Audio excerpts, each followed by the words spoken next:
Good Tuesday morning, everybody. John and Lance along with Del for the next 3 hours here on ESPN 97.5 and 92.5. And as if the Astros news, the Texans news wasn't bad enough, terrible news from the Rockets.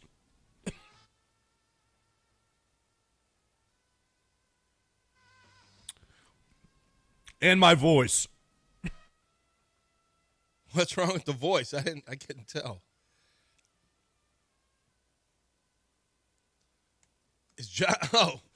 Well, here, let me tell you. Now, go ahead, take it, Del. No, kidding.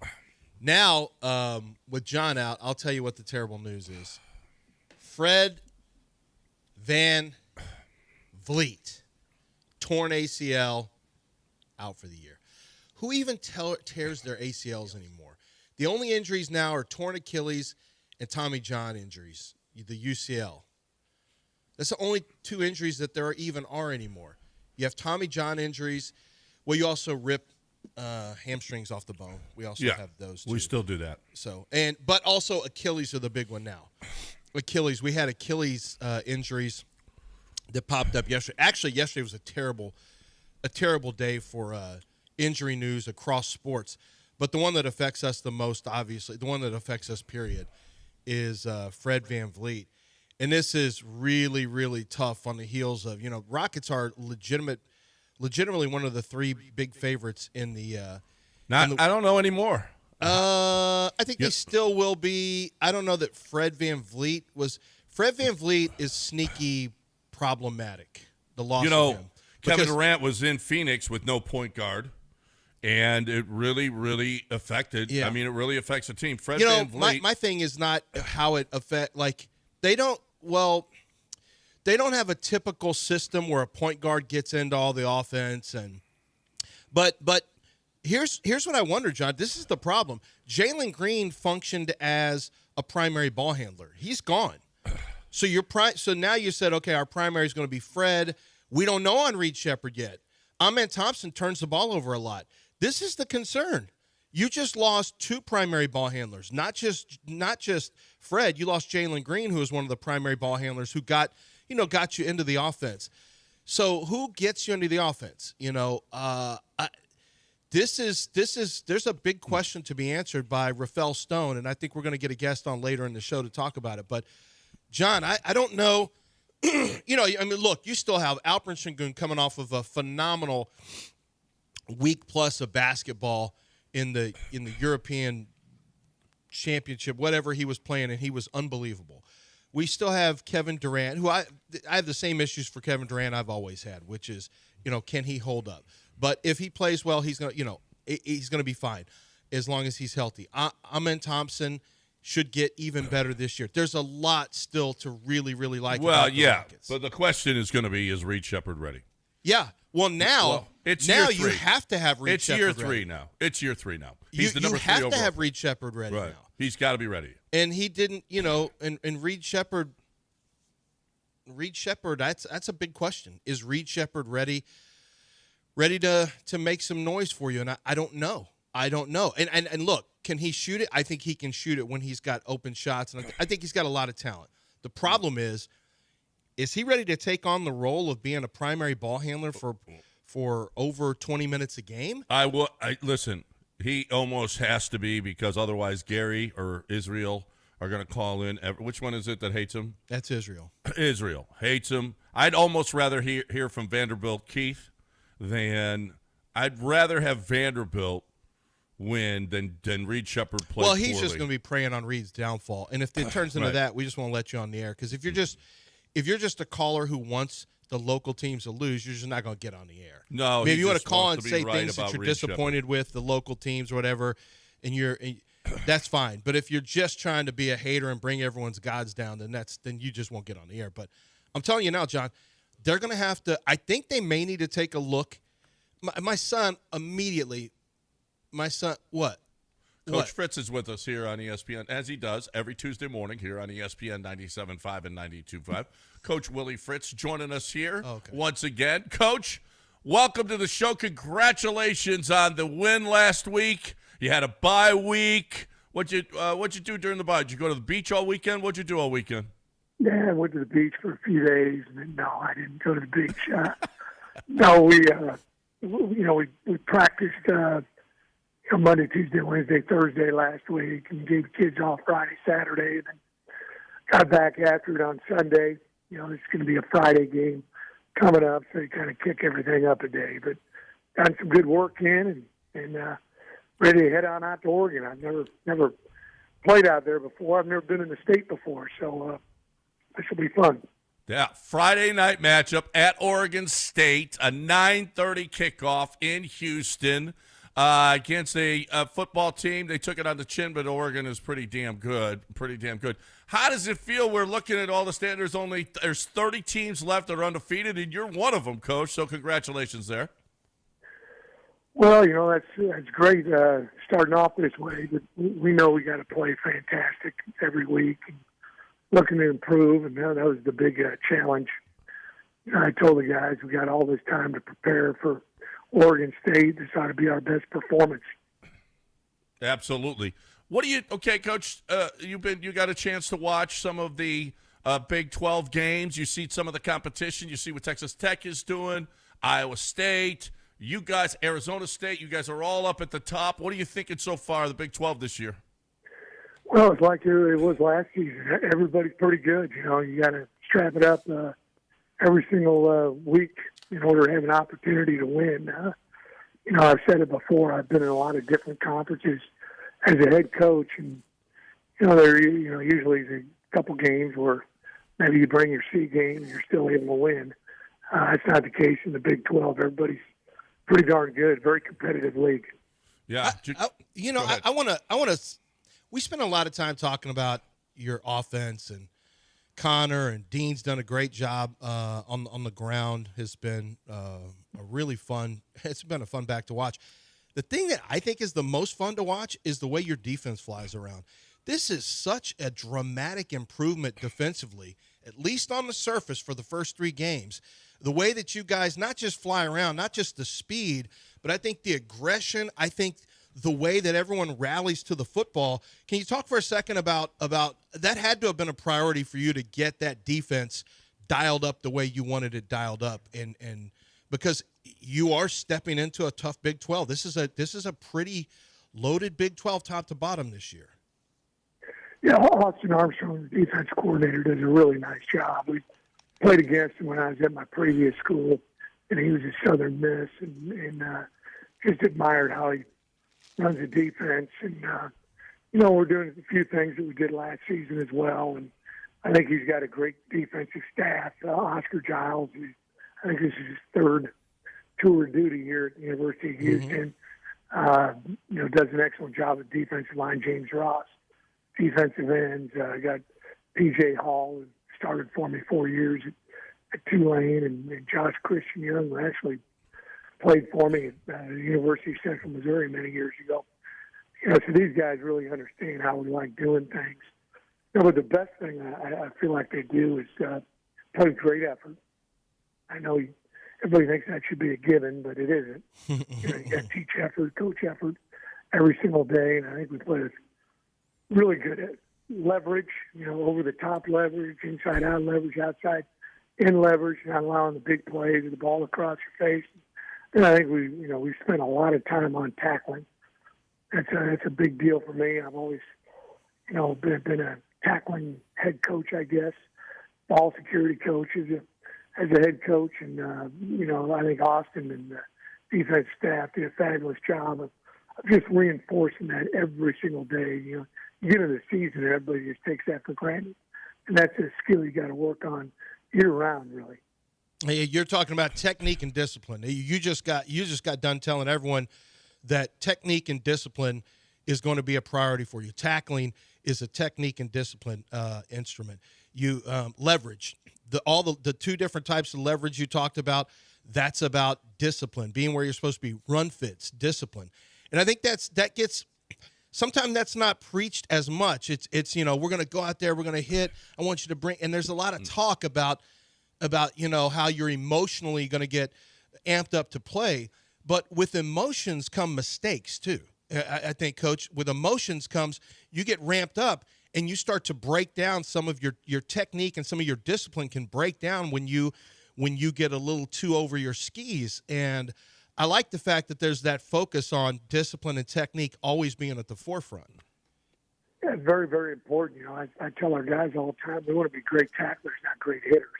Now, if you can hit them too, man, that's good.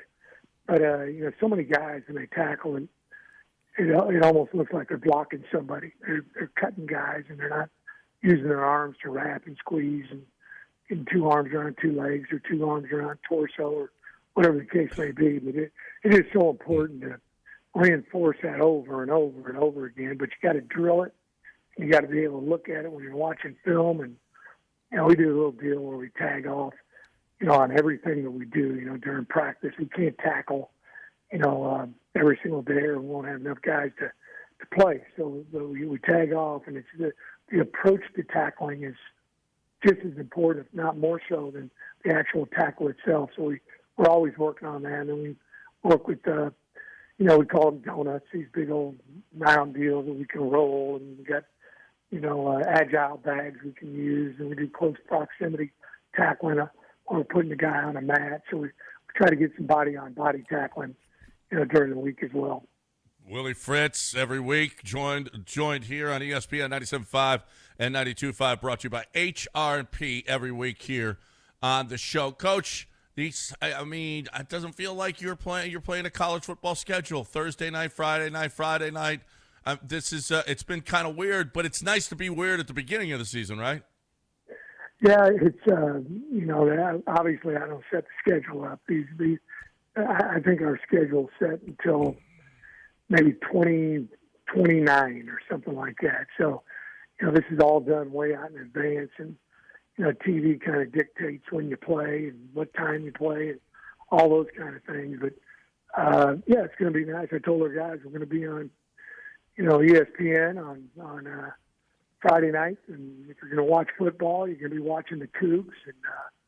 And that's something those guys have always dreamed about. I always make the joke when I'm playing on ESPN, the Ocho. The dodgeball reference. They don't know what the heck I'm talking about. No, they don't know when I say that, but it's a great opportunity for us to showcase our program in front of the country on Friday night. Yep. That's Willie Fritz heading to Oregon to play Oregon State Friday night on ESPN, a 9:30 game. A lot of coaches will practice in the morning. If you got an 11 o'clock game, have you been practicing late at night now for this one?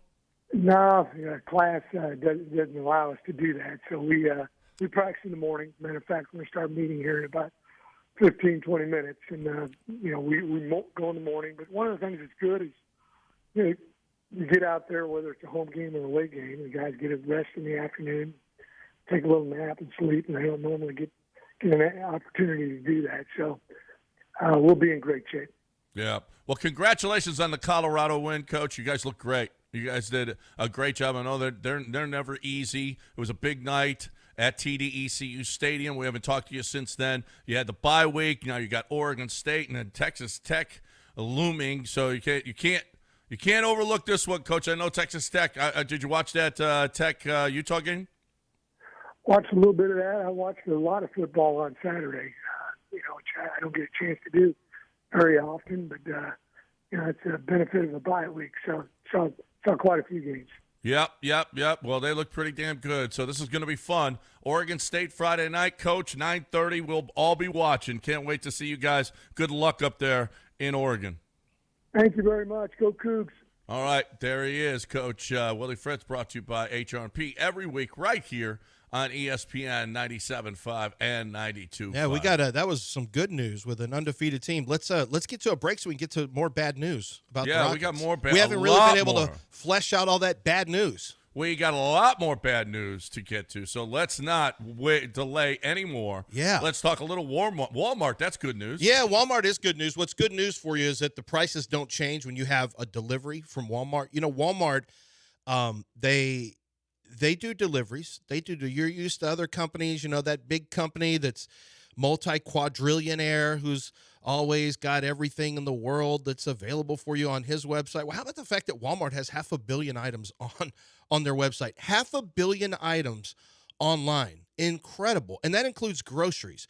So what I'm telling you, and of course prescriptions, you can move your prescriptions over from wherever they are right now to Walmart, and you can have everything done at Walmart. If you want to go in and get your stuff, that's fine. But if you want to have it delivered, they can do it in an hour, and you can get household items. You can get groceries. You can get your prescriptions. You can get it all at Walmart, and it's for the same price as if you were going in. They do not change the prices on you for delivery, and that is a big advantage because the other companies will, or the other grocery stores will, not Walmart. Make sure that you check out Walmart online because you can get all of your shopping done. If you're really busy, have it delivered. And that allows you to free up your day a little bit. They'll deliver everything to you just the way you like it, and that's going to be the Walmart difference. The Walmart you thought you knew is new. Who knew? It's Walmart.com.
You're listening to Houston's longest-running sports radio morning show. From the Veritex Community Bank Studios, here's John and Lance. Wow. Anthony Richardson, 15 career starts, 8-7 record, 21 total TDs, 13 interceptions. Wait.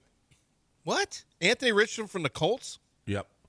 8-7. He has a winning record? 21 total TDs, 13 interceptions. Those CJ numbers Stroud. sound impossible. You need to check and see if you're getting ball sacked. C.J. Stroud in his last 15 starts, 6-9, 15 total TDs, 12 interceptions. That cannot be true. I'm checking in. Let's go look. He at seems Anthony worse Richardson. than that. That can't be. Somebody's ball sacking us. I don't know. They were in the playoff hunt. So he wasn't. When was he the quarterback? See, it was a lie. He's got 11 passing touchdowns and 13 interceptions in his career. So they're using rushing touchdowns. Oh yeah, it said total touchdowns. Oh, big deal anyway. Why? Those count? The guy's has those more, count. Oh, so he has more interceptions. Wait a minute. No Jalen Hurts. Okay, now do injuries.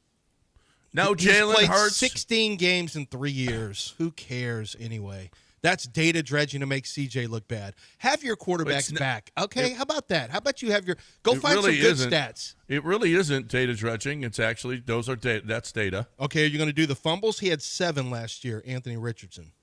You going to do all the sacks? You going to do the fumbles? You going to do the sacks? Well, that's not on CJ. He never Yeah, holds it the ball is. too long. What the hell, it ain't on CJ. No, not all of them. Come on. Not all of them, but a lot of them. Come no, on. Listen, Wait. Are you really gonna? Are you gonna make the case that Anthony Richardson's better than I'm CJ going to make Stroud? the case that CJ's last 15 games have sucked. Okay, you can say that, but Anthony Richardson is the case. Come on, who did that? Go find his good stats. Go find the good stats. Stop finding the bad stats. Go tell me how good CJ's been. Who's good stats? What? You can do that. I've stats? seen people online do it. If when 4 rush on second down, you what just have in to the last, look. You What just have in to the last look deep 15 enough. games to you has been good? Look deep enough. On second downs with less than 5 yards to go, when 4 rush, CJ's probably really good. You have to just dig deep enough into the stats to find him. And then you can find good CJ.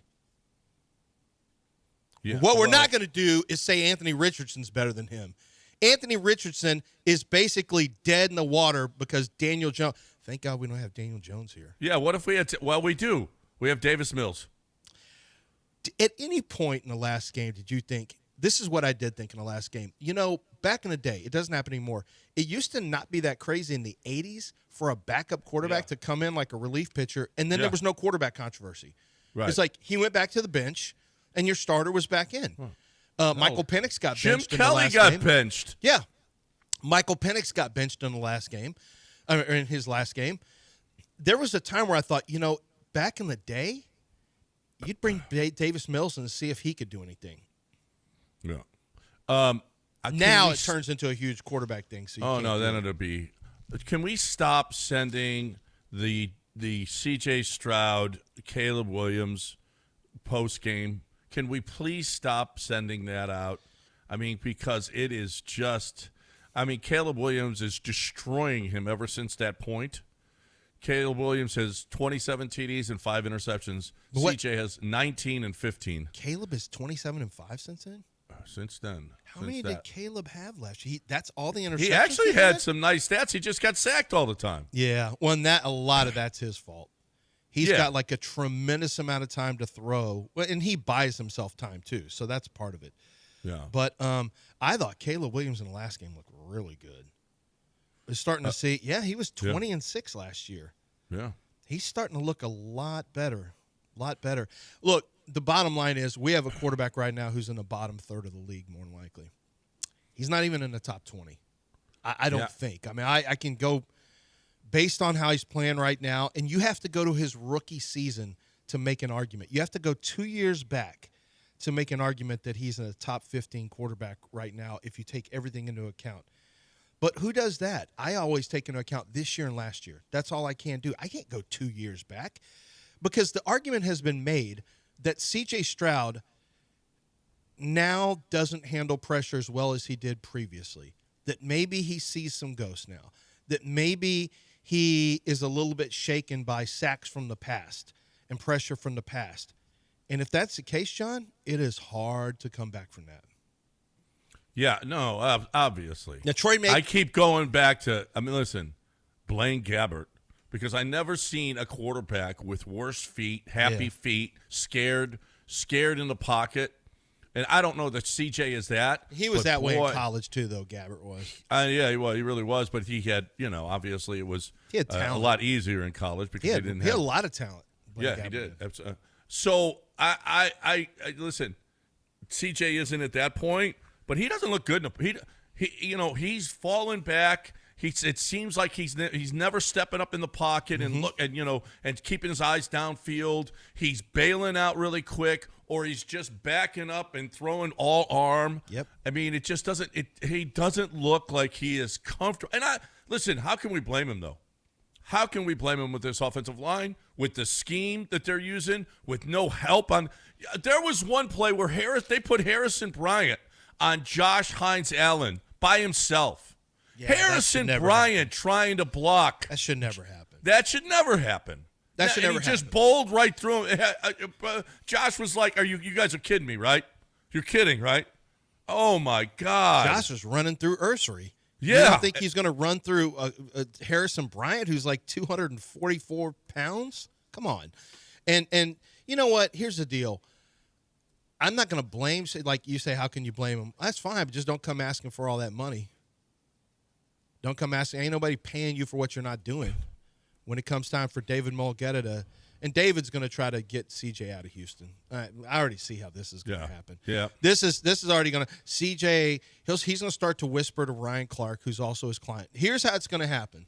Ryan Clark's going to start going on ESPN and saying, we really need to start having a discussion about what the Texans are doing to C.J. Stroud and if they're hurting his career. They had the discussion this morning on ESPN. Where is C.J. as a quarterback, and he's down. He's down. He's down there. There's no question. But Mulgeta has – Ryan Clark's a Mulgeta client too, so Mulgeta is going to have – Ryan Clark's going to be the mouthpiece to say it's the organization. Yeah. It's not so – Ryan will probably come in and do some damage That's control. what they said. It's not C.J.'s fault. So they did already? Yeah, they did this Was Ryan morning. Clark there? I don't know. No, it wasn't Ryan Clark. But they did that. Listen, I mean, that might not be something that Mulgeta has to say or that Mulgeta has to put out there. Well, because it's not all on. It's not all on CJ. You've got it's one not. now. Tank gone. It hurts. You've got one wide receiver that is a bona fide receiver in the league. Mm-hmm. You've got an makeshift offensive line with a bunch of free agents that were on the street or benched. You've got no running game. Yeah, I mean, it's you got Nick Chubb coming off 17 surgeries. I mean, it's really not – I don't think it's a stretch. By the way, you'll have your fourth offensive line combination in the 4 games because I'll bet you Laken Tomlinson starts again. So he'll be with Jake Andrews, but it will be the first time that it's been Tomlinson, Andrews, and Ingram starting a game. Now, they played together last game. It will be the first time that those 3 have started a game together. This will be – the 4th offensive line combination. It just subtle differences because Juice Scruggs technically started last week. But just making a little bit of a point. Look, here's the thing. It's not all on CJ, but he's also not absolved of these issues. He's part of it, and you made a good point. The point with CJ is it's like triple-pronged. He doesn't slide. He doesn't have great pocket feel. He doesn't feel pressure on the edges. When he doesn't slide ladder. He doesn't slide up, climb the pocket, and he doesn't slide laterally very well. He tends to stay central. He tends to stay. I'm really looking at this with an evaluators like I was doing draft work, right? So I looked at him yesterday. When pressure comes, instead of sliding to the side, sliding horizontally to the left or to the right away from pressure, his tendency is to go backwards. Sometimes he'll come forward, but he's not natural in coming forward. The other problem is his footwork is bad right now. When he has to move from one read to another read, a lot of times he's leaving his feet back and everything's coming with his upper body. It's taking velocity out of his throw, and it's having an impact on his ball placement and his there was a play yesterday, I think it might have been the first pass play, where it was the first pass play. A play action where had he just stepped into the throw, got his feet square and stepped into the throw, he probably would have hit that long. It was probably about a 25-yard throw to Nico Collins that missed by about 2 yards. He kind of put it out in front of him. It would have been a completion. And it's one of those longer developing plays that gives you a chance to hit an explosive, deeper throw. CJ just didn't get his feet where it's supposed to be.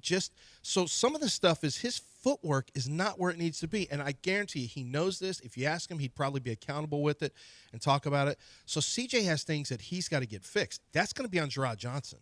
It's not on Nick Caley as much as Gerard Johnson. The quarterback coach is going to have to, get to CJ, and they're going to have to work on that. But if he doesn't know how to slide, if he doesn't have a natural feel for pocket, we call it pocket mobility, right? You don't have to be you don't have to be the fastest guy. You just need to know how to move around traffic, which Tom Brady was and Drew Brees were really fabulous. good at that. They were really good at that. Just like a casual step that it makes so much difference. Just one step to the left. But his other thing is he's dropping his eyes. Yep.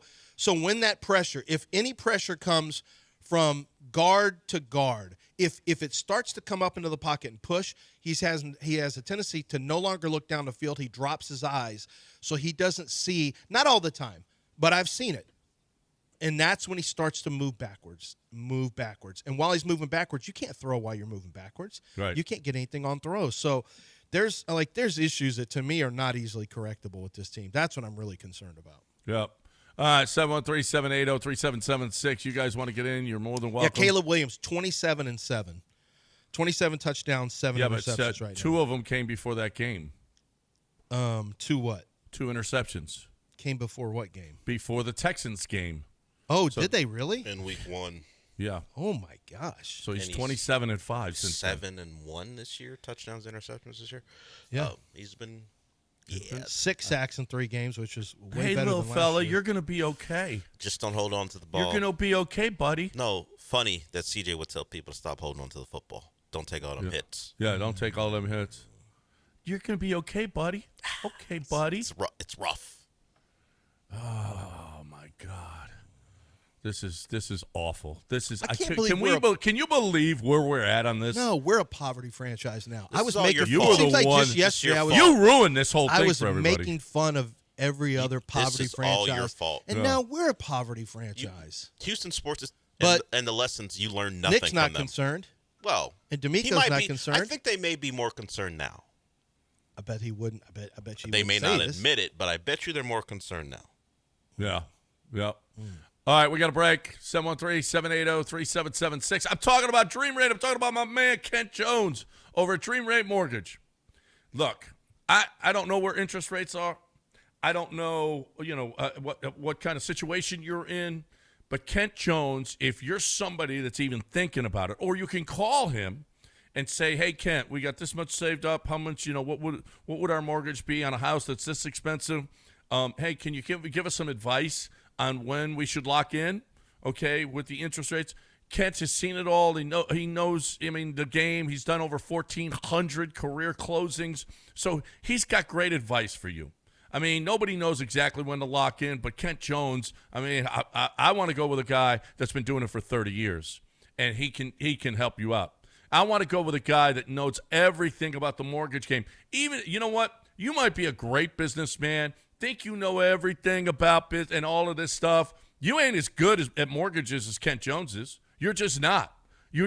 So let an expert take care of this for you, because this expert he has saved thousands and thousands and tens and I don't know how many, maybe even hundreds of thousands of dollars for people. It's incredible. For over 30 years, man, dude, you don't know the game. He's got all the hacks. He's got all the hookups. He knows exactly what to do. You don't. 713-520-5626. 713-520-5626 or 975loans.com.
Tell you what we could all use right now based on the news we're getting out of this city in sports lately is some St. Arnold.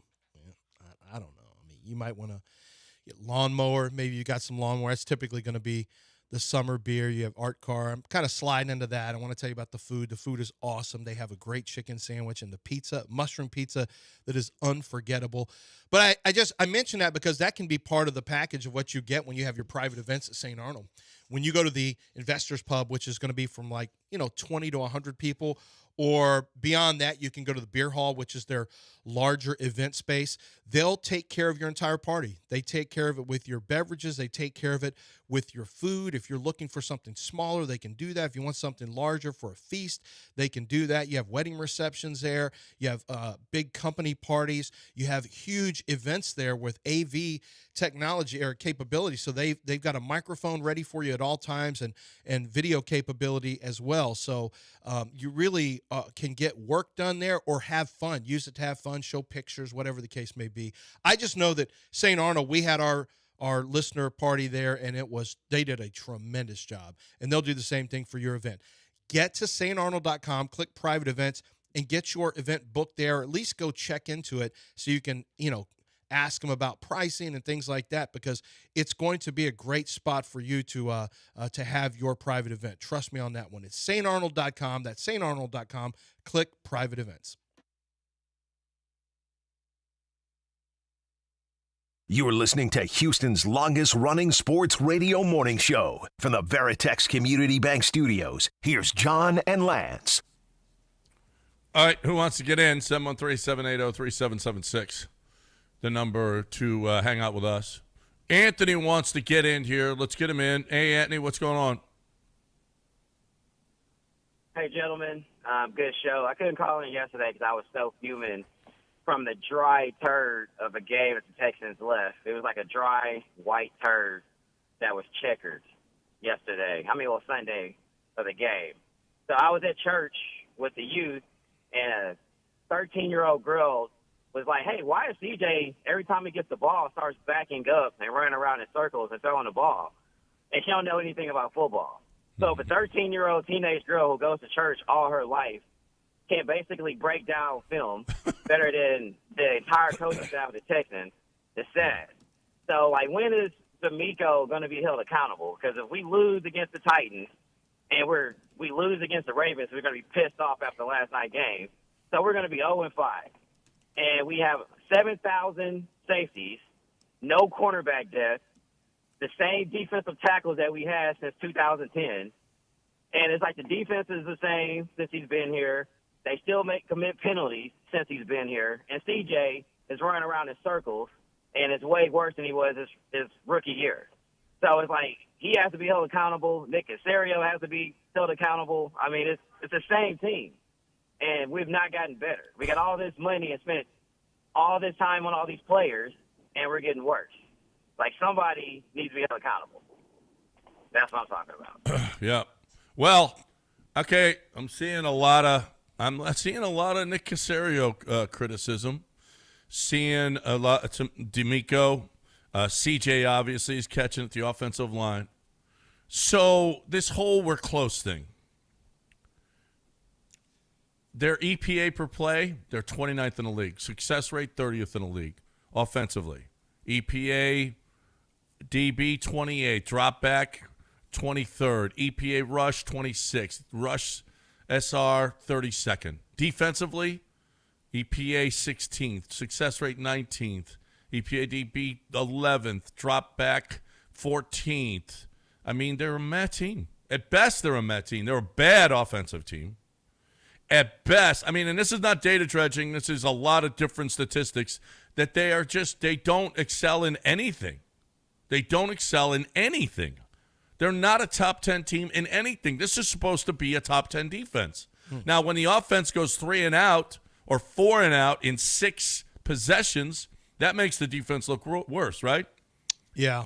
It makes the defense look, and CJ, and when you set them up and CJ's throwing picks, it doesn't help. It certainly doesn't help the defense. There is nothing about this season that is actually unfolding that we thought was going to unfold. Nothing. No, we knew the first game would be tough. Look, let's listen to D'Amico, the head coach of the Houston Texans, because I think that how close they were has rubbed some people the wrong way. So that question was asked of him yesterday at the press conference. I think he gave us some context. Here's D'Amico Ryans was asked about the question about being close. The things we can clean up, right, then we play winning football, then we'll have a chance to turn it around. But again, man, we're close. That's what it is. We're close, but close isn't good enough. So we got to pick it up and find a way to get a win. That's not true. That is not true. Those two teams that we saw last night, they're close. Well, no, wait. Okay, so this is a whole separate issue. Watching the Lions, and I realized, wow, we're so far away. Oh, my God. We're not so even far close. away. That's what I'm saying. We're not close. Do you like the creativity of the offense of the Lions? It's Without like Ben it's like Ben Johnson. Johnson didn't leave. Yeah. They ran that little jet sweep option. Like, what a freaking smart play. What a smart play. They had misdirection down the fourth. You got a head coach. Like, I wouldn't want us going for it on 4th and 2. It would fail miserably, and CJ would get sacked on a play action. No. So I would just punt. Can you believe that Dan Campbell at the end of that game up 7, he goes for it on 4th and 2 at midfield? Like, yeah. That's crazy. The Ravens had 3 timeouts, probably because the Ravens had 3 timeouts, and he figured, I'm going to go win the game. Yep. And I love that. He's just so against the grain. But that's been Dan Campbell since he got there. From his introductory press conference that people made fun of, shouldn't have made fun of that because he was telling you the truth. Yep. He was telling you the truth. Man, what a fun. I tell you what, between the Bills and the Lions, those teams just go balls out. And the Lions might be the greatest representative of it because they have a quarterback with very average physical skills, a guy who at one point had really fallen off. Troy Aikman talked about the fact that he had gotten bothered by pressure and has found a way to calm himself in the pocket now around pressure. They lose 2 coordinators. Like, it's just such a success story. They build their defensive fronts. Aiden Hutchinson, huge hit. They got good play yesterday out of Muhammad Al-Qadin, had 2 sacks. They were all over Lamar Jackson. They got a new defense coordinator who's a former player who went to LSU, a linebacker, Kelvin Shepard, who's doing a great job in place of Aaron Glenn. It's like Ben Johnson didn't even leave at offense coordinator. And my comp for C.J. Stroud was Jared Goff, but the problem is he doesn't play like Jared Goff. You know, he just doesn't. He's not playing like Jared Goff. They hit on Jahmyr Gibbs. They hit on Sam Laporta. David Montgomery was a phenomenal pickup in free agency. Everything Brad Holmes does as a general manager is a hit. Everything Dan Campbell does as a head coach seems to hit. And, like, it's just we're so far away from being the Lions. That's what I'm saying. It's so this we're close thing is close crap. to winning some of these games Well, against yeah, average you're close opponents. to winning crappy Yeah. games against crappy teams. Well, Rams and Bucks I wouldn't call crappy teams, but but still, the point is made. You couldn't even beat the Jags. Mm-hmm. I mean, You beat come them on. 7 times in a row on the road, and you couldn't even whip up. You couldn't even get it. You needed a busted coverage to get a touchdown. Yeah. I mean, pathetic. This is pathetic. It really is. It's a huge step back, and it's super disappointing. They have started 0-3 and made the playoffs before under Bill O'Brien. It was that year that we all felt like, how the hell did they win 11 games? And I don't know. It was hard to get excited about that team. But they won 11 in a row. Like, it was really impressive. And then they flamed out against. I think that was a Kansas City year where they fell apart after having a big lead. But this team right now, I don't see any kind of sustainability offensively. Joe Mixon has to get back. And when's the last time you heard a positive update on Joe Mixon? I don't. When was the last time you heard any update? I haven't heard any update. Not on Joe one. Mixon. Not one. And if you don't get Joe Mixon back, then I just don't know what you're going to do because you got to have a running game. The last time we heard an update was D'Amico saying, "I hope he's doing well." Yeah. Does that sound like a guy who's tuned into the recovery? Didn't he say, like, it was great having him here? We loved him. It sounded like past tense, but Yeah. he said specifically, "Yeah, I hope Joe's doing well." And we talked about it. Wouldn't you know how Joe's doing, considering he's supposed to be your starting running back when you have an update. So we'll find out, right? This is week 4. Now they don't have to ask him, and he doesn't have to answer any questions about Joe Mixon this week. But next week, he would be eligible to come off and play. Yeah, you're just going to have to deal with it next week. It is what it is. We get to find out what's going on. So Ike Hilliard got fired as receiver coach already with the Falcons. T.J. Yates takes over that. He's the passing game coordinator. Wow, I wonder what happened there. I don't know. Well, In how season? about we suck right now? This is not the way it's supposed to look. He's the pitching coach. And we got it. Yeah, I mean, so we lose Ike Hilliard, but maybe we gain. Maybe it'll wake up the entire coaching staff up, as opposed to just sitting. No, we're close. The cart is in the ditch. You know what? This is cart in the ditch stuff right now. Ox in the ditch or cart? The ox is in the ditch. Well, whatever it was. They just got shut out by the Panthers, so someone had to go. Yeah. Well, why? My guess you is you just scored one touchdown My against guess the is Jags. he and Nobody's going anywhere. Nah, but he and Raheem Morris, obviously. There's for you to get rid of a position coach at this point in the season, there's a personality conflict. Something happened. I'm telling you. It's not like our receivers are not running the right routes because you chew on a guy, whatever, but something's happened there. I don't know what it is, but Ike must have got into it with Raheem Morris.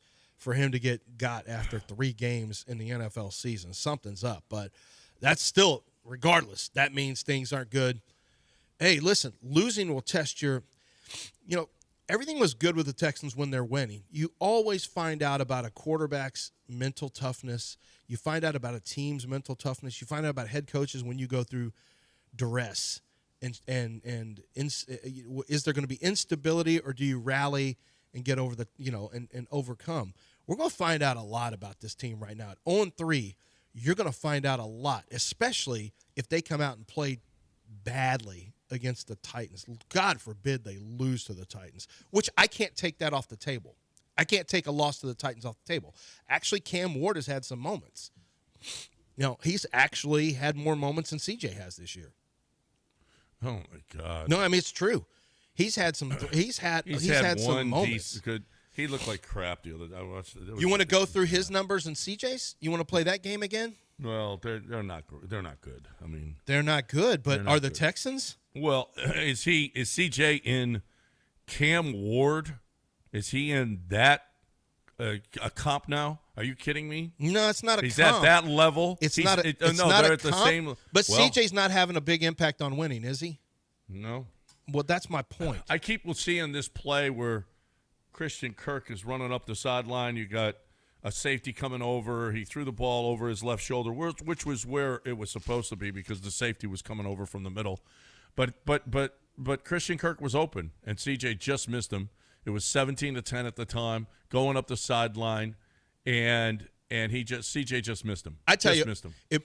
We got to break it, but between Lamar Jackson, who I thought made some incredible throws last night, I think he hung on to it too long. He tried to do too much yesterday, and the Lions really rallied and made him pay for some things. But as a passer, I thought Lamar made some outstanding throws, and Jared Goff did too.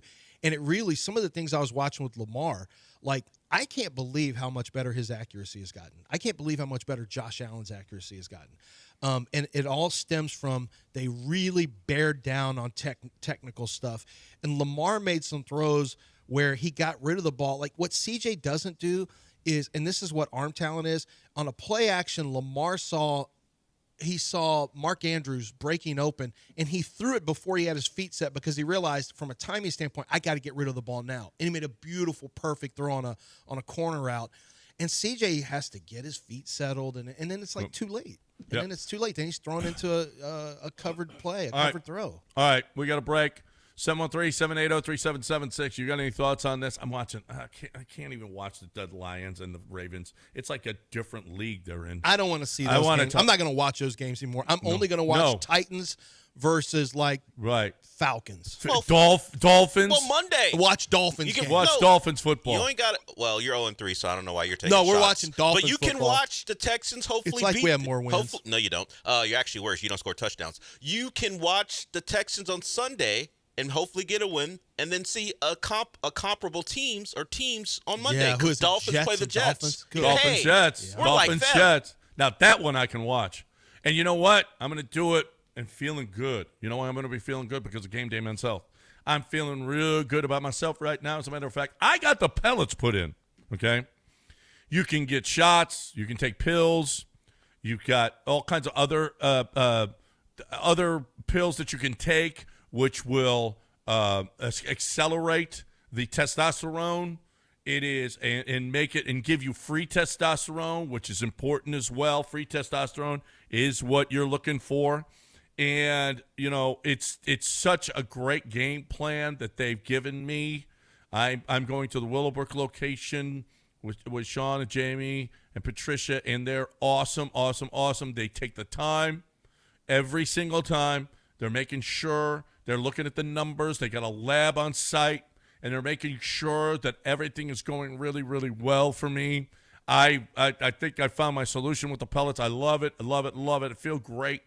And you will feel great, too. They're going to work it until you are getting the results that you are looking for every single month, okay? So you're looking for a great way to get that testosterone replacement. If you're somebody that's sluggish right now, get a free thorough evaluation, lab on site at Game Day Men's Health.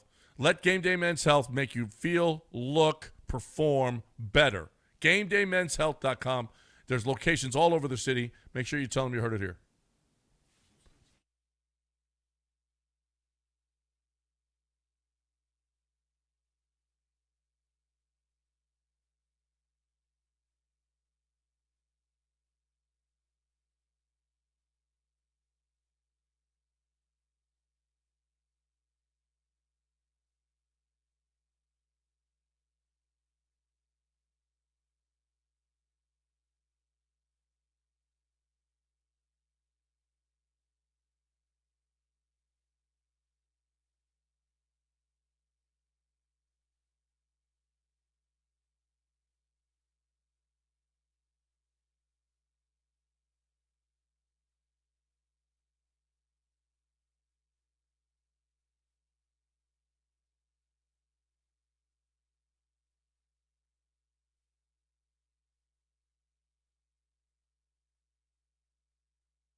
You're back in the Veritex Community Bank Studios with John and Lance. On ESPN 97.5 and 92.5.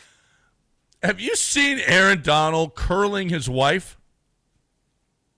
No, I can totally picture it, though. She's on the ground. He picks her up with one hand and does curls with her. He was still a monster when he retired. He is a beast. I mean, holy crap. he quit, and he just said, "I'm done." He quit. Mm-hmm. Well, he's probably, you know what? He's probably going to live a lot longer and be healthier for it. I am seeing, that it was a slot fade that CJ missed Christian Kirk on. You've seen the play over and over again. It's just sad. It's just sad that Will Kunkel, Colts 103 points, most in NFL. Texans 38 points, worst in the NFL. Well, the Texans are one of 12 teams in the last decade to score less than 40 points in their first 3 weeks.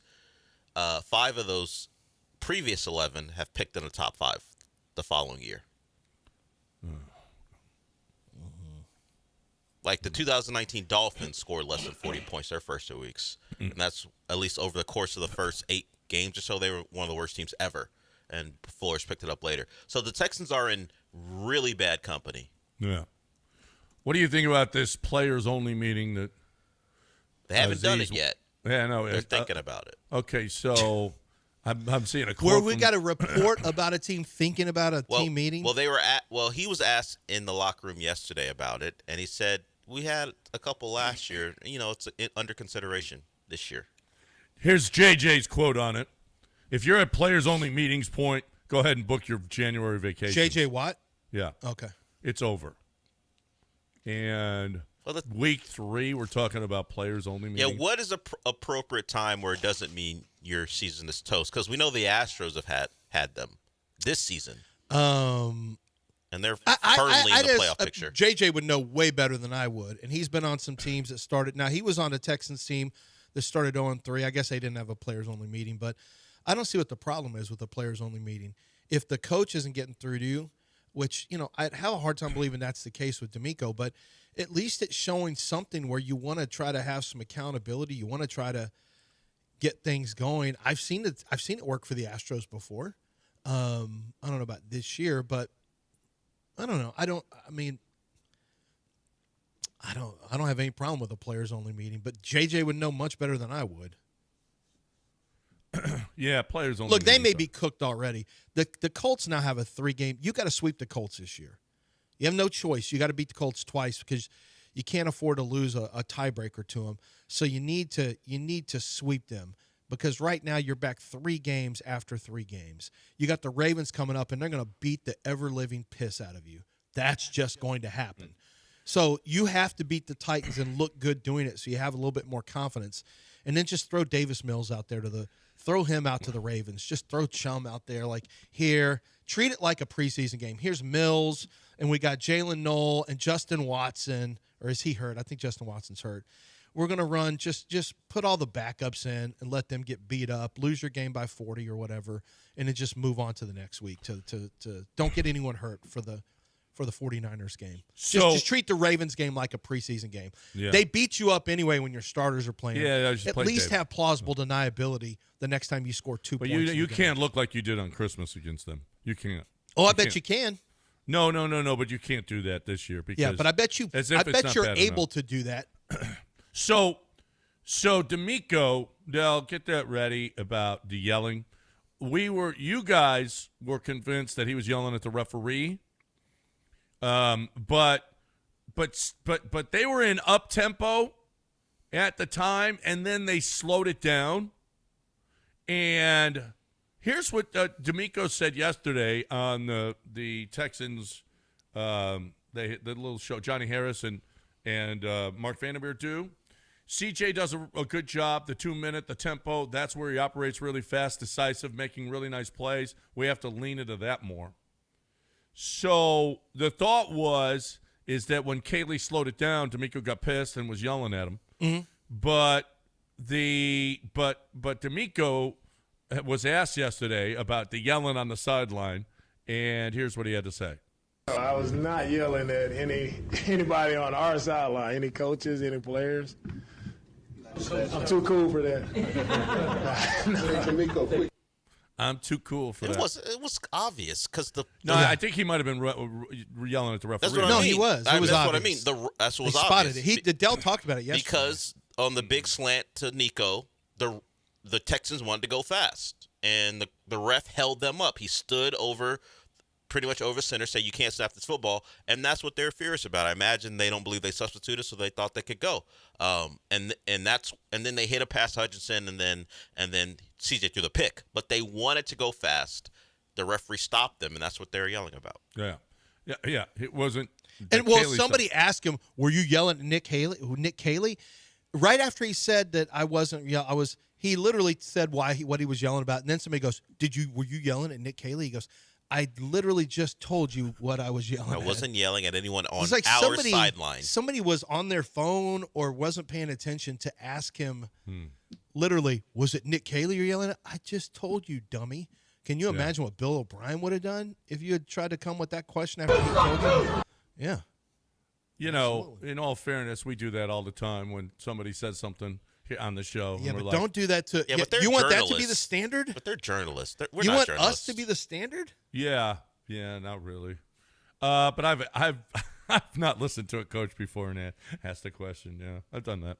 Oh well. We got a break. 713-780-3776. If you want to get in here, you want to bitch about the Texans, let's go. And let's get into the Rockets next. 780-3776. Oh, that'll be great. Time to talk Zadok Jewelers. Zadok Jewelers has Watchtoberfest coming October 3rd and 4th. And I keep promoting this because this is going to be a really cool event. One of the things I love about the Zadok family is they're always coming up with creative ways to help you have some fun, give you even more fun than you're going to have when you're just coming in there and looking for your bracelets, your diamond rings, your earrings, your watches. They want you to have an even better time. It's at 28,000 square feet at 1801 Post Oak Boulevard, so it's enormous space. But the great thing about Zadok Jewelers is they now, on the 3rd and the 4th, they're going to be offering food. They're going to have some light bites for you. They are going to have beer there. They're going to have coffee. They're going to have a little extra. It's an Oktoberfest theme, but with watches and with brand new watches that they want you to see. Watchtoberfest. This is a company who really understands what it means to take care of the client. Their watches are phenomenal. They have unique timepieces that no one else in the city is going to have. And their customer service and their knowledge of product is beyond anything else you're going to find in the state, frankly. Zadok Jewelers, they're like the jeweler of the city of Houston. People have known it for over 4 decades. It's Zadok.com. That's Zadok.com.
All right, welcome back here on ESPN 97.5 and 92.5. 713-780-3776. We've got some callers. We've got some pissed off people about this football. We haven't even talked about the Astros. All right, they start a big series. Now this is the biggest series of the year. What?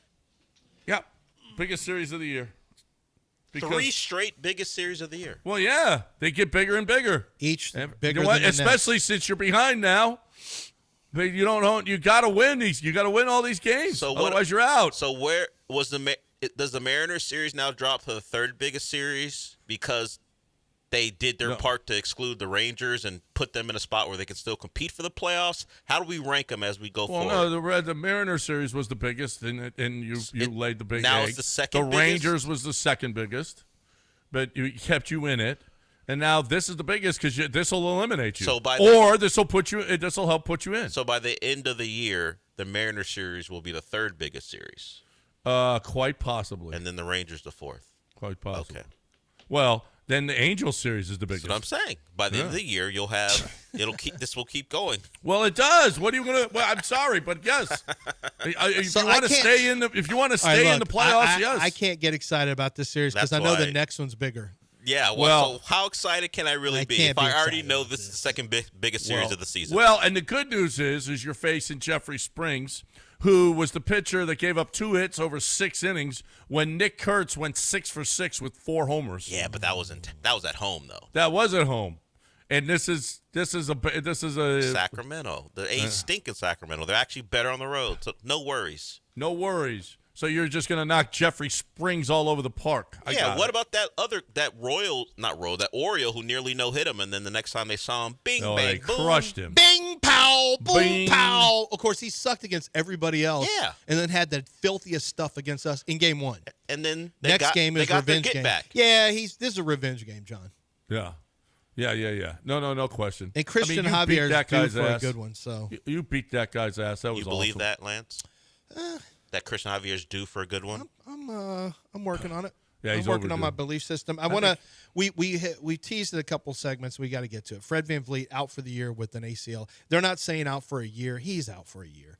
Now the season lasts. Some players can come back from ACLs now like 6 months, 7 months. But realistically, so he had it now. So even if you did that math, you'd say, okay, September to October to November, December, January, February, March. Lance, he could be back by April. Technically, yes. And he's not an explosive cut player, so maybe psychologically he could get there. There is a chance, based on how quickly people can come back now, there is a chance he could make it back for around the playoffs. So maybe not rule that out. But how do you get to the playoffs without Fred VanVleet? Now, because we saw them struggle at times without Fred VanVleet down the stretch, John. Fred is an inconsistent shooter from 3. But what he is he's pretty good defensively. He's a steadying influence, and he's a guy who can bring the ball up. And it's more important now than ever because Jalen Green had that role last year at times, but Jalen's gone now and Fred's gone. So now you're looking at Amen Thompson and Reed Shepherd. Amen is turnover prone, and Reed Shepherd, I don't have a lot of confidence that he can be a primary ball handler yet. I mean, maybe he can, but I haven't seen it. And I wonder now. So I got to tell you. So my son gave me the bad news as he usually does. He's like, "Oh no!" And I'm like, "We're cooked." And I knew he was talking about Rockets. I'm like, "What happened?" And I was thinking, "Please don't let it be Alperen. Please don't let it be Kevin Durant." And he said, "Fred VanVleet out for the year, ACL." He goes, "Well, that's it. Now they got to bring Westbrook in." I'm like, "What?" He said, Russell Westbrook. No. He said, No. "You got to bring him in. He's a point guard." Why I said, do you listen Mason, to your no. kids? Why do No, you this listen is to your why they kids? give me high blood pressure. You have raised them wrong. I said, no, I have to correct him constantly. I haven't raised him wrong. Alec knows. I've raised Alec right. He knows not to say stupid stuff like that. Mason just is rogue with his thought process. And he even said, "You got to. He's a point guard. He can handle it. He can get rebounds." I said, "No, he's the least efficient shooter in the history of basketball." I think that's actually a thing, where he's the least efficient shooter in the history of the sport. Worse than Corey Brewer. And then who I always think of as the worst shooter in history. And also Josh Smith. And they were on the same team. Both headband guys. Mm-hmm. But like I can't think of a worse person to have than Russell Westbrook, and it almost made me start crying. Well, you I was don't so have to upset. really worry about it. The Rockets don't want to operate as a first apron team, and they only have 1.25. Yeah, as you far as get space. no when you get an ACL or an injury. By the way, you get no cap help. No, so they wouldn't even be able to sign Russ to the vet minimum. No, they can't do it. We're about to see a lot of Aaron Gordon. Aaron Holiday. Aaron Holiday, I mean. And not Aaron they, Gordon. well, I you wish know Aaron what? Gordon. You know what? Listen, I wouldn't be surprised at all if Aaron Holiday doesn't play a huge role with this team this year. He may have to. Now, of course, you can't predict an injury, but the great Sean Mapes did point out, well, this is what happens when an injury happens. You have no room to make a move because you have a third-string center making about $6.7 million a year. That's right. That guy He you're brought going in Capella. Capella for Capella. that much And money they for a can't third trade. center. They can't trade any of those new signings until December 15th. December 15th is when they can. Well, new guys that have come in. Yeah. That's the soonest they can do it. Honestly, Capella could get moved. Not till December 15th, December dude. 16th. Yeah, well, maybe. Or maybe not. Maybe not. I don't know why you got. Well, That's 2 months of basketball. It's the split time, him and Steven Adams. Because I Steven imagine. Adams isn't going to play. Yeah, that one always did seem like a luxury move. But boy, for that amount of money, golly, boy, Mapes makes a really good point. That really you just took a lot of money off the table for emergency moves with a luxury addition. Because he can't play every game. well, how about the number 3 overall pick actually steps up this year? Yeah, that's fair. You know what? He's got to play better. He's got to be better. I mean, honestly, it's about time we start putting some pressure on Reed Shepherd. Well, I think you said year 3, and it would only be year two. Yeah, But I heard yes, you he said does that need earlier. to play better. Last year he was a rookie. Yeah, he does need to play. First, let's start with playing. Let's I don't get him know out why- there. Why do I feel like he was here for 2 years already? I don't know. Maybe, yeah, okay. This is year 2. It's time. Year 3 for Ahmed. Yeah. I don't know why I thought he was year. Okay, year 2. Time. I don't care. It's time. Time for him to actually the number 3 overall pick. You know, the number 3 overall pick is usually on the floor right away. Yes. It is time for him to play better. Now, people were shooting him some bail. I saw some people because of where the Rockets stood and they're competing in their 2 seed. But it was either him or Aaron Holiday. So I'm not sure we can use the excuse of the Rockets were trying to win. I mean, Aaron Holiday is a nice backup, but if Reed Shepherd was ready, he would have gotten Aaron Holiday's minutes. Aaron Holiday's not so good of a player. He should be keeping Reed Shepherd off the floor. No. So, If he is, then Reed Shepherd was a bad pick. yeah, if he's so much better than Reed Shepherd, then Aaron Holiday has to play because Reed can't. It wouldn't be right to play Reed Shepherd over Aaron Holiday. Then we got a problem. Yeah. He's got to play this year. Yep. He's got to play. All right, 713-780-3776. We got time to get a call in here, Del? Yep. Chris, what's going on? Hey, what's up, guys? Love the show. You guys hit on the Reed Shepherd thing. And, Lance, one of the things you've taught me over the years of listening to you is leaning into things like you lean into Gary and things like that. So I wanted to lean in. Is Israel by chance on hold? Because I was calling in to make sure that he was going to chat about Reed Shepherd stepping up. And if you guys recall, one of the things that I thought about last year was Amen Thompson. He was a good player, but only when Jabari Smith went down did he step into the starting lineup and really showcase. And I hope with Kevin Durant's leadership, you know, now you're going to have Reed bringing the ball up. You have Kevin Durant, who's a solid go-to to help Reed build confidence, the shooting and things like that. And then my comment was, what can we name Reed Shepherd? Because I think White Chocolate was taken by Jason Williams. I wanted to see what you guys might think of a nickname for Reed Shepherd as we go into the season. I'll hang up and listen. Thanks, guys. Hopefully his nickname is Brent Price's son. Didn't we have a nickname for him? Well, not us, but the general Rocket public had a nickname for him, and then he didn't play enough for it to catch. Didn't he catch a nickname very early? By the way, Kevin Durant is notorious for being a non-leader. And He just wants the ball. and he just wants to be out of leadership role. Good. So You don't need him to be a leader. yeah, That's fine. Well, good. He doesn't want to be. Just shoot the ball. That's Just okay. leave him alone. Let him tweet. let him let him shoot. shoot, and let him go home. That's all he wants to do. How about Reed Stockton? Is that No one's looking for a Jazz comp. Ugh. Jazz. what do you mean? If he's We John don't want- Stockton, They'll be That's punching fine, but people don't in the call him that. testicles. We don't want that. Call him something else. Come I up would with love for somebody him to- better. I would love for him to be Stockton. What about White Westbrook? That's terrible. No. So apparently he was given the name I don't know if this is real. This is AI overview. He caught the name the Tax Man I'm reading this because too. he collects things like steals and points from the opponents on the court. Who did this? It came about from Rocket fans allegedly during Summer League.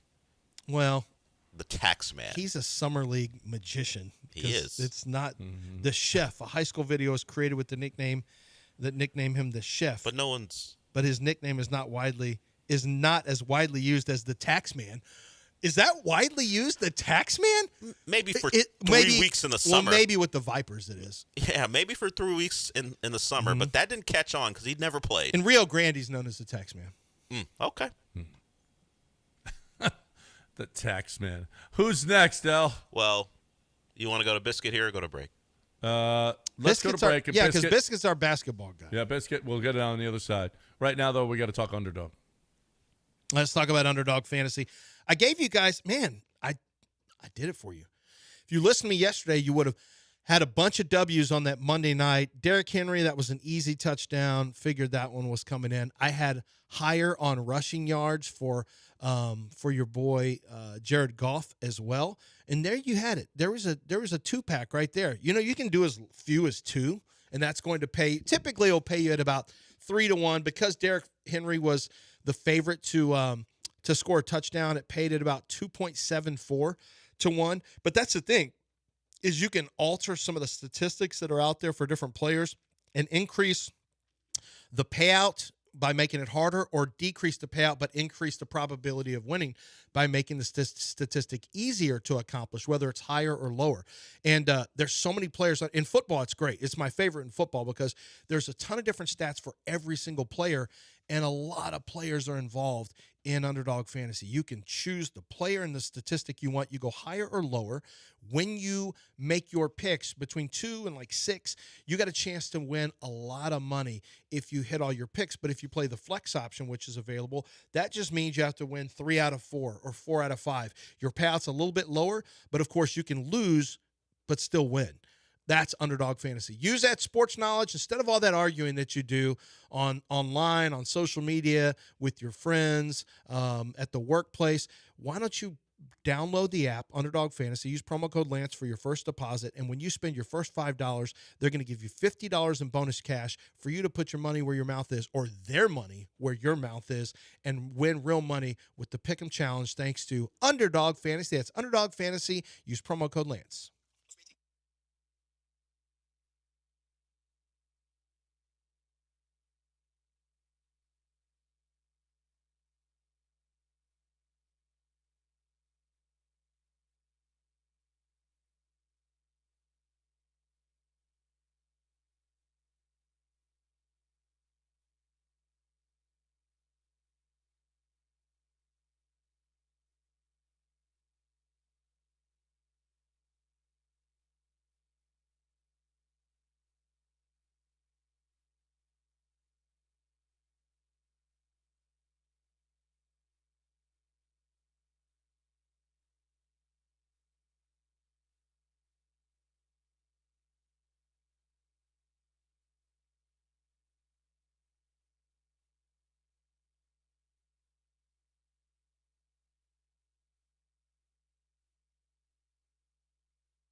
You're back in the Veritex Community Bank Studios with John and Lance. On ESPN 97.5 and 92.5. Tony says, Concept Mayhem says, hearing you guys lament that watching the rest of the NFL, not the rest of the NFL, but specifically Lions, Bills, Ravens, it's the good teams.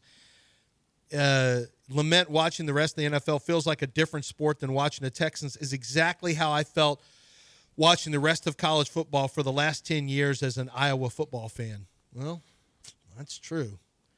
You get to see all those fun little plays and spread offenses and all that stuff, and you're just still Iowa. You watch other college football teams score points. It's got to be difficult. It's got to be. Yeah, I'm starting to feel his pain, John. Yeah, we are. We're the fewest points in the NFL. Oh, my God. Jose says, and your quarterback rocks Mariners and Yankees caps. Warms up with phantom basketball shots before games. All this was fine if you're winning. He caught a lot of it online for the Monday night stuff where he's dribbling a basketball on the football field. Your division.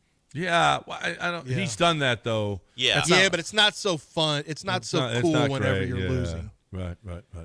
Hey, this hour is brought to you by Damaris Barbecue. You got lunch plans today? You do now. Get on over to Damaris Barbecue. Shepherd, just north of Alabama, West Loop at 18th Street. Lunch at Damaris. It works, baby. Let's go. I love having lunch over there. It's so good. So good. All right, 713-780-3776. Biscuit is here. What's going on, Biscuit?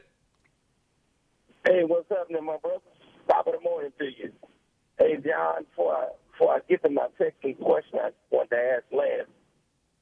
I think the Rockets, the moves they made, tells you they expect improvement from Thompson and Reed Shepard. That's why they made the moves they did. They're expecting those guys to be vastly improved, especially Shepard. So forever that's why you do a Capella move, because you need to pair as many bigs you can with Sengun, and so if Adams is unavailable and foul trouble, you still got another big to pair with him. Sometimes they'll play, but sometimes Biscuit. Sometimes they go small lineup. They don't always go double big. Sometimes they got no choice. That's not where the Rockets are headed, Lance. That's not where they headed. And listen, they got no choice this year. Do you know the wingspan? Do you know the wingspan of this basketball team? It's like the longest team in the NBA. It is ridiculous how long they are. But that's how you can go smaller, too, because Jabari is a long 4. Yeah, but they going big. You can forget that little stuff. Coach going big. Well, Fred was going to be on the floor. Yeah.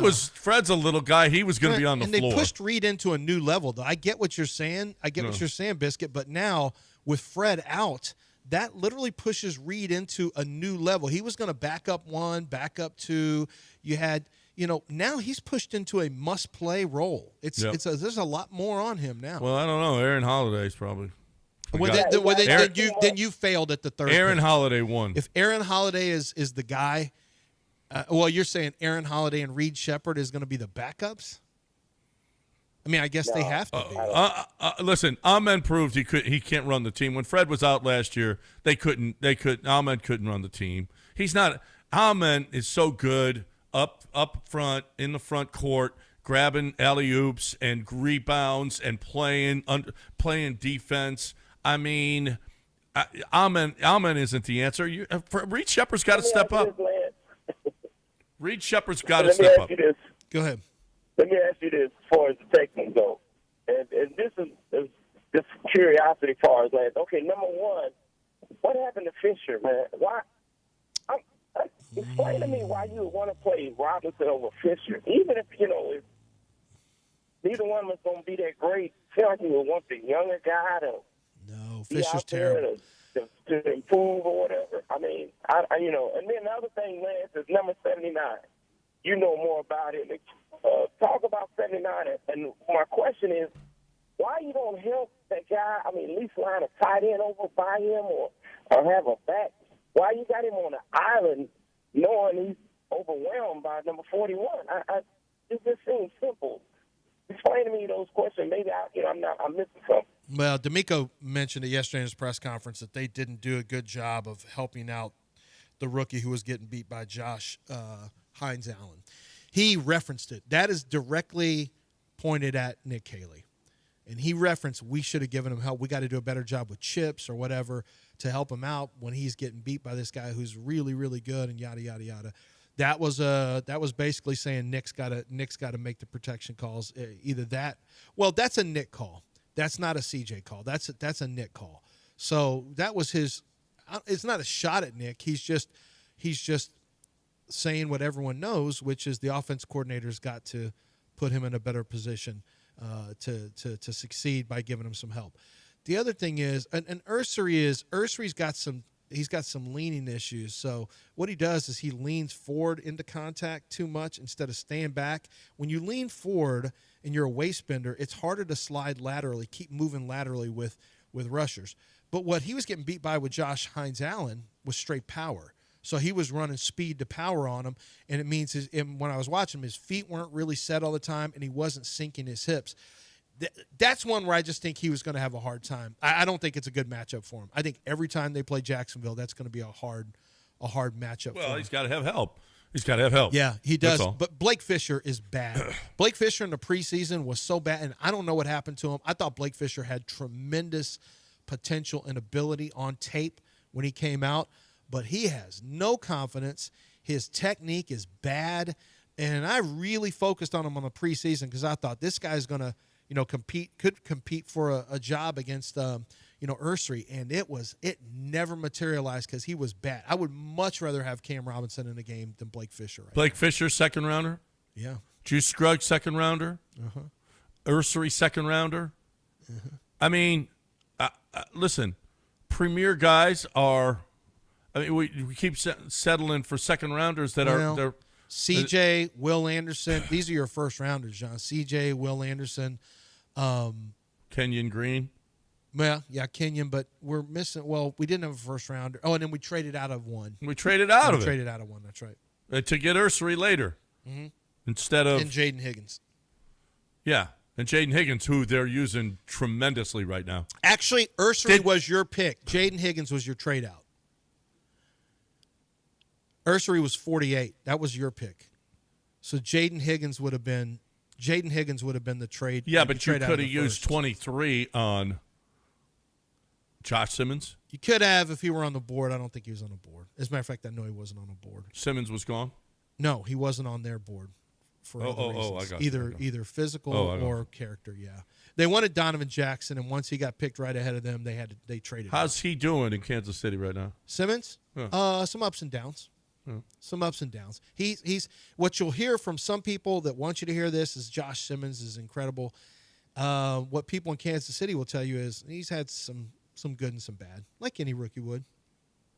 You gotta remember he missed a chunk of last season because he had a patellar issue that he had to have surgery for. So, but from a talent standpoint, he's going to have way more talent than Ursery.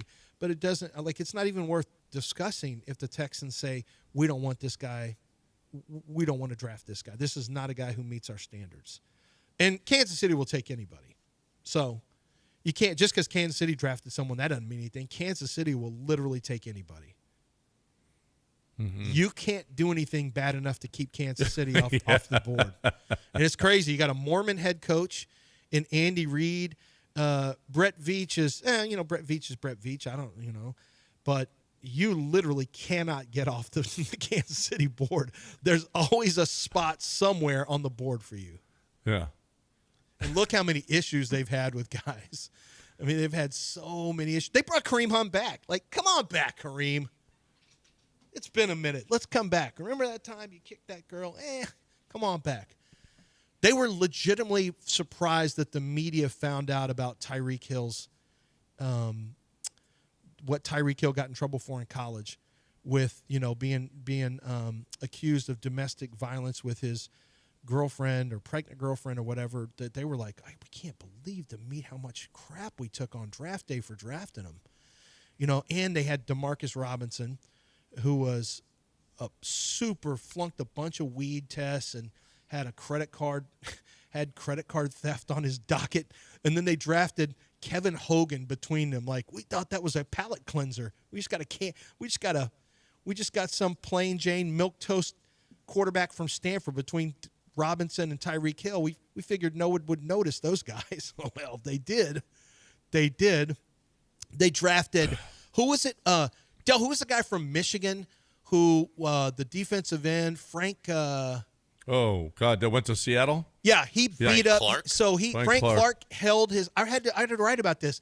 Held his girlfriend, quote unquote, captive in a hotel room, and when her brother came to try to rescue her, he got beat up by Frank Clark. Then Frank Clark took his girlfriend's hair and cut it all off with scissors. That didn't keep him like, whoo, we can't draft him in a first. Let's get him in a second. So you can't fall off the Kansas City Chiefs board. Well, It's that was astonishing. Seattle that took him, right? Oh, no, that's right. Seattle took him, and Yeah. then Kansas City got him as a free agent. Yeah. Yeah, you're right. Yep. I was thinking. I know he's been a Chief. Yeah. But yeah, and Seattle's another one. Yeah. Seattle's not afraid to take. Well- John Schneider's not afraid to take some shots now. No, John Schneider will take some shots. All right, we got a break. 713-780-3776. If you want to get in here, I know where I want to be. I want to be in Houston, September 25th through October 14th. It's the Trailblazer Poker Tour, number 2. Over $2 million in guarantees. $1 million in the title event. And you can get in it right now, as a matter of fact, because right now they got satellites going on where you can win your way into from now. Right now it's going on. Actually, today is going to be the last day, I think. Yeah, they got satellites going on to earn points to get into the $1 million title event. This is huge. The Trailblazer, man. It doesn't get, you're going to have people from all over the country coming into Houston to play in the Trailblazer Tour in the city of Houston because it is huge, people. Huge. Great poker. Now, you got everyday poker going on. You just want to play a little 1-2, a little 1-3. You can do that as well. You want to play some PLO. A PLO game is, it is off the charts good. If you're a PLO player, Pot Limit Omaha, you know what I'm talking about. You've played it. It's big. It is great. It's at 2 locations in the city of Houston. Now, they got locations all over. But if you're also somebody that wants to play at home, hijack, and you can go and deposit the money and take it out at either location for Texas Card House, Greenridge and Westheimer, or on 45, just off 45 in Spring Cypress. You can go and deposit and withdraw the money, which is a lot easier than a lot of places. If you're trying to play online, it's difficult. It's not at all when you're talking about doing it at Texas Card House. You're looking for poker. There's no better place in the city, period, exclamation point, TexasCardHouse.com.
You're back in the Veritex Community Bank Studios with John and Lance. On ESPN 97.5 and 92.5. I'm watching Scotty Scheffler work out right now, getting ready for the Ryder Cup. Holy crap. You think this guy is he shirtless? is You sound excited. No, he's not. He doesn't have a hat on. He's starting to lose that hair up in front. That's a shame. But, okay, Doc Linville. That's all I can say. Doc Linville, Scotty. Let's go. What do you guys think? Who wins the Ryder Cup this year? I'm going Scotland. I think it's Europe that plays against the U.S. Is there a bunch of teams like the World Cup? No, I don't it's not think like the World Cup. I don't think it's an What about individual Spain? country I gotta that like we Spain play. a little bit. It's the Europeans. I like the U.S. U.S. has got a good team. Some of those guys I haven't seen because of Liv. Well, yeah, but they're really good. Is it strictly Europeans, right? Or South Africa can get involved? No, South Africa. They're in the President's Cup. I got it. No, it's all Europe. It's all Euros. They're busy mining for blood diamons. They don't have time to play. So if there was a great golf. Ukrainian golfer, he could play for the Ryder Cup? Okay. Yeah. There's no such thing, but okay. Okay. I'm just asking. Because we don't hear about the great Ukrainian golfer. So if Russia had a great golfer, they'd probably be banned, too busy right? fighting. They'd probably be banned, right? Ukrainian golfers have guns in their hands. Yeah, right. but, maybe special... Of course, I've never heard of a Ukrainian golfer. But if they had a great one, he would probably be allowed to play here, right? Yeah. All right. Would they be able with the Ryder Cup team, like somebody from Dagestan, one of those like cauliflower ears guys? Well, it's technically no. Yeah, you're right. So they couldn't unless they shipped them over somewhere. So who's the favorite? The U.S. The U.S. is okay. U.S. is a favorite. Just it's got to be a small favorite. Well, no, I think it minus 150 actually. And that's ridiculous, actually, if you want to know the truth. It is at Bethpage Black, so we got the home course advantage, but they're really good. I'm worried about this one. They're really, really good. Somebody said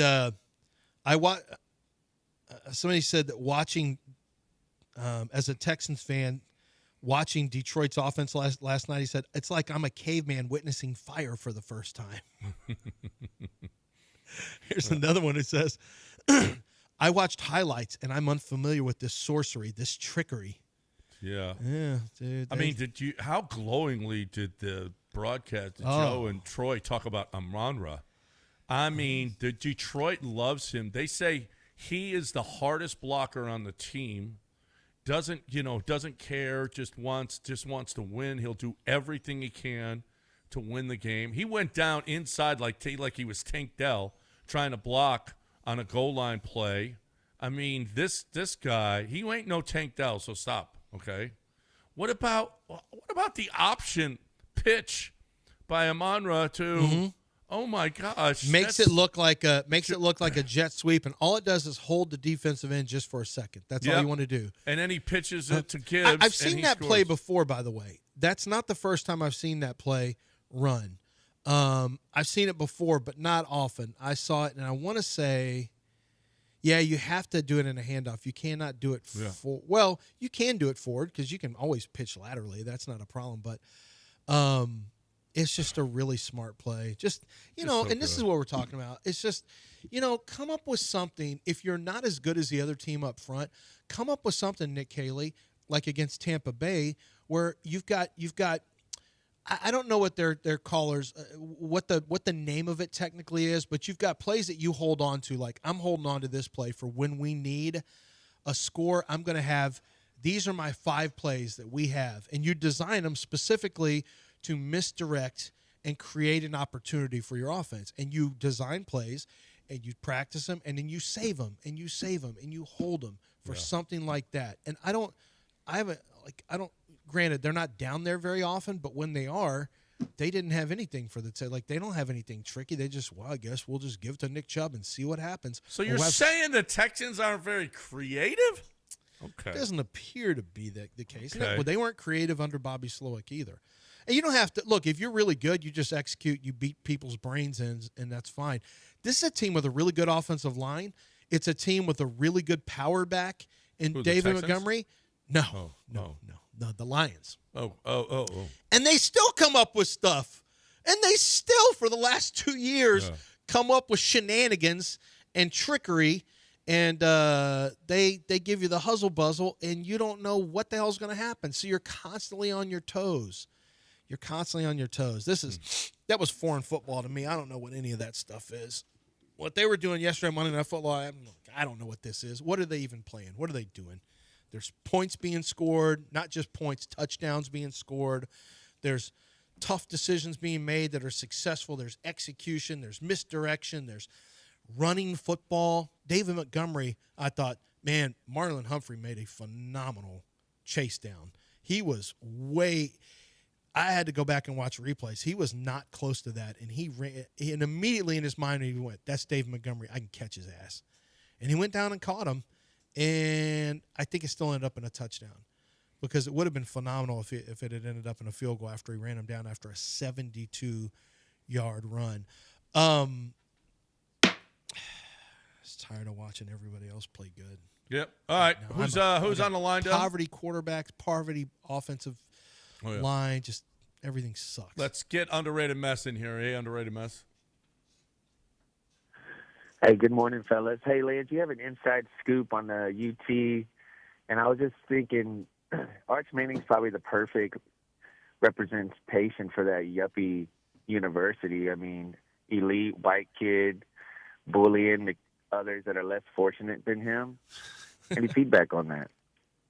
I don't understand what that means.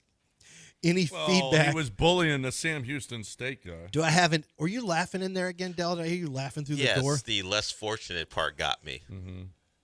Well, he does play at Sam Houston State, so he's probably less fortunate than Arch, who plays at Texas. That team Sam Houston was a really good team like 3 years ago.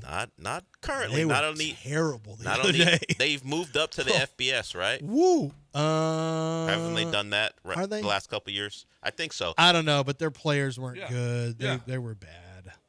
They were really bad. They won the SAS championship. Like that's what they North were Dakota a really good State team on the lower level. South Dakota, North Dakota State, and then Sam Houston was really, but their talent stinks. But Arch is like, beating up on the less fortunate. That is he true. did that in high school. I don't really have feedback really or an did. inside scoop that I don't know exact. I think you wanted to get off a joke, and it was effective. No, I'll be honest it made with me you. laugh. It made Del laugh, and it is. It seems fairly accurate. Arch is a bully. So now that when he plays SEC teams, is he going to get slapped around? Well, you tell us. We'll see. He's going to Gainesville, a team who probably is about done with their coach, so maybe he'll have a good time, although that defense, even when they miss starters, plays pretty well. We'll see what he's got. And then he's got Venables in that Oklahoma defense, who, as we know, just sacked Jackson Arnold 10 times. 100% Oklahoma's going to be the favorite in that one. If they're not, they got the wrong side. Texas might beat Oklahoma. Oklahoma should 100% be the favorite. Of course Oklahoma's going to be the favorite. I think you underestimate the line makers. Of course, because they're a better team. Oh, no, I agree with you. That's what I'm saying. But I think the line makers are not going to change. I don't even think it's close. I think what do you think the number's going to be? Texas defense is nasty, and Mateer's not going to enjoy his time. He is. It is a really good defense. In the Cotton Bowl. He's not going to have a good time. And do you know who Arch's uncles are? I don't care about that so much, but that Texas defense has been overshadowed by how bad Arch has been. They're nasty. Mateer ain't going to have a good time in that game. No, Mateer ain't going to have a good time, but they certainly should be the favorites in that game. I mean, they should. I agree. How is Texas going to do anything offensively? I watched that Oklahoma offense against Auburn, who might be fine defensively, but your defense destroyed that Auburn offense. And even still, there were guys open, and Jackson Arnold just missed them. The point spread, John, the point spread released this summer, July 7th. What do you think it was? Yeah, but that was before the season. I know. I'm just asking, what do you think it was? Probably, oh, my gosh, because Oklahoma was bad. Mm-hmm. It's probably 7. 14.5. Oh, my God. Yeah, and guess what? Wow. It was 14.5 at one point. If then you it took changed. that 14.5, do you know the middle you'll have when they play next week? Well, July 7th, I'm sorry, then it went to 10.5. So on July 7th, it was Longhorns 10.5. Well, you would have been allowed to bet it for $50 or something. They don't let you fire at those very much. They're circled. It's just to get attention from Look, people. you look at what The Oklahoma circle did. is $500. Oklahoma. Well, but I doubt they'd even let you play that 500. Are these good numbers Why would you let them play against an SEC defense? Are these good numbers? 26 rushes for 32 yards for Oklahoma. 26 rushes for That's 32 not yards. Good. That's not good. I think this line's going to be a lot closer than you think, John. I'm just saying Oklahoma should be the favorite. I don't think. Yeah, I don't know. I think it's a 1 or 2 point game. But the preseason was ridiculous. The whole Texas preseason was ridiculous. The whole Texas. I asked everybody we had about college. Is this a little too much, Arch? Or what are we doing? Why are we crowning this guy already? And boy, has he proven that he shouldn't have been crowned. There is nothing that he has done to merit the preseason hype that he got. We're in line for a 17-14 game. Maybe. Maybe. Because that Oklahoma offense can't run the football against anyone. John Mateer has to do it all. And credit to him for carrying that offense on his back, but he's going to face the best defense he's faced all year. What was the final? What was the Ohio State game final? Was it a touchdown game? I forgot how that game 14-7? Something along those lines. Yeah. We're in line for one of those. It was I think it was more than that. Yeah, their front, like Oklahoma's defensive front, runs around. They're disruptive. They're fast. Texas is going to have a hard time putting any points up, but the Texas defense is legit. They're legit, and they're going to give. I'm not sure those tackles are going to have a great day against the Texas pass rushers, but Mateer can single-handedly make positive plays. But, I think Arch has that ability if they really leaned into basically saying, we're not going to try to treat him like he's a pro prospect. We're going to just try to utilize what's best with him, which is his legs, his toughness, his athleticism. I would get at this passing thing, this whole forward pass thing you want to try to do with Arch Manning, that doesn't appear to be great. It was 14-7 in Columbus, yeah. All right. Got to talk HRP right now. HRP.net. HRP is where you get your. I'm pretty proud. JT's over there, and he was in a meeting yesterday, as a matter of fact, and looks like he's got a local church that is going to, or a local food bank that is going to be utilizing HRP, and it's a church / food bank / all kinds of stuff for help the homeless, and that is great. They've got 30 employees over there, and they don't know how to do payroll. It doesn't matter what your business is. HRP is going to help you get through, because they had a payroll department, and they didn't know what the heck they were doing, and it was it was unorganized. It's just something that you need to do, okay? You don't know the payroll game. You're not good at the payroll game. Go to hrp.net and see what they do and how cheap it is for the price of actually it's someone who's just starting in the business, all right? You can get HRP to do it all perfectly for you. I mean, you would be shocked at how inexpensive it is for HRP to take care of your payroll and your HR and your taxes. You would be shocked. I was shocked. I was like, holy cow, what a great deal this is. We found out what a great deal it is for us, how economically it's great for our business. I'm telling you, if you think this is you're wrong. It is going to be one of the best moves you've made, because you do it. You've got a professionals that know what they're doing, as opposed to you trying to do this yourself.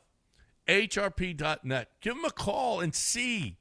HRP.net. 281-880-6525 or HRP.net.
You're back in the Veritex Community Bank Studios with John and Lance. On ESPN 97.5 and 92.5. All right, welcome back here on ESPN 97.5 and 92.5. You guys want to talk? Let's go. Get in. 713-780-3776. Irv wants to get in. ¿Qué pasó, mijo? ¿Qué pedito, Juanito G, Lancito,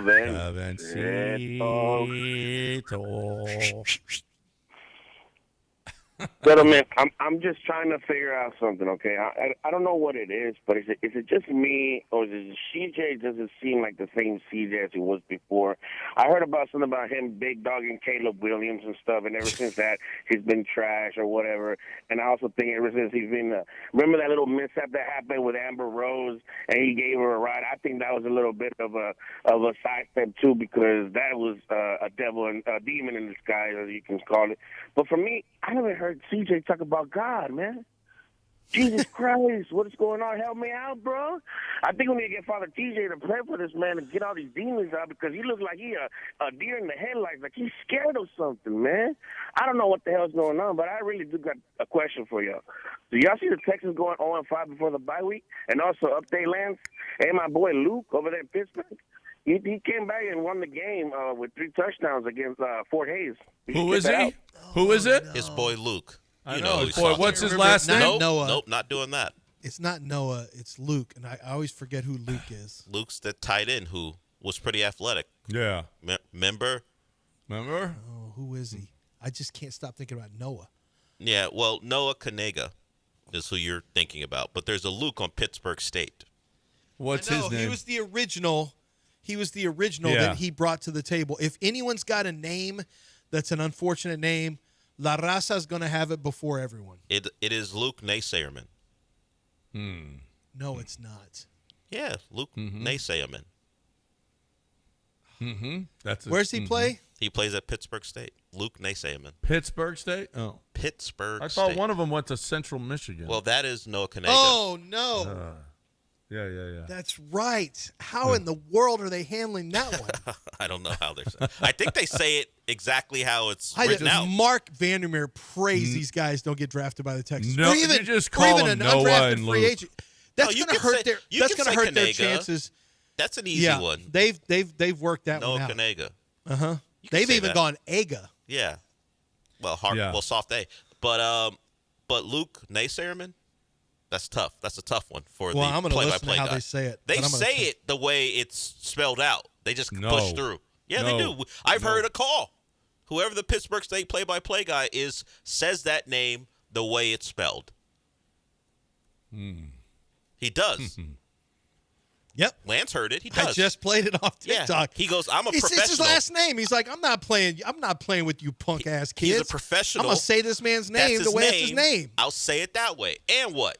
I can't get in trouble.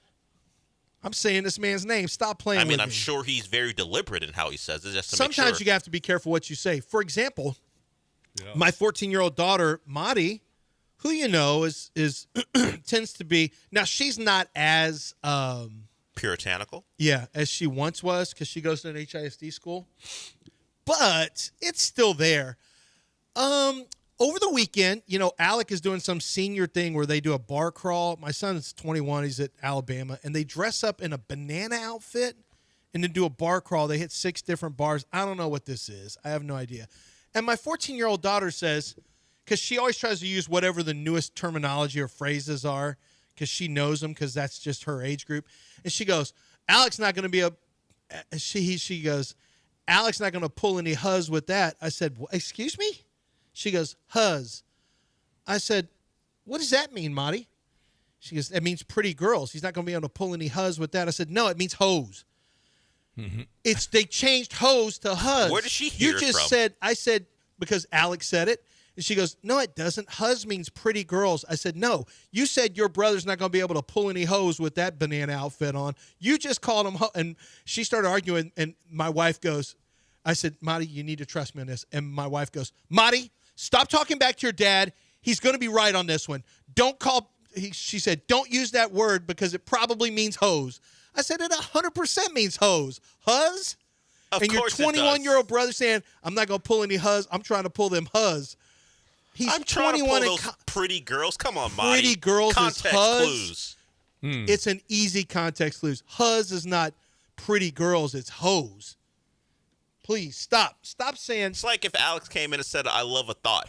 And Yeah. Marty goes, I like thoughts too. No, Yeah. Marty, not thinking. Thoughts. Yeah, Thoughts. you got to learn more if you're going to be. Well, going she to- was homeschooled. She I don't know, and no now better. she's in a performing and visual arts school. They're that ain't- gonna say things, Like, although they're softer. They're than kind of most. soft. All they do is want to perform and do monologues.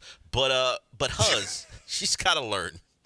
Huzz is an easy one. That's easy to figure out. Yeah. Pulling Huzz. Yeah, what's she what do doing? you think it means? Well, she didn't watch any of the movies we watched when we were kids.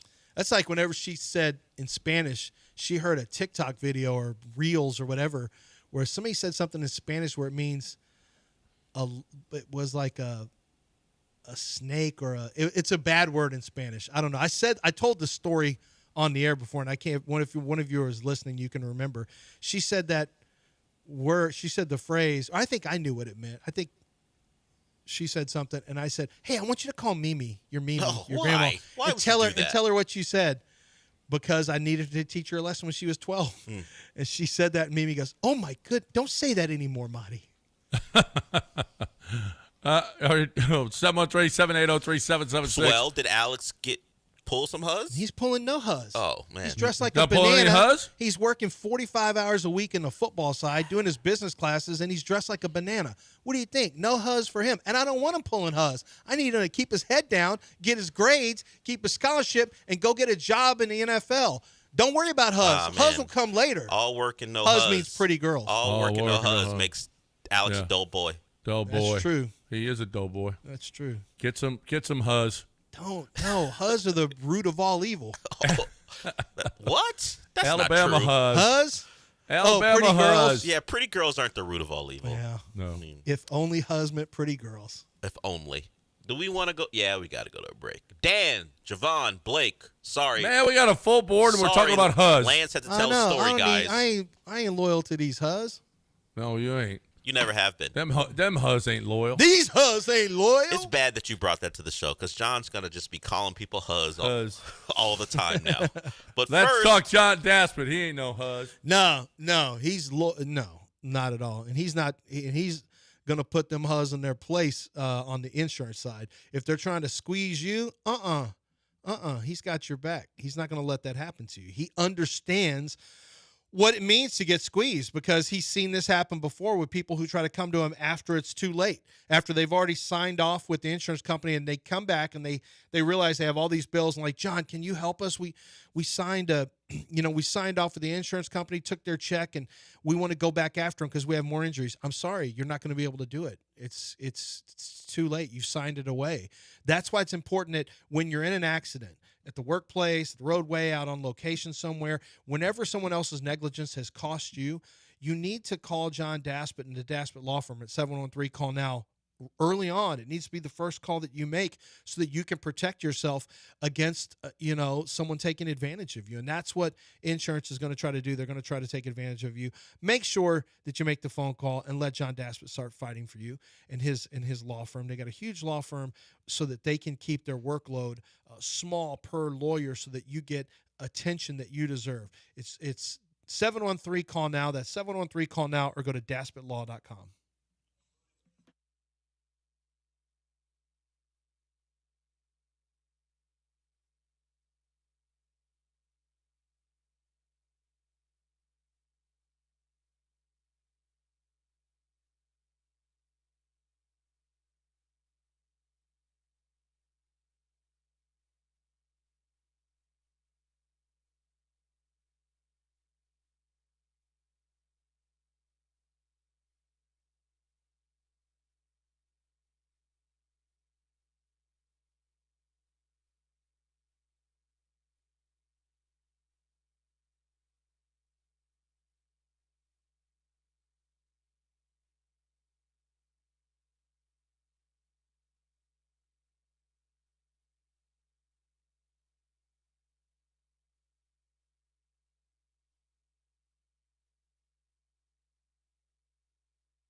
All right, let's go. 713-780-3776.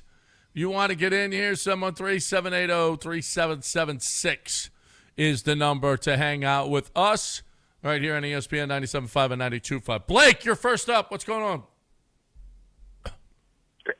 Hey, guys. First, I want to thank my Lord and Savior for the opportunity to discuss things with you guys. But second, I wanted to let you know that I filed a complaint with HR&T that this entire week of shows is not fully dedicated to the Ryder Cup. I think that's a travesty. Mm-hmm. Agree. And I hope that, John, you can convince the others to fix that. Well, he thought Lance, we tried to talk about it. Lance thought we were playing Scotland or Spain. Yeah. So well, I thought there was a number of that's teams how ignorant those two are. Wait, I about knew you weren't playing the Scotland. World Cup yeah, of you soccer, did, the but you World Cup still. of golf. But still what? Just because I don't like the sport doesn't mean I don't know what's And going Spain on. would be really good. That'd be a tough matchup. John Rahm. See, I knew John Rahm was Spanish. Yep. I know stuff. That's right. Is Maria Olazabal still playing golf? Olazabal.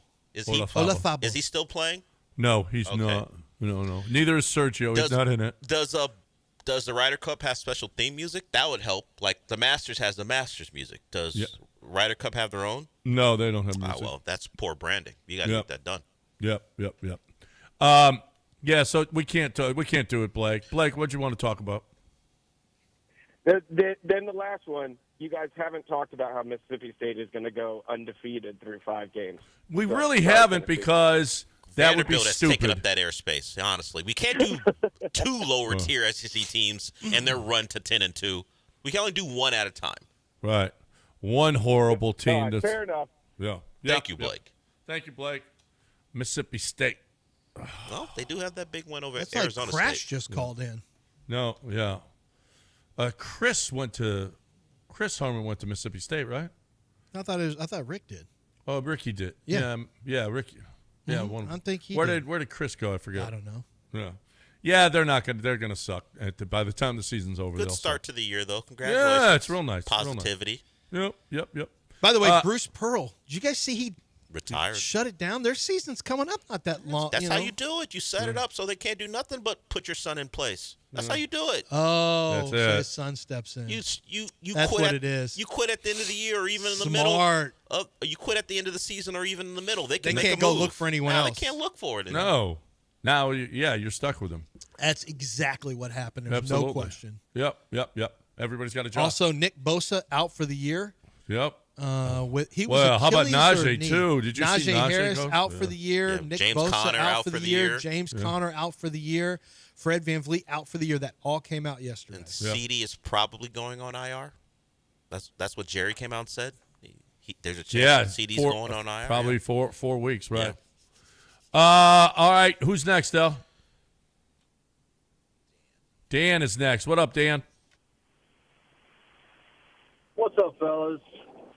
Sure do appreciate you guys. I don't know if that's said enough, but hey, I guess once I wanted to agree with Lance. I said something to a buddy of mine before Ohio State that they need to lean into his running ability to take pressure off his arm as far as Arch goes. Like, treat him more like Vince. Not that he is Vince and he has those instincts, but nevertheless, run him, like a third back, But anyway, I wanted to talk about that Fred VanVleet injury. Lance, you probably remember me messaging you last year that I was just so impressed with him bringing the ball up the court. I think this is really going to open it up and give him that opportunity to really kind of take control of the team. And let's see what he does in this third year. He's got great vision. He pulls a lot of attention and gets the ball out the perimeter. I like when he has the ball in his hands and in control, good things happen. So, don't like Fred's injury. Hope he's there for the playoffs, but I think this maybe allows Ahmed to really flourish this year. What do you guys think? Well, he's got to be better at taking care of the basketball. See, I think he can create because he can get by anybody who's in front of him. But I just saw too many really bad turnovers from him, and it really concerns me. Now, I think you can fade it because you're going to take the ball away from teams too. So you're going to have some takeaways, but you still don't want to get too high on the giveaway number, and I just think Amen Thompson, but he should get better, right, John? Like we can't just assume what happened when he was in his second year of basketball is going to always be the case. Like, guys get better. Yeah, but I don't know. Do you want Amen? Well, who else? Who was starting for this team? We haven't really talked about. We talked about Reed stepping up, Aaron Now Holiday. that Fred's gone? Yeah, what's the starting five for this team? Without Fred now. I mean, Jabari. Obviously it's Alperin, it's Durant, Yeah, it's 'cause Jabari, Amen. Who's the fifth guy? Are we going giant and putting in a wing, or will they go? Some people think ball Finney handler? Smith, but I don't think Finney Smith. I don't starts. think Finney Smith starts. I think it's going to be Reed. No, I think it's going to be is that either Reed or Aaron. As your starting? I cannot see Aaron Holiday as a starter. Well, I mean, he got plenty of minutes last year. He did last year, but they all Stone has said, including when he was in studio with us, Reed. Well, Reed has to go do it.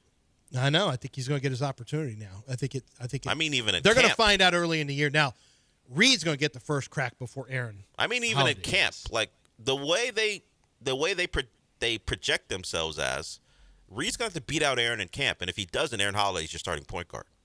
I don't think they're giving Reed Shepherd the job because he got drafted. I think they'll give it to him, and then because remember they gave him minutes as a rookie, and then they played himself out of it. Well, so there's some evidence that at least last year was already. When I say give it to him, I think they will actually make those two compete. And whoever they think is I think one guy best has point a guard big in training advantage. camp. Well, it didn't play out that way last year when he allegedly had the advantage of being the top 3 pick. When it came down to it, they sent him down the Rio Grande and then brought him up, and he got spot minutes and spot duty starting. So the way they project themselves, you got to earn that. This is how we're built. Because what you're saying is, hey, Reed, we're going to let you fail before we give Aaron Holiday a shot. And I don't know that they would say that's who they are. I think they might do that too, but who will end up being the guy? I think Aaron will be the guy. And you know what? Because Aaron plays defense, he loves that. Aaron, Shoot a little bit too. I mean, Aaron didn't play badly at all. And you got to have somebody. He loves somebody that starts the offense. I mean, last year it was so he hated it. It was hully-gully when Fred was out, and you didn't have anybody that would look so disjointed. And listen, that was Phoenix's downfall last year. Not having a point guard it's awful. I mean, I don't know. This is like a Josh Hader. This is a big blow to this team. A big blow because he loves Fred running this offense. Loves it. And Fred was just solid. Knew where to go.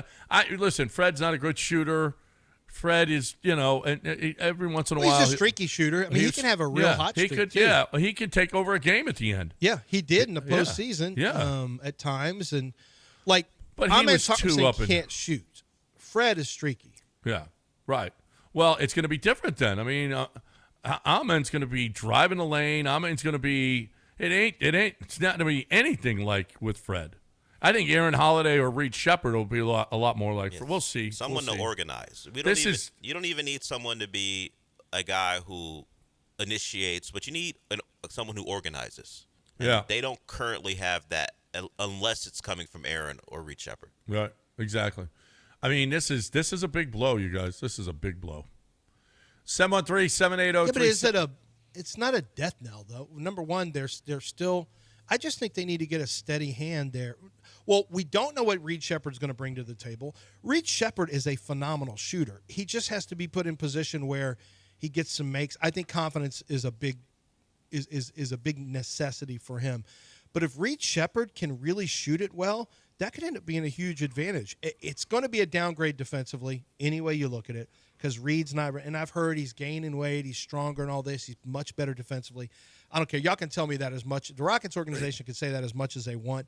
He's not as physical as Fred VanVleet. No, so, he's got good instincts, though. He does have it, and he's going to get some steals. They call him the tax man, John. That's what – or also Cocaine Curry was his nickname after his after Summer League. Yeah. They were calling him Cocaine Curry after Summer League his first year, last year. And then Then the summer league guys weren't. He wasn't playing summer league players anymore. Is it and because it got he harder. looks like he does cocaine? Was it White shooter. Is that the wispy mustache? Just a white shooter. Looks like he deals.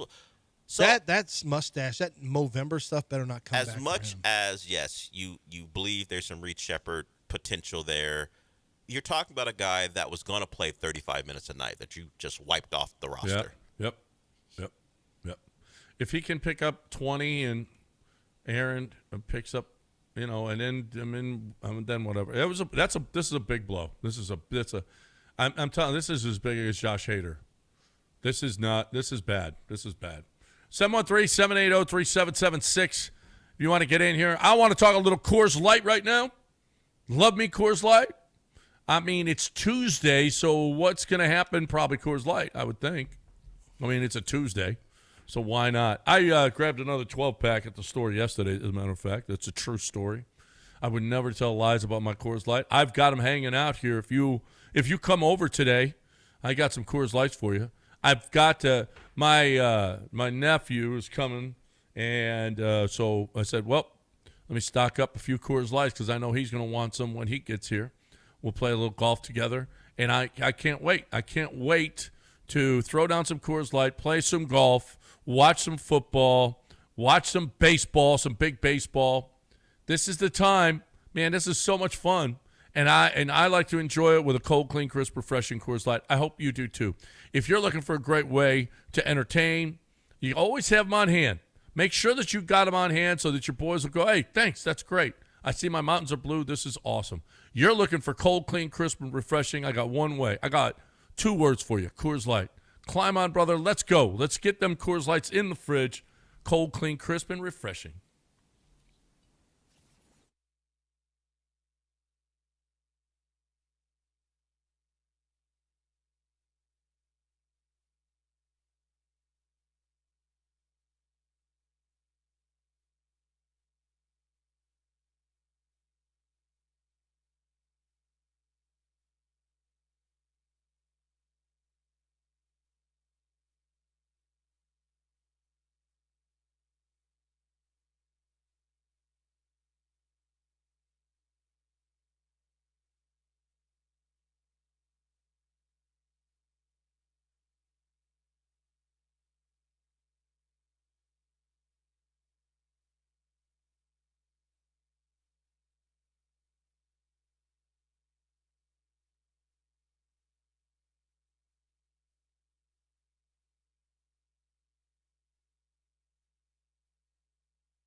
You're listening to Houston's longest-running sports radio morning show from the Veritex Community Bank Studios. Here's John and Lance. Ooh, wait until you hear this, Johnny boy. I just reached out to Josh Pate, who's got people at FanDuel and Underdog and DraftKings who sponsor his shows. He gave me the line for Texas, Oklahoma. He reached out to them and got the line. The line currently, I believe it's with FanDuel. It's either FanDuel or DraftKings. Texas minus 4.5. Doesn't surprise me at all. I dare you to throw that number up. I dare you to throw. No, it's not. Well, they don't backtrack on the power ratings. It takes a while, like about 4 to 5 games before they get too far off of them. But just watching the games, they will get buried with Oklahoma action if they hang 4.5 up there. Look, buried with it. And Oklahoma's going to be the right side plus 4.5. I mean, even that's going to be a low-scoring game. So points are extremely valuable. 4.5 seems – if you want to make Texas a favorite, you make them a 2.5-point favorite. They're begging you to take Oklahoma. Oh, my gosh. You could end up getting pummeled with that one. Mm-hmm. Oklahoma has been the better team. But, I mean, you make points, good points. I don't know how Texas is going to score either. I mean, Oklahoma's got a quarterback who is able to create things on his own. Texas, I don't know. They don't seem to be letting Arch do that, kind of, maybe. I just don't know that Arch is a good enough decision maker against a top defense. I just don't see it. I don't see it. Oklahoma has not run the ball against anyone this year. Even going back to week 1 against Illinois State, they averaged 3.2 yards per carry. Yeah. They can't push anyone around. But they still have John Mateer, right? That's fine, but John Mateer is going to have to see Anthony Hill and Colin Simmons and the rest of those dudes. These games get squirrely, so it's the Red River, so we could see a 35-28 game out of nowhere. I don't know who gets 20 points in this game. It would take some squirrely stuff, special teams wise, defensive touchdowns. I don't see how Arch, like Mateer is a good quarterback, but Texas, like I said, Texas has a really good defense and they got they got some rush. But Oklahoma's offensive line is better than Texas. In general, they've got a better offensive line than Texas. Texas' offensive line has been very disappointing to me. Very disappointing. They replaced 4 starters, but they've been soft. They haven't fired out on people. They haven't hit people and moved them around. They just have been inconsistent.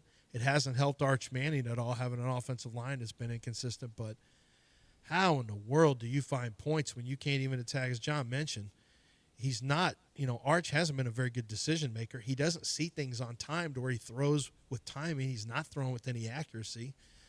I don't know how you do it. You're going to have to get the run game cranked up. It's just that game has to stay. That game's got to stay I feel like 24-21 is a tremendous amount of points in that game. That would be, it's probably, okay, what's the under-over, that's what you got to find. That's what you got to find. All right, who's on the line, Del? Javon. Let's get Javon in here. Hey, Javon. What's up, fellas? With all the crying I heard last week from these college football coaches who get paid hundreds of millions of dollars and want to go 9-3 and think it's okay, with the new era of college football, I think it makes absolutely no sense to pay college football coaches that much. You can take all that money and invest it in your NIL. I'm just telling you right now, 4, 3, 4, 5-star recruits right now, they're not going to LSU because of Brian Kelly. They're not going to Clemson because of Dabo Swinney. We don't have any coaches left in college right now that's that big of a name brand where they're going to get kids to come just based on their name. It's all about the bread now. So in that case, if I'm a program like LSU or Clemson or a big name program, go get a Willie Fritz. Go get a Jeff Traylor. Go get somebody that can run a program and invest the rest of the money into your NIL and get players, because that's how you're going to win games nowadays. There's no Joe Paterno. There's no Bobby Bowden. There's no Nick Saban. Nobody's going to your program because you're Brian Kelly. Nobody's going there because you're Dabo Swinney. So there's no name brand coaches anymore. So let's just go get $3-4 million coaches and let's take the rest of that money and let's get players at these programs. That's all I got to say. Yeah, I appreciate it. He's not lying. He's not wrong on a lot of that. I would tell you that people went to Alabama. Kalen DeBoer, Not because of Nick Saban. They went because they can get to the pros. Right. Like, that's a pathway to the pros, and Nick is your shepherd, and it's proven. Now, I thought – it's funny you say that, Siobhan. You know what I thought over the weekend? How long are they going to keep allocating this much money to quarterbacks? You're giving this much to DJ Lagway? He stinks. He sucks right now. Lenore Sellers, not making an impact. Arch Manning, not making an impact.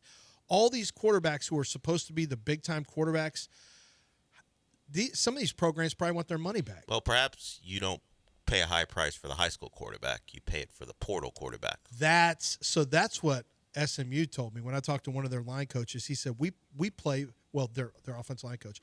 We don't pay for the high school player. We pay for our players or portal guys, but we take care of ours. He said it causes so much trouble now. I've heard this from 3 coaches now. The biggest issue that they have right now in college football is paying a lot for a high school senior because it creates division in the locker room. Because guys who have been there are making less than an 18-year-old who hasn't done anything. And if that guy's not the right kind of guy, like if they don't like him, it gets really bad in the locker room. I heard about a fight on one team because of that very thing.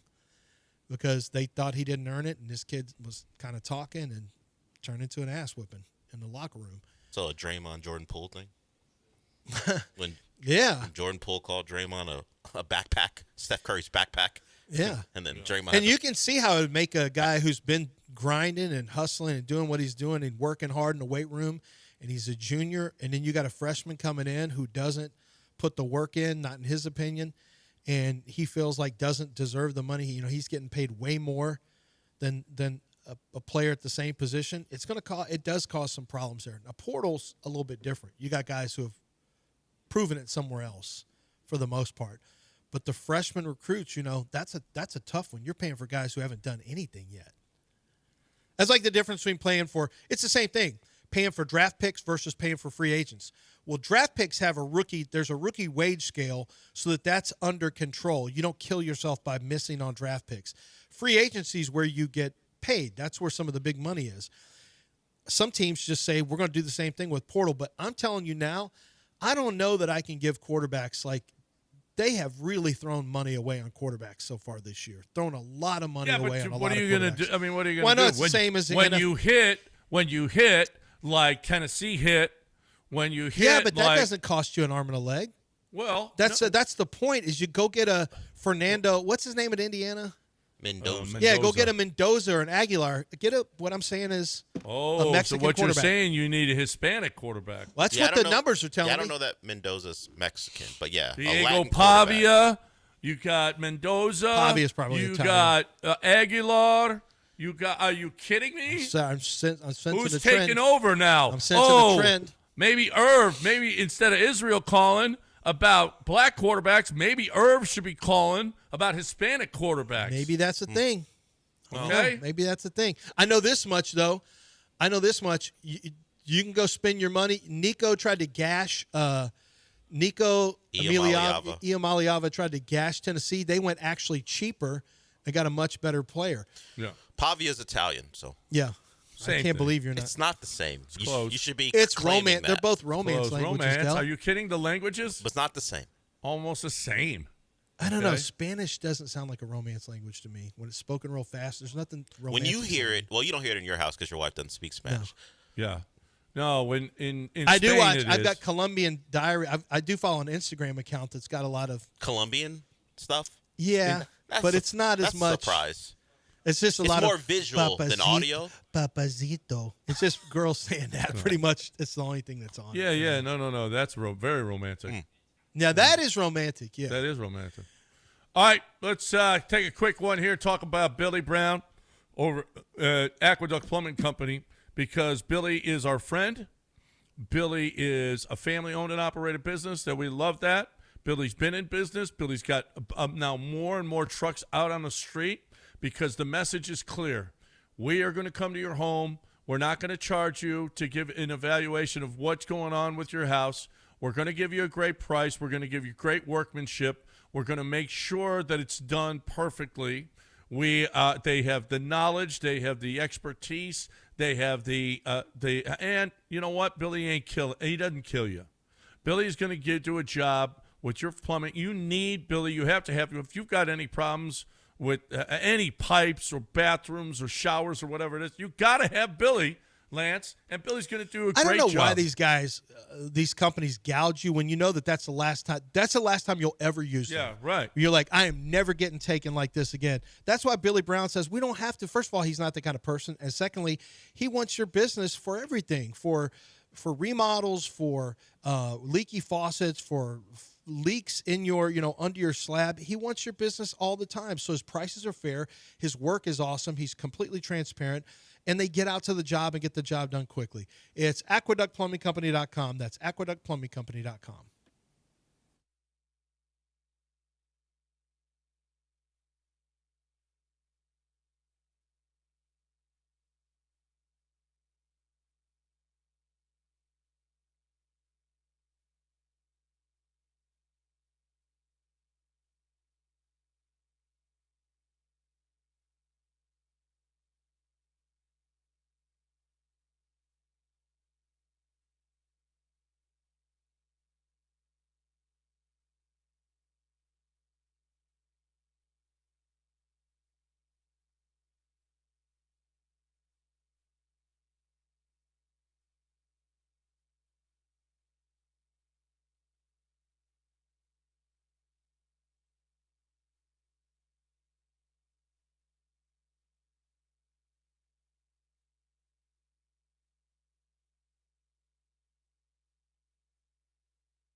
You're back in the Veritex Community Bank Studios with John and Lance. On ESPN 97.5 and 92.5.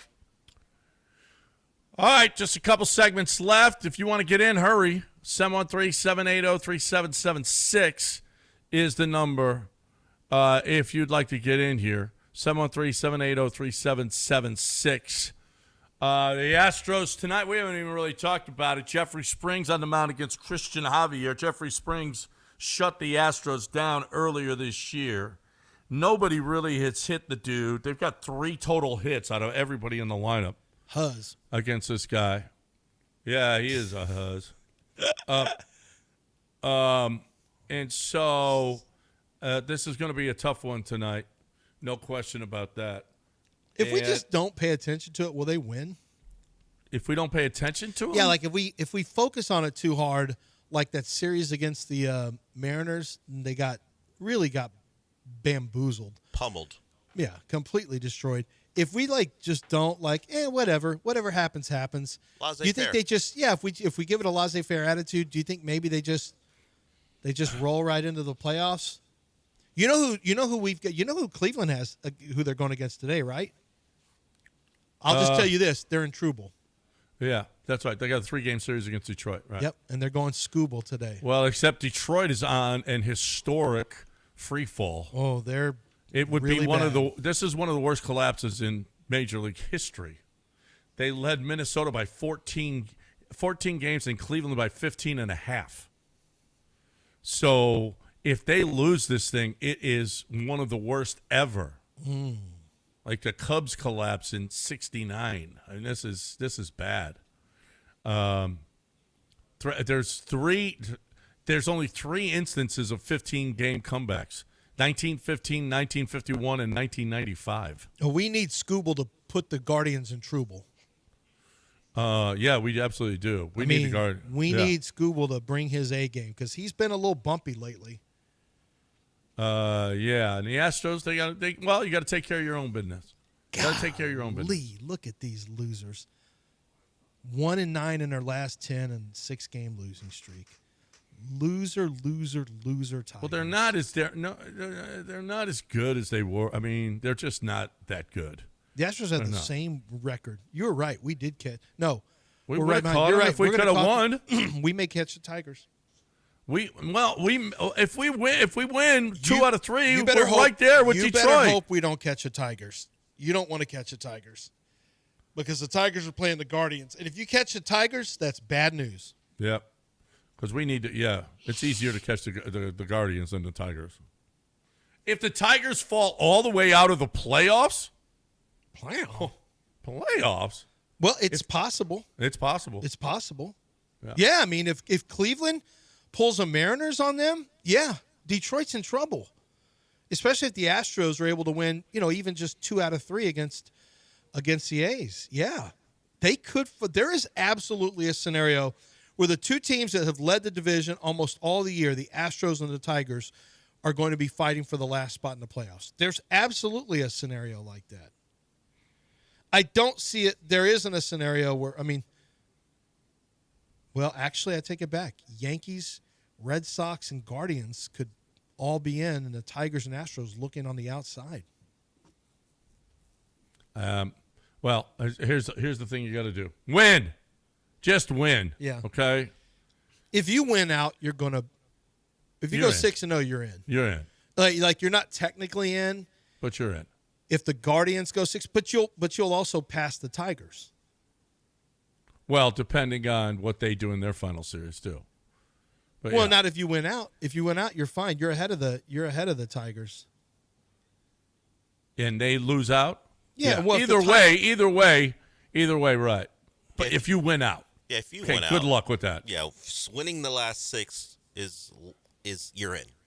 But yeah, good luck with that. Are you going 4-2? Odds are 4-2, 5-1, 6-0, something in that neighborhood. Those are just the only options. In that neighborhood. In that neighborhood. Is Fromber pitching in one of these games? Ooh, he's in that neighborhood. That's one loss. That's the one. But what if your offense gets red hot? How red hot would they have to be to make up for 9 Fromber? runs. Okay. 9 runs. Right? Would it take to fade a Fromber start? You have to get at least 7 runs and have your bullpen shut him down. So Fromber is pitching Thursday against Severino. I can't see anything bad happening there. Yeah, this is what it looks like. Christian Javier, Hunter Brown, Fromber Valdez, then Jason Alexander. I don't know why they have Fromber listed. I don't know why they have Valdez later. too. Yeah, I don't. That's not correct. That should say Blue Ball. Yeah, Blue Ball or Hunter Brown on short rest if you really need it. You're going to have to get into the playoffs. You may need to go Hunter Brown on Saturday. Do you guys see? No. You couldn't come back. You'd have to come back with Javier. Do you guys see what the Astros run differential is this year? 17. It's negative. No, it's not. po- It's it's positive. 17. Yeah. 17. That feels about Holy right. crap. Because they've they taken get their some ass beatings. kicked in games. Yeah, but they beat down the. And they're 13 games over 500. The How does that Dodgers. happen? They're 12 games over 500. How does that happen? Did you forget that Chaz had to go back-to-back relief appearances in one series against the Orioles? Yeah. You don't get when they Chaz. when they Chaz get there- doesn't come into game. He's come into games 3 times this year. That's never a good sign. Have you guys seen net yardage in the NFL this year? I bet we're doing good in that one. Net yardage. Guess who the best team in football is? Colts. Colts are number 1, 439 plus 439. Now, they played the Titans and Dolphins, so let's keep it in perspective. Yeah, right. Too bad. And they played the Broncos, who are good. Well, They one- needed a leverage call to win. The Bills are second, plus 398. The Falcons are third. Falcons, Rams, 49ers. Playoffs? The Falcons? Guess where the Texans are? Where? Tied with the, you'll never believe this one, Ravens. Steelers. The Ravens, Ravens. defense stinks. Yeah, Ravens they really defense do. does stink. Ravens got the brake speed off of them in the run game yesterday. They look bad. Minus 145. Worst team in the league coming up this weekend. Tennessee minus 454. Minus 4.5 football fields in 3 games. So the Texans have a chance to play against one of the worst net yardage teams, or the worst net yardage team, worst. and then an awful Ravens defense. Right. 2-3. Oh, no. Now do the Ravens offense. Well, yeah, but Derrick Henry's just going to fumble the game away anyway. So the break. 3 fumbles in 3 games. Yeah, and every two- game he's fumbled. 2 critical, very critical fumbles. Critical. So look, Critical. we'll beat the Titans, and then the Ravens with that awful, awful defense. The Texans may score 2 touchdowns. Now, can you hold the Ravens to? Nah, never mind. Forget about it. I was trying to make a case. What were you never gonna mind. do? What were you gonna do? Nah, never mind. That's it. Oh, my God, I can't wait until Friday. 4 a.m. the Ryder Cup starts here. 4 a.m. We'll be watching Ryder Cup all morning Friday, people. Who is we? Me and us, the 3 of us, just talking about every shot. That's not going to happen. We're going to talk every shot. Yep. This is so totally sweet. So So it's Spain, Scotland against the U.S., right? No. That's what I found out. That's what I learned on the show today. You don't know. Yeah, that is the thing that Lance teaches people on the show. Scotland and Spain are in the Ryder Cup. Can you have a Scottish golfer on the Ryder Cup team? Yeah. Yes, you can. But they Thank you. Can you Do have a they? Spanish golfer? Yes, you can. Thank Do you. they? Do they? Is John Thank Rahm you. on Is the John team? Rahm on it? Is on. Yeah, he is on that Well, team. there you go. Yeah. I win again. Golf knower. All right, Del, we miss anything else? Oh, what else Hey, did we miss? You know what? I want to say this. Did you guys see Baker getting his hair dyed by kid cancer patients? I did not see I didn't. He got his hair. Did you see his hair this weekend? I think it was it was I crazy. just saw him lead another comeback. He got his hair dyed by these kids. They were just putting all these different colors in his hair, and he did it to raise money for cancer, kids with cancer. Mm-hmm. Baker Mayfield is done a complete 180 on his life and his career. He actually did some of that in Cleveland. He was actually pretty active in Cleveland. That was one of the things that they liked about him in Cleveland. So I think this has kind of been – now, I don't think he was the most mature, but I do think he's been actually kind of active and stuff like this, which is great. You just don't hear about it when he's losing. When you win, you hear these stories. So now it's like, Baker good. Before it was like, Baker suck. What about the kids that he's visiting? Who cares about those kids? Can't throw touchdowns. Now, it did happen. John didn't get what do we say? He didn't get centelled. He didn't get ball sacked, but it was from 3 months ago. Oh, it was? Yes, it did happen. He did do all the things he said he did, but it was from the off season where he dyed his hair to help out cancer patients. So it was that.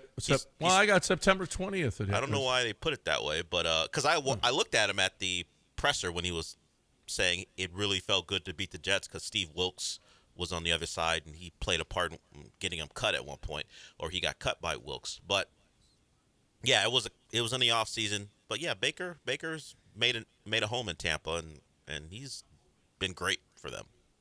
Absolutely. Yeah, I mean, I think the way he's playing and what he's done this year, I mean, I'm a big Baker fan. And this all started his late 20s, 27, 28. So I didn't like him before. I like him now. So yeah, me too. Maybe we don't give up on quarterbacks so fast.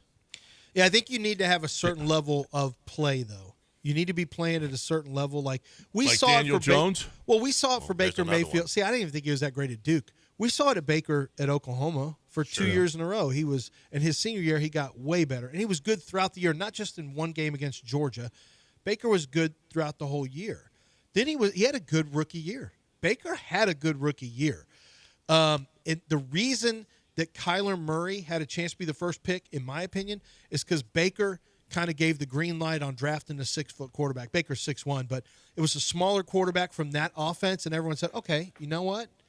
We got a Baker. Baker checks that box. We can do it with Kyler Murray too. And it became easier to draft Kyler Murray. And then Baker fell off. But you don't want to give up on quarterbacks too soon if they've shown something. Sam Darnold is playing pretty well now. In Seattle, he's kind of picked up where he left off. He is, I don't know if you guys have seen what Jackson Smith and Jigba and Torrey Horton is doing from Colorado State. I always loved Torrey Horton. He got hurt last year, but Torrey Horton's got, I think, 5 touchdowns already, the rookie, including a kick return last week or a punt return. But I'm just tired of all these quarterbacks being better than what we've got. So I'm looking at Baker, his time in Cleveland. He threw a lot of picks, but was the 2021 year the Odell year? Was that the year? I don't remember. But he wasn't good in 2021. They were like, we're out on you. I think so. He only really had, of course, I don't know how the off-the-field stuff corresponded to getting him out of there. But the 2021 season was disappointing. And then he was the vagabond Baker in 22 with the Carolina Panthers and the Rams. And when he got to Tampa Bay, he was a good player. So we're talking probably 2 seasons where we just quit on Baker Mayfield because he wasn't good. In one of those seasons, he was the backup or playing for Carolina and the Rams. Well, this is wild because Odell Beckham played 16 games for Cleveland in 2019. He had 74 catches for 1,035 yards and 4 touchdowns. But the next 2 years, he played 7 and 6 games. But people from Cleveland who were in that organization will tell you he was a huge cancer and a huge problem for Baker Mayfield very specifically. Odell Beckham was. Beckham is an amazing case study because he had his first 3 years in New York with the Giants. They were amazing. They were amazing. 91 catches, 96 catches, 101. 1,305 yards, 1,450, 1,367, 12 touchdowns, 13 touchdowns, 10 touchdowns. And everything after that has been filled with injury or a lack of relative success. Other than he had a 1,000-yard season with the Giants in 18, his last, but he also missed 4 games. And then he had a 1,000-yard season with the Browns, but didn't really mean anything from a win standpoint, and he only had 4 touchdowns. Yeah, Baker's made a comeback. It's kind of fun to see. And I think this is with a lot of players, with a lot of people. I think we like to see people as a society humbled. I don't know what that says about us, but sometimes you like to see guys humbled, but then you also kind of cheer for their redemption arc as well. So that shows that we're actually good people. When we cheer for your downfall, but we also cheer for you to come back, shows that we're actually in reality good people. Are we good people? We are good people. Yeah, we are. We pray on your downfall, but we also acknowledge your success when you come back. We're good people. As long as we like you. Especially in Houston. Look how easy we are on our teams that suck. We are actually fairly easy. Yeah. All right, we got a break. News of the Weird coming your way next. Don't go anywhere. But right now, Underdog Fantasy. Download the app right now. Use promo code Lance on your first deposit. When you make your first play of $5, you are going to get $50 in bonus cash added to your account, and you do it that what you like. Play it however you choose. I know this, though. One of the easiest ways to win with Underdog Fantasy on the Pick'em Challenge is looking for the hookups that they give you. And you can find them in your lobby. They've got free picks with like Russell Wilson, 0.5 passing yards. All he has to do is complete one pass and it's a winner. So it's an automatic gimme. So once you do that, then you have to add, 2 more with it. But it gives you a great chance. You've already got one in the book. So now all you have to do is pick 2 games or 2 players where you can pick higher or lower on stats. Here's a little hint. Don't be afraid to pick lower. Lower wins all the time. So don't be afraid to go lower on a statistic. Don't be the guy who just says, I'm just going to go higher on everything and assume that everything's a shootout. Doesn't happen that way. So do your work, study, and figure it out. But you also get profit boost. This weekend alone, they had a 75% profit booster.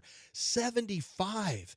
Man, all of a sudden you're looking at like a 42 times payout on 4 different picks. Like you can find that when you have a payout boost of 75 and you pick, higher or lower on one pick that might be kind of an underdog pick. Study your games, take your knowledge, and win big money with Underdog Fantasy. Use promo code Lance.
All right, welcome back here on ESPN 97.5 and 92.5.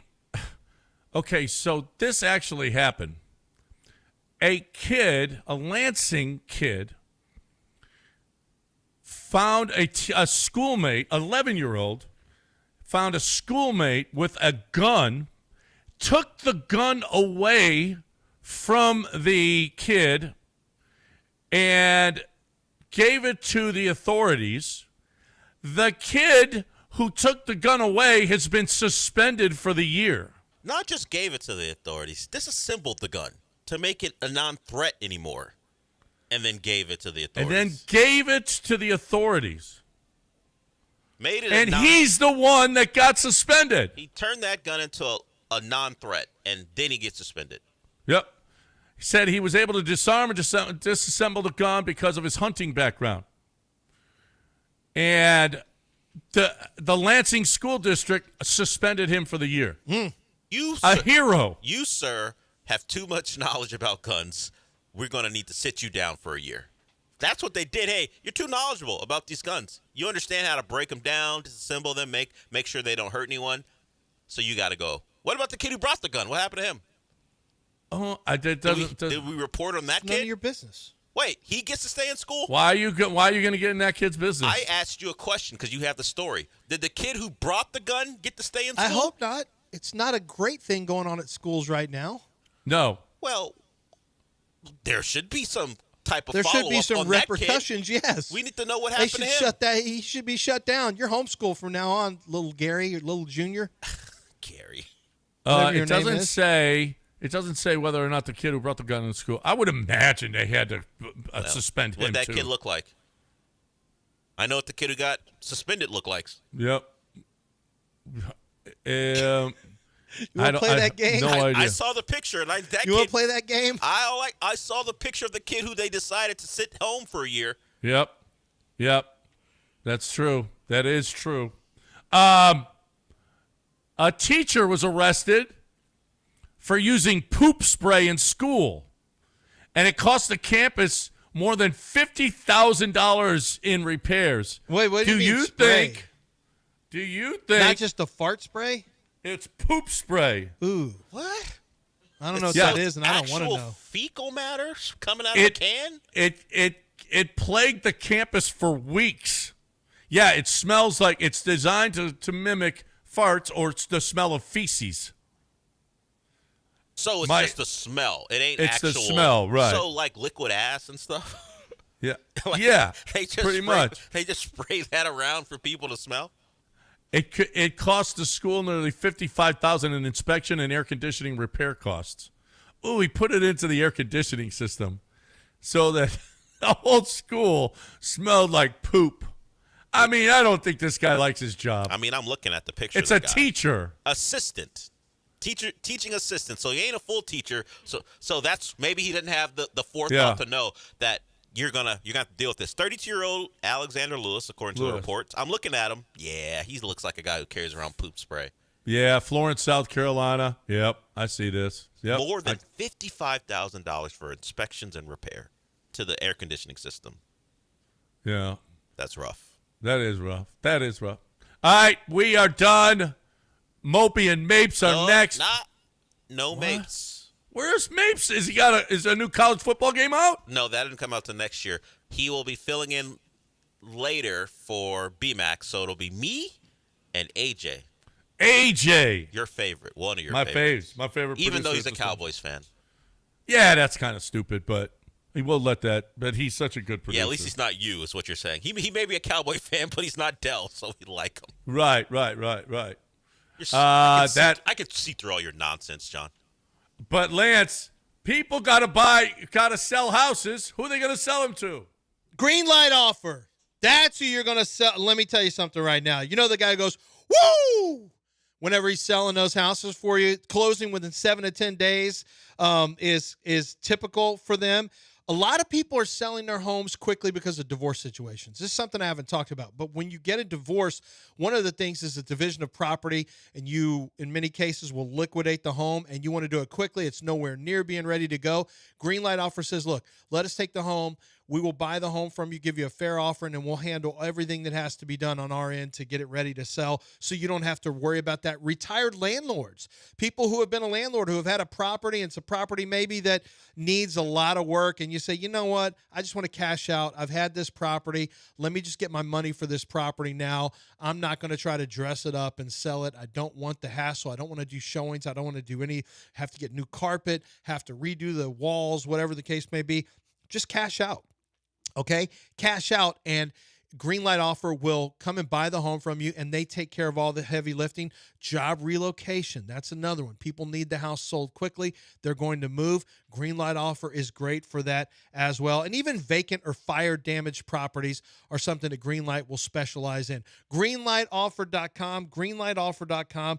That's the best way to sell your home right now. You can get a hold of Sean and literally ask any question you need, but they can sell your home quickly with no hassle and get money in your pocket. It's greenlightoffer.com.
So there was no plan to talk about the Rockets, really probably until Media Day, which is next Monday, September 29th. The Rockets introduce their team to us. The media will get to ask them questions.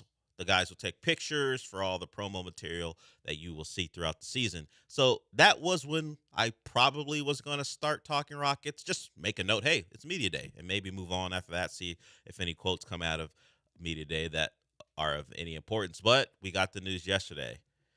And whenever this happens, it's a real gut punch when you're a fan of a team and you find out one of your players gets hurt off the court. Like, sure, Najee Harris, Achilles, Charger fans, NFL fans saw that happen. Of course, Nick Bosa left the game for the 49ers.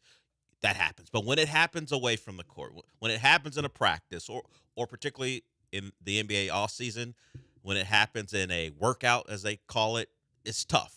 Because for most part, those guys are out of sight, out of mind, unless you love watching like random gym runs that they do. You keep track of that. But for the most part, an NBA player is out of sight, out of mind. You just expect them to come back healthy. And, of course, it always happens. Sometimes major injuries, sometimes small ones where, a guy has a hamstring. He's not ready for training camp. You're like, what? What has he been doing? Well, they've been working out. They've been playing basketball. And Fred VanVleet tore his ACL. It is a damper on it puts a damper on what was supposed to be a really exciting Rockets season. Look, they still got dudes, a lot of them that can play. But we know Fred's importance. Even if we exclude his run in the playoffs to get them back into that series against Golden State, he is of major importance. Of course, Kevin Durant's here. You've made acquisitions like Dorian Finney-Smith. You brought in Clint Capella, which the great Sean Mates pointed out, if you didn't sign Clint Capella to a deal that starts about $6.7 million per season, maybe you would have had room to go sign an actual point guard that you could play. I know people were calling for this guy. The Russell Westbrook name came up. Terrible, by the way, suggestion, everyone. But that name came up. The Rockets are like $1.2 million under the first apron. I don't believe they want to operate as a first apron team, and the veteran minimum is like 2 point something. That's if Russ would even take that. So he's off the board, it feels like. The Rockets, I won't say they're in trouble, but it's a big blow.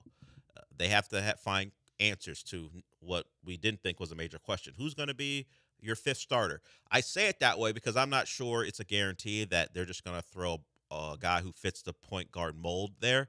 Maybe that's something they figure out in training camp and go, hey, our best five that works together the best as a starting unit. It doesn't involve an Aaron Holiday or Reed Sheppard. And that Reed Sheppard name is going to be one that becomes more prominent. All the NBA nerds, and I don't even say nerd in a derogatory sense, but just those NBA nerds who's how they make their living is doing NBA stuff on a podcast, or maybe they have an NBA Twitter account focused and a website focused on the sport.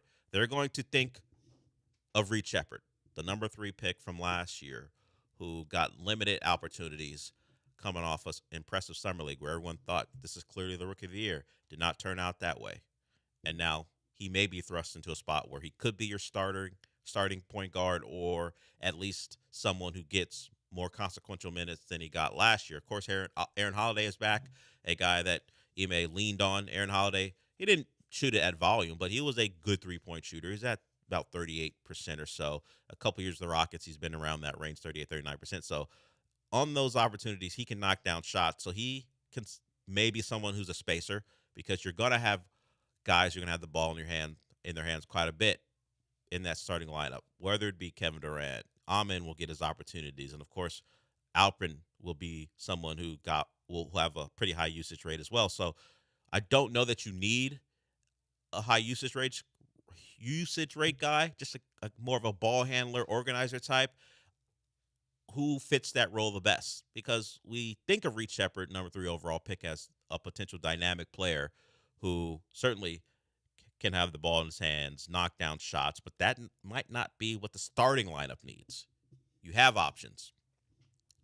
How much do you want to take away from your top 3 in that lineup to incorporate Reed Sheppard as a starter? He may be better as a guy who's helping run a second unit. So those are the questions they're going to have to figure out in training camp and of course over the course of the season, because we expect the Rockets to be good. I don't care what they are early. I think they'll be good.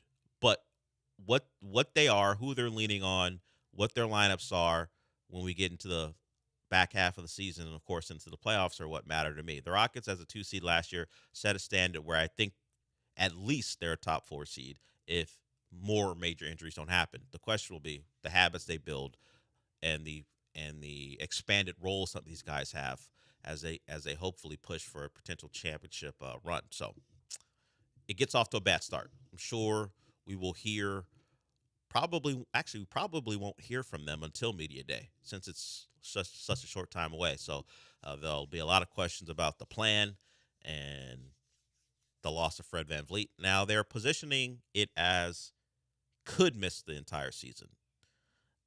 It happens in September. What's Fred VanVleet's recovery time like? And is he someone who's a candidate to be back if the Rockets are in the middle of a playoff run? Could he be back in May or June if they go really deep in the playoffs? So they won't rule it out entirely. It does feel like that's just words right now. An ACL tear this late, surgery needing to be done. I don't expect to see him late in the regular season. It may be one of those things where they say, hey, Fred could come back in May or June, and we just never see it. So that's harsh to hear, particularly when, if you're a giant Rocket fan, you're just rolling through your day. Yeah, the Texans are terrible right now. The Astros are playing poorly. But, Rocket season's just around the corner. And you get slapped in the face with Fred VanVleet out potentially for the year when you weren't even thinking about a major injury. You're just hoping and really waiting to see what the guys look like in their uniforms. Because I'm sure plenty of Rocket fans knew media day was Monday. I did not know. I had to look it up. I was like, when would I have actually started talking about the Rockets again before this injury? And it would have been likely next Monday. We don't get there without a big injury. And these things unfortunately happen, not to the extent of Fred VanVleet, but an all-star will miss at least a month of the year. That news came out over the weekend. Tyler Hero's got whatever foot impingement is. He's got surgery on that. So he'll miss 8 weeks starting from the time of the injury. So that means training camp, preseason, about a month of the season, the regular season. So it happens, it pops up. But when you hear the ACL tear, man, oh man. So the questions about who will be that fifth starter will be the biggest part of training camp. We thought we were just going to say, hey, what's the rotation like? What are the lineups going to be? What this offense will look like with Kevin Durant as your starting 4/3, whatever you want to call him. Now you got a much bigger issue to deal with. So Fred isn't someone that probably got enough credit until he had those 3 big games in the first round. But we should have just paid attention. The Rockets hold him in high regard. They've treated him as an untouchable as far as coming out of the lineup. Fred, when he's healthy, he's getting 35 minutes unless there's a blowout. Either way, they're going to have to find a way to replace those with guys that he may trust. That'll be what training camp's about. Can Reed Sheppard fall into the category of ball handlers that he may trust? It's a big year for Reed Sheppard. Got even bigger with the Fred VanVleet news. If you want to talk about Fred VanVleet and what the Rockets should or can do, 713-780-3776. We'll hear from D'Amico Ryans today. We got our misery index. No Sean, but we'll do the misery index for those who don't know. It is just a way for us to talk about college football in the way I like to talk about college football, miserable fan bases. And there are certain fan bases who have been on the list throughout the season. There's a new one, thanks to what happened in Stillwater this past football weekend. There's a new one on the list, and they may be one of the more miserable because with Gundy's status, you're never sure if he can go out on his own terms or will he be someone that the administration just fires, considering his alma mater. It's his alma mater and all the winning he has done in the past. So we'll get to that as well. We'll talk about some NFL injuries, and we'll talk about the Ravens, who are on the Texans schedule coming up here shortly. And the Ravens have one of the worst defenses in football. And Derrick Henry is now a fumbler, something he hasn't been, but apparently that's just in his bag in 2025. So we'll get to that and more when we come back. We got AJ here with me, and we'll take you to 12. We'll be back.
This is the Del Olalea Show, on ESPN 97.5 and 92.5. broadcasting live from the Veritex Community Bank Studios. Here's Del Olalea.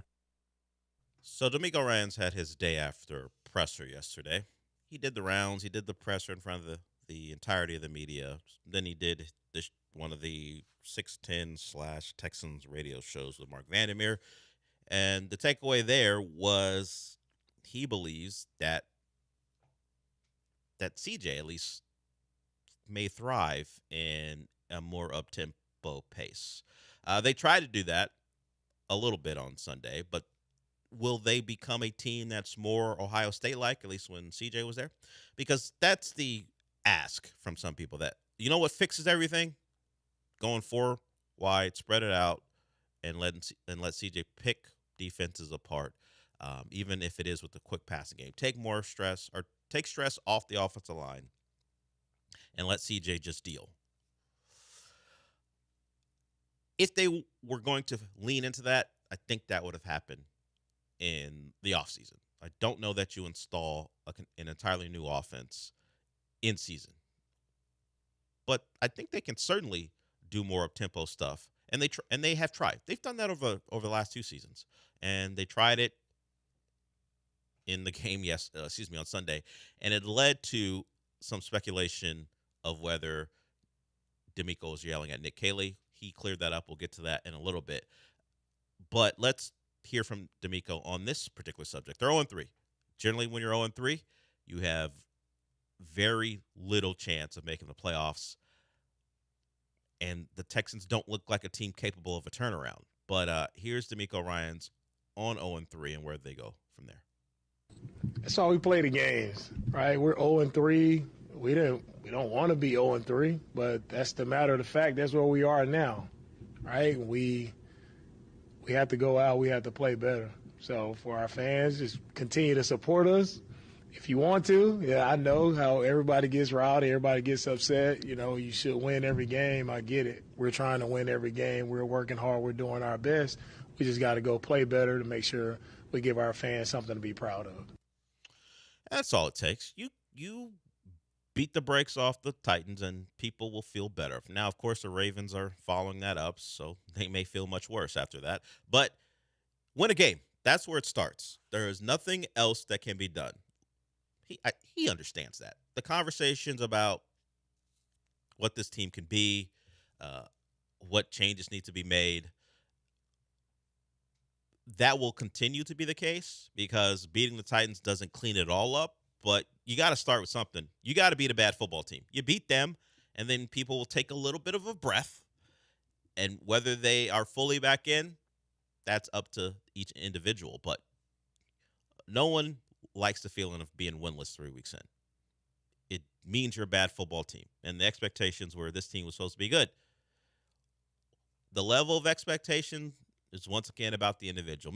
I thought this was a playoff team and maybe a team who wins another playoff game at home.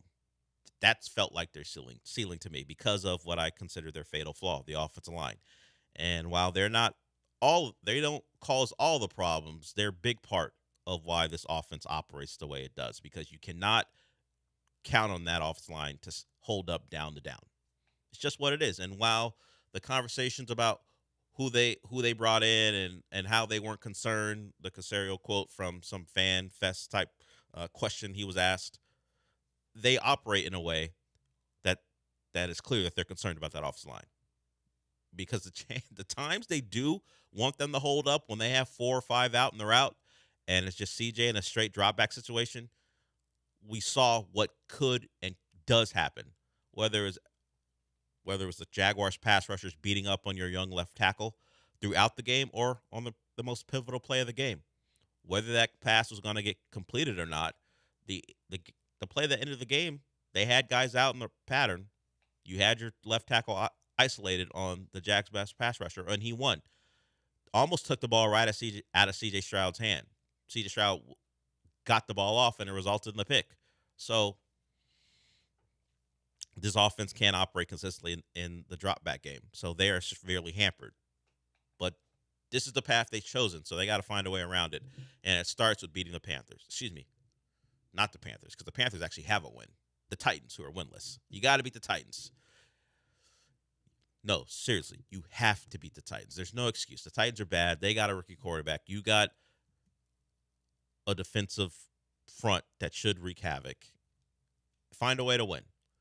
Now, the question, at least for me, is who's going to be back there behind Will Anderson and Danielle Hunter? Because, of course, we saw Stingley get pulled out of the game. I wonder if they'll actually put him on the injury report. I think this goes back. I think they're calling it a rib. This goes back to the first game of the season. He got folded up on after, I don't know, was it Hansen or Toto hit Devontae Adams, and Stingley was there for the play, but he suffered the brunt of that impact, and he has been hampered ever since. You'll watch him from time to time look a little gimpy when he's trying to get out of his back pedal. He's less willing to like maybe add another hit on as a guy is being held up. He's just a guy who is banged up, and the Texans have kept him off the injury report, and it has affected his play. He is not the same Derek Stingley we have seen. We saw on a play early in that Jags game, he was beat. And because the Jags receivers never make plays on the ball anymore, he was able to like backhand it as he was flying by the receiver to kind of either knock it out of the guy's hands or distract him a little bit, and the receiver dropped it. But he was beaten on that play. I think that was his last play of the game. So we'll see where Derek Stingley is when we get the initial practice reports from this week. I think those come out tomorrow. Today's an off day. But you look at, it's only one metric, his PFF. Derek Stingley is rated as the 67th best corner in football right now. And Kamari Lassiter is 53rd. That's not the standard those two guys set last year. Now, Lassiter had it tough on the Brian Thomas play that put the Jags in position to win the game. He got beat. There's some question, at least from him, where he thought he might have had some help. He gave Thomas the outside, and Thomas took it for a long run, or a long catch and run that led to the touchdown that the Texans allowed the Jags to have to try to get the ball back. So their cornerbacks have not played up to the standard that they set. Bullock has not had a good year. If we're just going by PFF grades, he's the worst-rated defender on their team as far as guys who qualify and are starters. The only person who's even close is Mario Edwards, one of their defensive tackles. So Kalen Bullock, according to PFF, is the 74th best safety in football. They only rank 76. That's how bad he's been, according to PFF. Gardner Johnson's been fine. He's about an average safety.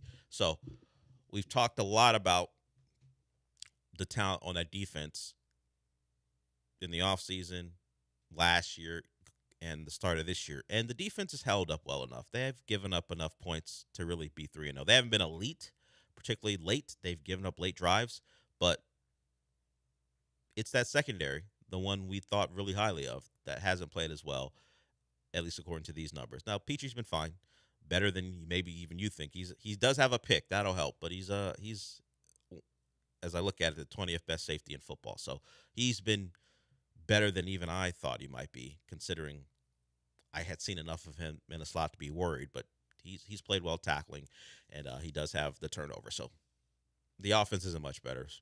CJ's the 26th best quarterback in football right now. They rank 36 of them. So the numbers are going to look that way when you're 0-3. You're going to look across the board and look at a lot of guys who aren't performing up to what we thought they could.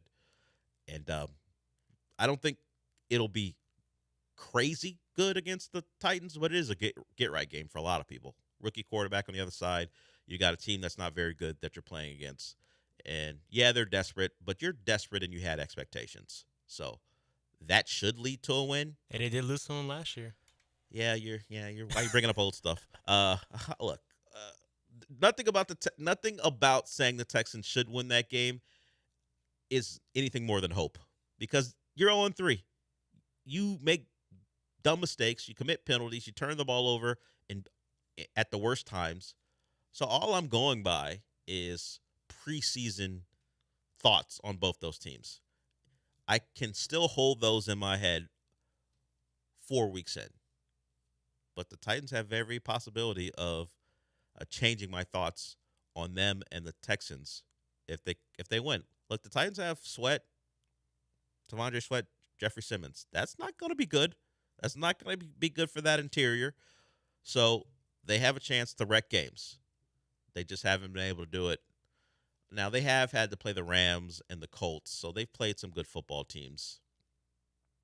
The Texans don't qualify, despite what we thought they would be. So while I say you got to win this game, I bet you the Titans are like, this is one of the games we can win. That's kind of how it goes. You think you should win. They do too. You're 0-3. And as AJ pointed out, they did win the game last year with Will Levis at quarterback. Cam Ward's a rookie, but he's better than Will Levis. So we'll see. But that's days away now. We'll see who's available for that game. We'll see how Stingley comes out of the Jags game. A lot to talk about with the Texans. Willie P, I see you. We'll get to you when we come back. If you want to follow him, the number is 713-780-3776. We'll get to the misery index in hour 2. We'll start hour 2 with some college football stuff. Willie P, I don't even remember. Oh, yeah, man, you beat Chelsea, so maybe you're feeling pretty good about at least your sports weekend. Not a lot of good stuff going on with Houston sports. Outside of the Cougs, they won. Actually, had the bye week, so they didn't cause us any pain because they didn't have to play. They got Oregon State in Corvallis. That's a game the Cougs should win. Oregon State is bad, but they do have to make a trip to a place I don't know that the Cougs have ever been. I'm sure it's in the notes someplace, but I don't remember a time where the Cougs ever had to go to Corvallis for a game. So that's the one positive. One of our teams didn't lose. The Astros get back going tonight. Willie P, anyone else, we'll get to you when we get back.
You're listening to the Del Olalea Show on ESPN 97.5 and 92.5. Live from the Veritex Community Bank Studios, here's Del Olalea.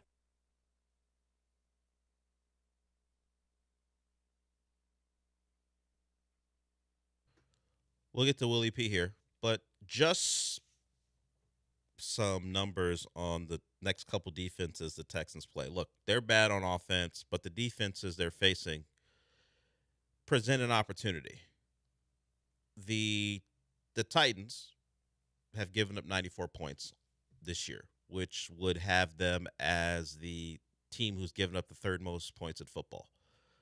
The Ravens, the second most points in football so far. The only team who's given up more, and it makes me very proud, the Miami Dolphins at 97. So you got two defenses who give up a ton of points that you play over the next 2 weeks. But the history is that the Ravens will keep you under 10 because that's just the history of that matchup. They, particularly under DeMeco Ryans, they've beaten you down and you don't score touchdowns against them. So if you're looking for some hope for that offense, the Ravens and the Titans give up tons of points. You got a shot to possibly get going a little bit, but you got to make your own luck a little bit and find a way to keep your quarterback upright and find a way to get him some stuff that he likes because he doesn't look like a very comfortable player out there. All right, let's get to Willie P. What's up? Oh, hey, good morning, Doug. How you doing, man? I'm good. How are you? Not bad, not bad. Hey, good morning. Is that AJ the producer, man? Shout out AJ.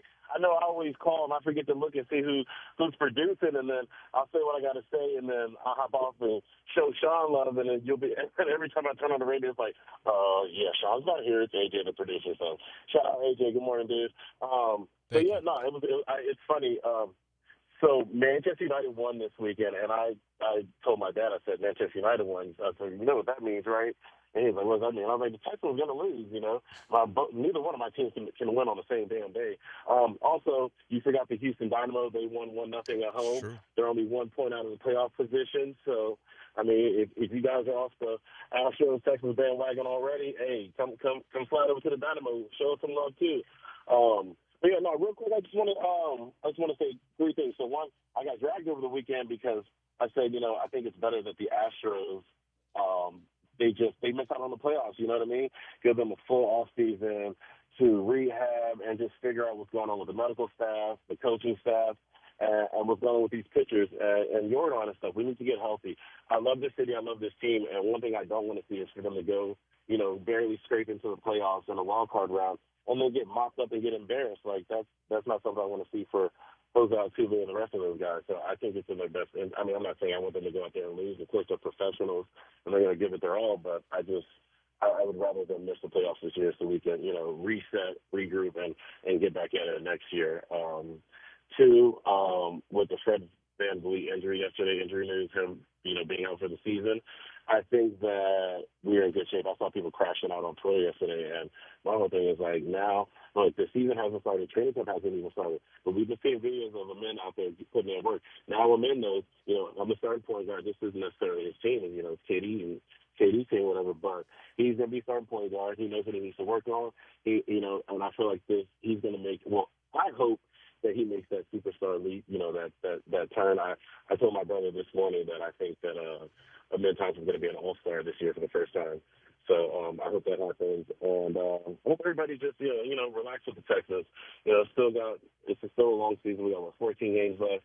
Chill, guys. We're going to be all right. You know, they're going to figure things out. And if they don't, you know, back to the drawing board. But you guys got to stop. You guys got to stick with the team, man. Stick with the team. But anyways, love the show as always. Oh, real quick, Superman, great movie. Watched on HBO Max over the weekend. And when I finished that movie, I came out thinking, you know what? DC Universe is in good hands with James Gunn. And then shout out Alien Earth. The last week's episode was amazing, so I can't wait for tonight. You guys have a great day. AJ the producer, what do you do, baby? Peace, fellas. Appreciate it, Willie P. I appreciate your positive outlook. And hey, if it goes poorly, hey, we got next year.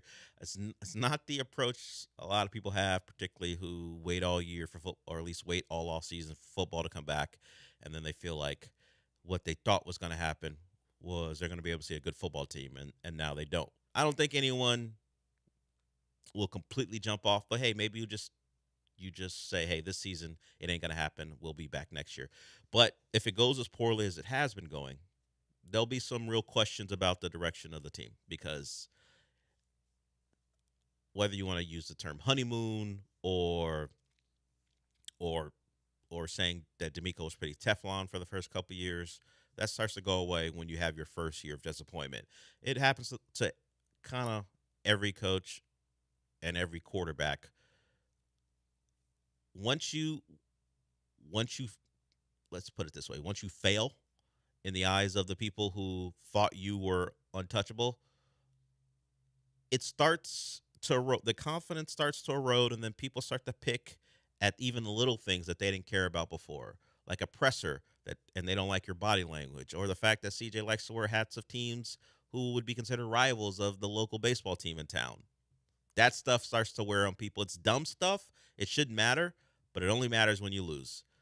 And not that it was from Texans fans, but C.J. Stroud had a pretty good Q rating, and then he plays not so well against the Bucs on Monday night, and people are like, hey, stop dribbling a basketball as part of your warm-up before games. Why don't you throw a football because you need it? Stuff like that happens. So we're getting to the point where small things that don't matter are going to start to matter to people because the team is bad. As far as the Astros are concerned, your point about maybe not making the playoffs is a good thing.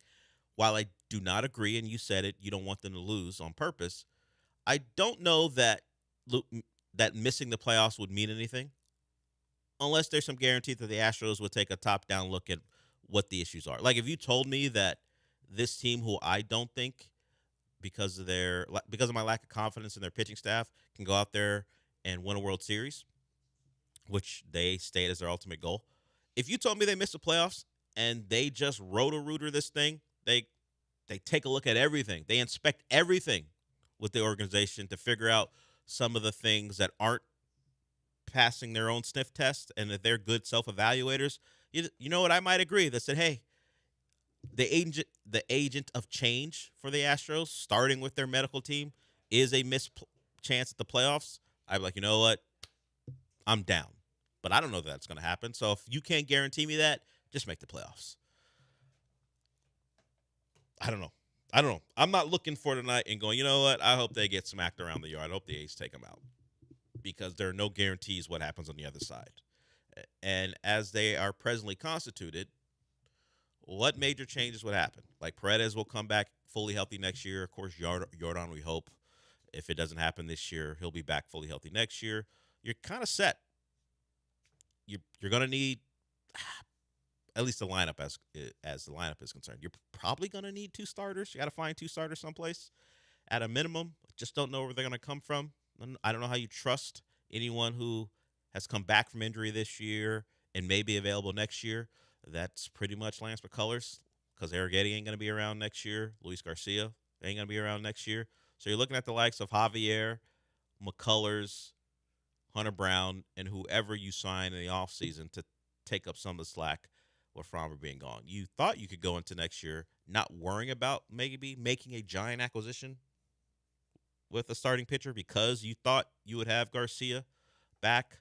And, of course, McCullers had just come back, and if you thought that went well, you might have been pretty set. Now, you got big questions as far as your pitching staff is concerned as you survive this year. And season's not over yet, but it's going to be by hook or by crook the rest of the way. Just finding ways to get through series, and if that leads to a playoff berth, it'll be the same way, putting together a rotation, unless there's a crazy turnaround by Frommer in the next couple starts. And he may only have one left before likely one left before the playoffs if they get there. So they're a question for the Astros. I'm not sure they are ready to do that big-time self-evaluation. So if not, just make the playoffs and we'll see what happens. All right, we'll go to break with that. If you want to follow Willie P, the number is 713-780-3776. We'll get into the Monday night game last night.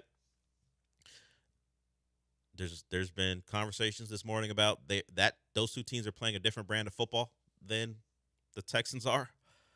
Look, if we're just going to comp them to good football teams, you're never going to enjoy the football season because, the Ravens, even at 1-2, clearly they're playing a brand of football, at least offensively. Like, Ravens defense sucks. So it's not like a team like that doesn't have flaws. We'll get into that when we come back.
Broadcasting live from the Veritex Community Bank Studios, it's the Del Olalea Show. On ESPN 97.5 and 92.5. Now back to Del Olalea.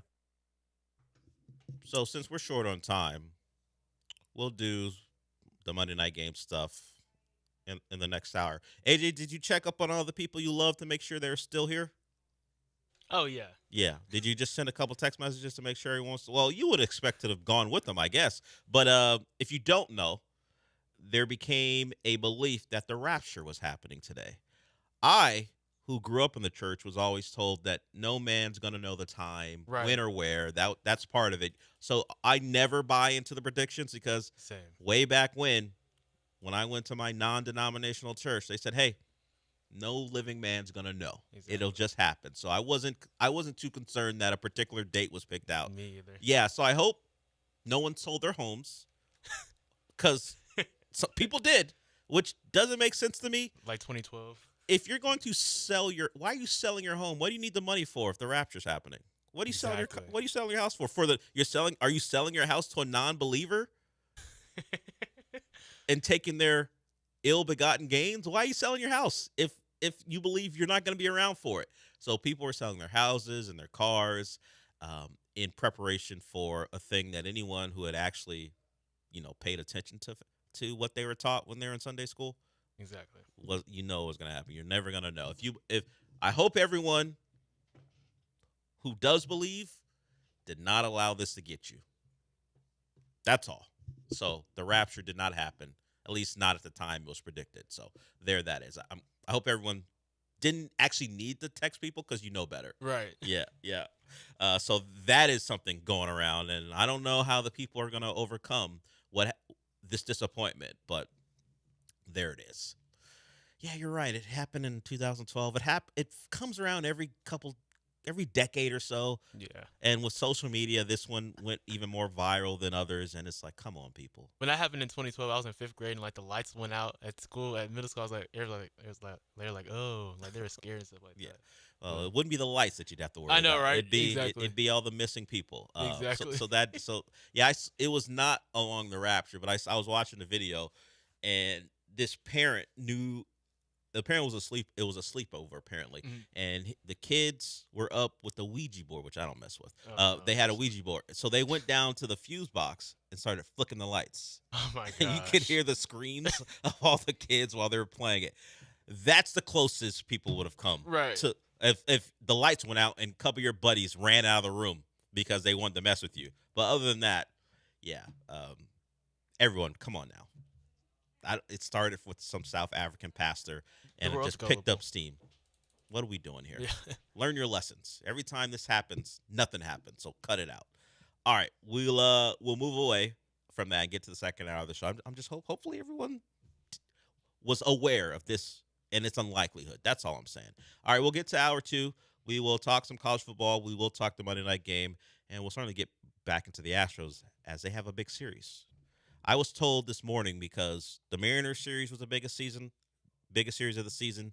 Before that, the Rangers series was the biggest series of the season. So by the time the season is over, the series that was the biggest series of the season will be the 4th biggest series of the season, because as they didn't take care of business against the Mariners, the preceding series get even more important, which just speaks how silly putting the biggest series on anything is when you still have games to go and you weren't going to win the division 3 series before the season was over anyway. So A's, Astros tonight. They split the last 4 game set they had in Sacramento. Nick Kurtz, make sure you are very eloquent when you say that word. Nick Kurtz was the guy who won 2 games on his own for the A's against the Astros in Sacramento. When he was in town, he had one of the best games in MLB history, and the A's swept the Astros. It has not gone well against the A's recently. They're going to have to get a handle on Nick Kurtz and the rest of those A's if they have any hope of probably not getting back in the division race, but making a playoffs. They're in a tight spot, so they got to play well over the last 6 games against the Angels and the A's. But that starts tonight. We'll talk more about that. But hour 2 starts with our misery index when we come back.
We start hour 2 with our customary Tuesday conversation about who belongs on the misery index. RJ's in place of Sean. So RJ, if you want to mention the team that I have not mentioned, whose fan base or just the program itself is pretty miserable after this weekend, you're more than welcome to add a team to the list. But number 1 remains the Clemson Tigers. Yeah. Dabo was in tears, it looked like, on the sideline after that game. Look, he did a lot of talking this week or last week about the program, him. You want to get rid of me? That's fine. I'll go coach someplace else. And then you get dominated by Syracuse at home. They're 1-3. Haven't been that ever, I think, in Dabo's tenure as a full-time head coach there. He was an interim at one point. It's not the whole K Klubnik thing. I never understood it. I never understood how ESPN could rank him as the 4th best player in all of college football. And it's showing itself. Look, we talked about Clemson a lot on the show about why they are where they are. There's many factors. Dabo's stubbornness about how he builds a roster is certainly one of them, but it happens all the time to teams. To expect a program to be at the top of the heap, and even last year where they didn't have a great year, they came back because the ACC is so poor that they won the league. So great, they celebrated, won the league, somewhat competitive against Texas in the playoff game in the first round and lost. But Dabo's been around since the late aughts, I think. I think he got that job. When did Dabo get that job? Because at some point, there's a fall of the empire. This is not just a historical thing. It's just a football thing. He took over 7 games into the 2008 season. He was the full-time head coach in 2009. Look around college football. Look at even the legends that you can think of as far as head coaches. How long is their legendary status, particularly in the modern era? Like, even Bobby Bowden has a lost decade on his resume. That's what the Florida State people call it, because they weren't ever going to get rid of him, but the team was not performing to the level that they had in the glory years. It happens everywhere. The message grows stale, and it might be best for Clemson and Dabo to say goodbye, because at some point, unless you're as adaptive as Nick Saban, everyone goes through this. It happens. You just can't be good for as long as Clemson has been good. If you go back to like the DeAndre Hopkins years and, of course, the Sammy Watkins years, let's even just go back to the first time Clemson won 10 games. They lost the Meineke Car Care Bowl the year before at 6-7. Dabo was in some trouble. He goes out and hires Chad Morris. Remember that name? Chad Morris was a great OC. Didn't fare too well as a head coach. And then he gets blown out by West Virginia in that Orange Bowl. He goes out and gets Brent Venables, and they really take off. That 10-4 year in the blowout in the Orange Bowl, then they win 11 games, 10. Of course, they start challenging Alabama for national titles. Up until 2023, from 2011 to 2022, Clemson never won less than 10 games. That many double-digit seasons in a row with 2 national titles thrown in and a couple national title losses, at least game losses, thrown in as well. So they were either winning the national title or playing for it 4 times over that span. That's how good they were. At some point, you can't keep that up anymore. And now Clemson's in an era where that tiger paw on the helmet maybe means more to the recruits who want to play there than all the hard work it took to build up that tiger paw. Like, they are riding off the success. Not that the guys aren't good players, not that they can't be good players at Clemson, but there comes a time where it ain't about the work anymore. It's about being a Clemson Tiger, not about what it took. You don't put in the work to be one. You're not Christian Wilkins. You're not as I mentioned, Sammy Watkins, DeAndre Hopkins. You see the highlights. You see what those guys have been, but you probably don't understand what it took to make those guys who they were, and you can't deliver the same message over and over again and expect it to work. And Clemson's going through that. It happened. It happens everywhere. Texas went through it. Miami went through it. Florida State went through it. Name all the recent modern dynasties. It happens to them all, and Clemson's just going through it right now. And while they're not going to fire Dabo, they may They may have to at some point, or be stuck in a spot where they're always never living up to their potential because a coach can't adapt to modern times. Don't want to be like Oklahoma State. Well, they're certainly on the list too. Oklahoma State was pretty good, never to the level of Clemson, but for a time they're under Mike Gundy. Right. They were a program who were in the national title conversation. We go back to that midweek game against Iowa State that they lost when they were on the verge of possibly being the at least the number 2 in the BCS.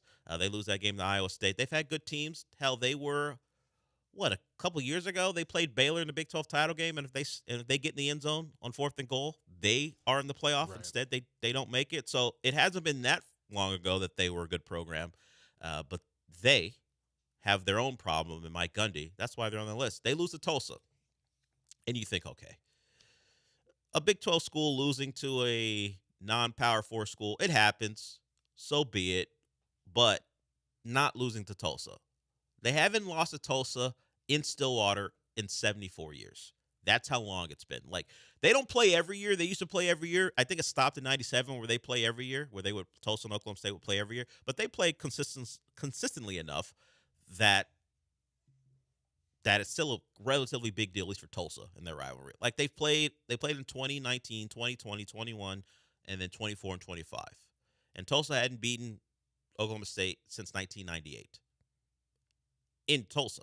They hadn't beaten them in Stillwater since 1951. It's insane. That's where Oklahoma State is at. Like, there are some teams you cannot lose to and keep the fan base. Or not. So he loses. You can't lose to them and keep the fan base. You lose to Tulsa. I think if anyone was still on Mike Gundy's side, losing to them at home in the way you did, 19-12, everyone's got to be off of the Gundy train. And we've talked about this on this show. Sometimes when you know your coach is getting fired and you have a horrible year, you actually feel pretty good because you know the coach is gone. It might not be this week, but it feels inevitable. I put Oklahoma State on the list because while they've had to deduct pay from Gundy, I'm not sure when they fire him. And that's probably a reason why Oklahoma State fans will be a little upset. When are we going to get away from this guy? He may be at a point where he can write his own exit. I think Cowboy fans, the Oklahoma State variety, would like that exit to be written tomorrow. Right. Now. Yeah, now. Yeah, if they got the breaking news from the Tulsa world that Oklahoma State has fired Mike Gundy, I think a lot of Oklahoma State people would be happy. Now they're just stuck with not even mediocrity. They're just a bad football team. Look, the Oregon game showcased the difference between where they are and the top of the sport. Now you're losing to Tulsa at home. It's bad news in Stillwater. And the question is, can they get off of Gundy, or does he get the chance to leave when he wants? So they're on the list. Of course, Florida remains on the list because they still haven't fired Billy Napier. They drop a game at Miami, in a game where their defense played their heart out for about 3.5 quarters, kept them in the game. But after one more offensive failure, it just broke the will of the defense. They gave up a couple of touchdowns late. DJ Lagway, I don't know what happened to him. He was supposed to be a guy that was supposed to be one of the top quarterbacks in this season. He has not played that way. And hell, it's been that way for a lot of the younger quarterbacks who are supposed to take a step. Of course, the long-standing Arch Manning conversation will continue. He has not played up to what people thought he could be. And then Lenore Sellers as well. It's across the country. The younger quarterbacks have not played well. The older ones who are in the portal that you could pay to come to your school have played well. I don't know if Connor Wegman lives up to we paid him a lot to come play here. I'm sure he's got a nice NIL deal, but he has been pretty good for the Cougs in their undefeated start. Of course, Carson Beck at Miami. You've got others like Mendoza at Indiana as they blew out Illinois over the weekend. Here's the thing. Of course, we want Keyshawn to be different, but generally paying the young recruit out of high school does not work out. Of course, you say, wait a minute, the portal quarterbacks are actually young players at some point. Yeah, but you let them develop someplace else, then you steal them. That's kind of how it's worked. Or they need a better situation. either way, so far, the young dudes haven't been developing, which maybe just speaks to their coaching. But if you're trying to build your roster, pay and take the quarterback from another school who's already proven that he can play, because transfer quarterbacks across the country are having pretty good success this year. I'm trying to think of the best quarterback who hasn't transferred on a good team, like John Mateer, another one at Oklahoma. Julian Sayin hasn't done much. He is the quarterback of the number one team in the country, but he transferred from Alabama before he had done anything. But he transferred from Alabama. You look across the top 10. Who are all the born and bred, or at least developed quarterbacks who entered one school, stayed at the school, and are playing great? It's not a thing in college football anymore at this point, although we thought we were going to have it. It has just not played out that way. Because if you look at the top 10, Dante Moore is a transfer. Yeah. He started at UCLA.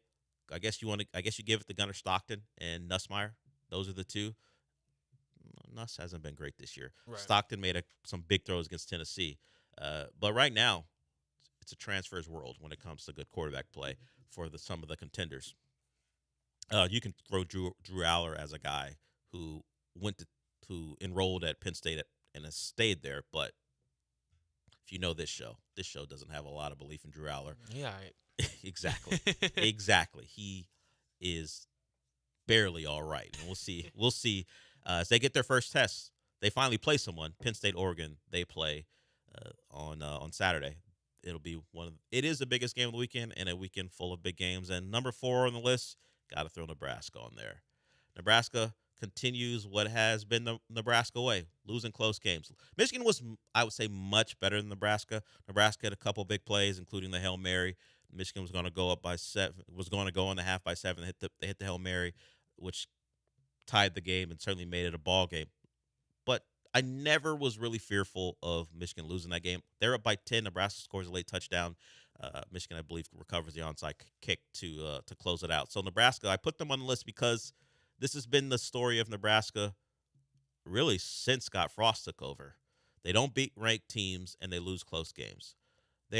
They have 28 straight losses against ranked teams, the program. Matt Rule himself at Nebraska and Baylor and other places, 18 straight losses against ranked opponents for Matt Rule. So they found the right coach for them. He loses games against ranked opponents. The program itself loses ranked games against close opponents. And Matt Rule, for all the discussions about the year 3 bump and his teams take a big step, he's 2-23 all time against ranked opponents. Now, some of that was at Temple when they were bad, and of course building up Baylor. So a lot of it he was going to be outmatched. But there aren't a lot of times where his teams have shown up and been a team who could beat a ranked team. He hasn't proven that to be the case. He's eaten on a lot of the worst teams in this conference, and finding a way to get those wins, and hell, Nebraska will take them.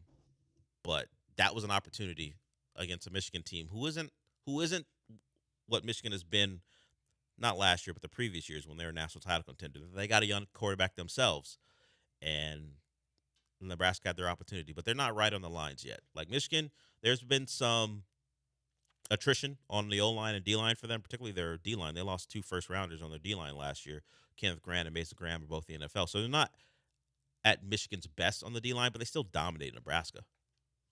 When they needed a pass rush, Nebraska could not protect Dylan Raiola. So while Matt Rule is trying to get them right, he's got to find some dudes on the front, on the line of scrimmage on both sides, if he wants Nebraska to be where he thinks they can be. I kind of have my doubts about Nebraska. I think they're one of those schools from days gone by that they can't recruit at the level they used to, and they don't run a system that can make up for it. Like Dana Holgerson's there. As far as college football is concerned, it's pretty much a traditional college football offense. Like we know Nebraska in the 90s, they ran the I out of, they ran the option out of the I formation. When you are a team that probably is going to recruit at a level that's at a disadvantage, you need something different. And college football's kind of tapped all the different offenses. I'm not sure what offense would surprise anyone anymore that could gain you an advantage that Nebraska needs to play at the level that the Ohio States and Penn States and Michigan of the world, and now throw Oregon in their conference, because they're never going to recruit at their level unless there's some NIL dude in their back pocket that they can lean on. He can just start spending, or she can start spending the cash that it's going to take. Like, that's what Texas Tech is doing. They bought their defensive line. And this is not me saying it in a negative way, but Texas Tech, while they have Morton and they have a nice backup who may have to play more with Morton getting hurt against Utah, they went out and spent. They've got a new benefactor who's willing to spend money, and they built up their offensive line and defensive line to a point where they can go into Utah and win a game and now be a real contender for the Big 12 title this year. They got an older team. This is the year they need to do it. I'm not sure Nebraska has that dude in their back pocket. Until that happens, they're going to be a team where we have the conversations with before the year about, hey, Nebraska's, they're an older team. They've built to a point where we think they can surprise. But when they start playing the best teams in their conference and around the country, I think you're going to see a clear difference. And that kind of showed itself in my eyes on Saturday. So Nebraska, because you thought you had your shot, but it didn't work out. And then, of course, we kind of outlined why the other three teams made the list. AJ, you think of any team this week who is miserable? I mean, I could have thrown SMU on there. Yeah, that's true. They still can't cover, was it McAllister? He ate them up all game for TCU. But I was trying to think if there's anyone else. Yeah, the most obvious three was Clemson, Oklahoma State, and Florida, honestly. Yeah. I threw Nebraska on there because that's more about me not believing in Rule and making fun of Lance. You mean Timu Patrick Mahomes? Well, I don't even want to do that with Rayola, but it's so weird. But it's very weird. That I don't know. He's got football people in his life. He's got people who have played at the highest level. No one got to him and go, "Hey, man, what are you doing?" Exactly. What are you doing? At some point, some uncle. Yeah. And one of his uncles was a legend at Nebraska. Someone should have said, hey, even if it's just a regular old uncle who didn't do anything, hey, this is not what we do. Man. Like I don't have that in my background where I wanted to imitate someone so clearly that it became weird. But someone in your family goes, what are we doing here? Let's sit down and have a conversation about what the hell this is. I get it. You like Patrick Mahomes. He's a great player. Right. But this is too far. No one's done it. Yeah. It's generational glaze. It's not he's not that much younger than you. Exactly. And you wouldn't do it. You wouldn't. Exactly. And well, to be fair, no one else would. Right. There's no one across college football doing that. Some guys wear the same number as a player because that's their favorite player. No one is getting the haircut. No one is doing the flexing. No one is doing the running out of the tunnel stuff. That even the stuff he wears, like off the field, like the glasses and all that. Yeah. Look, Mahomes is now he's an Adidas guy. So and he's been at the games. But come on, what are we doing? What are we doing? I do believe it's the most interesting part of him. Like as a football player, he's just blah. He's whatever. He's okay. Right. So if you want to do that, because you may know that the hype ain't living up to, or you ain't living up to the hype. All right, do the Patrick Mahomes thing. I mean, other than that, why would we be paying attention to let's just say, above average quarterback? So hey, if it turns into some brand deals, do you? All right, we'll go to break with that. We'll get into the Monday night game last night because the Ravens are 1-2, and it's a 1-2 that has kind of come about because of a tough schedule, but it's still the Ravens thing where they have not been able to correct this problem, and we'll talk about it when we come back. But first, I want to talk about Monument Chevrolet. They got no problems, and you won't have any problems if you head on out there. Just go to Pasadena. They're off of Bellway 8 and 225 and find the car that you're going to love. They do a great job putting people in the right vehicles, and they give you an idea of what type of vehicle you may want because of their website. Go to monumentchevrolet.com and check out all the offers. They have that 2.9% APR for 72 months on their Silverado 1500, and they got great deals on EV vehicles as well. But remember, it's truck month, so that deal on that Silverado 1500 is only for September. You got a couple more days, about a week. So if you're looking for a great truck, take advantage of what they're offering during truck month. And, of course, if you're looking for an EV vehicle, they have a potential $7,500 federal EV tax credit that you can take a look at and see if you qualify for. They have those great EV Blazers that are available. Check out what EV Blazer you want at Monument Chevrolet, and then pick up the car that you want in person. And that in-person thing's a big deal because the people there are going to treat you right. They're friendly. They're not pushy. They make sure you get into the right car for you, and they don't pressure you on it. They understand. You're just looking for a car, and you probably have an idea of what you want, and they'll just make sure they get you in that car. So monumentchevrolet.com is a website. They're in Pasadena off of Beltway 8 and 225. And remember this, Chevrolet, together let's drive.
Broadcasting live from the Veritex Community Bank Studios, it's the Del Olalea Show. On ESPN 97.5 and 92.5. Now back to Del Olalea.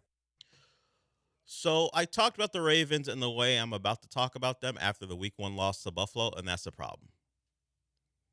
Now I ask this question with a different person here. Would you rather be, and I got to say the Cowboys because AJ's a Cowboy fan. Would you rather be the Cowboys, and of course you're coming off a bad loss, a Cowboys team who you don't really think can win a Super Bowl, or you'd rather be a fan of that team, or a fan of the Ravens who you think can and probably should win a Super Bowl, but you have the sinking suspicion that they're just going to get in their own way like they always do? Which one would you want? The expectation that it could happen, but the feeling that they're going to screw it up because they do it, or knowing we're not going to win a Super Bowl this year and not having to deal with the utter disappointment of being in a spot to win it and then watching your team screw it up for, I don't know, it feels like the 8th time in a row. I mean, it really it doesn't matter to me, to be honest. But I guess, Ravens right now, obviously, because they have Lamar, but Dallas, they're so injured now. CD's out. Some guards are out, too. So, and we play the Packers in Week 4. Stop it. You guys, injured or not, weren't winning a Super Bowl. No, I agree with that. I think they're a playoff caliber team. Playoff, yeah. They probably could have made the playoffs. And who knows? There's only 3 weeks into the season. Exactly. So it's still a lot of football to be played. But I don't know if I could be a Raven fan. Look, it's great. Lamar's great. Derrick Henry running all up and down is great. And then he fumbles against the Bills. And then he fumbles against the Lions. And it's a recurring problem where you look at that team overall and think to yourself, that's a Super Bowl contender. Now, their defense isn't playing at a Super Bowl contender level. They stink. They're actually worse than Dallas's. Yeah, I gave you the numbers as far as points given up. They've given up the second most points in all of football this year, only behind the atrocious Dolphins defense. And now they've played the Bills and the Lions, two teams who will put up a lot of points, but you're supposed to be a team who can get stops. And the Ravens have not proven to be that. Now, Matabuike didn't play yesterday, so that certainly hurts, but they're a bad defensive team right now. And they've been this before where they start slow defensively. Sometimes it has to do with the new coordinator or a new system. Mike McDonald, who's in Seattle now, they started off slow under him, and then they got it going. They have a returning DC who was under Mike McDonald, and they started off kind of slow last year and got it going. We'll see if it's just the Ravens and their slow starts, but I don't know, man. You watch them play, you just think they can do anything because of their offensive line, because of Lamar Jackson, of course, Derrick Henry, and even when it matters. Well, actually, when it doesn't matter, because Mark Andrews has proven he can fail when it matters, too, if you go by last year. But they seem to have all the ingredients offensively to put up points, and they do. But when it comes down to it, I can't trust the Ravens because it goes across not different players, different offensive systems, because this happened under Greg Roman, who's now the OC for the Chargers. Todd Monken's there. They're even better offensively than they were thanks to the addition of Derrick Henry. But you can always bank on the Ravens screwing something up. So apparently there's a stat up there right now on the Pat McAfee show. Yahoo Fantasy Sports has it. Derrick Henry career fumbles by quarter.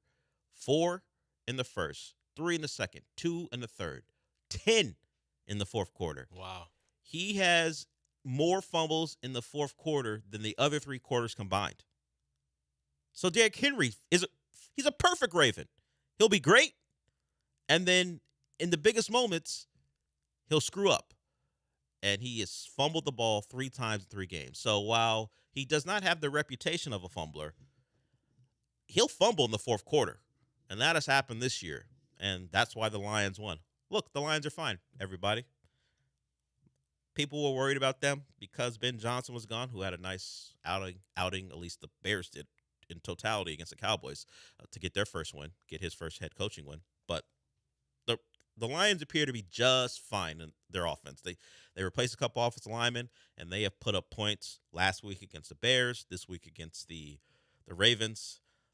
Gibbs and Montgomery did whatever they wanted to, particularly late in that game, and they're still creative as hell. So the conversation this morning was watching those two teams play makes you think about how the Texans play football and look like it's 2 different sports.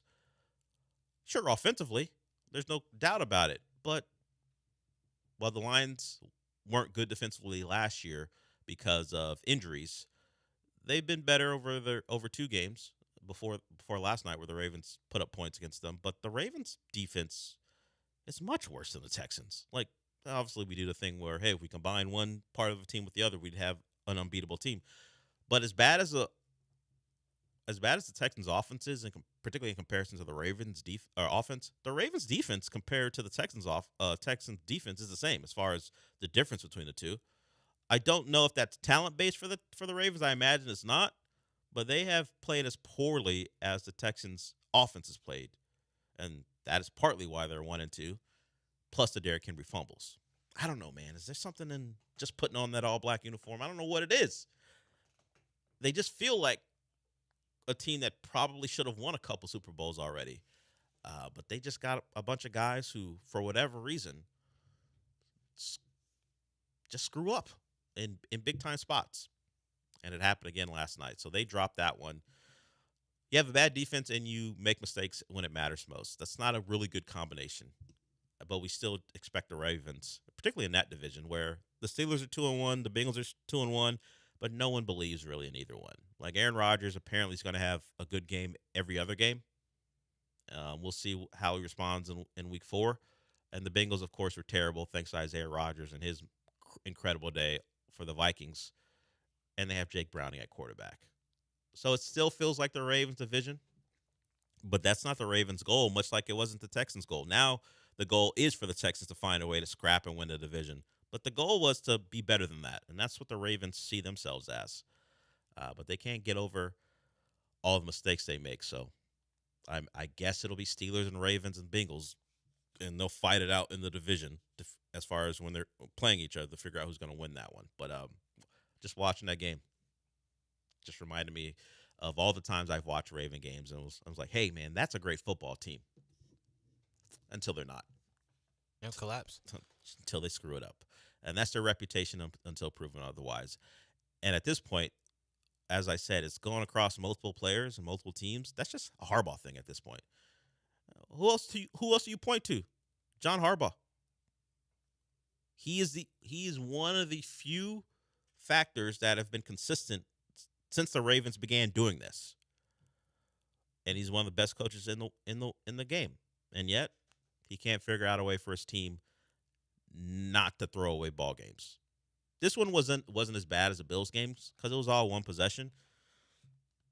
But they had their chances, and Derrick Henry, he did fumble, and their defense stepped up and held the Lions to a field goal. But it felt like at that point, all right, you're in real trouble, and that's how it played out the rest of the way.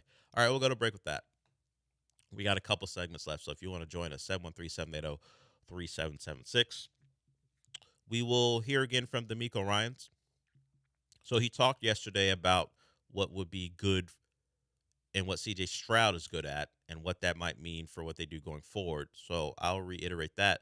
But we'll also have him explain who he wasn't yelling at, because that became a topic of conversation in that ball game against the Jags. He was not yelling at who you thought he was yelling at, and he'll tell you when we come back.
Broadcasting live from the Veritex Community Bank Studios, it's the Del Olaleya Show. On ESPN 97.5 and 92.5. Now back to Del Olaleya. So we got a change in Tennessee. Brian Callahan, their head coach, is given a play calling duty. So for their week 4 game, the Texans are going to see a new play caller. I didn't have much worry about the Titans offense doing anything with Brian Callahan as the head coach. Now you got an added variable. He has given up those duties, and Bo Hardigree will be the play caller for the Titans. He was their quarterback's coach, but he will be given the opportunity to call plays. Now they had a coordinator and name in Nick Holes, but he wasn't a guy who called plays. So I don't know, man. You're the OC, and while the coach was calling the plays, head coach calling plays, you would think that the new OC or the current OC would be given those responsibilities. Now the coach won't be doing it. Nope, it'll be going to the quarterback coach. Cam Ward has not played particularly well.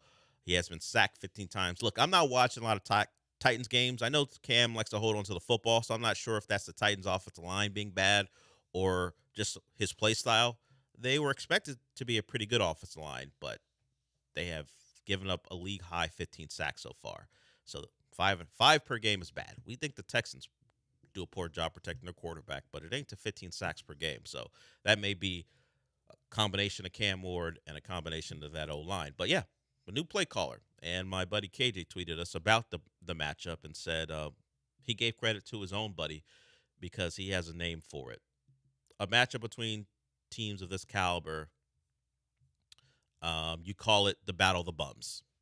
Now there's some bum Phillips stuff with Houston and the former Houston franchise, so okay, that it might even be more apropos. But his buddy calls it the Battle of the Bums. So it's 2 bummy teams. I will say that the Titans more bummy than the Texans, but when you're both 0-3, it's hard to take shots at the team in Tennessee.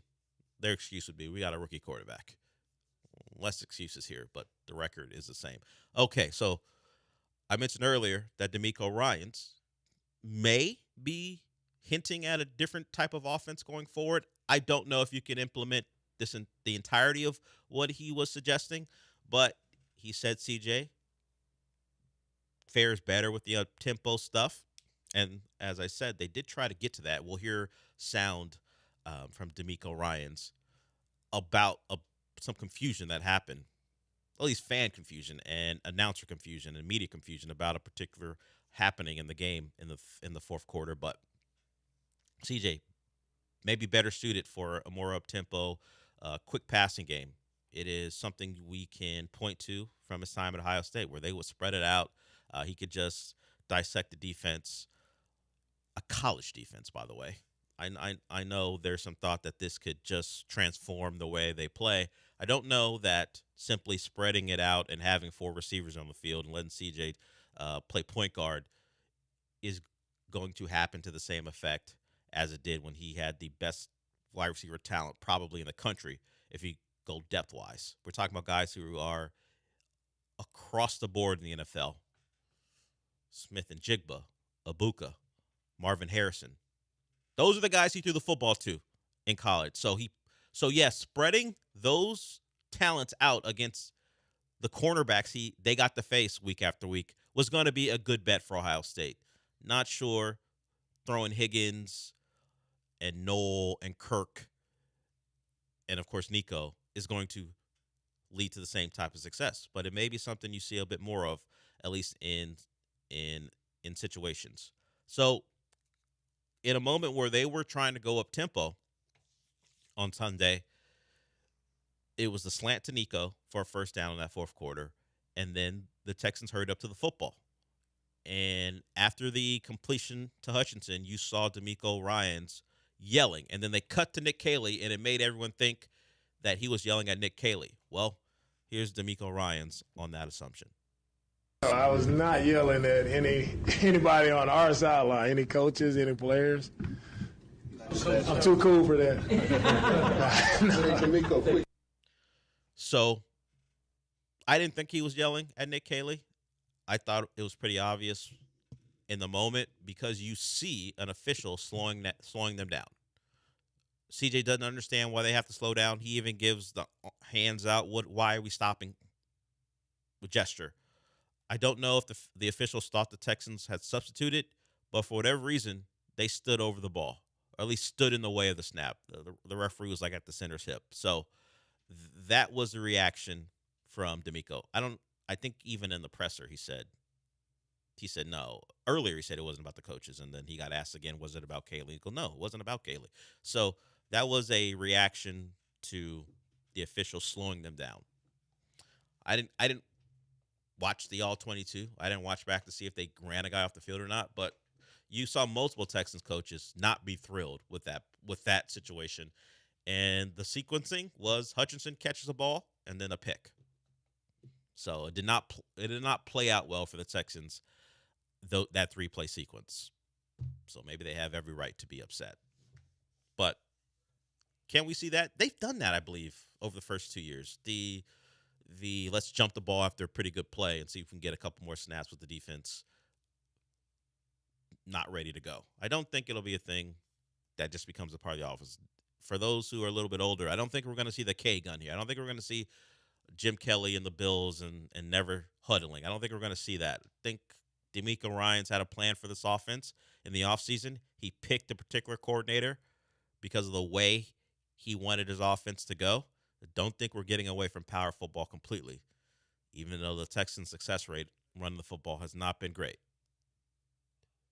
And if you do move away, it's a giant miscalculation by the head coach. If your quarterback is more comfortable doing that, maybe you play the quarterback. Because Zach Taylor, the play caller and head coach in Cincinnati, wasn't always this let's spread him out, put my quarterback in the shotgun, and let him dissect. But he had Joe Burrow, who we saw was excellent at that at LSU. And, of course, you throw in his college teammate in Jamar Chase. And T. Higgins played in the spread offense at Clemson. So the personnel fit the change.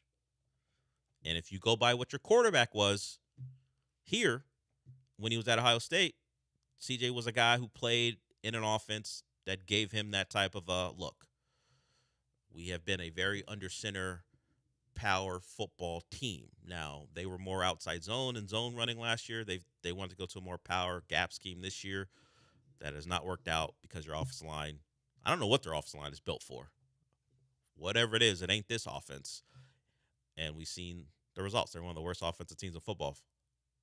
I didn't do the research because I'm not that big of a football nerd, but the research was done on a podcast I was listening to this morning where the Texans have scored less than 40 points through the first 3 games.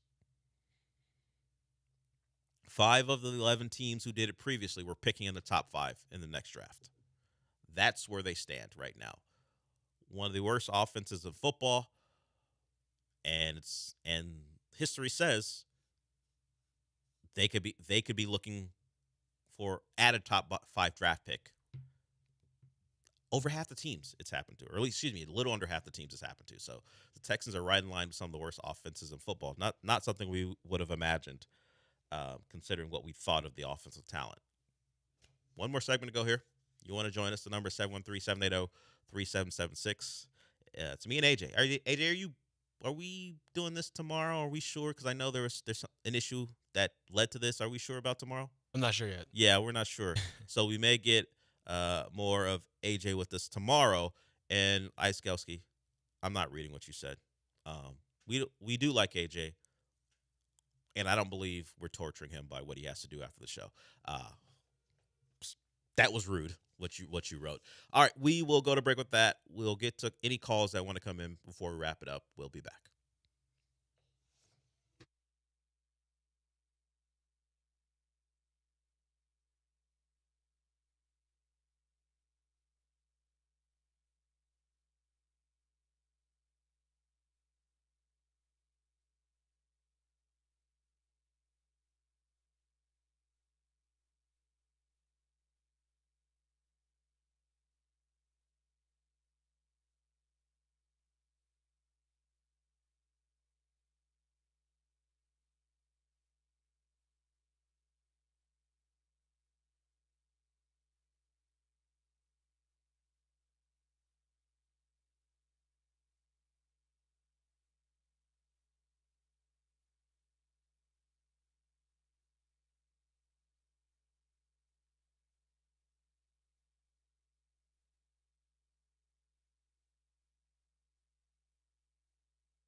You're listening to the Del Olalea Show. On ESPN 97.5 and 92.5. Live from the Veritex Community Bank Studios, here's Del Olalea.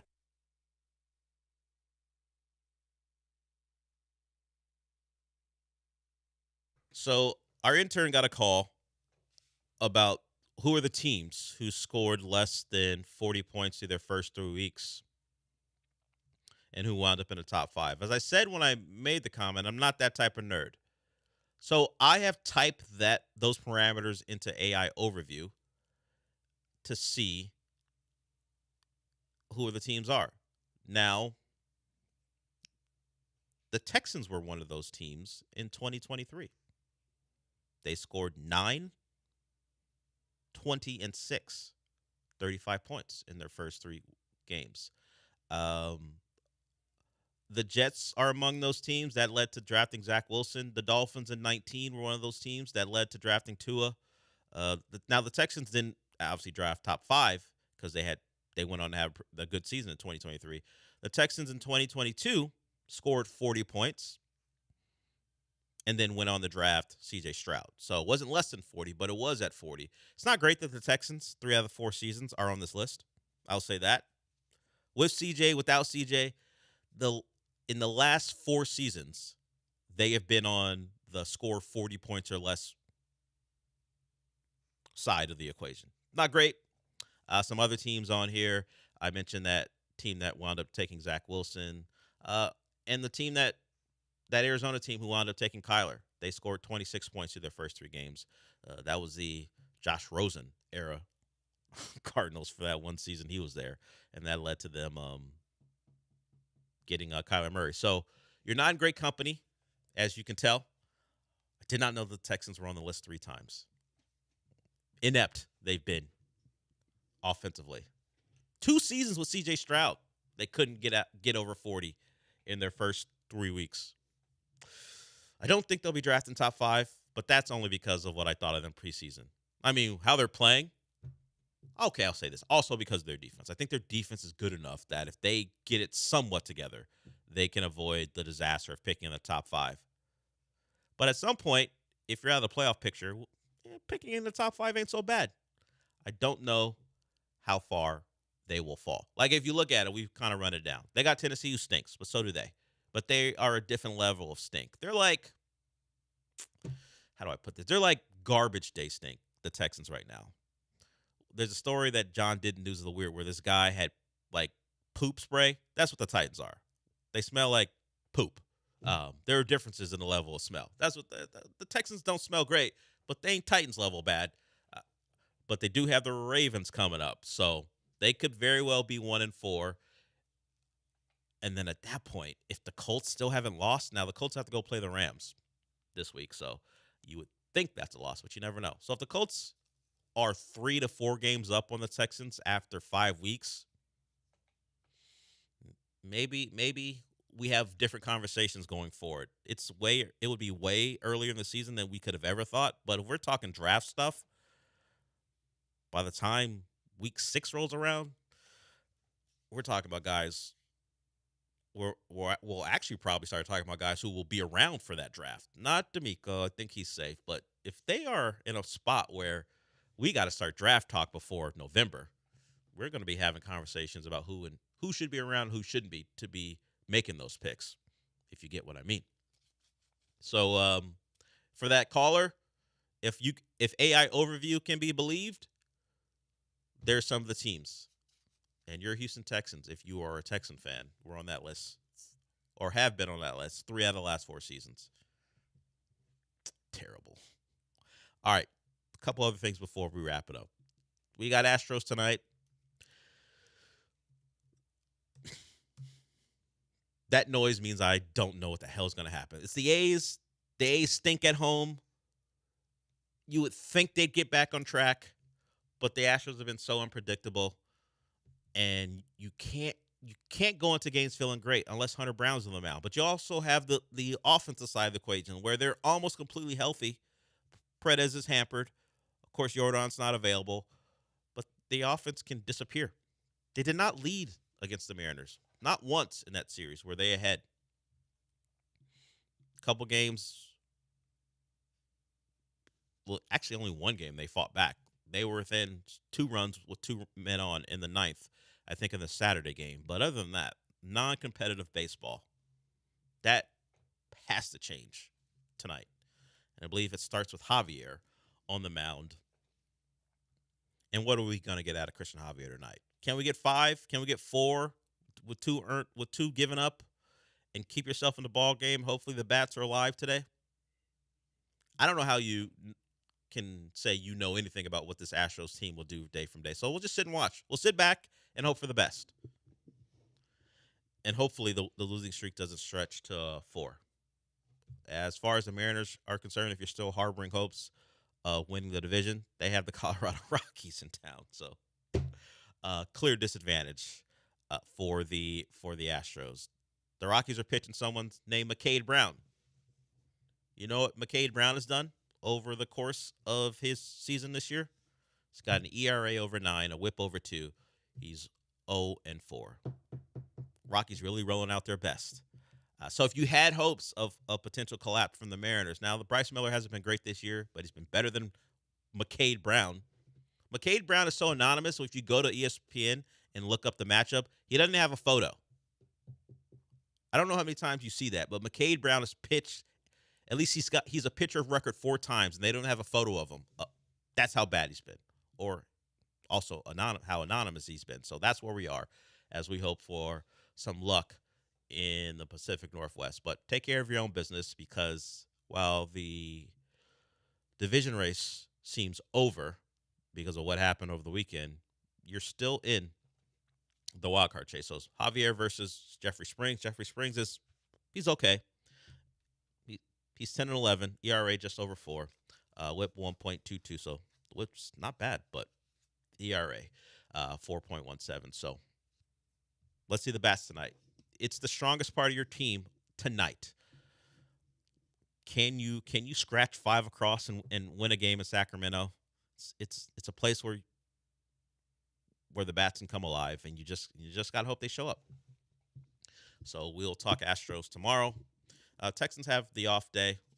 No practice today. At least no. I mean, I'm sure they'll be in the building, but no one will be available. D'Amico won't be speaking today, so it'll be a Texans free day. Hopefully newsless as far as injuries are concerned, because getting hit with that Fred VanVleet thing on what amounts to a day off for the Rockets, as they keep having those for the next week, was a little tough. So let's avoid that as far as the Texans are concerned, and let's come back tomorrow potentially with an Astros win. Maybe AJ's here tomorrow. We're not sure. We'll see. Thank you, AJ, for helping out. I'll be here Thursday and Friday. Well, that is guaranteed. We'll see if your week gets we'll see if it's a 4-day week with me. We'll see. All right. Since we're done for the day, what does that mean? I'm a great guy. I'm actually a great guy. And a new father. Found that out. Stephon Diggs. We're done for the day. Rich Eisen's up next, followed by Jeremy and Joe. I'll talk to you tomorrow.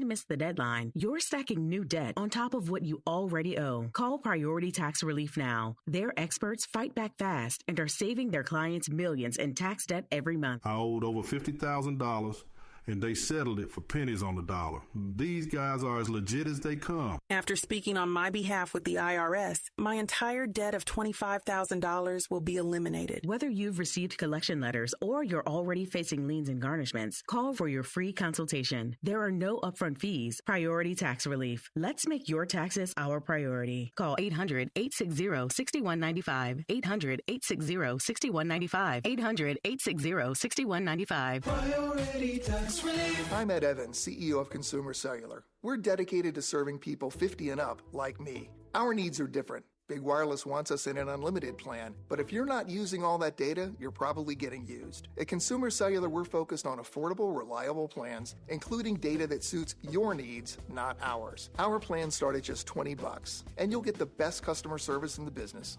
Call 1-888-FREEDOM or visit consumercellular.com/facts. Plans include $5 credit for auto pay and e-billing. See site for additional facts.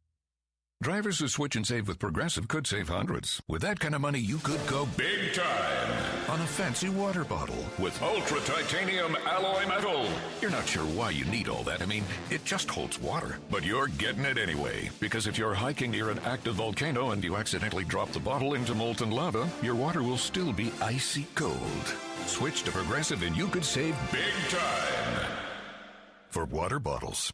Progressive Casualty Insurance Company and affiliates, not available in all states. Potential savings will vary. Greeks have been tailgating since the first Olympics, so you know Nico Nico's is the best for game day eats. Their new game day packs bring authentic Mediterranean flavors to your watch parties and tailgates, designed for easy online ordering and delivered right to your door. And with the holidays coming fast, from Halloween to Thanksgiving and Christmas, their full catering menu makes every celebration stress-free. Check out the catering menu online at niconicos.com/catering or call 713-528-0966 today. When the storms show up, so do all those pesky storm-chasing roofers trying to get you to file an insurance claim. The group of professionals at Brinkman Quality Roofing are not the guys that will be knocking on your door. Call them today at 281-480-7663. That's 281-480-ROOF. They will evaluate your roof and determine what is the best course of action for you and your home. There's no substitute for Brinkman Quality. That's BrinkmanQuality.com, BrinkmanQuality.com. John and Lance, weekday mornings from 7 to 10. ESPN 97.5. KFNC 97.9 HD2 Mont Bellevue, Houston. Presented by Zadok Jewelers. This is the Rich Eisen Show. Hey, everybody. Can't get enough of the Rich Eisen Show? You're in luck. You can find us everywhere. Watch us weekdays on Disney Plus from noon to 3 Eastern. Miss the show? We've got a podcast so you can listen anytime. But here's the best part. Our YouTube channel. Subscribe at youtube.com/Rich Eisen Show and you'll never miss a moment. Now, on with the show. Hi, my name is Dan Campbell. Not surprised. He's got big onions. This is the Rich Eisen Show. Touchdown, Detroit Lions. Demo to the house. Live from the Rich Eisen Show studio in Los Angeles. This is the type of game that was needed. Today's guests: Bills running back James Cook, actor and host Rob Lowe, 3-time Super Bowl champion Mark Schlereth, and now it's Rich Eisen.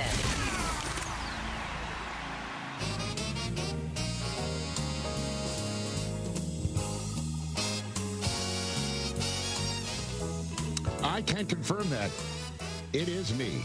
Hey, welcome to this edition of the Rich Eisen Show live on Disney Plus, the ESPN app everywhere, ESPN Radio, presented by Progressive Insurance. We say hello to everybody out there listening on Sirius XM Channel 80, our podcast version of the show. We say hello to you, even though you're not listening to us live. We're cool with that.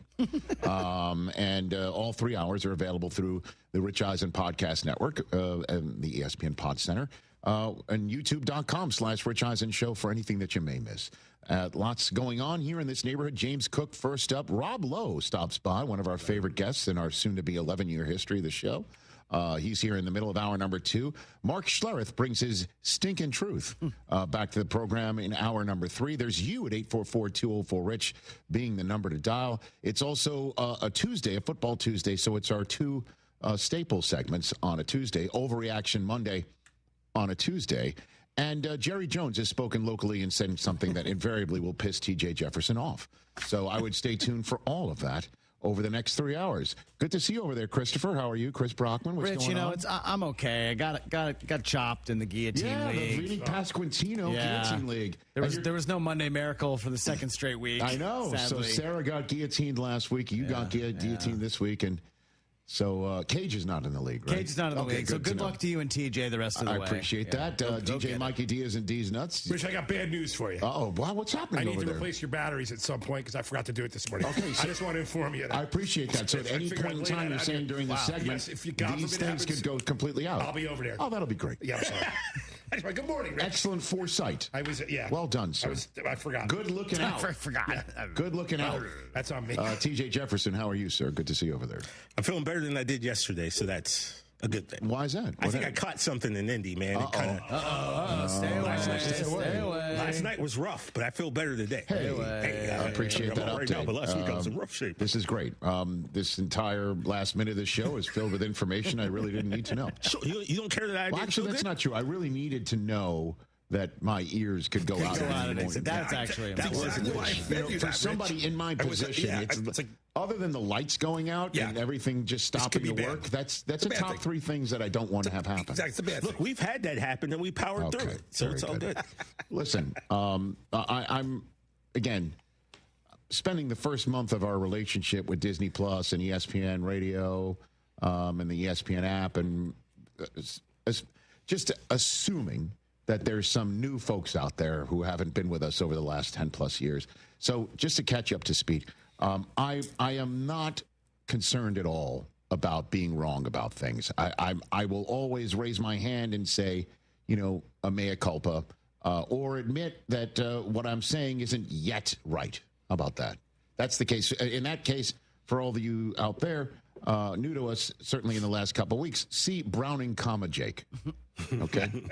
Where I'm like, hey, Bengals, the season's not over. Don't worry about this guy's going to be fine.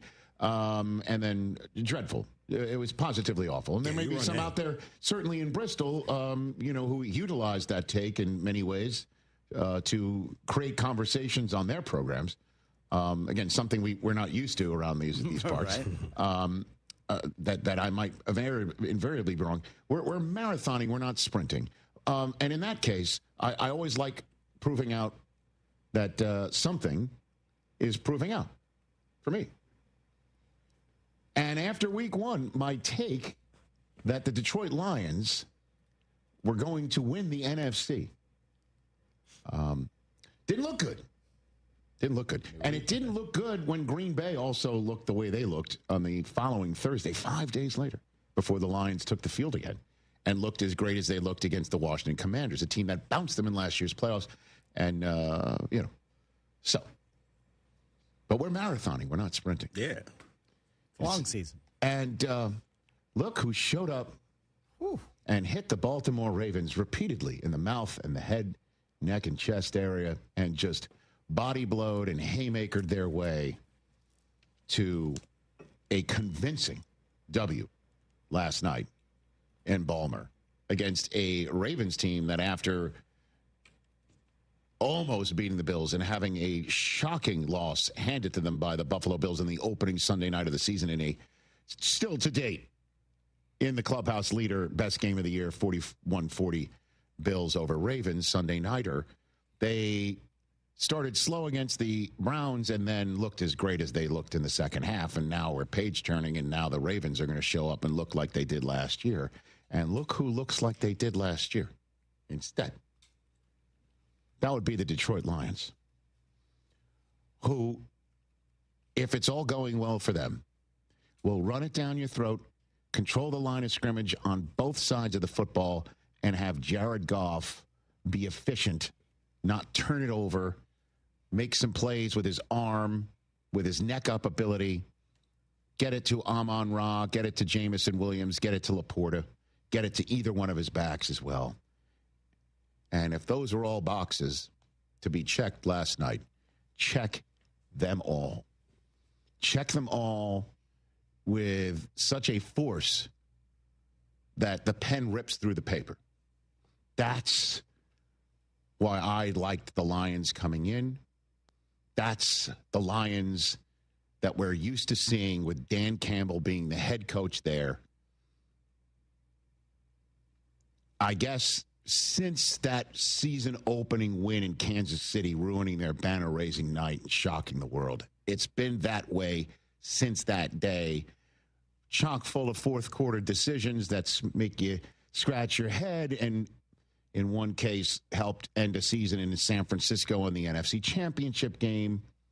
Last year was a complete disappointment after a 15-win season, but they didn't have the guy on the screen and a whole bunch of other people either. And the guy on the screen, ESPN Radio and Sirius XM podcast listening audience, is named Aiden Hutchinson. And if anybody knows about Aiden Hutchinson and what he can do and become a game wrecker and how he is a game wrecker and became one, it's the head coach of the Baltimore Ravens, whose brother helped birth this man in that such a way in college. By the way, let me just say this too, just as a quick aside. You think Jacksonville wants to redo that deal for the first overall pick of that draft? With all due respect to Mr. Walker, I should have said with all due respect in advance. But at any rate, Aiden Hutchinson's healthy. That defense came out with 7 sacks of Lamar Jackson last night. 7 sacks of Lamar Jackson. And on the other side of the line of scrimmage, if you will, 224 yards rushing. Sonic and Knuckles scored twice. Both of them, by the way. So I guess they scored 4 times. Jahmyr Gibbs twice. David Montgomery twice. They have now scored in the same game 11 times. That is the most in the history of the National Football League. They broke a record last night. They were tied with Paul Hornung and Jim Taylor for one set of teammates, and Hugh McElhaney and Joe Perry for another set of teammates. They're all in Canton, Ohio. And Jared Goff, man, now has 12 straight games with at least 200 passing yards. That's double the number of the next quarterback, and that's Justin Herbert, who, Chris, I think you made a solid case. And I know I don't. A good case. Thank you. An excellent case. Thank you. Is your MVP quarterback through 3 weeks, or is a pole position guy. And if you're talking about a pole position guy through 3 weeks, I will give you one. Coach of the Year, Dan Campbell. Put a pin in that. I'll get to that in a second. But for the Lions going on the road on a Monday night to follow up the 50-burger they handed to Chicago, with this performance, a 38-30 win, where a late touchdown to put a little bit of a scare, needing to get one last onside kick to win the game for the Lions. It wasn't even that close towards the end of the game, because they came up with a big takeaway as well of Derrick Henry, who's now fumbled in each of his first 3 games this year. Yikes. And came out of his hands again in the fourth quarter, like it did in week 1 in Buffalo, to help the Bills get off the mat. And this time around, it was the Lions in the fourth quarter, and the guy who came from the back end of the play to knock it loose is named Aiden Hutchinson. So when you come up with those performances and you're all over Lamar Jackson, you keep Zay Flowers basically off the board, you pop one free from Derrick Henry, you then also run for 224 yards, you get Jared Goff winging it around, and not one but 2 96-plus yard drives, a 98-yarder in the first half that had a, wait for it, 10-minute-plus time of possession. 10 minutes and 48 seconds, 18 plays, 8 first downs. Longest drive for the Lions in terms of time possessed since at least 1994. And again, when you get a statistic from anybody who's in charge of stats that says at least, they're like, we're not going back any further. It's the longest drive for the Lions in the Dan Campbell era, and he did it in the same game. As a matter of fact, the last team to come up with 2 drives in the same game of that length was the Pittsburgh Steelers in 2014. It's been 11 years since we've seen a drive like that in the NFL, and the Lions do it in Baltimore on a Monday night. That's what you call a Dan Campbell signature Detroit Lions W. It's them going into Baltimore and saying, "What up, though?" in their own way. And Dan Campbell was asked that in a very interesting manner in the post-game press conference with a reporter sort of mixing metaphors or sports by dropping a Tom Emanski reference. Hit it. You said that you wanted your guys to win different ways, but like the old Tom Emanski baseball tapes, I guess if there's a Dan Campbell how to coach, how to win a football game, is that right there, the MO, is that the DVD hit? Yeah, I don't know, man. I guess it would be pretty close to that. But it was also, this is the type of game. This is the type of game that was needed for this opponent. Not everyone is going to always be the same. You'd love to say, it's always going to be that type, and you got to play this way. But all of them are different, and some games it takes more explosives. You got to get more explosives than it does just true groundwork. The ground sets it up, and defensively you got to play a little different. But it was what was needed against this team for this opponent. And I thought the guys handled it perfectly. Yeah. And he's handled it perfectly as well. If you made a list of teams through the first 3 weeks that looked like the team from last year, right? And in a positive way, okay?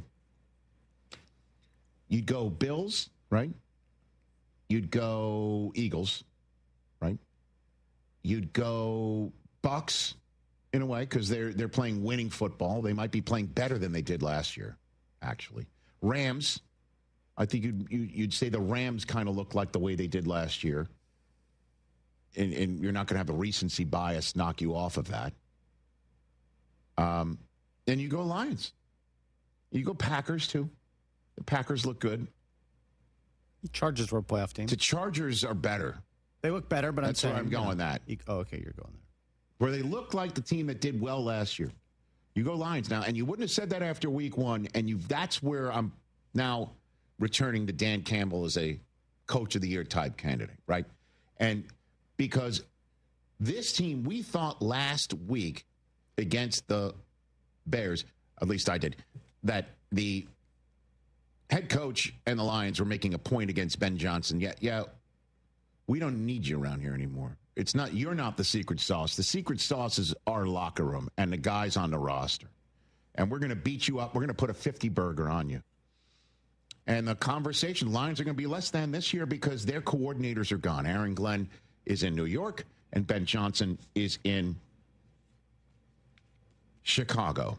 And Johnny Morton, the offensive coordinator of the Lions, now with this win, the 106 points that the Lions have scored through 3 games are the most that they have scored in the Super Bowl era through 3 games. Also, the Ben Johnson coordinated offense over the 3-year period he was there had a total yards per game of 394.8. Through the first 3 games, the Lions have a yards per game total of 394.3. Points per game for Ben Johnson through his 3 years, 28.9 through the first 3 games this year, 34.3. Okay? And then last night, Kelvin Shepard's defense, 7 sacks. They were all over Lamar in a way that nobody ever is. Yeah. Ever. Knock one loose from Derrick Henry. I know, again, other teams have done it this year. And it's crazy. When Dan Campbell we first met him as an HC, and we're like, no head coach talks this like Hannibal Lecter. Like, what's he doing, right? And then there was that rumor that started that I believed for a while that Dan Campbell legitimately wanted to know if they could have a real-life lion on the sideline. I want that mascot, to be true right? so badly. I don't see that as a bad thing. I'm just saying, but that's not stuff that a serious head coach in the NFL is going to be saying, right?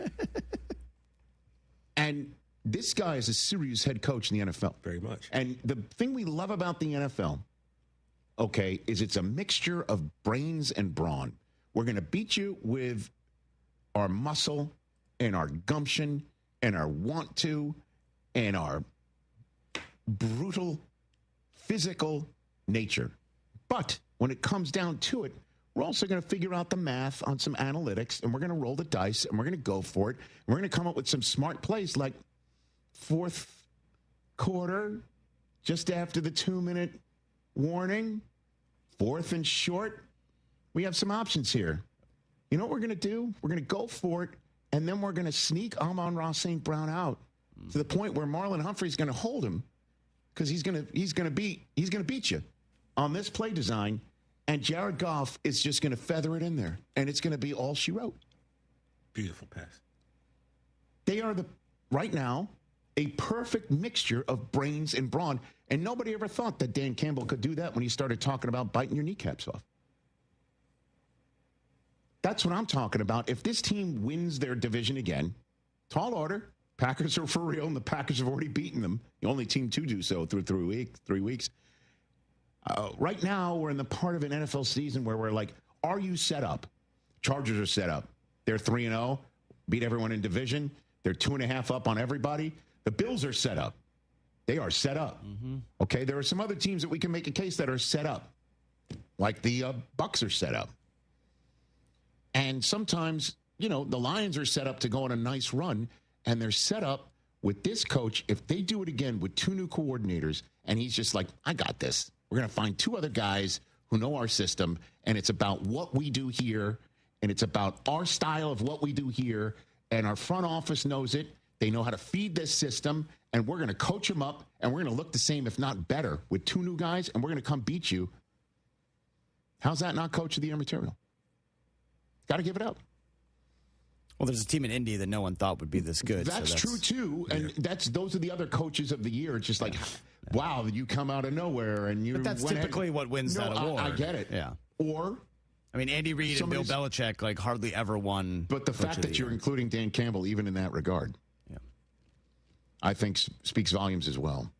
We'll talk about the Ravens side of things later on. Jerry Jones did speak to 105.3 The Fan. 105. And I think we know who he spoke about. I think. Definitely. Maca. Yeah. He did. And if we hear him say that word, we need to pull it and put it side by side, if you will, audio-wise. Maca. Right. Maca. Rob Lowe is stopping by in hour number 2. So the Pop Curtis. It'll be amazing. It's always fun when he stops by here. Mark Schlereth, hour 3. But we take a break. James Cook is coming back, and we made it through this first segment with the battery still working. Hey. It's as if the Hanukkah oil was in the form of a AA battery. We made it. It burned bright. It's a miracle. For 19 minutes. James Cook is next from the Buffalo Bills.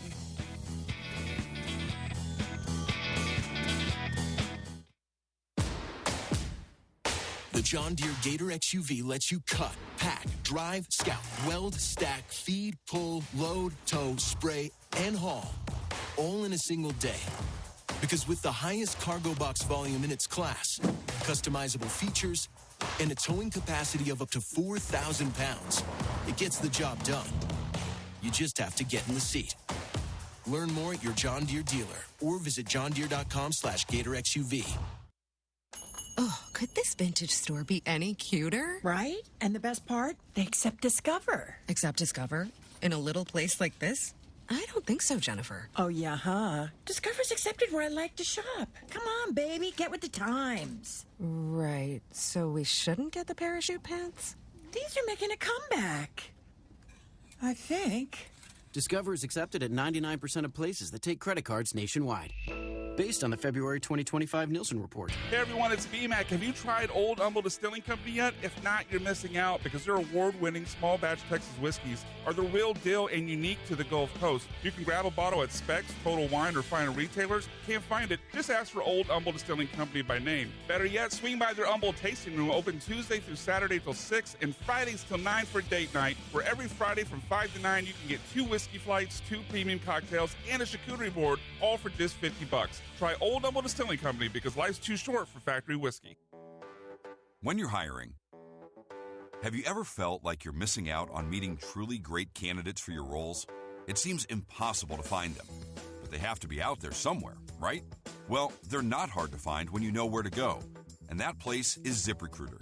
And right now, you can try ZipRecruiter for free at ZipRecruiter.com/free. ZipRecruiter helps 10 million people with their job search every day. And because these people are actively looking for jobs just like yours, it's easy to find the right person right away. In fact, 4 out of 5 employers who post on ZipRecruiter get a quality candidate within the first day. But if you're not using ZipRecruiter, you're missing out. So see what it's like when the impossible is easy. When you go to ZipRecruiter.com/free right now to try ZipRecruiter for free. Once again, that's ZipRecruiter.com/free. ZipRecruiter.com/free. Never miss out on great candidates with ZipRecruiter. John Granado here with Robin Orlando from Houston Powder Coaters. Robin, we have seen Houston Powder Coaters work all over the city. The Ferris Wheel, Westside Tennis Club, the Waterway in the Woodlands. Now we're going to see it at NRG? Yes, they have removable stadium seating that we are coating right now. So if I'm on the floor, I'm probably going to sit in a Houston Powder Coaters seat. Yeah. This will tell you something. If businesses all over this city are using Houston Powder Coaters, why shouldn't you? Call Robin, 281-676-3888 or HoustonPowderCoaters.com. Hey Houston, John Granado here. Chastang Ford is teaming up with the local Houston Food Bank for a local food drive happening September 15th through the 25th. They're collecting non-perishable items right at the dealership at 610 Loop East at Homestead, not Hempstead, just 5 minutes from downtown. It's all about giving back, and they're proud to be here for the community. So swing by, drop off your donations, and help them make a difference. That's Chastang Ford, where community comes first. ChastangFord.com.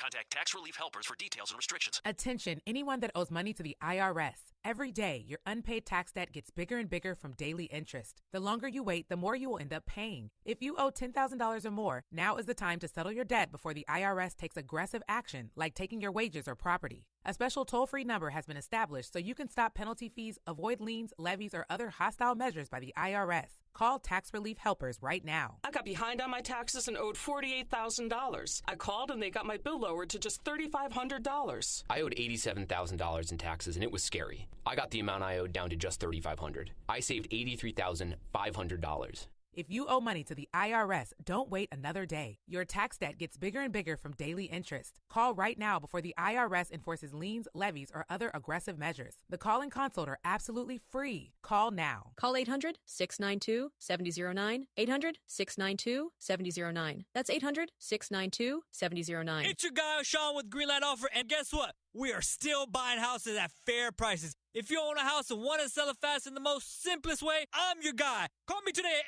832-779-4000. We buy houses in any condition, any price range, in any location in the Texas area. Every single month, every single weekend, every single day, we are doing two things, Houston, and that's helping homeowners like yourself with their property problems and buying houses. In 2024, we bought 138 houses, and we want to buy more. We buy inherited houses, vacant houses, pretty houses, not so pretty houses, behind in payment houses. We even buy my tenant won't pay me the rent houses. We buy them all. We will buy your house in as-is condition. No repairs needed, no clean out, and we will pay for movers to help you move. Call me at 832-779-4000 for a same-day offer. That's 832-779-4000. Call for Sean with Greenlight Offer, and I'll get your Greenlight number on your house today. Woo! John Granado here for Game Day Health. Are you feeling lethargic, having issues in the bedroom? How about weight gain, muscle loss, even brain fog? You may have low testosterone. Game Day Men's Health are the experts in testosterone replacement therapy, ED, and weight management strategies. They can help you get back to feeling and performing better. With 5 locations, 15 more on the way, book a free testosterone test today at GameDayMen'sHealth.com. That's GameDayMen'sHealth.com.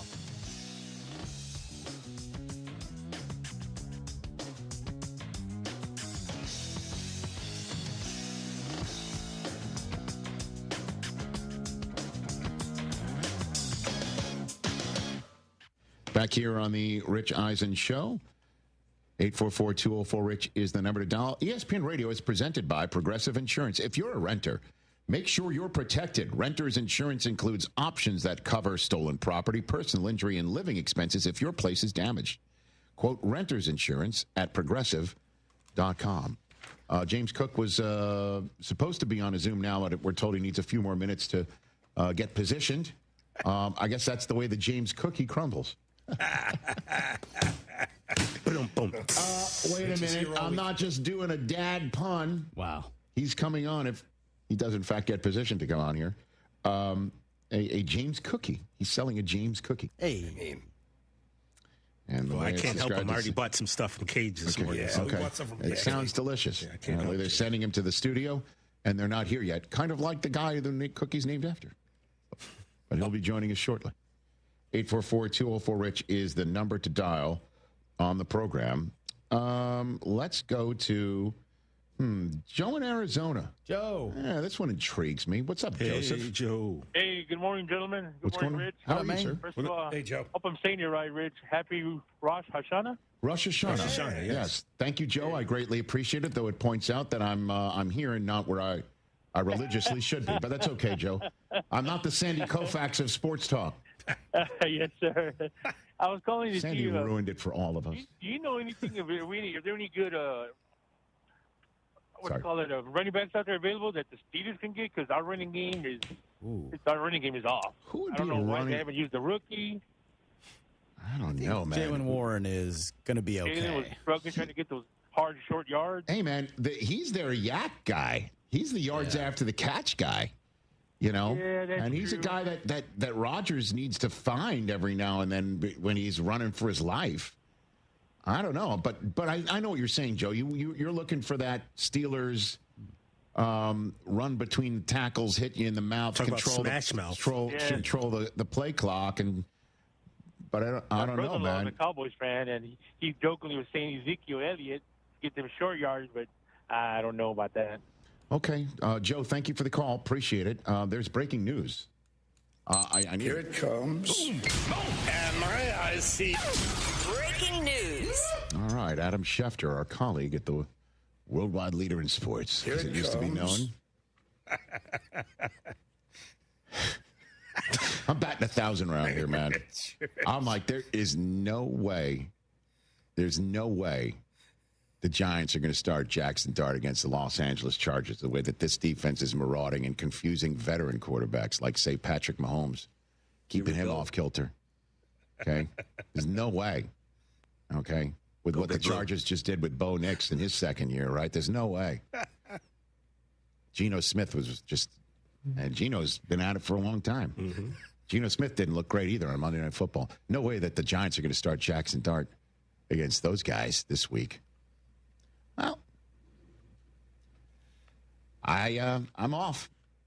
Adam Schefter reporting it's Jackson Dart starting for the Giants against the Los Angeles Chargers. And it is time to unleash the rookie. Jackson Dart season. Let's go. And Russ, thank you for your service.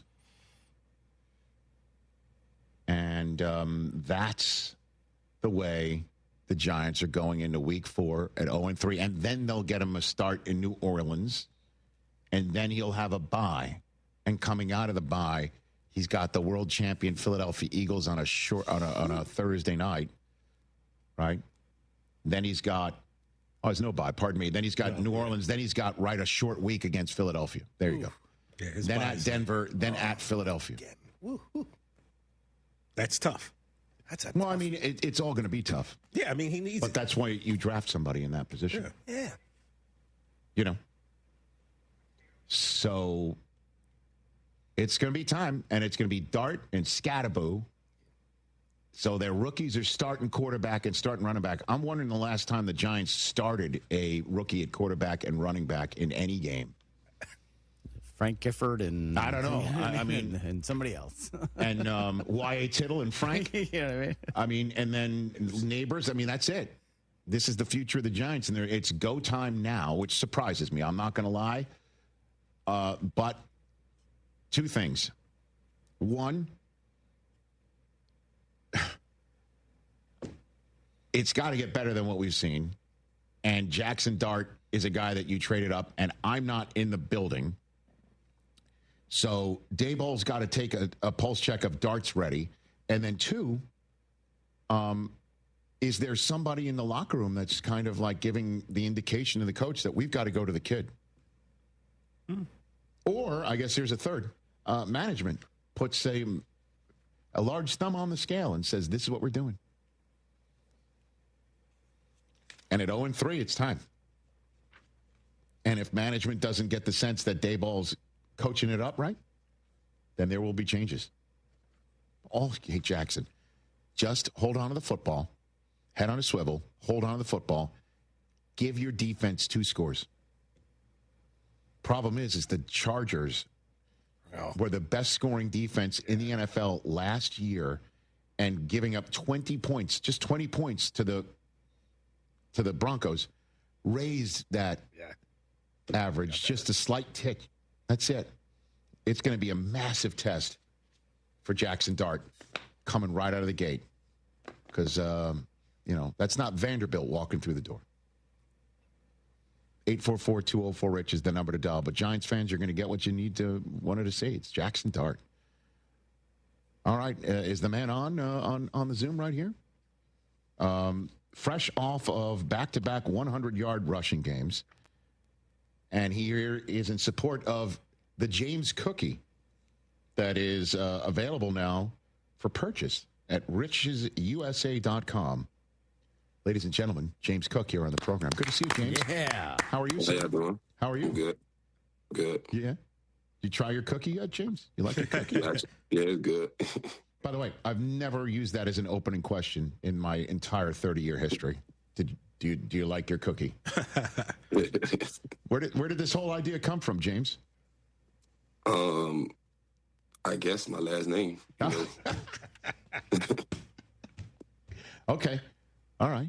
So, but I'm just saying that was it the company that makes them come to you and say we want to make a cookie? Was it somebody on your team? Like where did this come from? What do we got here, James? My agent just told me that we're coming out with a cookie, and okay. So I guess it's good that your name's not James Broccoli. Is that what you're saying? Pretty much. Unless you eat that sort of stuff. Do you eat vegetables, James? Yeah, I do. Okay. Got to. Wow, look at that! You just forward your brow at me like, how dare I ask that question? I don't mean to offend. How's it feeling for you right now, James? You kind of starting off really hot, and you finished last year. What's going through your brain and your heart right now at 3-0, and you performing like you're performing? Just keep going. That's all I can do. Keep doing my part and make sure we go 1-0 every week. And in terms of what you were trying to get for your contract, do you feel satisfied right now there in Western New York, James? Of course. I love it here. School drafted me and want to be here forever. But in terms of you standing what you were saying, this is what I'm looking for, you get it, and then you actually perform the manner in which you're performing right now. You feel like this is that you've proved your point here, James? Yeah, of course. Just all the work that I have done put in over the off season to get to that point is just a blessing, and just thank God that it was able to get done.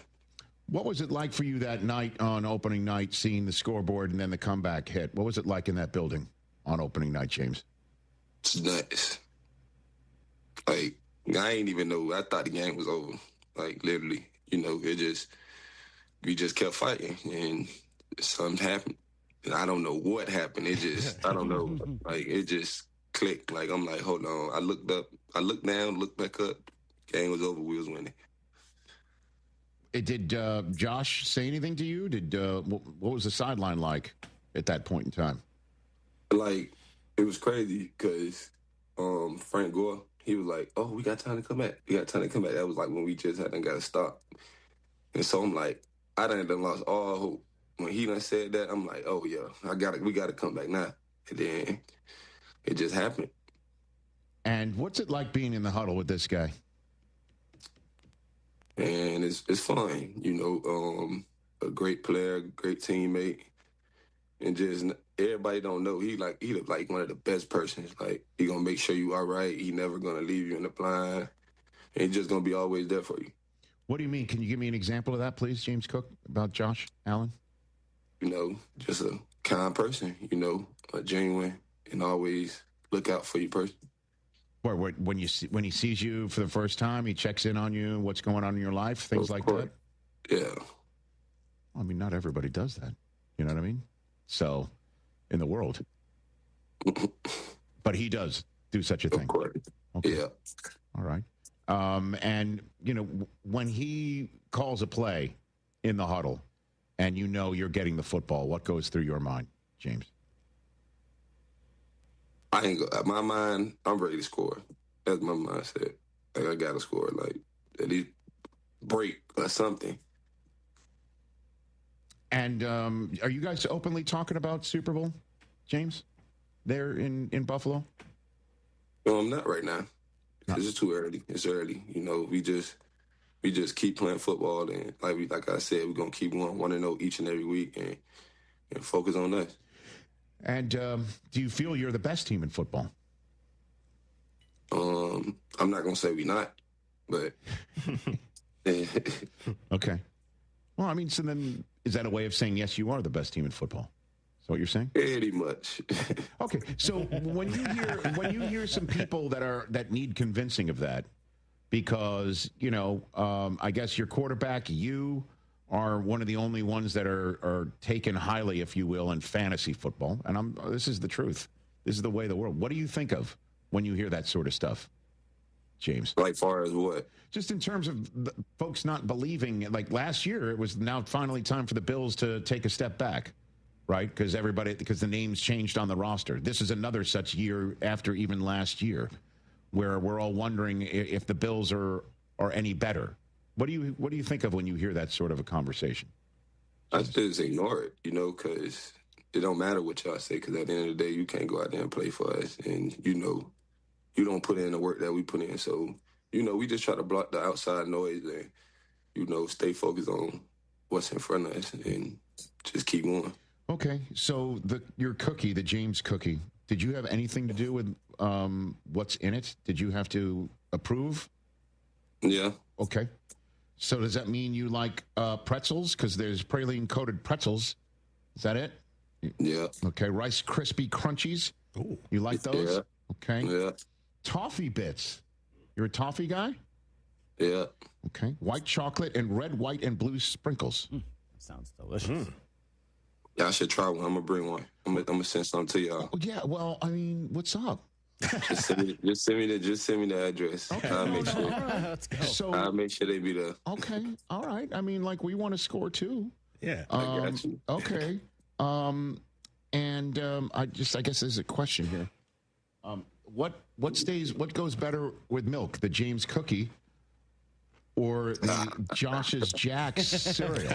I'm going to take the James cookie. Yes. Good answer. By the way, an excellent answer, especially since this box of cereal that we have of Josh's Jack's, it was told if this is best sold by September of 2021.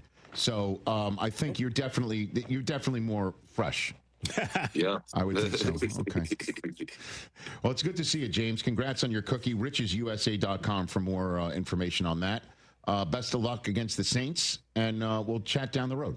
Appreciate it. I appreciate y'all for having me. That's James Cook, everybody. Right here on the Buffalo Bills.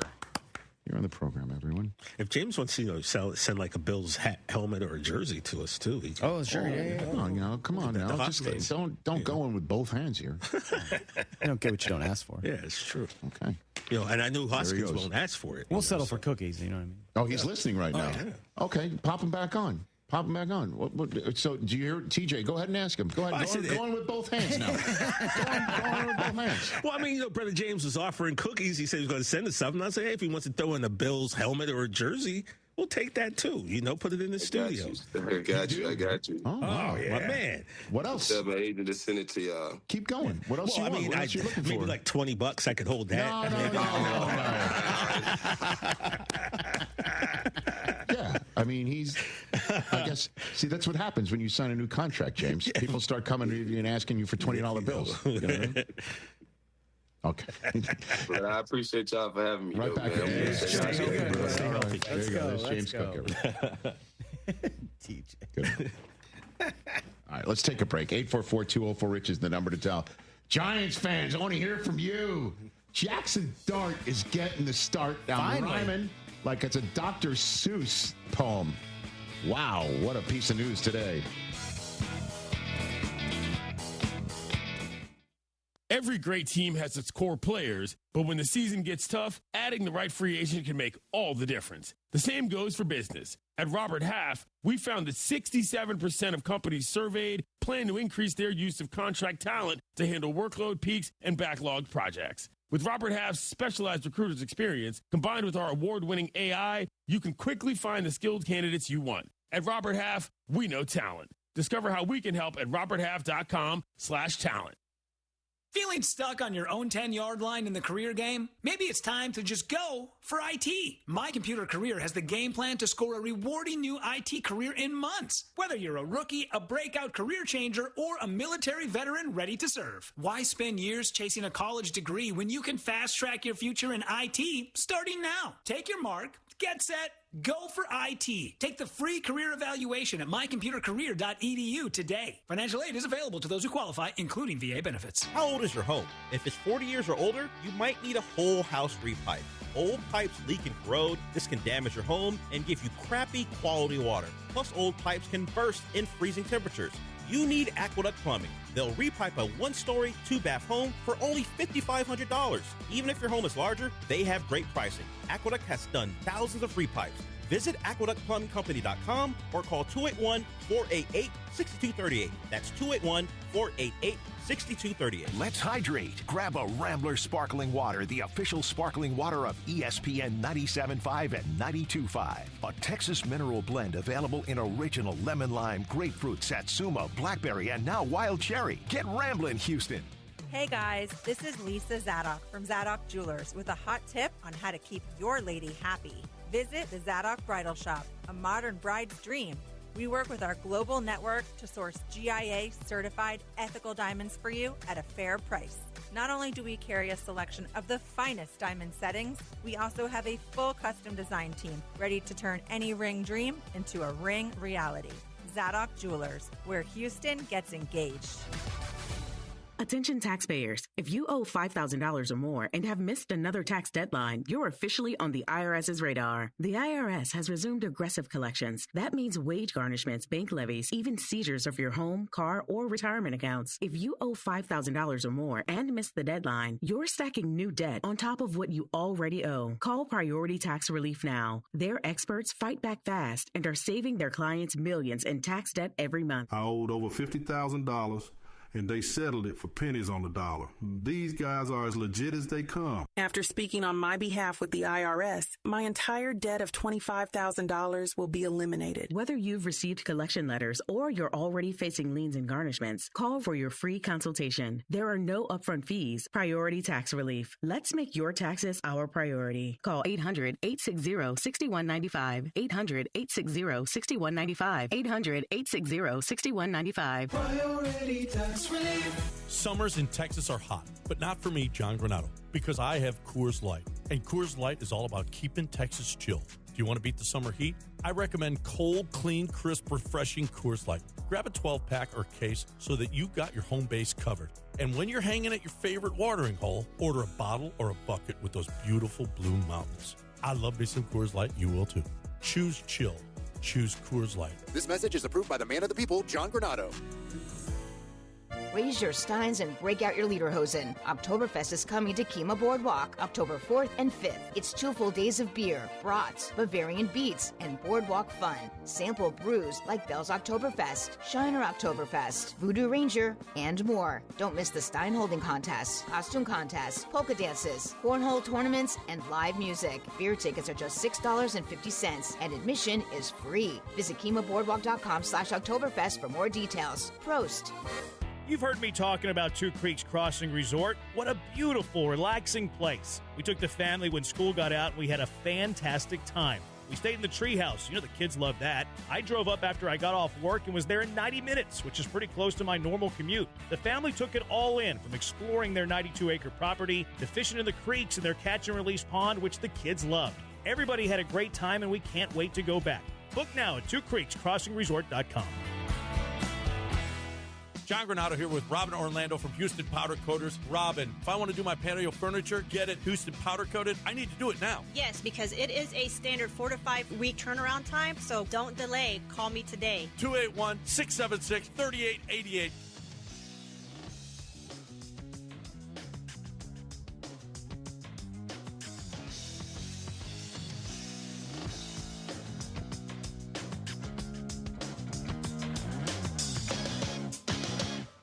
Back here on ESPN Radio, presented by Progressive Insurance, plus our Disney Plus and ESPN, the app everywhere, feed. We're thrilled to be here live streaming. Let's go to Nick in Los Angeles. Apparently, Nick was waiting all day yesterday. So, Nick, you're up. What's up, bud? Rich, thanks for having me back on. Listen, I know you had a nice defense of Brian Daboll the other day, but just I want to say, aside from all the QB stuff, the fact that this is the third time that we're dealing with him not elevating a practice squad kicker to the team when Graham Gano is injured, and then we miss an extra point because the punter's kicking the extra points. We can't kick field goals. It speaks to organizational incompetence by Daboll, and I don't know if he really should be out there for us if that's what he's going to be bringing to the table. Here's the deal, man. Nick, here's the deal. First of all, apparently Gano got hurt when the defense was being introduced. That's what? Yeah, here comes the defense being introduced to the MetLife crowd in the home opener, and somewhere on the field, Gano is warming up, and that's where he got hurt. Oh. But I guess you're saying just in case someone can get hurt at any point in time, you need to have somebody there as a.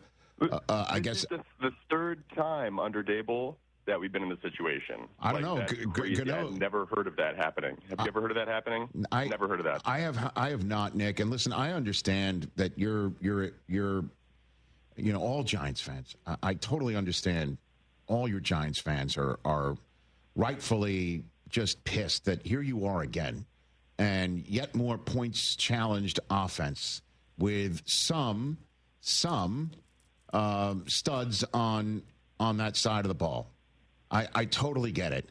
Daboll, like I said, he was there when Josh Allen was drafted, and he helped shepherd him along. He was been around other, programs like Nick Saban's program. The guy's been around coaches. He knows how to coach. He's really smart, and he's. Look, I agree with all of that. No, this is it now, though. In the league in some capacity, but not as a coach. This is it. You can't get the organization right. Our offensive line is a joke. Well, I mean, that's a front office thing. You have a dude, directing everybody. He's supposed to be this Dan Campbell type guy. He's not. He's eating too much of James Cook's cookies. And ladies and gentlemen, I don't have one yet. Nick in Los Angeles. Nick feels a certain way. Nick being no, and I understand. Every Giant fan I know feels this way. They're sick and tired of it.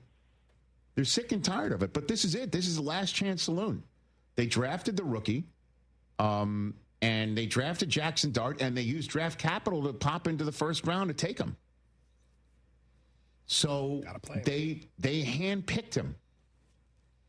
And now it's time. And they figured now's the time. Like I said, I mean, Justin Herbert is playing at a very high level, and the defense is lights out, to use a Chargers phrase. They are superb. They are well coached. They have studs all over the place, from Henley to James. I mean, and that's on levels 2 and 3 of the defense. They're the top scoring defense from last year, 17.7 points a game. I know that off the top of my head because I studied it for the season opener that I called on YouTube, and I'm just, letting everyone know that I'm a lead pipe wielding professional when it comes to it. And I remember it. And they gave up 18 to the Chiefs. They gave up 9 to the Raiders, I believe. And then they just gave up 20 to the Broncos. And they're coming in now to take on the Giants. Okay.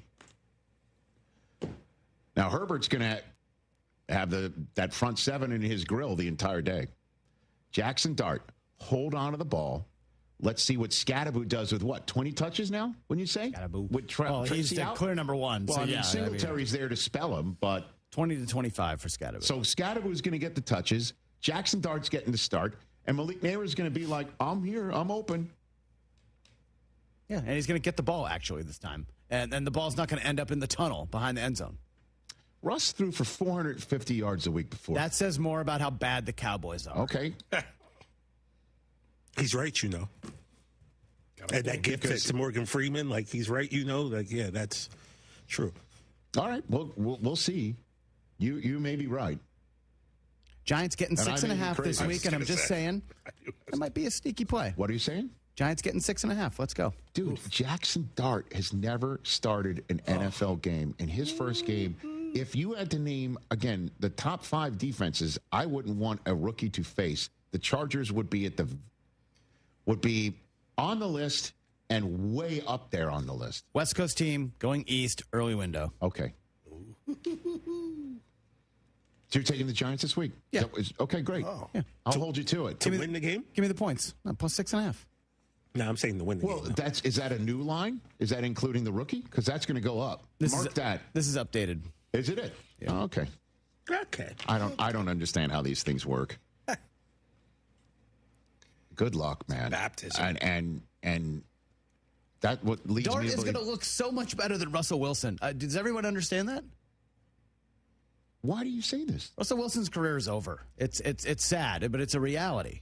But he looked so terrible. Chris, you've never seen Jackson Dart play football. If Russell was back there and wearing the Chargers defense in the way that Dart might, that's the whole point, is Dart might not look very good, and then we'll get callers saying, did the Giants blow it with him? It's going to take time, like with every rookie quarterback. They very rarely come out of the box like Jaden Daniels. If he does, then great, because I personally like Daboll a lot. I want to see him succeed there. I think he would be a great New York City coach, and we've already seen it when he won Coach of the Year with Daniel Jones. And then it all went south because they couldn't protect him. Saquon couldn't stay healthy. They let Saquon go and say, Daniel Jones, good luck. Yeah. That was front office malpractice. All of it. So you put it all together, and it gets laid at the coach's feet. But now is the time. This is last chance saloon for him and probably the front office. Because they're starting Jackson Dart at 0-3, and they're starting him against a 3-0 defense. The post-crib assembly press conference brought to you by Progressive. Michael, you had some trouble putting the crib together today. What went wrong? You know, those instructions can be tough, and, well, you saw the outcome. Were you upset when your wife pulled you and called in the backup? No, I mean, the baby needs a crib to sleep in, so whatever it takes. You've got a changing table to put together next. It's got a lot of drawers. What's your comment? You know what? We're done here. Like it or not, sometimes you need a backup. That's why there's Progressive to protect your home and auto. Progressive Casualty Insurance Company affiliates and other insurers. Not available in all states or situations. From kickoff to cash out, ESPN Bet has the tools you need to score more on game days. Bet smarter with stats at your fingertips. Get personalized parlays built just for you. And with your fantasy team synced right in the app, you can back your squad. Right now, new customers get $100 in bonus bets when you bet $10. Sign up with promo code USL to get started. Must be 21 plus. Gambling problem? Call 1-800-GAMBLER. Terms and conditions apply. See app for details. Offer not available in New York. When it comes to accidental injury cases in Harris County, there's one law firm that files nearly 3 times as many cases than any other firm, and that's Daspit Law Firm. Why? Because they're the best at what they do, getting their clients the compensation they deserve for injuries they've wrongfully suffered in an accident. Lance Zerline here, and if you suffered an injury in an accident and you would like a free case review, call John Daspit now, 713-CALL-NOW. That's 713-CALL-NOW, or visit DaspitLaw.com. The annual Katie Rice Harvest Festival is happening October 11th and 12th in Katy Historic Town Square. Check out country music artists like Sawyer Brown, Kylie Fry, and more performing free outdoor concerts. Plus, the carnival is back. Get all-day or weekend unlimited ride carnival passes now. For the adults, visit the Sports Zone and enjoy adult bevs while you watch the big rivalry game between Texas and Oklahoma on Saturday. Get advance tickets and carnival passes now at KatieRiceHarvestFestival.com. That's KatieRiceHarvestFestival.com.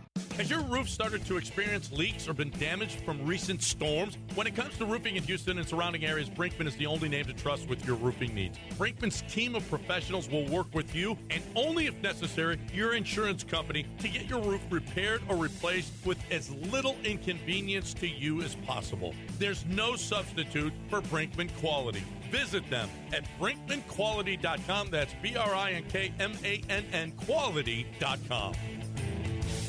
Contact Tax Relief Helpers for details and restrictions. Attention, anyone that owes money to the IRS. Every day, your unpaid tax debt gets bigger and bigger from daily interest. The longer you wait, the more you will end up paying. If you owe $10,000 or more, now is the time to settle your debt before the IRS takes aggressive action, like taking your wages or property. A special toll-free number has been established so you can stop penalty fees, avoid liens, levies, or other hostile measures by the IRS. Call Tax Relief Helpers right now. I got behind on my taxes and owed $48,000. I called and they got my bill lowered to just $3,500. I owed $87,000 in taxes and it was scary. I got the amount I owed down to just $3,500. I saved $83,500. If you owe money to the IRS, don't wait another day. Your tax debt gets bigger and bigger from daily interest. Call right now before the IRS enforces liens, levies, or other aggressive measures. The call and consult are absolutely free. Call now. Call 800-692-7009. 800-692-7009. That's 800-692-7009. Hey, Houston, Lance Zerline here. Listen, if you're craving authentic Mexican flavor, head to Taqueria Sarandas. Since 1981, they've been serving up mouth-watering tacos, sizzling fajitas, and fresh tortas that hit the right spots. Family-friendly vibes, bold flavors, and prices that will not break the bank. Whether it's breakfast, lunch, or dinner, Taqueria Sarandas has you covered. Find a location nearest you and taste the tradition. Taqueria Sarandas, Houston's go-to for real Mexican food. Vamos, let's eat. This is Chance McClain reminding you that you can always put off getting a heritage film. Your dad, you know, the guy you love more than anything, the guy that taught you right from wrong and had it hard as a kid so you wouldn't have to, he's going to live forever. So there's absolutely no rush. You know what they say, there's always tomorrow. No need to go to yourheritagefilm.com and contact us about making a feature-length documentary film of this extraordinary man. yourheritagefilm.com, no rush. People are immortal. McGrath Pest Control kills pests so you don't have to. Right now, their vigilance is directed at termites and mosquitoes. It's termite swarming season. These little fellows can cause big problems. Let McGrath bring their wrath to would-be termites around your home, especially if you're buying or selling a home. And when it comes to mosquitoes, their mosquito murdering system keeps your outdoor living space skeeter-free. It's completely safe for you, but not for mosquitoes. Rest in peace. Keep your home pest-free. Get started. McGrathPestControl.com. Tell them you heard it right here. ESPN 97.5, presented by Zadok Jewelers. KFNC 97.9 HD2, Mont Bellevue, Houston, a Gal media station. This is The Rich Eisen Show. Hey, everybody. Can't get enough of The Rich Eisen Show? You're in luck. You can find us everywhere. Watch us weekdays on Disney Plus from noon to 3 Eastern. Miss the show? We've got a podcast so you can listen anytime. But here's the best part. Our YouTube channel. Subscribe at youtube.com/Rich Eisen Show and you'll never miss a moment. Now, on with the show. Hi, my name is Dan Campbell. Not surprised. He's got big onions. This is The Rich Eisen Show. Touchdown, Detroit Lions! Demo to the house! Live from the Rich Eisen Show studio in Los Angeles. This is the type of game that was needed. Earlier on the show, Bills running back James Cook. Coming up, actor and host Rob Lowe. 3-time Super Bowl champion Mark Schlereth. And now, it's Rich Eisen.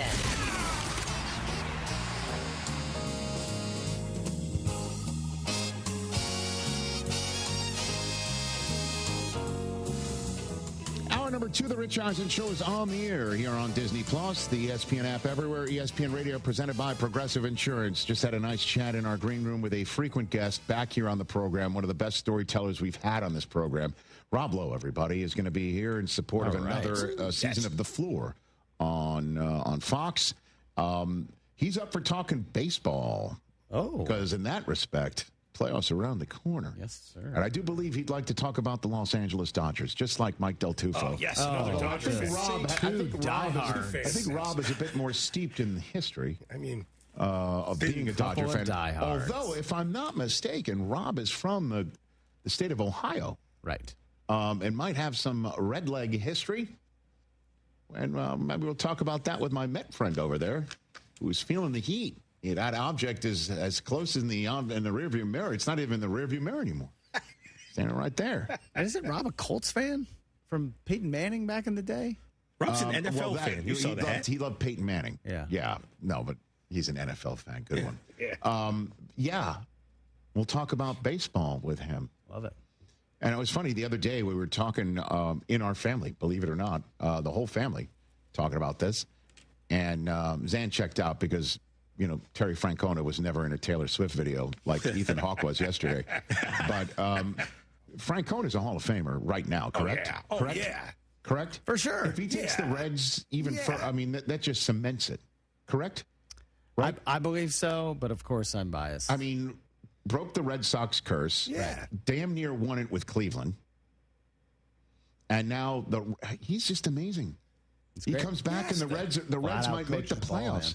He is awesome. He was one of our favorite summer interviews as well. Yes, sir. With Terry Francona. At any rate, we'll talk baseball with Rob Lowe shortly. The Baltimore Ravens. Chris, I'll give you the option here. Because I'm always a glass half full guy. But there are some negatives to discuss. I would say there's several. Do you want the reasons for concern or the reasons to not be concerned? Oh, come on. Bad news first, obviously. Bad news first. They got dominated on the line of scrimmage. That just doesn't happen. They gave up 224 rushing yards. That doesn't happen. They gave up multiple touchdown drives of over 95 yards. That's never happened in the Ravens' history. Never. First time since at least 2001 they allowed even a single touchdown drive of that length at home. They just don't do it. The last running back to run for over 70 yards on one single carry was Miles Sanders of the Eagles. Whoa. Wow. Okay, so we're not even the Carolina Miles Sanders. They just don't do. They don't do what we just saw. They have given up 96 points through the first 3 games this season. That is the most in the history of the franchise. And the 2021's team gave up 85 points. That's the record that this team just broke for its franchise. They went 8-9, missed the playoffs. In 2015, they gave up 84 points in the first 3 games of the season. And they went 5-11 and missed the playoffs. On the other side, they normally, remember they ran it for a gajillion games in a row for 100 yards rushing. They just had back-to-back games where they didn't run it for 100 yards. And it's the first time since doing it in 3 consecutive games in 2018. Only 2 games with fewer than 100 rush yards in the previous 3 seasons combined, and they just did it in the first 3 games this year. And the same thing goes with Derrick Henry in terms of fumbling the football. These things don't happen for them. You just don't. 3 fumbles for Derrick Henry in 3 games? So, yeah, they can't stop it and they can't run it through the first 3 games of this season. But there's one particular, aspect of it that, as you're watching Lamar sacked 7 times, John Harbaugh brought up at the in the post-game podium. Yeah, I'm not going to be able to give you the biggest problem. The biggest problem is we didn't play good run defense. We didn't, as a defense complete, we didn't do it. And that's not going to be good enough. There's nobody in that locker room that thinks that's good enough. That's disappointing. That's bad run defense. And that's not who we are. It cannot be who we are. It's not going to be good enough. It's not going to be acceptable. And it's got to be better. Yeah, it sure does.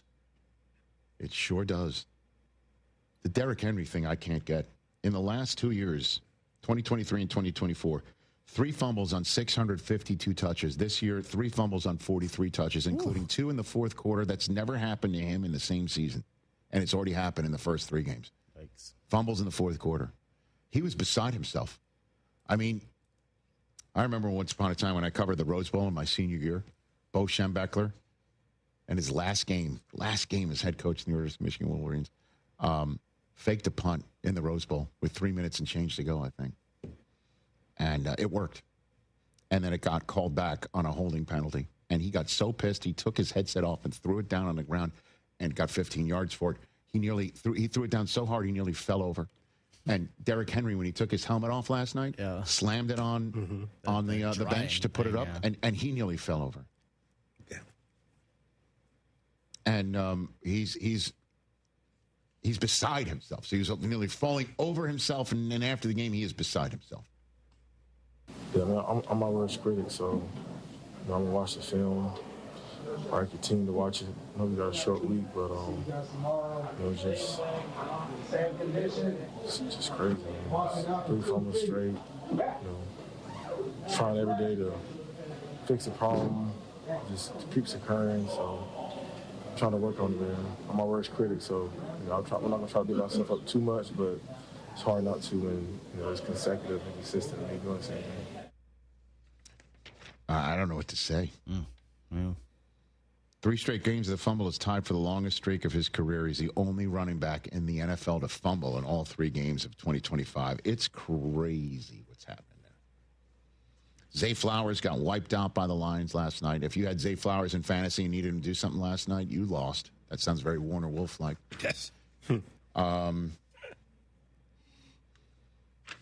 That's the bad. It's not like the Derrick Henry fumbles are like Ramondre Stevenson, where he's just like, blah, blah, blah, blah. Like, these are legit amazing defensive plays to knock the ball loose from this guy. Aiden Hutchinson last night came from behind him. So. And I'm not too worried about Derrick Henry, to be honest. Yeah. I'm not. Now here comes the glass half full. Okay, good. Okay. Well, Ravens fans, this segment's for you. Well, this portion of the segment. First half of the segment, maybe not so much. Now let's fill the glass up, right? Yep. I'm not going to go high register here. The 1-2 start, same as last year. Oh. You know what happened last year? 12-5 won the division. You take a look. The Steelers are not beating the world right now. The Browns' defense is doing well, but I don't think they're a threat. And the Bengals, even though I believe Jake Browning is going to be okay so far, my take, it's still my first take, okay? It may have cost me future appearances on First Take if I'm bringing such takes to the program. Last take. I was like, hey, it's not my last take. How dare you? You be quiet. Just telling my sound engineer to shut up.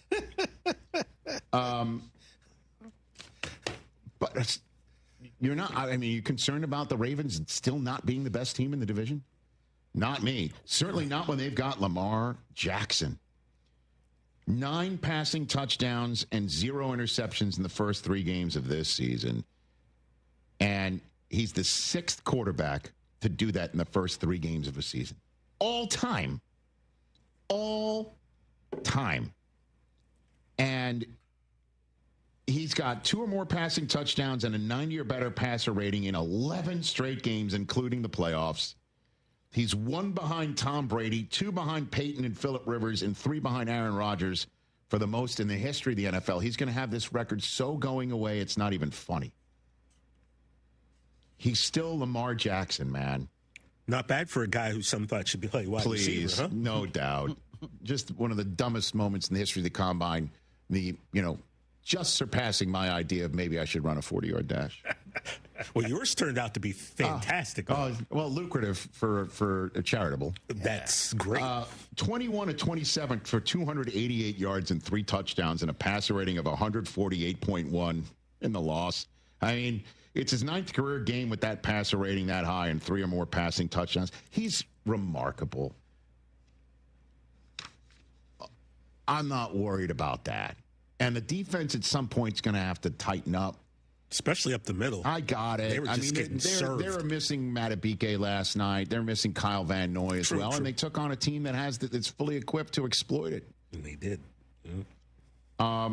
And this is a crazy stat. This one is nuts. Because of the losing and being 1-2. There's been 47 quarterbacks. Okay, 47 quarterbacks in the history of the NFL with 140 or more passer rating through the first 3 games and have a losing record. Lamar has 2 losses. The other 46 quarterbacks, just the 1 loss. That's it. You believe that? Most losses in a season with 140 or more passer rating. 47 quarterbacks. All right. Lost once in that category. Lamar's now lost twice. Look at that. Lamar's got 2 losses in a season with that passer rating. And the 46 other quarterbacks have just the 1 since 1950, which again means people are compiling stats saying we're not going back any further. We're just stopping. We're made a point here. Think about that. Wow. Now, this sets up quite the week 4 contest. Remember last year? Ravens were in Arrowhead. We were there. Chiefs raised the banner. Mm-hmm. The Ravens are feeling great about themselves. The Chiefs are feeling great about themselves. They played one for the ages where Isaiah Likely's foot was too big. And now comes the rematch in Arrowhead, and the loser goes 1-3. The loser between, let me repeat this, the loser between the Ravens and the Chiefs go 1-3. And then the Ravens come home, take on Houston. Good luck figuring out them, right? I mean, C.J. Stroud no idea. is the avatar for the word regressed right now, and the offensive line and the lack of a running game should have a lot to do with it. Yeah. Then they got the Rams at home. And look up the history of the Rams going to Baltimore.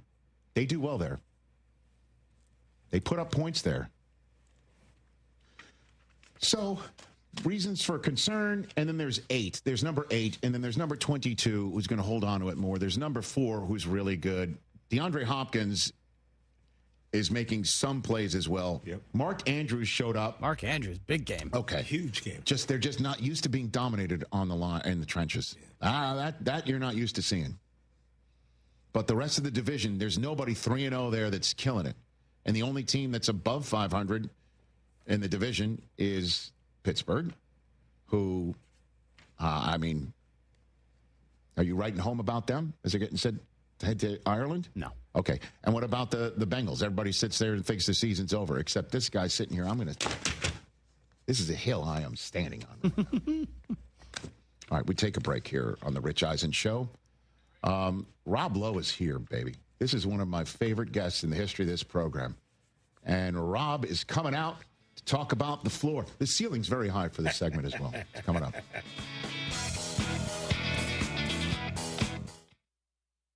Coach Saban here. On the field or on your walls, coverage matters. That's why I go with Behr Marquee Interior Paint and Primer from the Home Depot. Exceptional hide, advanced stain blocking, and over 1,000 colors to choose from. Behr Marquee delivers one-coat coverage that stands up to real life. One-coat coverage, no overtime. Behr Marquee, only at the Home Depot. How doers get more done. Valid only when tinted to colors from the Behr Marquee Interior One-Coat Hide Collection.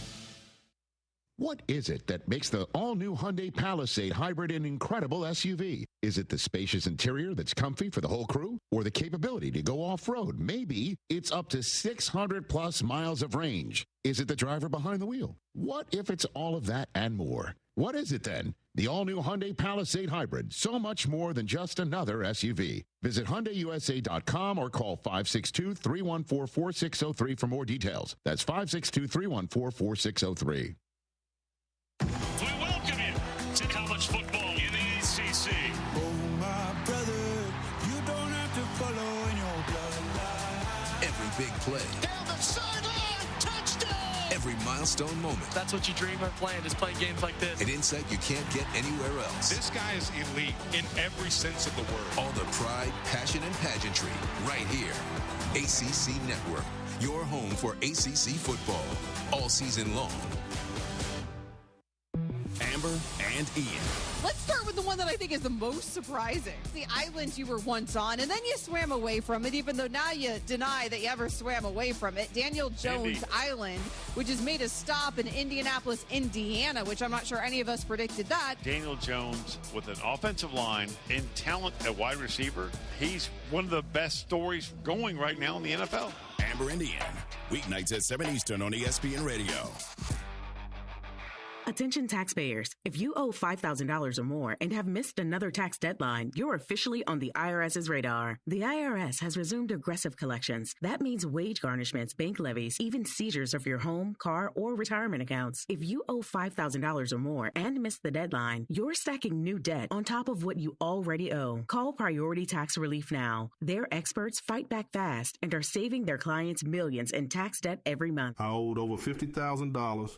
And they settled it for pennies on the dollar. These guys are as legit as they come. After speaking on my behalf with the IRS, my entire debt of $25,000 will be eliminated. Whether you've received collection letters or you're already facing liens and garnishments, call for your free consultation. There are no upfront fees. Priority Tax Relief. Let's make your taxes our priority. Call 800-860-6195. 800-860-6195. 800-860-6195. Priority Tax Relief. If your business is growing and looking for working capital, funds to acquire a business or purchase equipment, Veritex Community Bank's lending team is standing by to help you navigate through the loan process. Visit veritexbank.com for more details. That's VERITEX bank.com. Member FDIC, subject to credit approval. Hey Texans fans, Sean Mapes here. You know every game counts, so don't miss a moment of the action this season on Prize Picks. Make your picks on your favorite Houston Stars and Battle Red all season long.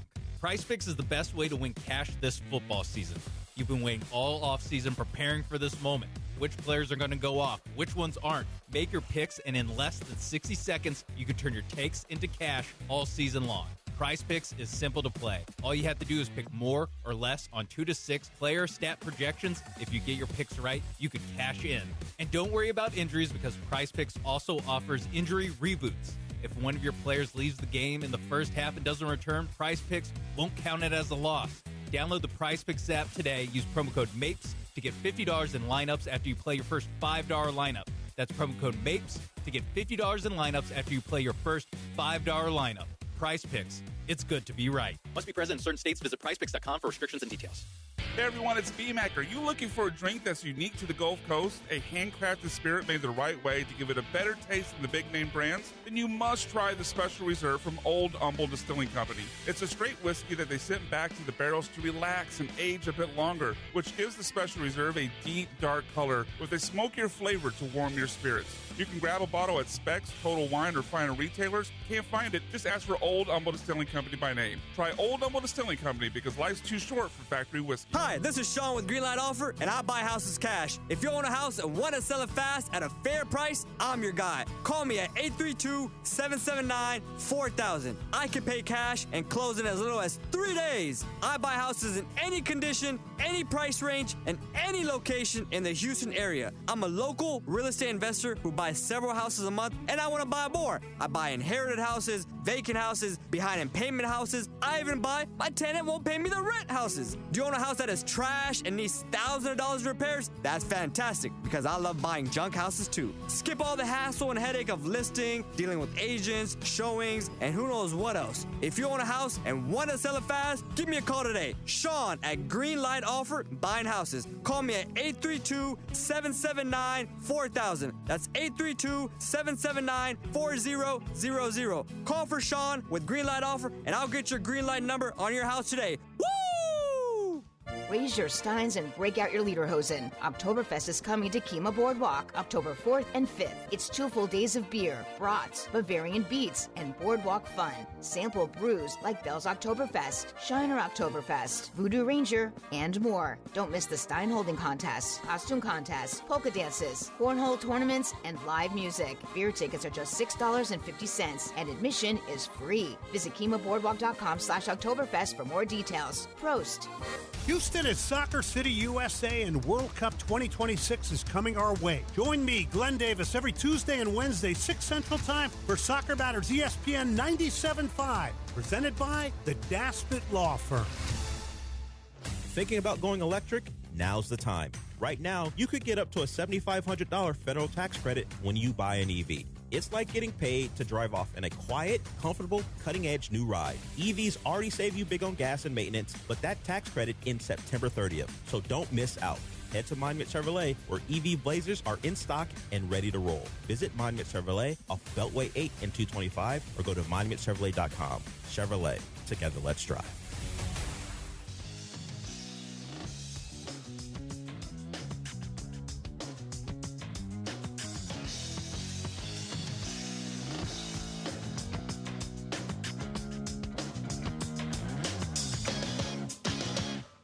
back on the Rich Eisen Show, ESPN Radio Network, presented by Progressive Insurance. Rob Lowe is here in support of the floor and everything else that you do. It's so great to see you back here on the program. All right, now let's jump into your Los Angeles Dodgers. Yes. Getting set to defend its crown. I saw this week. I've been watching baseball my whole life. Mm-hmm. It's and I've seen a lot. I've seen Kirk Gibson's home run. I saw the Big Red Machine in person. Oh my God. I've been really lucky and I've seen a lot, but I cannot believe that I witnessed a man pitch 5 no-hit innings using only about 58 pitches, and then the same man hit his 50th home run of the year. It's like you just can't believe that is possible. Rob, we talked about that the next day on this program, and the manner in which we talked about it is that people take it for granted now from him, that this is a unicorn. He threw 5 no-hit innings. Threw 100 miles an hour. Stays in the game, and then pokes his 50th home run out of the yard. And it's just like, oh, okay, that's Shohei Ohtani. And a moonshot. It's unreal. Anybody will tell you, the sound of his bat is unlike anybody that you've ever heard. And it's true. The first time I went and saw him live, that's what I was struck by. And I talked to Dave Roberts afterward. I go, is it just me? He goes, no, I've never heard anything like it. Well, in the night where, last Friday night when Kershaw had his last regular season start there, Ohtani comes up after Kershaw leaves the game. Next half inning, he's up. Robbie Ray's on the mound. He's a Cy Young Award winner of his own right. And he threw something, like, was it 95, 96? Inside and up. And he poked it down the left field line for a 3-run jack. And then Mookie Betts comes up the next at bat. And then, by the way, later in the game, Freeman knocks in Ohtani and doubles and gets Betts to third. And I was looking at it. I mean, is that $500 million on the base paths? Yeah, right there. By the way, do you remember when the ownership signed Ohtani? Everybody was like clutching their pearls about it. They've made that they made the investment back, I believe, within 4 months, just in terms of the new revenue from advertisers. Sure. Well, they're not paying him till I think 21. Yeah, that'll be studied. That'll be studied forever. He's like, give it to me in a 401k. You know what I mean? Like it's unlike anything. But who's relieving? Would you want Ohtani to come out of the pen, Rob Lowe? Look at me giving you a specific baseball question. You can't have him come out of the pen because he'd have to be in the bullpen, being ready, and he's going to be batting. So alone you can't do. I guess you'd have to warm him up after could he homer? How about this? I'd rather see. This would be great in a baseball playoff game. Right. Ohtani homers. Chris, back me up. I don't think we've ever seen this, TJ, right? I don't think it's ever existed. Homers. He homers, and as he rounds home plate, he then runs to the bullpen to warm up to save the game he just gave the Dodgers to a lead. That could happen. Let's do it. Wouldn't that be a first? Because he's just like, hey, I'm not up for another 8 batters. No, if he's not up for another 8 batters. And he just homers to give him the lead. Okay. Goes around home plate and then runs, doesn't go to the dugout. Or he does the dugout. He'll high-five everybody. Yeah. Then hop out of the other end and run out to the bullpen. What do you think? I think that's a possibility. Let's do it. Make it happen. That's so fun. It's stupid. Yeah. But we cannot sit here and say that is out of the realm of possibility. It's not out of the realm. It's not. Non-zero chance. Right? That's right. Yeah. It's going to be so fun. God, how amazing would that be? Cannot wait. Unless you're the Padres. You know what I mean? Or you're one of those teams that would be on the business end of something like that. Yeah, the Padres clinched last night. They're in. They're in. Okay, the Phillies are pretty damn good. The Brewers are pretty good. Phillies are good. I like the Brew Crew. I'm a big Brew Crew fan. Are you really? What, because you're from Gorman Thomas days or something like that? Gorman Thomas. How about that name? Whoa. I just went old school on you. Just wake up and he'd be leading the leagues of home run. You'd be like, who? I know. You toiled in. How about these guys that toil in obscurity? Do you know what I mean? They're like. And by the way, Mike Trout. I feel so bad for Mike Trout. We were talking about that just yesterday. His 400th home run nearly hits everybody here in Los Angeles in the back of the head. Yeah. And then and he's not going to play in the postseason again. But did you see what he did with the guy who caught the baseball? No. What did he do? So cool. Mike Hoskins, can you call this up? Because we put this on the air. It's going to take a minute. But you know how in this day and age where a fan catches a very valuable baseball. Yes. And, says, okay, let's go to some auction house, right? Right. Right. This guy, all he wanted from Mike Trout was to have a catch. And Mike Trout said, okay. And after the game, had a catch with the guy. That's amazing. Dude, this sounds like it's straight out of like Field of Dreams, right? It's really great. How about a catch? How about just right? And then, So good. It's exactly that's exactly what happened. Yeah, they grabbed the glove. Here it is. There's a video right there. With no glove. He's got no glove, and the fan is just like, okay. Oh, man. Right? Dude, like this actually happened with Trout. And then he gave him all these bats, and his kids were there too. It's so great. Did you ever do a sports movie or ever in line to do a sports movie? I did a hockey movie, Youngblood. Youngblood, yeah. Did a hockey movie. With Swayze. Okay. That's kind of, there aren't that many hockey movies, so it kind of remains up there. It's not Slapshot. Right. There's Slapshot, right? There's the Mighty Ducks. There's Miracle. Miracle's great. To me, it's Slapshot, Miracle, Youngblood. And so it was you and Swayze? Pat. Okay, you laced him up? What? We trained hard. I trained really hard for that. I trained so hard that I've never put on skates again. That's how hard I train. I don't like sports where you're sweating after putting on the equipment. And it's 20 degrees on the ice or something like that? And when you're shooting it, it's Toronto in the summer. Oh, so it's 95 degrees with 90% humidity. Yeah. You go into an ice rink. Yeah. You're all so sick. So sick. Were you really? Yeah, because you're going 190, 100. It was, but it was fun. It was super fun. Dude. Yeah. People think I'm way better than I am because I was Youngblood. I can still skate, but you don't want to give me a puck. What was Swayze like? He was a beast. He was a beast. Yeah. He was good at everything. Now, you knew him from... Outsiders. Okay, that's right. Yeah. He was good at everything. He was a physical specimen. He could write songs. He was just he was a true Renaissance man. Yeah, you knew him from... dude, you're I guess, old roots. Is the word? No, you're old. Roots. You can say it. You're old. No, I'm not saying that. Your roots in this world are so deep. I mean, did you... screw it. I'm going to take a shot here. Take a shot.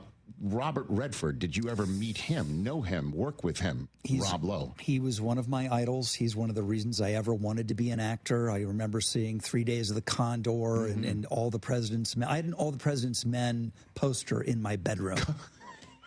I don't mean to laugh, but really? Yes, really. That was your post? Yes. Every had Farrah Fawcett May. I also had Farrah. I mean, I'm not going to lie. I had Farrah.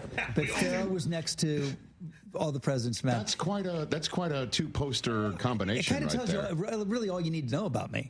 I had never met him. All these years, I'd never met him. And only about 7 years ago at the Golden Globes, we were both there. And he was doing the press line, and I just went over and waited till he was done and introduced myself and was able to. And I'm so glad because eventually the day comes, as it did, where he's gone. Right. And I was able to tell him how much he's meant to me and how important he was in my life and my career. And I don't even know if he knew who the hell I was. I'm sure he did. I made him take a selfie, and it was did great. You really? Yeah, hell yes. Definitely. You have to do stuff like that. You got to. Listen, the day you stop being a fan is the day you should retire. Huh.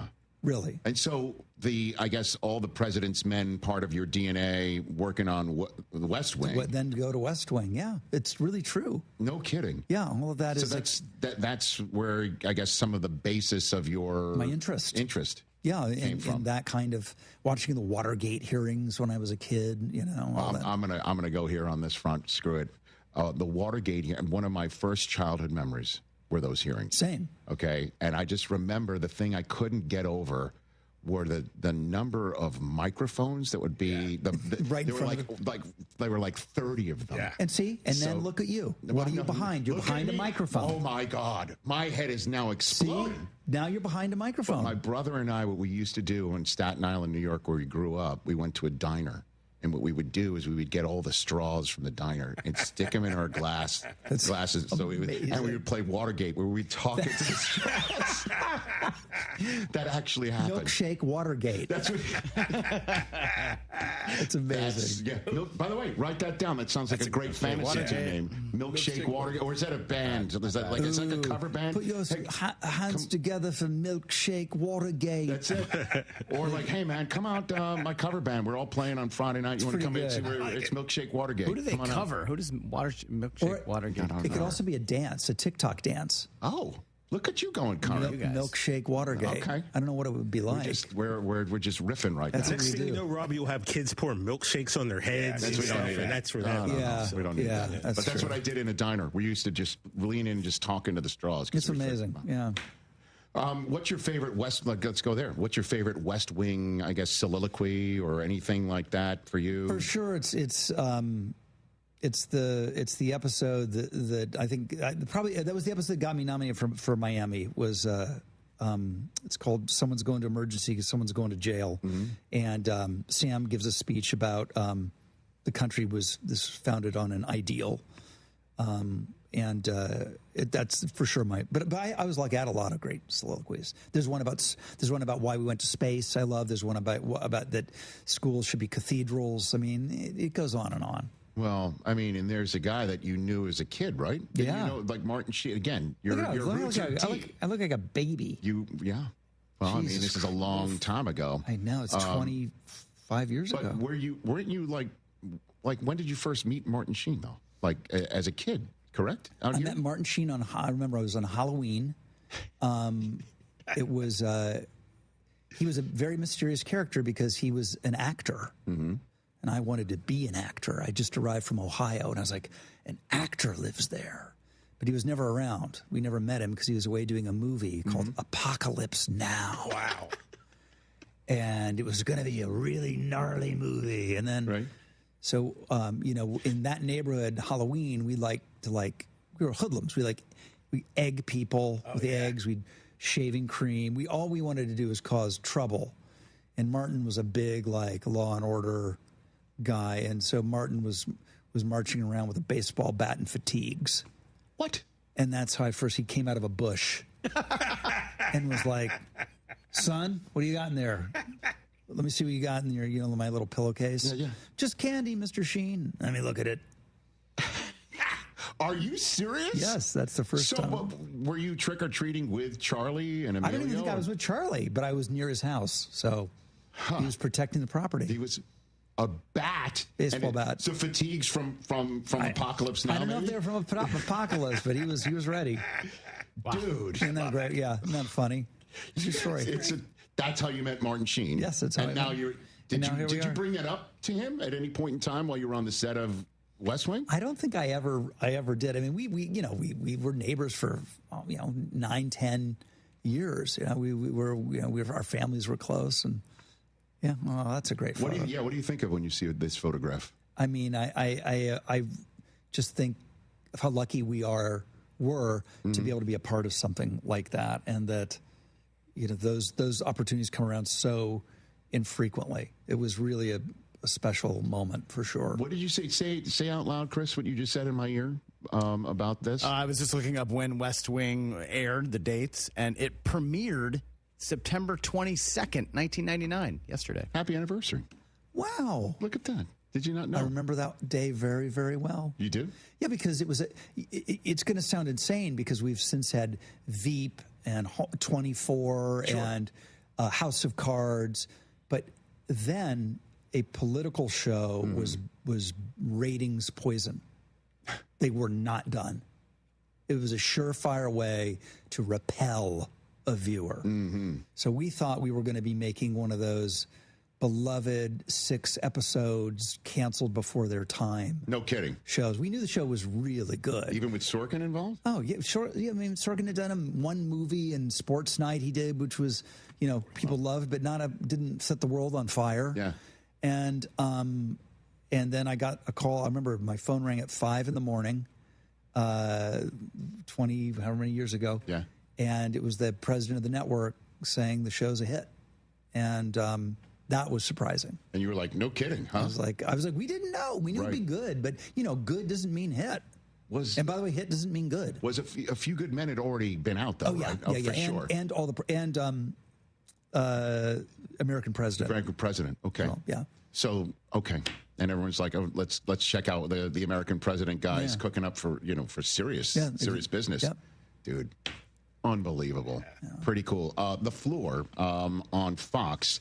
You always grow up watching game shows and stuff like that? I was on the $10,000 pyramid.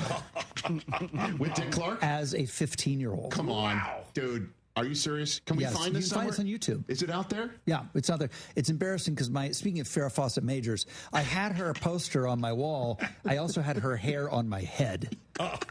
When you see it, it's super embarrassing. How did a 15-year-old wind up on the? By the way, talk about different times. $10,000 $10,000 pyramid. Huge. There's now another zero with Strahan. Yeah. It was 10,000. You couldn't relate to it. Right. I had my first TV series. Mm-hmm. I was the teenage kid. It was on ABC. It was called A New Kind of Family. It was terrible. It got canceled almost immediately. But they sent me to New York to do a network celebrity version of the pyramid, and I went to the pyramid, the circle, whatever the hell it was. Oh, yeah, the winner's circle. I went to the winner's circle every time and won. Dude. I murdered Tony Danza. Murdered him. Who's the boss now? Who's the boss? Murdered him. Clinicked. You clinicked. And Dick Clark was such a stud. Of course. Dick Clark was a stud, but it took him 5 times to do my name. I remember. What? I remember. Ladies and gentlemen, please welcome, starring in A New Kind of Family, Rob Loan. Loan. And I would walk out and go, I'm so sorry. We did Rob Loeb. Dick Clark. It took him like 5 times. That is great. And he was just great every time. He was so smooth. God. No matter how badly he messed it up, he just went down with the ship. That's a pro. He was such a pro. Because you got to commit, right? He committed to the bit. Do you think he was trying to, make sure nobody caught the mistake? He just kept going with it or something like that? Or he just... No, you would hear the guy and the producer in there going, slow. Let's go. Let's go again. Dude, you won that, huh? I did. Oh, my God. And just screw it. I'm just going to keep going because I love your stories and I know your history and we've talked about it. And I also loved your book. Thank you. Your first one, I think right? I have stories I only tell my friends, right. And then the second book is Love Life. Okay, yeah, your first one that I recall, reading for one of the many times you've been here before. So when you were on this as a 15-year-old, was this the after-school special that started your career, or this was after the after-school special? I got the after-school special after my show had been summarily canceled. Because I remember where you watched this show. In Cary Grant's bedroom. Okay, this is just, please tell this story one more time. It's a new audience right here. Watch their after-school special. I understand, Rich. Most people don't go to Cary Grant's bedroom and watch apparently not TV shows. But you had a good reason for being there. I did have a good reason for being there. His daughter is an amazingly wonderful woman now and was an incredibly beautiful 15-year-old, and I was 15 and a half. Mm-hmm. And she was not interested in whatever I was selling her. She was not having it. And so when the after-school special rolled around, I go, this is my moment. Mm-hmm. I was like, hey, I have a after-school special on Wednesday. Maybe you and I... And she was like, Jennifer, she was like, well, sure. I guess you'd come to my dad's and watch it with me. He's in show business. And I was like, sure. I had no idea who her dad was. No. No idea. No idea. Okay. And I show up with my learner's permit. I didn't even have my license to drive. And I show up to my first Beverly Hills mansion I've ever been to.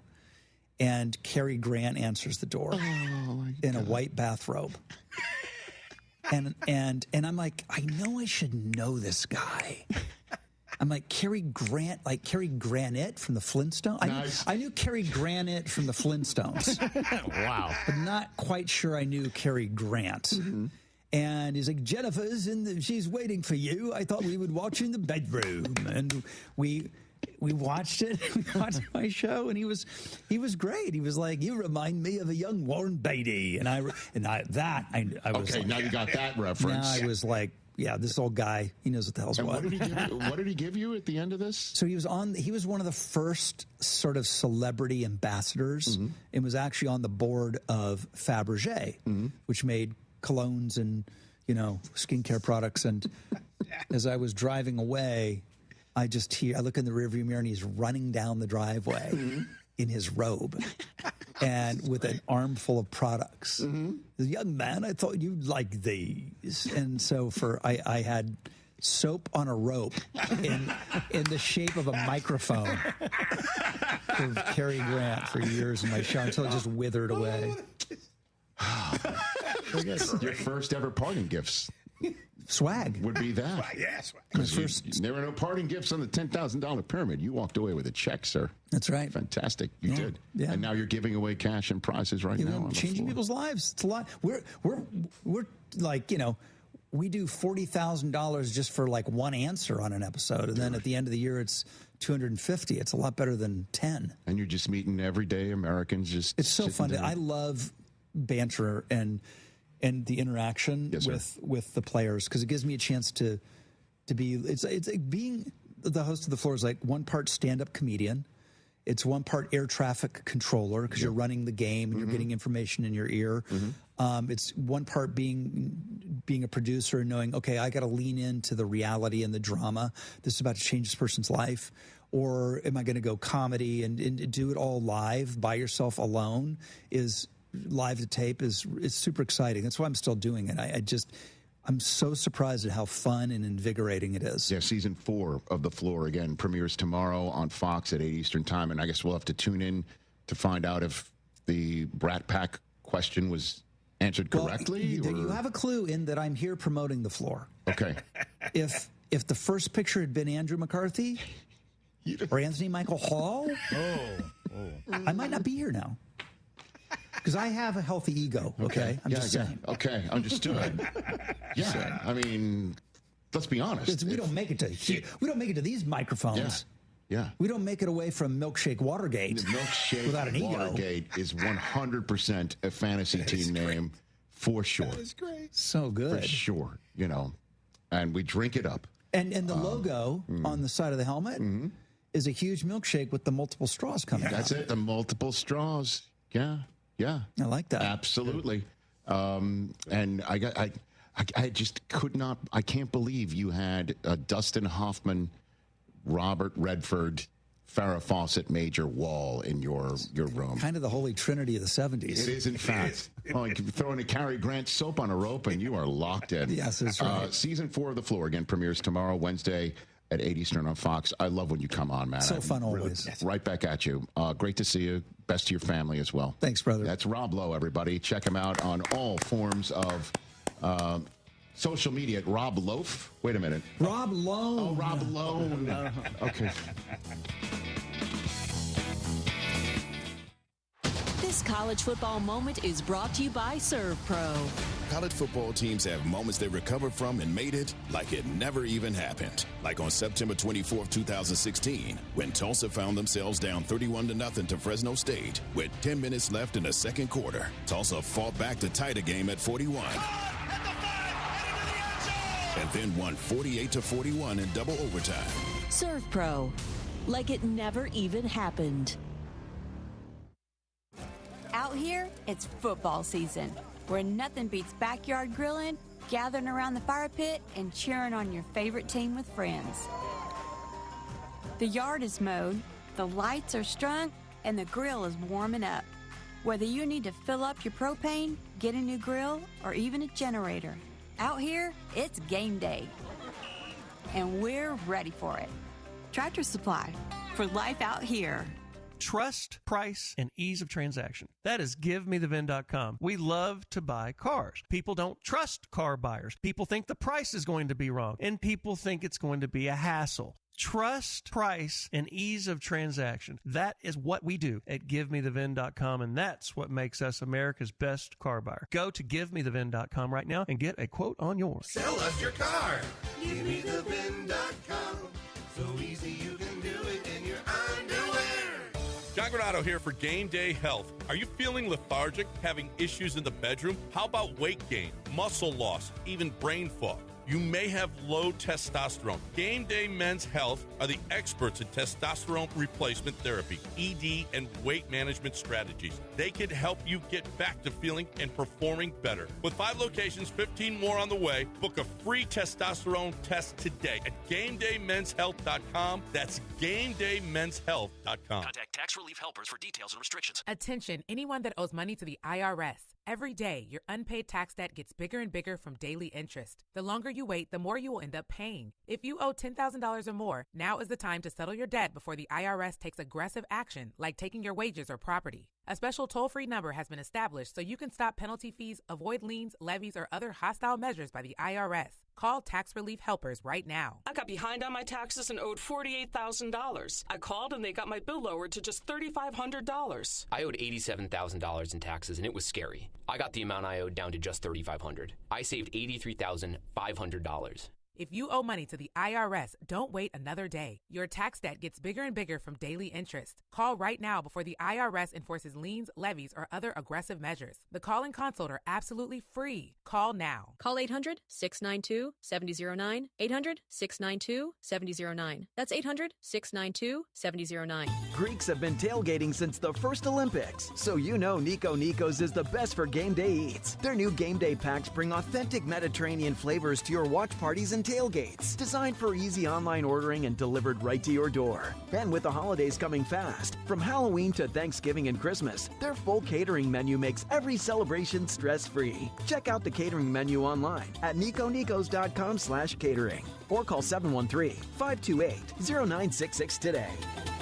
Hey everyone, it's VMAC. Have you tried Old Humble Distilling Company yet? If not, you're missing out because their award-winning small batch Texas whiskeys are the real deal and unique to the Gulf Coast. You can grab a bottle at Specs, Total Wine, or finer retailers. Can't find it? Just ask for Old Humble Distilling Company by name. Better yet, swing by their Humble Tasting Room, open Tuesday through Saturday till 6 and Fridays till 9 for date night, where every Friday from 5 to 9 you can get 2 whiskey flights, 2 premium cocktails, and a charcuterie board, all for just $50. Try Old Humble Distilling Company because life's too short for factory whiskey. Hi, it's me, Flo, here to tell you that with the Progressive Home and Auto Bundle, you get 24/7 protection, so you're covered no matter where the day takes you. Even I added too much water to the pizza dough day? Yep. How about getting a call from my daughter to pick her up at the airport because her boyfriend is unreliable day? Especially that day. What about finding out that one of my pipes suddenly burst in my basement day? Progressive has every day covered 24/7 with a Home and Auto Bundle. Also, you have a lot of bad days. Oh no, that was all the same day. At least you're covered with Progressive. Progressive Casualty Insurance Company, affiliates, and other insurers. Not available in all states. Finding great candidates to hire can be like, well, trying to find a needle in a haystack.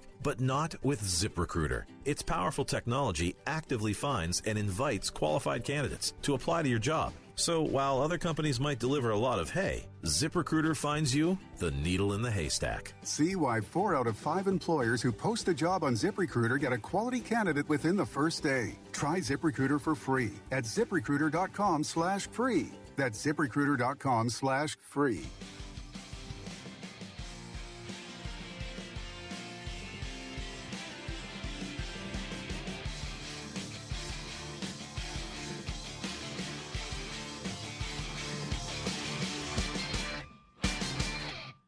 They say on Family Feud. Back here on the Rich Eisen Show on ESPN Radio, presented by Progressive Insurance. What makes the all-new Hyundai Palisade Hybrid an incredible SUV? Is it the spacious interior that's comfy for the whole crew? Maybe it's the capability to go off-road. This one definitely checks a box. Maybe it's up to 600-plus miles of range. Just think about that. That is awesome. I mean, Parker Posey could drive it all the way to Thailand. And she still wouldn't know who's in her car. I know. Pepper, no. The all-new Hyundai Palisade Hybrid. It's the only thing it doesn't do is make one of those shakes. Make sure you take the fruit out of it. All right. Yeah. So much more than just another SUV. Visit HyundaiUSA.com or call 562-314-4603 for more details. That's 562-314-4603. I don't know if Hyundai wanted us to go the full White Lotus on the Palisade route there. But, okay. More importantly, Rich, the James cookies have arrived. Yeah. Trying it right now. I'm actually almost already done mine. And they are very delicious. Okay. Yes. Very good. My mic, though. They are very good. They're soft, which is important. And they have the blue and red sprinkles baked in. It's like a fun. It's almost like a funfetti cookie. You getting those before I do would be like Andrew McCarthy being the answer to a Brat Back question on the floor. Outrageous. The box is out. Snooze, you lose. Yeah, this is pretty good. I need legal counsel, so let's go to Terzo in Iowa. He's dialed 844-204-RICH, one of our favorites. What's up, Terzo? What's up, fellas? You know, Rich, I had a great weekend. Got to see the Niners pull out that victory for my birthday. You know, but I wake up this morning and it's at my actual birthday, and Bosa's out for the year with a torn ACL. Sorry, sir. Happy birthday. Sorry, buddy. It's just unfortunate, you know. And I was right. You know, I was about five rows back off the Niners bench there, and as soon as he come off the field, you know, he just falls down on the ground there, and they're checking him out. And I knew at that point that he was probably done for the year. They're like the knight from Monty Python right now. You know, they're just getting all of these limbs cut, and they're still fighting though. They're 3-0. You are what you are in this league, brother. And you got Jacksonville coming into your house. They're 2-1, but 3-0. You could be 4-0, and then Purdy's coming back.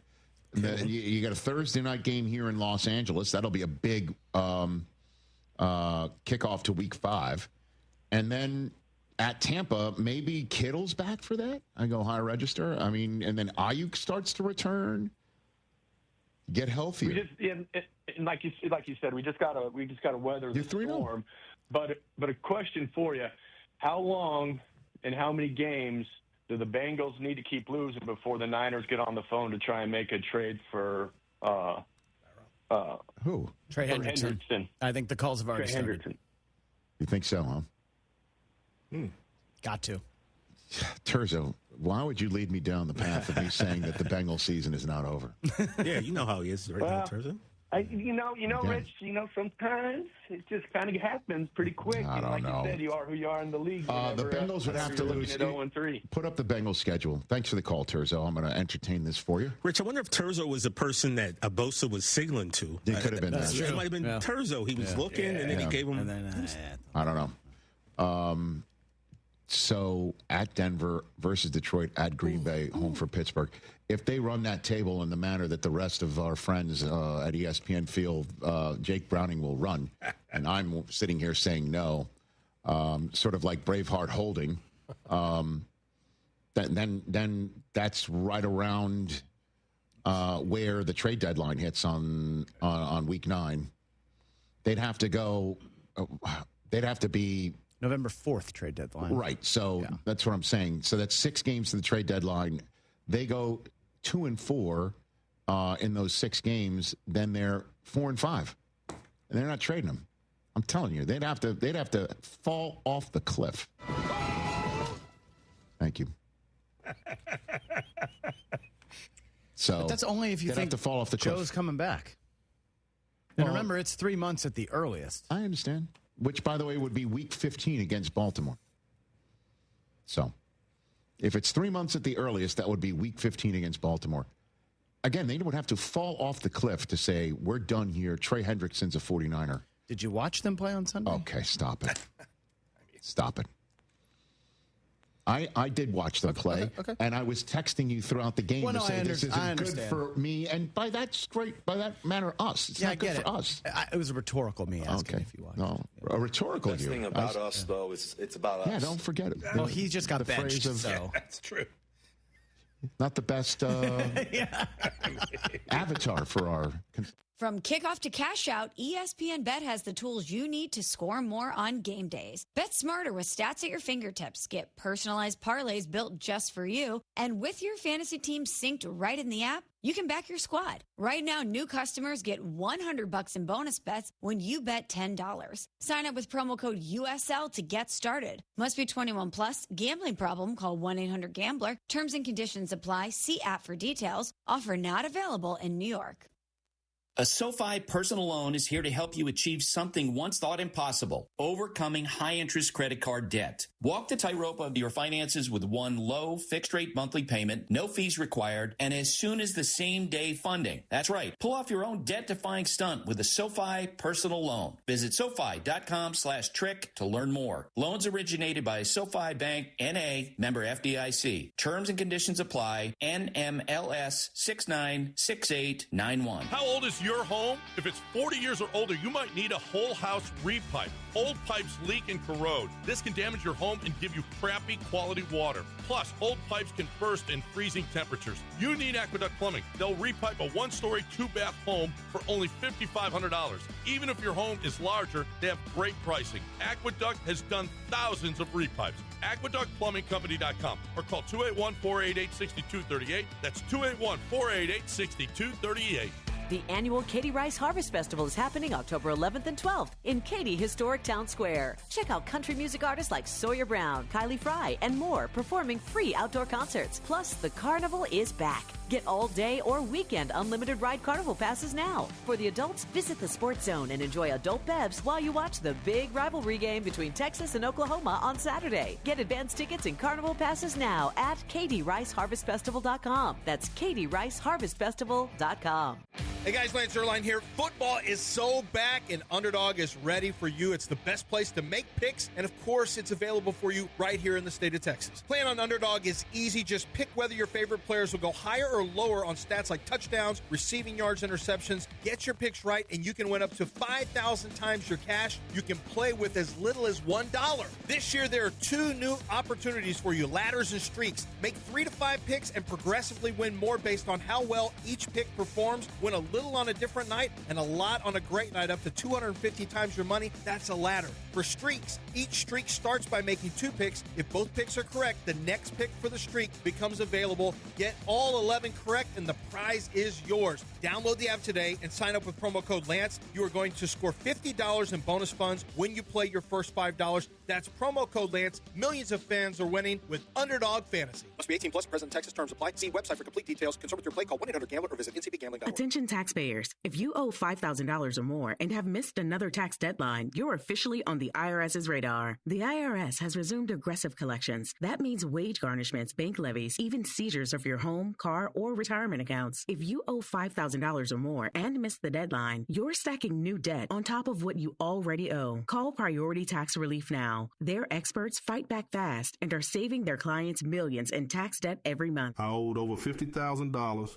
And they settled it for pennies on the dollar. These guys are as legit as they come. After speaking on my behalf with the IRS, my entire debt of $25,000 will be eliminated. Whether you've received collection letters or you're already facing liens and garnishments, call for your free consultation. There are no upfront fees. Priority Tax Relief. Let's make your taxes our priority. Call 800-860-6195. 800-860-6195. 800-860-6195. Priority Tax Relief. Hey Texans fans, Sean Mapes here. You know every game counts, so don't miss a moment of the action this season on Prize Picks. Make your picks on your favorite Houston Stars and Battle Red all season long. Prize Picks is the best way to win cash this football season. You've been waiting all offseason preparing for this moment. Which players are going to go off? Which ones aren't? Make your picks, and in less than 60 seconds, you can turn your takes into cash all season long. Prize Picks is simple to play. All you have to do is pick more or less on 2 to 6 player stat projections. If you get your picks right, you can cash in. And don't worry about injuries because Prize Picks also offers injury reboots. If one of your players leaves the game in the first half and doesn't return, Prize Picks won't count it as a loss. Download the Prize Picks app today. Use promo code MAPES to get $50 in lineups after you play your first $5 lineup. That's promo code MAPES to get $50 in lineups after you play your first $5 lineup. Prize Picks. It's good to be right. Must be present in certain states. Visit prizepicks.com for restrictions and details. What's your name? ESPN 97.5, KFNC 97.9, HD2, Mont Bellevue, Houston. Presented by Zadok Jewelers. This is the Rich Eisen Show. Hey, everybody. Can't get enough of the Rich Eisen Show? You're in luck. You can find us everywhere. Watch us weekdays on Disney Plus from noon to 3 Eastern. Miss the show? We've got a podcast so you can listen anytime. But here's the best part. Our YouTube channel. Subscribe at youtube.com/Rich Eisen Show and you'll never miss a moment. Now, on with the show. Hi, my name is Dan Campbell. Not surprised. He's got big onions. This is the Rich Eisen Show. Touchdown, Detroit Lions! Demo to the house! Live from the Rich Eisen Show studio in Los Angeles. This is the type of game that was needed. Earlier on the show, Bills running back James Cook, actor and host, Rob Lowe. Coming up, 3-time Super Bowl champion, Mark Schlereth. And now, it's Rich Eisen.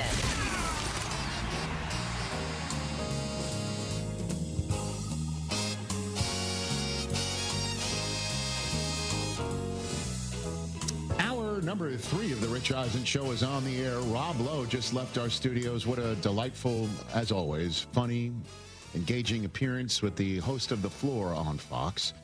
Season 4 debuts tomorrow night at 8 Eastern Time, and we kick off hour number 3 that also includes our Overreaction Monday on a Tuesday segment, as well as your phone calls, as well as, TJ, Steal Yourself. Okay. Jerry Jones's latest from his 105.3 The Fan in the Metroplex appearance. Get ready. Maca. That's who he's talking about.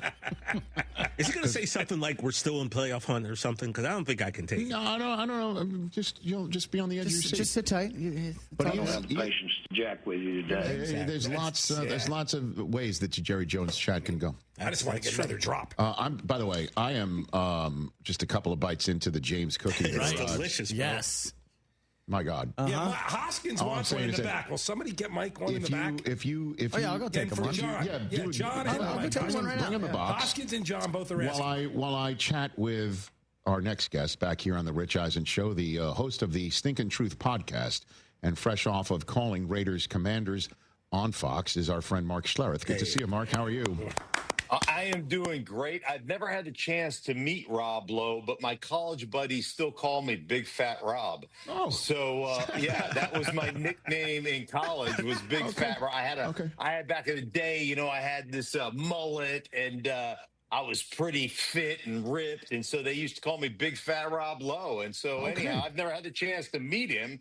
I always wanted to because, of the moniker that was bestowed upon me, but I never had that opportunity. I would imagine being called any size of Rob Lowe is good. You know what I mean? Like if any hearkening to his looks, you'll take big, fat, little, you know what I mean? Like all of it. Yeah. It doesn't matter. Right. You know what I mean? As long as it ends with Rob Lowe, then you're good. I never had an issue. Big Bob. They call me Big Bob Lucky, Big Fat Rob, Big whatever it was. I'm like, I'm in. That's awesome. Mark Schlereth here. All right, let's just jump right into it, Mark. Your level of concern for Ashton Genty, having seen what you saw, having talked to the staff, as I'm sure you did, leading up to the broadcast of Raiders and Commanders, what is your concern level for Ashton Genty, even though it's just 3 games for him? My concern level for him as a player, when I hear people say, oh, he doesn't have it or he's not the guy, that's foolishness. Okay. That kid is, I think I've heard you say it before in regards to Mo Jones-Drew, a bowling ball of butcher knives. Like, he is going to be a really good player. I think one of the things you have to understand is for running backs. And I watched in my career, playing with Terrell Davis as a rookie go for 1,100. And then as a second-year player, go for 1,400. And then as a third-year player, goes for 1,700. And then as a fourth-year player, go for 2,000. And part of that understanding is it's more than just knowing what you're supposed to do. It's knowing what the defense is doing. What is the strength of the defense? What is the weakness of the defense? And how do I adjust based on those things pre-snap? So let me give you a for instance. All of a sudden, you're playing what we call a 25 front, meaning the Will Backer's off the ball, the Mike is off the ball, but the Sam is lined up on the edge, outside eye of the tight end. Well, when you get that, if you're calling that, let's call it strong right, and that Sam linebacker is lined up on the line of scrimmage, outside eye of the tight end, that guy's job is to set the edge. So as you press that, you want to get the backers running, but at the same time, hey, man, there's probably almost 100% certainty I'm going to cut back on this. And so you have to understand kind of based on that defensive front, what my responsibility is and what the likelihood of me being able to take that ball outside or having to cut back. And you've got to learn those things. Part of it's trial and error. Part of it's just having a better understanding, a better feel for what's going on. Now, the concern is the Raiders couldn't block their way out of a wet pepper sack. And like I've got a couple of guys on there. Daron Payne for Washington's a really good player. And I think they've got a bunch of really good players. But they don't have anybody other than Daron Payne, who's an absolute war daddy on that line of scrimmage. And like their offensive line was awful. It was purely awful in this. So the combination of not being able to block anybody and then Ashton learning exactly what he is supposed to do, that's a bad combination right off the start. And I thought the right side of their offensive line with their right tackle and their right guard was just subpar at best. I mean, that's probably an insult to subpar things, but they were subpar at best. Wow, that's saying a lot. So it's like you're not concerned about the kid's ability. He's just got some stuff to learn about playing running back in this league, and that kind of tracks with him coming off the field on third down and not being part of 2-minute drills as well, Mark. Or when talking to the coaches, did you pick up on that? Yeah, I think talking to both coaches with young running backs. It's not so much when they have the ball in their hands. They'll figure out what to do with the ball in their hands. It's how do you affect the game when the ball is not in your hands? How are you in blitz pickup? How are you with spatial awareness when you're running routes? Do you set guys up? When you find man versus zone, can you find a soft spot in the zone? Can you run away from guys that are playing you in man? It's learning how to play the game without the ball in your hands. And you think about it, as a college player, when you're that gifted as a running back, you don't ever have to worry about not having the ball in your hands. You're always the primary. You're always involved. In the pro game, it's a little bit different. It's like that third receiver that you ask to run, routes that we call them for the love of the game routes. Your job is to run that route at full speed, even though you're number 3 or 4 in the progression. You're probably not touching the ball, but you're running that full route speed, or that route at full speed, and you drawing coverage and you holding coverage so we can get something behind you. Those things are dramatic. They're dramatic and they're so important. And I think that the average fan just doesn't understand the value you have in doing the dirty work so other people can succeed. It's one of the things I love about football, Rich, is that it is the ultimate team game. And if you've got selfish guys who are running half-assed routes because, I'm not getting the ball and I'm going to pout, well, then everybody fails on the offensive side of the ball. Mark Schlereth here from Fox Sports, just called Raiders, Commanders. You have Patriots and Panthers this week. Right here on the Rich Eisen Show. The Stinking Truth is his podcast. What'd you make of the Lions win on Monday Night Football, Mark? Man, they are so talented, especially offensively. And that first week of the season, we talked about the lack of continuity, new coordinators, all those different things. And, it looked to be what happened week 1. But since that point, man, they have been on point offensively. And, just a tip of the cap to Jared Goff. And I've done so many Detroit games over the years and had such a relationship with not only Ben Johnson, but, obviously Dan Campbell, their head coach, and talked to Jared Goff many, many times. Jared Goff, when you talk to the powers that be in Detroit, they rave about his accuracy and just his toughness in the pocket. And there's a guy that can't run away from anybody, right? But can slide in the pocket, manipulate, and how he throws the ball into traffic as good as any quarterback in football. And if we're breaking down top 10 quarterbacks in the league, I don't know that he makes the top 5, but he's somewhere between 6 and 8, 6 and 9. He is that damn good at what he does, and they've surrounded him with great players. But his ability to operate that offense, be accurate with the football. Yesterday, it was the run game that really set them apart. And, as much as we talk about Detroit, you look at what's going on with the Baltimore Ravens here, lost that game to the Bills where they gave up over 40 in week 1. And then here again, close to 40, 38 points they gave up again just 3 weeks or in week 3. So, like, the Ravens were a team that I think we all thought, hey, man, this is a Super Bowl contender. If you don't figure out what's going on the defensive side of the ball, and 2 really good opponents, to be sure. But, the Baltimore Ravens right now, you're kind of wondering what's going on there. Yeah, 96 points they've allowed through 3 games. That's the most in franchise history through the first 3 games of the season. Now it's the Chiefs they're visiting. The Chiefs come off of that win against the Giants.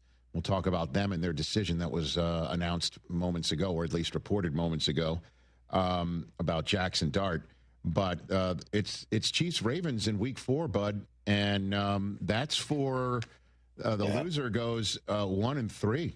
And I'm wondering which one would you be concerned about going 1-3 the most, Mark? I'd be the Chiefs. And, offensively, we've seen what they've been able to do. They've been a juggernaut for the last, 7-8 years. I mean, they've been incredible. They're not incredible.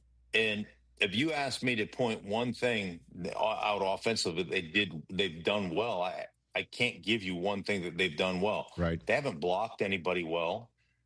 They don't run the ball well. I mean, going into last weekend, Patrick Mahomes was their leading rusher. So they don't really block anybody. Andy Reid has never really wanted to win by running the football. That's never been his thing. You saw the blow up on the sideline with Travis Kelce and Andy Reid, and Travis just does not look like he's got the same burst at the top of his route.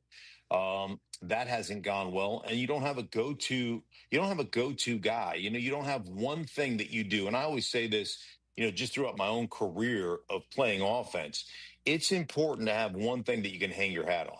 People always say, well, how do you fix this team's running game or this, whatever? And I go, find one thing.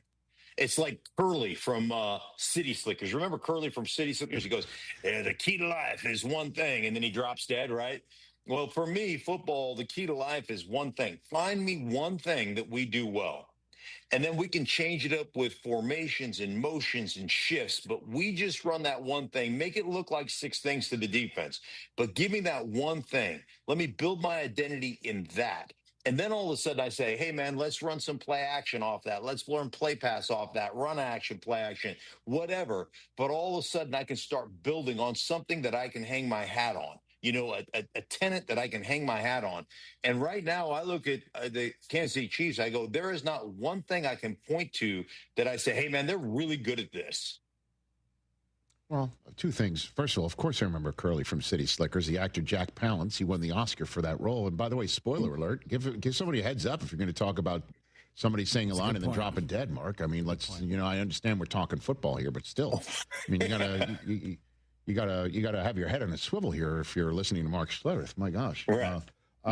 So you're concerned about the Chiefs more than the Ravens. I would get that too, especially because the Chargers are sitting there 3-0, having beaten every single team in the division. Right. And now here comes the Chargers going east. I'm surprised the Giants say, let's hit the Jackson Dart button now. I know 0-3 doesn't look good, didn't look good in weeks 1 and 3. You could chalk up week 2 looking the way it looked for us because the Dallas defense is less than. But, I mean, to say to the kid, all right, go get him, and that Chargers defense is on the other side, that's a tall order, Mark. I'm wondering what your thought is on the Giants' decision here to start Jackson Dart in week 4. Well, I said it probably on the Stink Truth podcast. I said it probably 10, 12 weeks ago. I'd have benched and cut Russ and started Jackson Dart right off the bat. And one, I don't think the Giants are a really good football team. And, I'm looking at the future, and the future is not Russell Wilson. The future is Jackson Dart. So I don't blame them. And I look back to Sunday Night Football, and you get 1st and goal from the 4-yard line. And in several consecutive plays, you throw an incomplete ball that you threw so far out of bounds. I think you got an intentional grounding call on that to make it 2nd and goal from the 14. You close your eyes and you bury your head in the middle line of scrimmage on a designed QB run, and you get 4 yards. And then you throw 2 more balls 8 yards out of bounds. And I'm sitting there going, at some point, you got to quit worrying about your legacy. And, hey, I've already thrown 2 interceptions. I'm going to throw another one. At some point, you got to put it on a receiver. You got to throw it into traffic, and you got to give yourself a chance to score. At that point, it was 22-9. I mean, that in and of itself, to me, was a benchable offense of your quarterback. That's a quarterback that's – what are you doing throwing the ball out of bounds in those 3 situations? On 4th down and goal, you threw it out of bounds 8 yards deep, 8 yards over the head of anybody else on 4th and goal. You tell me what you're doing. Other than saying, hey, man, I don't want to have, a legacy breaker by throwing 1 more pick. I mean, for crying out loud, I've already thrown 2. What are we doing? What are we doing? So that to me is the ultimate selfishness. No, I understand. That's selfishness. Mark, I understand what you're saying, but this is still the future, and you got to give the kid a chance. And he might come out and look great, and this could be a cold take, right? But you've seen the Chargers defense. There's some grown ass men, and they were the top scoring defense in the NFL last year. They look just as good this year, and I mean to basically say go get them. I understand it's a benchable offense from Russ. You got the Saints the next week. I don't know. I guess this way you get 2 starts on your belt, 1 on the road, 1 at home before you take on the Eagles twice in 3 weeks, and then the Broncos are in the middle of that.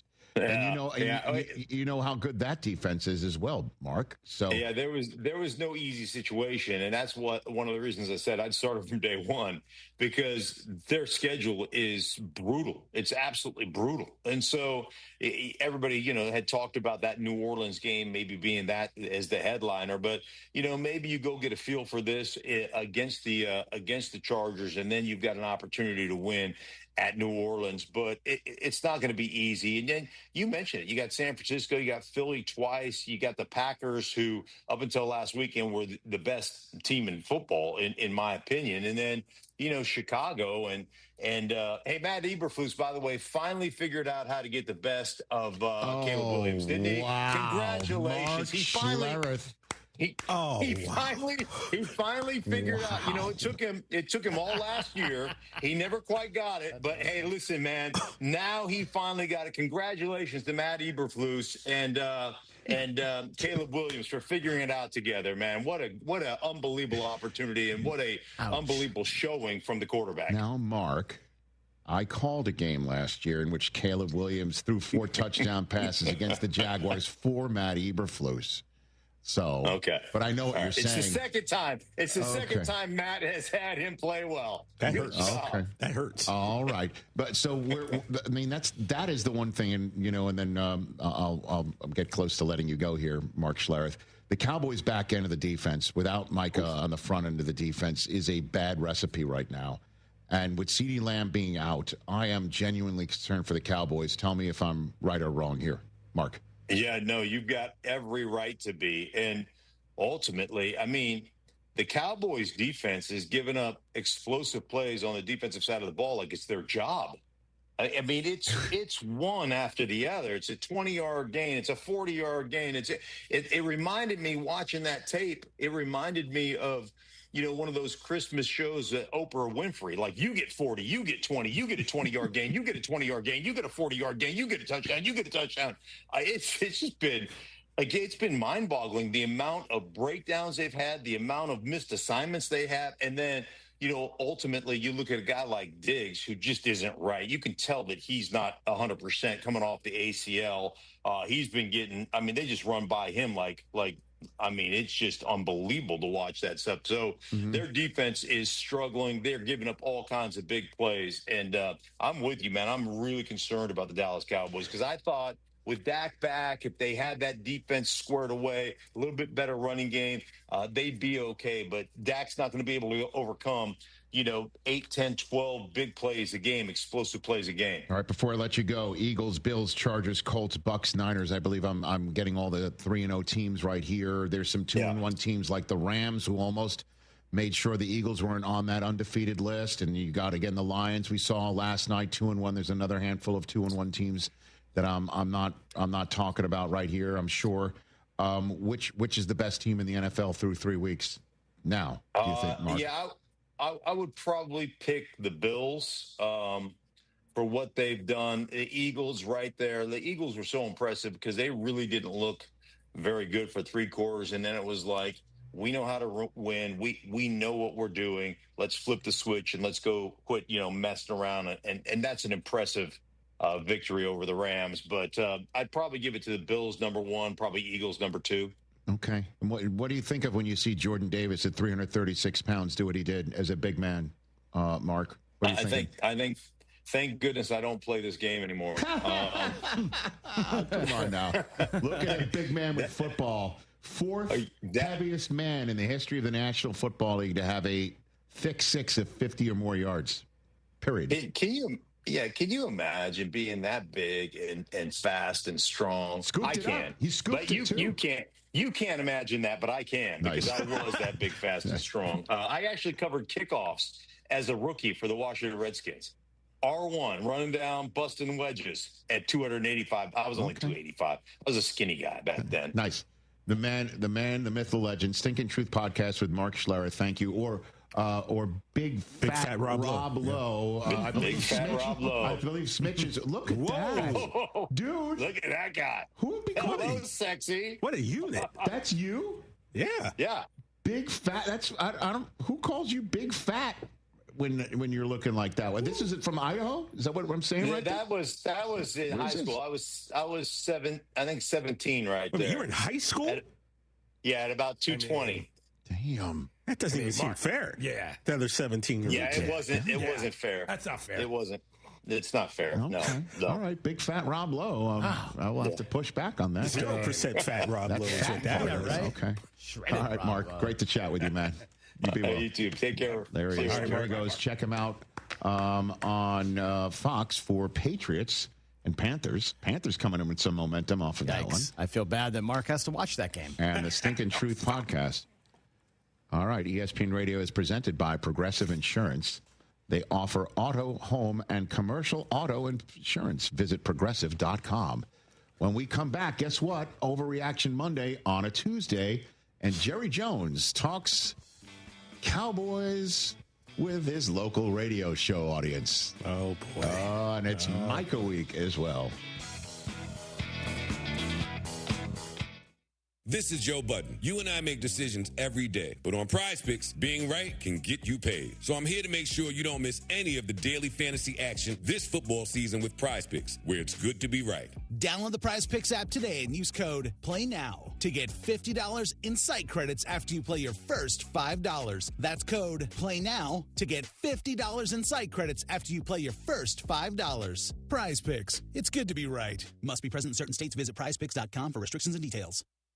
What is it that makes the all-new Hyundai Palisade hybrid an incredible SUV? Is it the spacious interior that's comfy for the whole crew? Or the capability to go off-road? Maybe it's up to 600-plus miles of range. Is it the driver behind the wheel? What if it's all of that and more? What is it then? The all-new Hyundai Palisade Hybrid. So much more than just another SUV. Visit HyundaiUSA.com or call 562-314-4603 for more details. That's 562-314-4603. Contact Tax Relief Helpers for details and restrictions. Attention, anyone that owes money to the IRS. Every day, your unpaid tax debt gets bigger and bigger from daily interest. The longer you wait, the more you will end up paying. If you owe $10,000 or more, now is the time to settle your debt before the IRS takes aggressive action, like taking your wages or property. A special toll-free number has been established so you can stop penalty fees, avoid liens, levies, or other hostile measures by the IRS. Call Tax Relief Helpers right now. I got behind on my taxes and owed $48,000. I called and they got my bill lowered to just $3,500. I owed $87,000 in taxes and it was scary. I got the amount I owed down to just $3,500. I saved $83,500.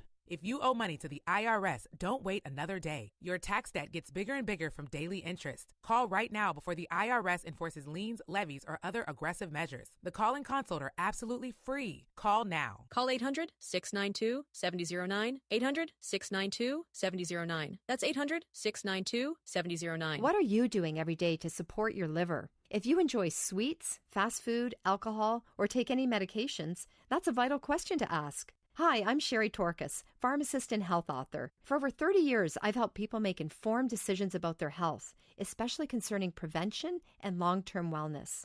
Supporting your liver isn't just a wellness trend, it's a daily essential. That's why I recommend Active Liver by New Nordic. It's made with plant-based ingredients like milk thistle, turmeric, and globe artichoke, herbs clinically studied for their protective and restorative effects on the liver. Active Liver blends traditional herbal wisdom with modern scientific research. Not all supplements are created equal. I trust Active Liver because it's backed by science, meets strict quality standards, and delivers true daily liver support. Protect your liver and give it the support that it deserves by making Active Liver from New Nordic part of your daily wellness routine. Find Active Liver in stores at your local CVS, Meijer Grocery, or online at Amazon or NewNordicUSA.com.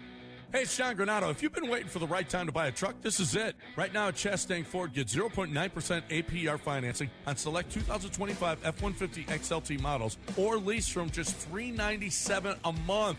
No dealer add-ons, just great deals and transparent pricing. How truck buying should be. Visit them on 610 at Homestead, not Hempstead. Chastang Ford, your Ford truck experts. Offers available with approved credit. Terms and conditions apply. See dealer for full details. Hi, this is Sean with Greenlight Offer, and I buy houses cash. Call me today at 832-779-4000. I'll buy your house for cash and pay you cash up front. I buy houses in any price range and any location in the Houston area. Do you own a house that needs thousands of dollars in repairs? Great, because I love buying fixer-upper houses. Do you have a tenant living in your property? Not a problem. I'll buy your house with the tenant in it. Do you think your property would be difficult to sell? Easy. We provide assistance for any situation for houses in any condition. Do you want the best price for your house? Done. I'll beat any offer you have on the table. Remember, if you need cash fast, I'll pay you cash up front. Give me a call today. Sean at Greenlight Offer, buying houses. Call me at 832-779-4000. That's 832-779-4000. Call for Sean with Greenlight Offer, and I'll get your Greenlight number on your house today. Woo! Chances are, if you've been to a few weddings, corporate events, rodeo committee gatherings, or charity dinners over the years, you've enjoyed Damaris Catering. Yanni Damaris here. Most people know Damaris Barbecue. Our family's been at it since 1964. Well, Damaris Catering has been around since the early 70s. We do events from 20 people to 5,000, serving a variety of cuisines to cater at any event. From no tie to bow tie, it's taken care of. Damaris Catering. Find them at damaris.com. You've heard me talking about Two Creeks Crossing Resort. What a beautiful, relaxing place. We took the family when school got out, and we had a fantastic time. We stayed in the treehouse. You know, the kids love that. I drove up after I got off work and was there in 90 minutes, which is pretty close to my normal commute. The family took it all in, from exploring their 92-acre property to fishing in the creeks and their catch-and-release pond, which the kids loved. Everybody had a great time, and we can't wait to go back. Book now at twocreekscrossingresort.com. Blue Star Tequila, the world's first and only night-harvested tequila. This is tequila at its natural, unfiltered best, made with 100% blue agave and totally additive-free. Smooth, vibrant, and full of character. It's tequila the way it was meant to be. So whether you're chasing championships or celebrating the moment, raise your glass to bold beginnings and taste the Blue Star difference. Find it near you at bluestartequila.com.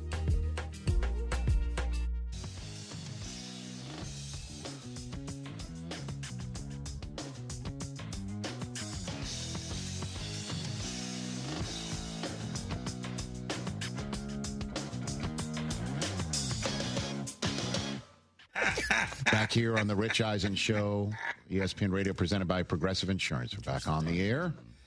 Here we go. Ready, TJ Jefferson? Are you ready? I'm not. We're going to play it anyway. It's Tuesday. It's a Tuesday, and it's Jerry Jones appearing, and it's Packers week, and Micah Parsons is coming to town. Let me get the kendo stick.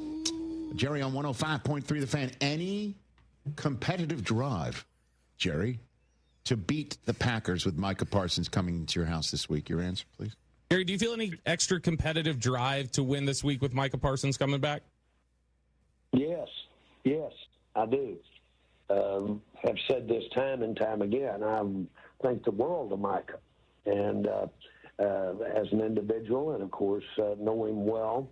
And I might say I wish him well, except it's obvious I don't this weekend in terms of Green Bay winning the ball game. And so it makes for an exciting time, and I'm anxious to see if over the years when I saw Michael mitigated, when I saw teams playing pretty well, which he's going to make some plays no matter how you play. But when I saw people play us well with Micah in the game, and it did happen, then obviously we'll be looking to try to run those kinds of plays. Micah. Well, what did he say? What he basically said is that when Micah was in there in the past, and we had difficulty stopping the team, that was playing against us and Micah were going to be looking at those plays and basically doing the same thing. That's what I gathered right there. So, hey, somebody's going to go to Micah in Wisconsin and basically go, so there were some plays that Jerry was saying that you were in on and the defense didn't do well, and they're going to try and replicate that. Your thoughts? Micah. I'm telling you, TJ Jefferson. Okay, can I stop you before you say it? Because I know what you're going to say. You say week 4, we're going to turn the page. Not going to happen, Rich. When this week is over, there will be less conversation on this subject matter week after week after week unless the Packers go deep into the Super Bowl playoff run. And if they make the Super Bowl in San Francisco, the media session that for Micah is going to be half about this. And each and every day, it'll be more and more and more. And on NFL Game Day morning on NFL Network, when we're doing a pregame show that starts in 5 minutes, it will be a large part of the conversation. That's the way it's going to play out. But we're not there yet. And in that regard, on 105.3, the Fan of the Metroplex, Jerry was asked about why not make the trade sooner. Yeah. Because if you did it before the draft and you basically left Micah in Green Bay where the draft was, you could have had some draft choices to utilize right now. Certainly on, I'm assuming, the back end of the defense, front of the, yada, yada, yada. Hit it. Looking back, doing it over again, would you have traded him earlier in the offseason? No, not at all. Not at all. We needed this timing. We needed to be right here at the beginning of the season, in my mind, to get the highest value. I heard people talking about, well, why didn't you trade him back before the draft? Because draft picks become the most valuable timing-wise. You can have them in the offseason before the draft. That's when the pick becomes much more valuable and the player becomes less valuable if you're trading a player for potential picks. So I knew the time to get the picks was while this season was available to whoever got Micah. Having said that, the timing was right when it should have been. That doesn't make any sense. I want to say something, but I can't into the mic because Burke is here. But what is he? What is he talking about? That doesn't even make sense to me. Doesn't make. By the way, great fantasy team name is Name Checking Management. Write that down. Name Checking Management. Dude, the answer to that question is, if you're taking in the entire timeline of events, at that point in time in April, they had already had conversations in the office about extending him and talking about his leadership role needing to be strengthened. And the Cowboys were ready to do it. If Micah said yes to the deal that I guess they discussed in his office, instead he put a hold on it by saying, talk to my agent, which started this whole process. That's why they didn't trade him before the draft, is they thought they had a deal. And they thought that the deal could somehow get made still, which is why when the training camp season started, he told you as a Cowboy fan not to lose sleep over it. And then things just turned completely sideways. Completely sideways in a way that is just still mind-blowing to me. If it really was all about, why didn't this kid just take the deal that was offered to him? And then when he said, it's not good enough, I improved it. We took a handshake agreement, and then the agent came in and started screwing it up, and I'm not talking to the agent. If that's truly the way it went, that's why a trade didn't go down before the draft, because there was still enough time to get a deal done. Yeah. Not like this business of, well, it's better to get the picks before the season. It's not. Certainly if you're trading it to a team that was already a playoff team from last year that you could potentially supercharge into a Super Bowl team, that's as close to a second-round draft choice as you're going to get. Or you trade him to Green Bay before the draft, that's who you're going to trade him to, and you get a higher pick than the one that you're going to get potentially next year by improving the team, by sending him to the team that they're sending him to right before the season. You're potentially getting a lower draft choice than the one that you would definitely know is already a fixed position right before the draft. Makes no sense. But that's just the way the Cowboys do business, and it's part and parcel of it. quite honestly. All right. Since you're name-checking people who are sitting here, I might as well just, take the entire cover off and just ask my coordinating producers straight through the camera. Do you want to take a break now or take a phone call, or do we don't do Overreaction Monday on a Tuesday after the break? What should I do? Yeah, we're going to do it. We'll do it when? What do you think? Not do it after the break. How about I take a phone call and we take a break? Oh, Alan Dallas is on the line? Is Albert on the line? Is that what we got right here? Okay. Al, what's up, sir? What do you think about what do you think? By the way, Al, did you see that apparently the back page headline of today's New York Post was Jackson's start? Did you see that? Yeah. That's tremendous. Okay. So I guess I'm a voracious reader of the New York Post. That's all I got left. I guess, point. well, I mean, if you want to tell me who's wearing it better in page 6, you could do that too. But in all honesty, that just goes to show you how there was some sort of pressure being built, I guess, locally. What's your 2 cents on your Giants starting Jackson dart? Listen, no pun intended here, but Dayball's about to be in the jackpot. You know what I mean? Like This is it. No, this is it. You're right. This is it. I mean, it's got to be the Jackson and Cam show. I mean, it just because remember what they said to Ralph Kiner, right? You hit 50 home runs. We finished in last place with you. We'll finish in last place without you. I mean, this. I didn't want this to go down this way. I thought Russell would have played better, but they're taking water. They're taking in water, and they got to score. This is an offensive league. Most defenses stink, right? Not the one he's starting against this week, Al. They don't give up points. They 17.7 points per game on average last year for the Chargers, and they're better this year. Well, better. What are we going to do? Let's go. I mean, I wanted to, and the thing is that I was a huge Herbert fan. Wanted him, didn't get him. Now we got to place him with Jackson Dart, and I love it. Listen, if we're going to lose, I might as well lose and be entertained. We're not entertained. That was awful. That was awful. The Cowboy game, look, an aberration. The Cowboys stink. We all know that, right? Hey. So, no offense, TJ, which, by the way, your Mets stink, too, by the way. Hey, Al's pissed. Al's in a mood. Yeah. Al's in a mood. This is awful. This is awful. The Mets, Dodgers are good. But listen, it is what it is. But I didn't want it. I came in with this bravado prediction, which is probably the worst of all time that I've ever done on the show with you guys and with the Giants record. But we got to do something, man. We can't have it. I got a place to send Russell Wilson, by the way. How about the Cincinnati? Ooh. No, stop. You know what, man? This whole business with everybody thinking that Jake Browning's no good. I mean, let's stop that nonsense. I just want to get rid of my guy. I don't care where he goes. It's one mouth. Brother, they might just cut him. They may just cut him. I don't know what they're going to do with Russ. I have no idea. That's to be discussed. But thanks for the call, Al. Appreciate it, man. Boys.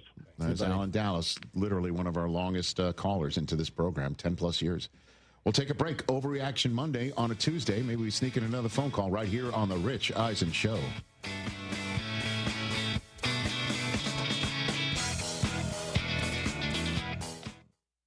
We all hear the radio ads about the IRS. They tell you to be afraid, to be scared, and they try to frighten you into calling. I'm not here to do that. Tax Relief Advocates is different. TRA is here to tell you that if you owe money to the IRS, whether it's $5,000, $50,000, or $500,000, we have a solution. It doesn't matter if you're sitting in your car, at work, or with your kids. No matter where you are, call now. 800-575-6759. Don't lose hope. TRA can eliminate or reduce what you owe to the IRS. Generous programs are now available that can give you a fresh start. Our passion is taxes and helping individuals fix their IRS problems. We have over 1,000 5-star reviews on Google and an A+ with the Better Business Bureau. You don't need to be afraid of the IRS any longer. End your tax nightmare today by visiting us online at TRA.com or call 800-575-6759. That's 800-575-6759. Tax Relief Advocates. Real solutions for real people. Small businesses look for banking partners who make fast and efficient decisions. Veritex Community Bank has a lending team standing by to help you navigate through the loan process. Visit veritexbank.com for more details. That's VERITEX bank.com. Member FDIC, subject to credit approval.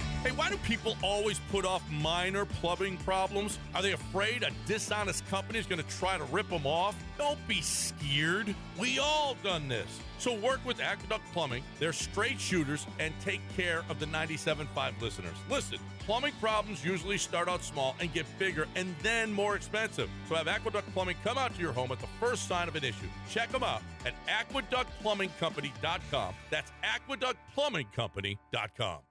Thinking about going electric? Now's the time. Right now, you can get up to a $7,500 federal tax credit when you buy an EV. It's like getting paid to drive off in a quiet, comfortable, cutting-edge new ride. EVs already save you big on gas and maintenance, but that tax credit ends September 30th, so don't miss out. Head to Monument Chevrolet, where EV Blazers are in stock and ready to roll. Visit Monument Chevrolet off Beltway 8 and 225. Chevrolet, together, let's drive. Attention taxpayers. If you owe $5,000 or more and have missed another tax deadline, you're officially on the IRS's radar. The IRS has resumed aggressive collections. That means wage garnishments, bank levies, even seizures of your home, car, or retirement accounts. If you owe $5,000 or more and missed the deadline, you're stacking new debt on top of what you already owe. Call Priority Tax Relief now. Their experts fight back fast and are saving their clients millions in tax debt every month. I owed over $50,000. And they settled it for pennies on the dollar. These guys are as legit as they come. After speaking on my behalf with the IRS, my entire debt of $25,000 will be eliminated. Whether you've received collection letters or you're already facing liens and garnishments, call for your free consultation. There are no upfront fees. Priority Tax Relief. Let's make your taxes our priority. Call 800-860-6195. 800-860-6195. 800-860-6195. Priority Tax Relief. Collectors Firearms. Don't let the name fool you. We have new guns too. With 12,000 new and pre-owned guns in stock, we have the largest selection in the country. Got a dirty gun? We'll clean it free while you wait. With over 50 years of experience, our expert staff help both seasoned collectors and first-time owners. From tactical firearms to historical rifles, modern handguns to vintage classics. Visit us at Westheimer and Voss or online at collectorsfirearms.com. Collectors Firearms, the best damn gun shop in the world. Hey, Lance Zerline here. You know I'm a numbers guy, and I like the numbers that Daspit Law Firm is putting up for their clients. The super team at Daspit Law handles a full range of personal injury cases, and they are getting results from their clients in big numbers. Car accidents, truck accidents, industrial accidents, construction accidents, maritime accidents, offshore accidents. These are all areas where if it's you or someone you know, I encourage you to get a free case review from John Daspit with the Daspit Law Firm. Call 713. Call now. That's 713. Call now. MGK presents the Lost Americana Tour. Playing at the Cynthia Woods Mitchell Pavilion, sponsored by Huntsman. Saturday, May 23rd, 2026. MGK with Wiz Khalifa and special guest Beauty School Dropout. Pre-sale for City Card members is available now through Wednesday at 10 p.m. at livenation.com. Presented by the Cynthia Woods Mitchell Pavilion, sponsored by Huntsman. Chill out with Inside the Icebox, your go-to Astros podcast for deep dives, hot takes, and bold predictions. Join Joe George and Sean Mapes Fridays at 6 on ESPN 97.5 or on our YouTube channel, ESPN Houston, powered by Blue Star Tequila. Smooth and always game ready.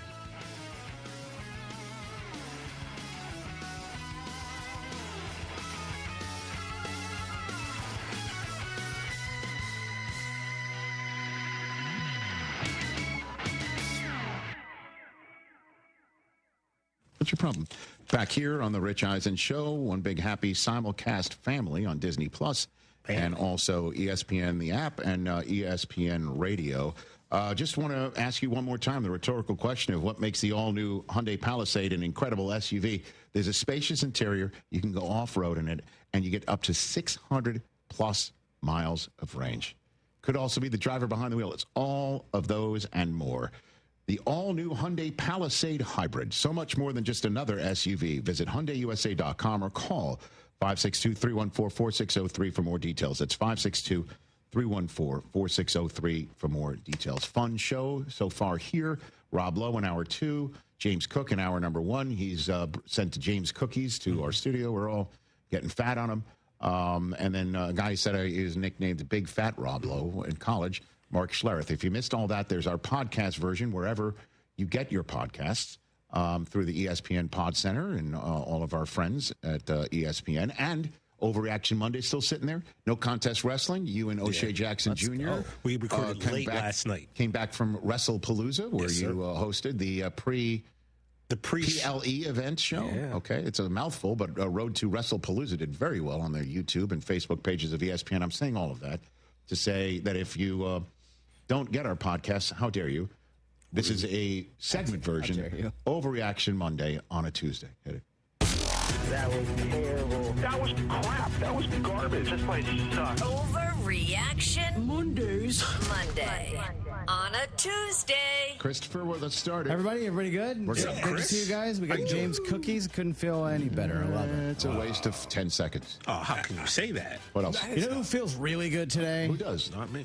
Man Campbell and the Detroit Lions. Yes. They're the best team in the NFC. I'll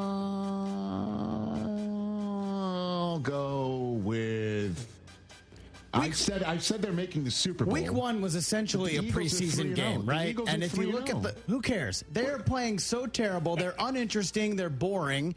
I saw Drew Brees on First Take today said Jalen Hurts isn't even one of the top quarterbacks in the league. Now that's kind of nutty. Kind of agree with him through 3 weeks. The Lions give you everything you want. Chris. Everything you want. Chris, there was a Christmas tree lit by Jalen Hurts in the second half of that game. That's quite a hot take. I mean, that's by Drew more Brees. of Drew Brees turning into a hot taker. Eagles win, Rams lose. That's more of a Rams lost that game, in my opinion. You could make this case. It's not an overreaction. I don't think. I mean, I chose them to go to the Super Bowl, so how can I sit here and say no to that? But the Eagles are 3-0 and the Bucs are 3-0. The Bucs could be 0-3. Like, let's be honest. Or they're 3-0 because that's like the same way. You know what? I would have won that poker hand if it wasn't for the river. The river is one of the cards you have to count. Yeah, but mathematically speaking, last 5 minutes of a game, you were ahead the whole time. Right, I mean, they literally won the game on the last play each of the previous 3 weeks. You could say that they sucked out on all the teams, but you know who doesn't suck is Baker Mayfield, and that's why you're 3-0. Come on now. The Bucs play the Eagles this week. Can't wait for that. The Bucs play the Lions the week after. We're going to get an answer, aren't we?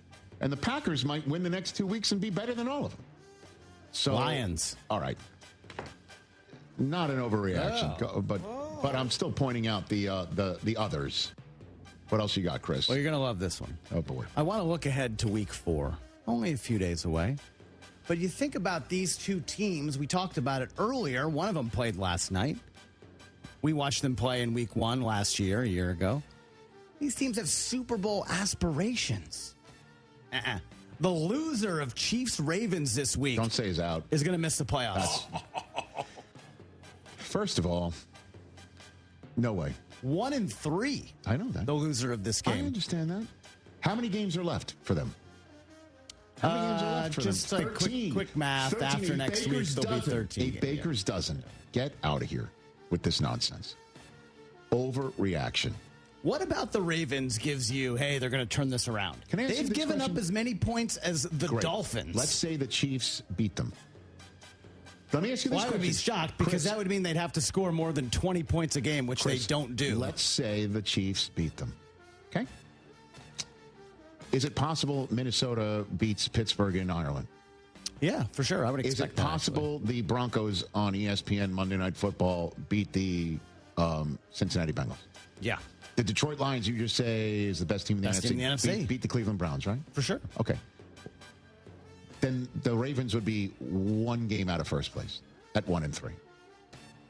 That's it. And if the Chiefs lose this game at 1-3, it's a taller order for them to actually win their own division. A much taller order. But for them to be 1-3, they're not out of the realm for a playoff spot.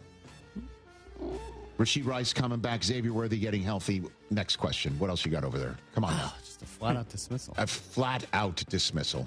Like it's 3 o'clock in the afternoon at a New York City public school. I might do this on Overreaction Tuesday every single week just to see what you'll say. Yes, sir. The 1 seed in the AFC is going to be either the Bills or the Chargers. Book it. Oh, I don't think that's an overreaction. Other than the fact of being disrespectful to Danny Diamonds. But I'm with you. They're the best team through the first 3 weeks in the AFC. Best teams in the AFC. 100%. And they don't play each other in the regular season. I love it. I'm with you. What's next? This is for all those people in the comments yesterday who were like, oh, Panthers win 30-0. Nothing about them. Why do you make them sound like that? That is how they all sound. Okay. Anyone in a comment sounds like that. The Panthers are going to finish second in the NFC South. That's not an overreaction. I had the Panthers beating the Falcons. I lone wolfed it on NFL game day morning. I lone wolfed 4 of them. I got 2 of them right, 2 of them wrong. I chose your Patriots. I lone wolfed the Patriots at home. Wow. Look good for a while. Oh, but Pittsburgh won it at the end.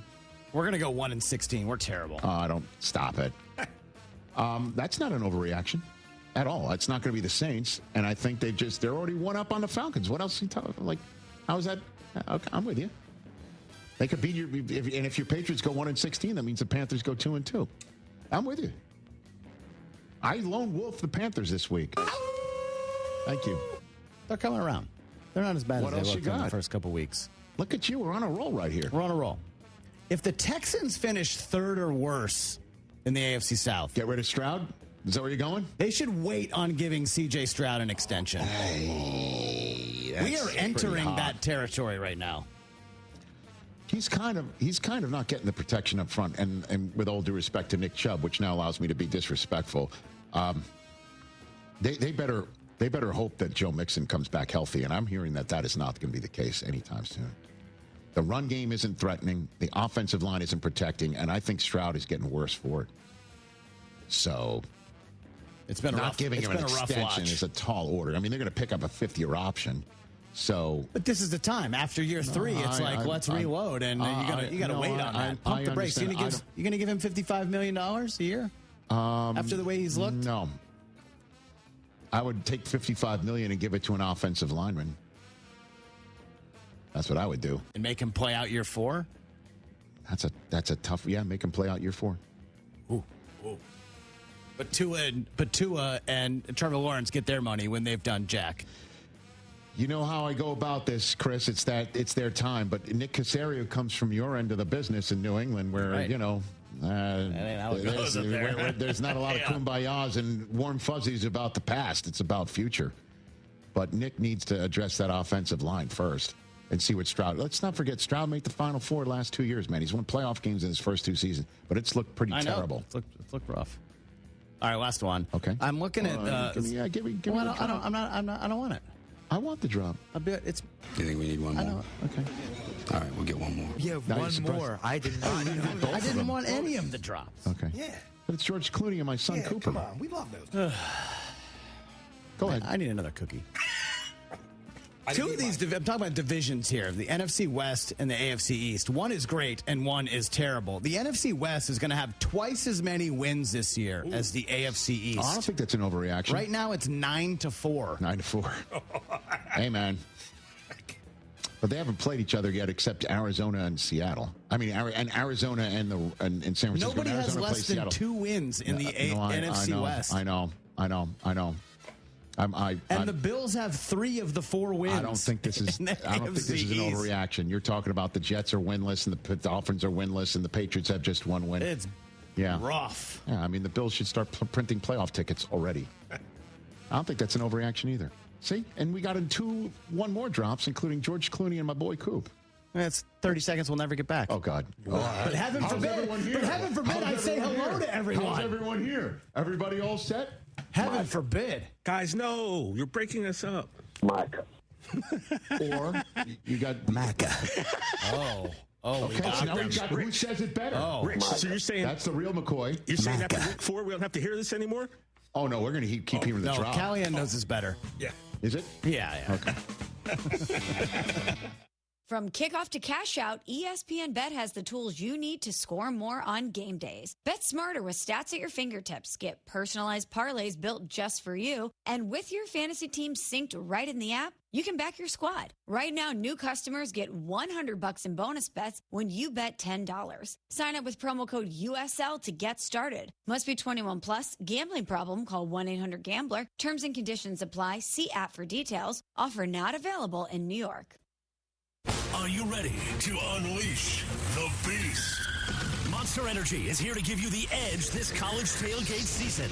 Loaded with bold flavors, our powerful blend gives you the energy you need to push you beyond your limits. Tune in all season long with Monster, the energy drink of ESPN Radio College Football Tour. Power your performance with a drink that's as hungry for victory as you are. Crack open an ice-cold Monster and dominate your competition. Monster Energy. Unleash the beast. Grab yours today. Contact Tax Relief Helpers for details and restrictions. Attention, anyone that owes money to the IRS. Every day, your unpaid tax debt gets bigger and bigger from daily interest. The longer you wait, the more you will end up paying. If you owe $10,000 or more, now is the time to settle your debt before the IRS takes aggressive action, like taking your wages or property. A special toll-free number has been established so you can stop penalty fees.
Hello, Houston.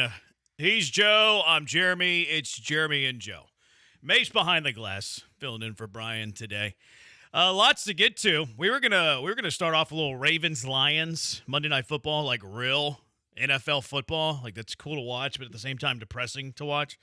But a couple of hours ago, news coming out that C.J. Gardner-Johnson has been released by the Houston Texans. We were wondering who would be the first head to roll. We didn't think it'd be a player. We didn't think that it would be C.J. Gardner-Johnson. Nope. But C.J. Gardner-Johnson has gotten got. He is no longer a Houston Texan. Yeah, I mean, look, this guy hasn't had the best track record, it seems, everywhere he's gone in Houston. I mean, across the NFL. And to see the Texans move on from him in a secondary that's already depleted in a way, and a secondary that could use someone of that skill set is surprising. And it's why is the ultimate question now. Yeah, I don't think it's surprising. I don't think it's surprising at all. I just didn't think it would happen this soon. This felt like something that maybe happens going into next season or maybe later in this season. But 3 games and he's gone. Well, I think we have the blueprint for this. Like, we've seen this, and we saw this semi-recently. We saw this last season in the playoffs. Deontay Johnson got brought in because the Texans had a need for receiver. They got him in a few snaps but didn't throw him the football. Deontay Johnson, after the Texans win a playoff game, is having to be, like, consoled in the locker room because he's so sad that he didn't get the football, demands a meeting with D'Amico. D'Amico's like, we just want a football game, man. We just want a playoff game, and you're crying about not getting the football. We'll see you later. D'Amico Ryans has laid down the law, rightfully so, with Deontay Johnson. And Aaron Wilson's been like the most to report on this so far. And the things that he is talking about, Aaron Wilson, click2houston.com, formerly of the Houston Chronicle, as we all know. Among the issues that arose with Gardner-Johnson, per sources, criticism of teammates in the secondary. Okay, that's not ideal. Including the size of one player's contract. That's crazy. He was getting into a teammate's wallet, into their financial information. Also complaints about his role, including a desire to blitz more frequently. He had already made a trade request. I imagine the Texans probably did try to trade him before releasing him, couldn't find a suitor. So this isn't surprising to me at all. And I also applaud D'Amico Ryans for it. Like, C.J. Gardner-Johnson, I think, is a fine player. He's obviously a starter in the NFL. Yes, he won a Super Bowl with Philadelphia. I think he's never been as good a player as he was back in his days with New Orleans. But this is a guy who's kind of a bridge safety for you. This is not a franchise pillar. This isn't C.J. Stroud, depending on where you're at with C.J. Stroud today. This isn't Will Anderson. This isn't Derek Stingley. I'm not the biggest fan of Jalen Petrie, the player, but he's been okay. He's been fine. He's a pillar of this organization. They believe in his culture. They locked him up. C.J. Gardner-Johnson was a mercenary. Like, he's a guy that you got for Kenyon Green, for goodness sakes. So let's go ahead and put some value to that. Like, it's low risk, some reward, I guess. Obviously not high reward. So you traded nothing for him. You brought him in to fill a position until you could replace him relatively soon. Now, the Texans are going to eat some money with this, with a cap penalty and then actually some cash penalties for the next 2 years, which is a little frustrating whenever you look at it from that point of view, because he's going to hinder you a little bit with your salary cap high. But I applaud this. I like this with D'Amico Ryans a lot. I think it's important for the culture, and I know immediately when I say that, you mean 0-3 culture? That's not a culture. It's a losing culture. Let's not ignore the fact that D'Amico Ryans won 20 games plus 2 more playoff games, taking over for a franchise that had won 11 combined games in 3 years. A player is never more important than the culture a coach is putting into place. I also don't think a win-loss record defines your culture. If everybody got hurt and you had an excellent culture, you expect them to go 17-0, let's not be ridiculous. So I applaud D'Amico Ryans. Whenever you're 0-3, you're going to have a lot of things kind of pestering that are trying to bring down that culture. You would hope it's not a player that you brought into the offseason. It is a player that you brought into the offseason. Talking about another player's contract? That's crazy. What are we doing here, C.J. Gardner-Johnson? Yeah, look.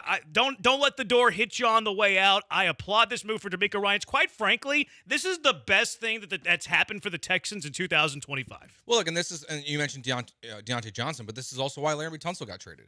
If you're not a fit, you're not a fit, and you're not going to be a part of this team And I think the part of going after a player's contract and whoever it is, saying that player is overvalued at what they've been given, I think we can make some assumptions here because only a couple players in the secondary have gotten paid recently. But it's to do that player's got to go. It doesn't matter if you're 0-3, if you're 3-0. If it's a problem, it's a problem. If the Texans were 3-0 and he was barking at people about contracts and blitzing more, then he's not a fit for this team. And frankly, even though I don't necessarily agree with this, because I don't think Jimmy Ward's a very good player, I think we also have to factor that in, that he was taken off the commissioner's exempt list yesterday. Now, he was put on the PUP list by the Texans, but that also means that they think Jimmy Ward's going to be returning. No, I think it's unrelated. At some point. I think it's completely unrelated. You think it's totally unrelated? Yeah. If Jimmy Ward was not taken off the commissioner's exempt list yesterday, do I think that C.J. Gardner-Johnson gets released today? 100%. I think they're two totally different things. Now, it's beneficial that Jimmy Ward's coming back because it does all of a sudden create a position at safety that you're going to need to fill. Aaron Wilson says Eric Murray's going to get the first crack. But also, what if Jimmy Ward doesn't come back for another month? Totally unrelated for me.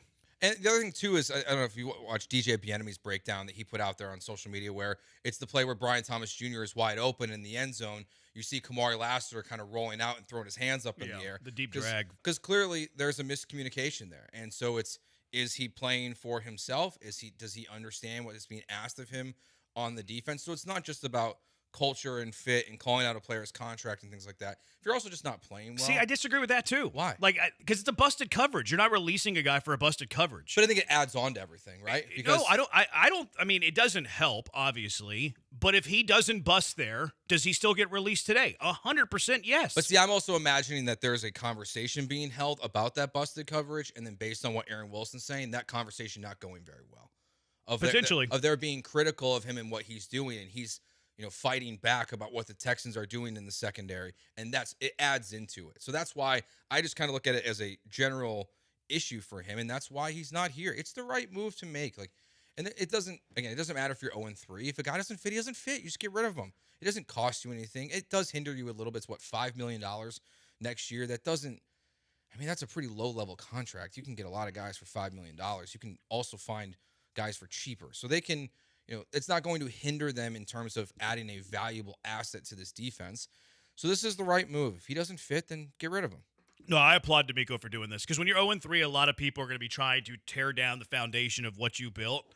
And even if D'Amico Ryans is building something that's not good, he's the head coach and should be doing it his way. And you're not going to let a safety that's, above average for NFL standards, maybe, you're not going to let that guy be a potential problem that tears down the culture, that tears down the locker room. Whenever you're 0-3, you have to fight and defend the culture that you built. Todd the Show saying, what is the Texans culture? Well, they believe in SWARM, smart work ethic and relentless mindset. But I think you would be foolish head in the sand if you don't see what D'Amico Ryans has built. It's a team that plays very, very physical. They're not always disciplined because they have a lot of penalties. They don't believe in offensive football. They don't believe in the forward pass. They don't believe in a whole lot of moving the ball forward. They don't believe in running the ball. But it's like dudes that are gonna it's guys that are going to play hard, that are going to be physical, that you hope are reliable most of the time. And sometimes you're not going to have a player that does all of that. And I think they knew that with C.J. Gardner-Johnson. I think C.J. Gardner-Johnson was a flyer that we're getting for a player that we're going to cut. Let's see how it goes. Low risk, some reward. It didn't work. And look, they lost 3 games with him. They lost 3 in a row with him. You don't think they can lose 3 in a row without him? Without potentially ruining the locker room? He's talking about another man's money. Another man's money. And people are defending C.J. Gardner-Johnson right now? How could you possibly be defending C.J. Gardner-Johnson when he's questioning somebody else's contract? Now, look, I also question Jalen Petre's contract, but I'm not in the locker room. That's our job. That's not in the If I were in the locker room, I would not be questioning Jalen Petre's contract. This is C.J. Gardner-Johnson being stupid. This is him trying to derail the football team. And D'Amico Ryans said, this is my football team for better or worse. We're doing things my way for better or worse, and I applaud it. I applaud D'Amico releasing C.J. Gardner-Johnson in the same fashion and similar vein that he released Deontay Johnson. Showed some cojones, even though he's 0-3, and I love it. DJ Bieniemy just put out a piece on ESPN.com, too, where he points out it's not just the one play versus the Jags. Of course it's not. It's a bust. There's also a play in Tampa Bay where he guards the wrong player, and also a play against the Rams in which he guards the wrong player. Okay, so if he's going in business for himself and be like, I'm just going to do this. Yeah, so it adds to all of it. It's not just the money part. If you're also not doing your responsibility, and then you're also a headache, you can be a headache if you're a good football player. We see it all the time in the NFL. Players are headaches. Players are problems. Teams deal with it. But when the play slips, it doesn't matter. It's always been like that, whether it's a serious issue or a non-serious issue. When you're no longer good at your job, teams don't care anymore. If he can't do his job, they're not going to deal with this. Honestly, even if he was and you're calling out a player for how much money they're making, you probably don't want that guy in there anyways. No, it's the right decision. This is a no-brainer. Like, I just do not understand how people are defending C.J. Gardner-Johnson today. I don't understand. And look, we're super critical of the Houston Texans. I like D'Amico. I'm still super critical of D'Amico. Super critical of what the Houston Texans have put on film in the first 3 weeks. Their offense looks like the worst offense in the NFL. I fell asleep last night watching the Titans and the Colts in week 3. The Titans are atrocious. The Titans offense is abysmal. They moved on from Callahan calling plays. They're going to their quarterback's coach. It's going to be a pillow fight at NRG when the Texans and the Titans face off, because the Texans and the Titans are the top 2 worst offenses in the NFL. That might be hypocritical. Top 2 worst offenses. Bottom 2 worst offenses in the NFL. It's going to be terrible. But you don't have players in there questioning the money that somebody else is making. This was inevitable. I'm also very curious to see how C.J. Gardner-Johnson handles this on his socials. Oh, I can't wait. Because he's going to spill the beans. I think it's going to be can't miss. Oh, yeah. Podcast appearance. Do you think he'll call him a name of a candy like Steven Nelson called him? I think it's on the table. Will he be more derogatory than what Steven Nelson called him whenever he had his beef with D'Amico? I'm gonna guess yes. Probably. But I think Milk Dud does come up. What's more derogatory of a candy to call him, though? Or does it not have to be a candy? I mean, Milk Duds are pretty terrible. Junior Mint? No, I think it's more the appearance than the actual taste. Oh, okay. I think. Because he's talking about his appearance looking like a Milk Dud. A candy. Yes. So I think it's more about the appearance than it is about the taste of the candy. So like an Almond Joy wouldn't be great. Like that would be kind of a Milk Dud on top of like a rectangle, I think. Okay. Okay. Right? You don't like Almond Joys? Yeah, again, it's not flavor. Okay. It's about the appearance. Okay. There's nothing to do with flavor. How about, what does a Baby Ruth bar look like? It looks like a turd. Yeah. Yeah, that's what I thought. That's So like that would be very derogatory. Yeah, that's the one you drop in the toilet to pull a prank on someone. Yeah. Yeah. So like that might be the most insult. Like if I'm thinking of a Houston sports athlete that most looked like a Baby Ruth bar, I'm probably going Ezekiel Estachio. What's so funny? That's mean. It's look, I don't really care about niceness and I know meanness. you I'm more don't, about but- facts and accuracy. Culture guy over here. Ezekiel Estachio in the history of Houston sports has looked more like a Baby Ruth than any other Houston sports athlete of all time. Okay. Do you remember Ezekiel Estachio? No, I don't, but I'm going to look him up to figure it out. It looked like he had dry roasted peanuts all over his face. Rich caramel. Chewy, was it nougat? Is that how you say that word? Nougat? Nougat's pretty good. Are you looking up Ezekiel Estachio right now, Mapes? That's... Yep. How accurate was that? It's pretty It might be the most accurate thing I've ever seen. I will say, I think it's kind of mean. I know you don't care about feelings, but I think that's the meanest thing I've heard you say. Sometimes the facts hurt. In the 2.5 weeks we've done the show. Sometimes the facts hurt. The facts are the facts. Find me another Houston sports athlete who looks like a Baby Ruth more than Ezekiel Estachio. You can't do it.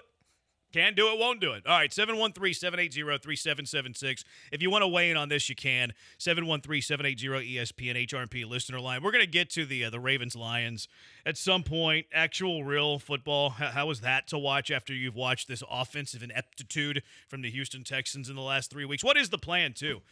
Now that C.J. Gardner-Johnson is no longer a Houston Texan. Plenty to get to. Who are the Super Bowl contenders in the NFL? I watched film today, posturing, doing all that. Things that stood out to me. Also, just how bad this Texans offense is. Sometimes I like to dive into the numbers, as y'all know. I dove into the numbers here a little bit, and you're not going to like what I heard. Also, the Astros begin the final week of the regular season, and a lot is on the line. How much faith do you have in the Astros? We'll talk about that. Plenty more to get to. 713-780-3776. We're on YouTube at ESPN Houston. We're on TikTok at ESPN 975. Joe's at Joe George Radio. I'm at Jeremy J. Branham. We're on Twitter at ESPN 975. Joe's at Joe George Radio. I'm at Jeremy Branham. It is Jeremy and Joe on ESPN 97.5 and ESPN 92.5. Hey, Houston, the Walmart you thought you knew is now new. Who knew? Walmart has more than 500 million items online. You can find a huge selection of items online that you can't find in store. And who knew that unlike other grocery stores, Walmart's grocery prices are the same for delivery as they are in the store. It's the worst when you order some kind of food or something or whatever you order and there's some kind of upcharge on it. You don't have to worry about that when you order your groceries from Walmart online. And did you know Walmart can deliver in as fast as an hour? Fees and terms apply. Use Express Delivery to get all the eligible things you need from Walmart, from groceries to home goods to prescriptions, subject to availability. Learn more at walmart.com.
This is Jeremy and Joe on ESPN 97.5 and 92.5. from the Veritex Community Bank Studios. Here's Jeremy Branham and Joe George. I'm Jeremy. He's Joe. It's Jeremy and Joe. 713-780-3776. I don't know what kind of candy bar he is, but Sam Cassell is no way human. Yeah, we probably shouldn't just be getting in the habit of calling dudes candy bars. Probably not. I don't want to go the Steven Nelson route.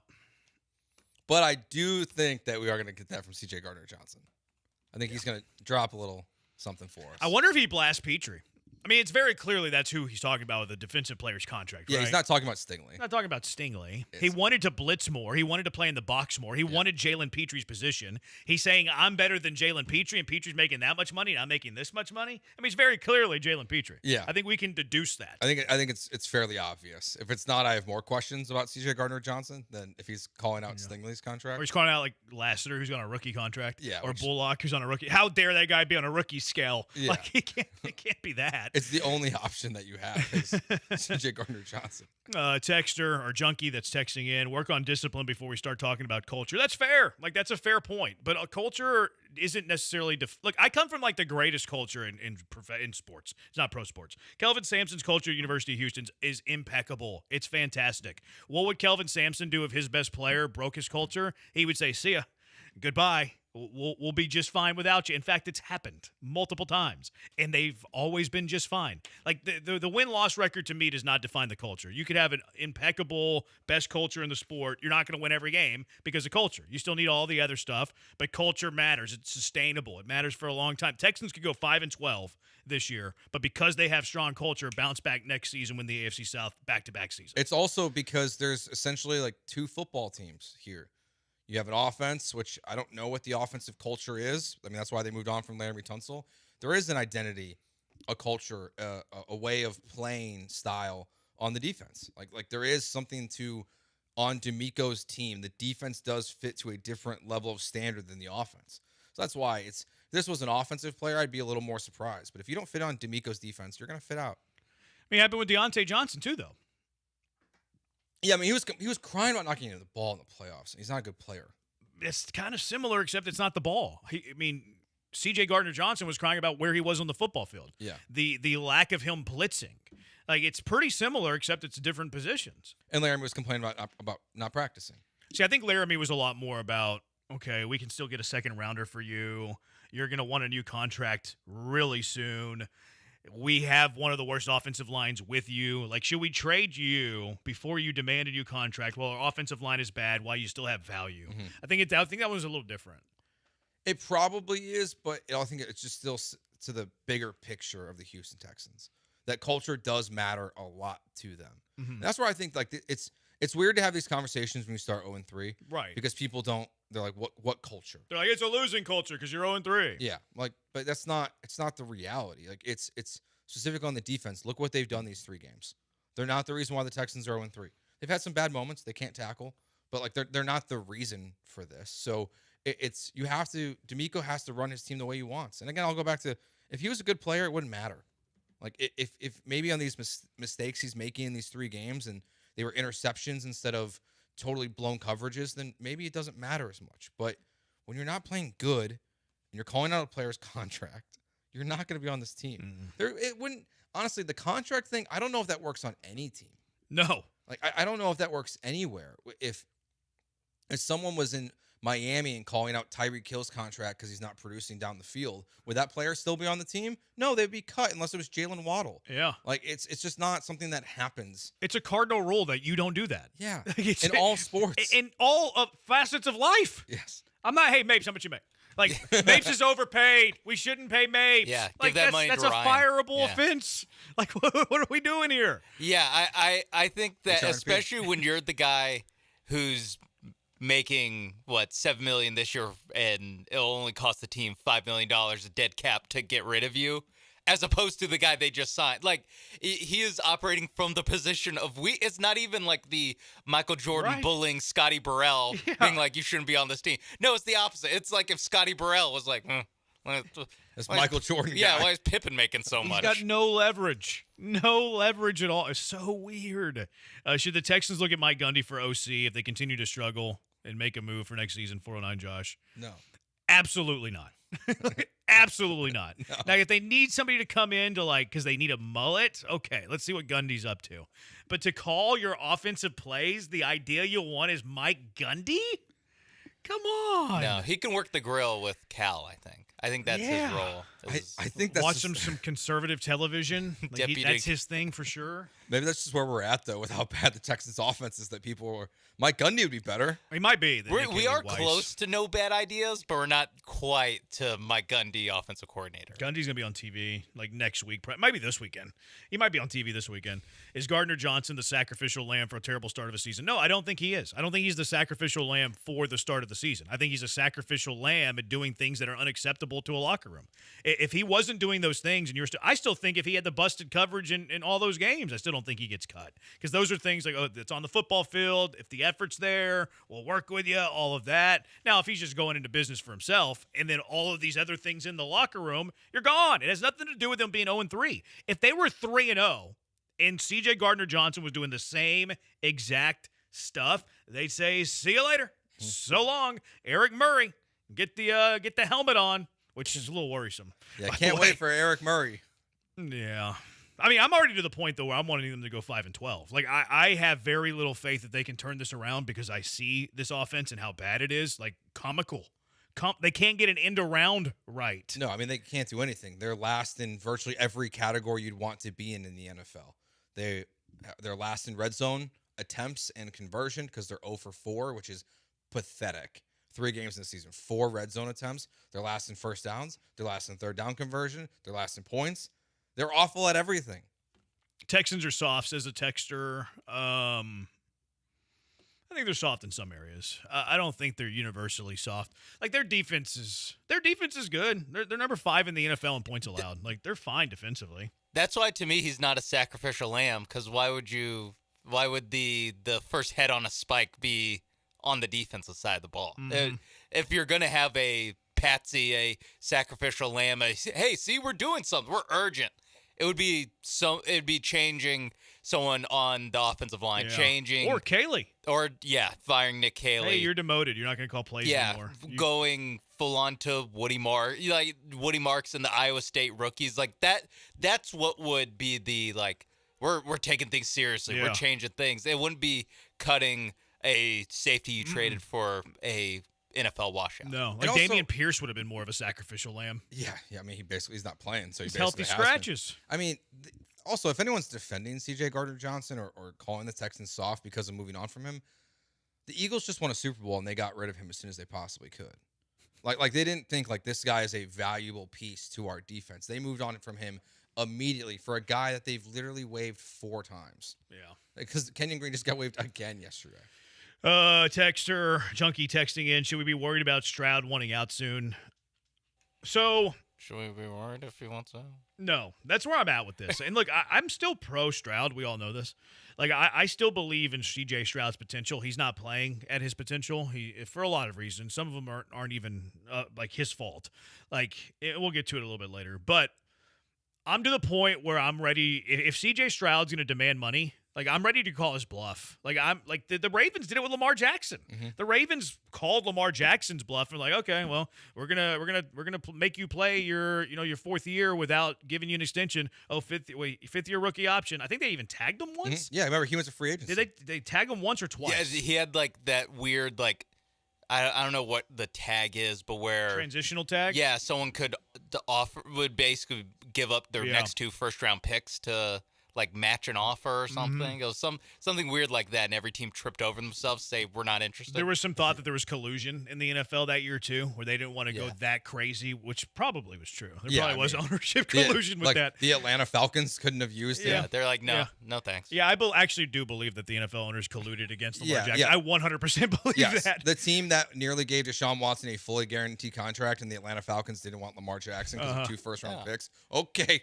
We're good with Desmond Ritter and then Kirk Cousins. You don't want to pay him more than $25 million a year. It's not worth it. There is one difference though between like Lamar's situation and CJ's is, well, one you're dealing with Lamar Jackson's mother, and one you're dealing with David Mulligetta. Right, for sure. But I'm calling the bluff. Like if this offseason, CJ Stroud's like, give me $60 million. If everything is equal, like if he's still playing at this level, the offense is still tragic and bad. If they're like, hey, $60 million, or we're going to demand a trade, give me the offers. Give me the offers. Let's see what they look like, David Mulligetta. Yeah, I'm to that point. That's what I was going to say. The difference is that you're negotiating with Lamar Jackson's mom versus David Mulligetta. It's also the quarterback in question is Lamar Jackson versus C.J. Stroud. Like that. Yeah. That's the difference. That's why when the texter asked, should we be worried if he demands a trade, my first reaction is like, should we be worried if he wants out? Like, is he so good that you're terrified if he wants out? Yeah, because I don't think you're going to get an offer that would satisfy you. Like, if Stafford retires, which I think is what everyone's assuming here, is that CJ wants to go home, right, go back to L.A. If Stafford were to retire, are the Rams going to offer you 3 first-round picks, 2 first-round picks for CJ Stroud with the way he's playing right now? No, but I still think the price would be good. Like, I think that not that you would be, like, loving the return, but I don't think it's a 5th rounder. Yeah. You know what I mean? Yeah. Like, he's still a talented quarterback that has top 10 potential talent, not playing to that level. Don't twist the words. So that's where I'm at with CJ. Like, and again, there's a lot of time between now and then. How things will change, we'll see. I mean, they're still going to play 14 more games, so definitely premature having these conversations.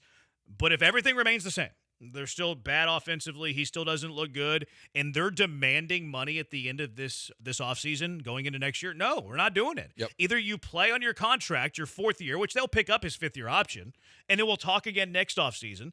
Or if they demand the trade, okay, see ya. See ya. You might have a top 5 pick. Mm-hmm. You can replace him like that. And I'm not anti-Stroud. I still believe in C.J. Stroud. I think the organization has failed C.J. Stroud.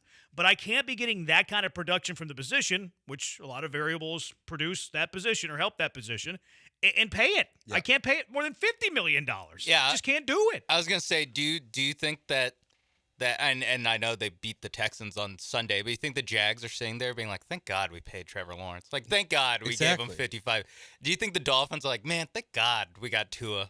We got that deal done. We said yes to $50-something million per year for him. No, they would prefer not to be in that position. They are basically handcuffed to these guys for an extra year or two than they want to. And right now you run that risk because C.J. Stroud, the way he's playing right now, like Jeremy's being very clear, and I want to be very clear right now, the way he's playing right now, he's not a guy that you're like, oh my God, where would this team be without him? No. Yeah, I think you can. I mean, if he demands a trade this offseason because you don't pay him right away, then I agree with you, Jeremy. Call his bluff.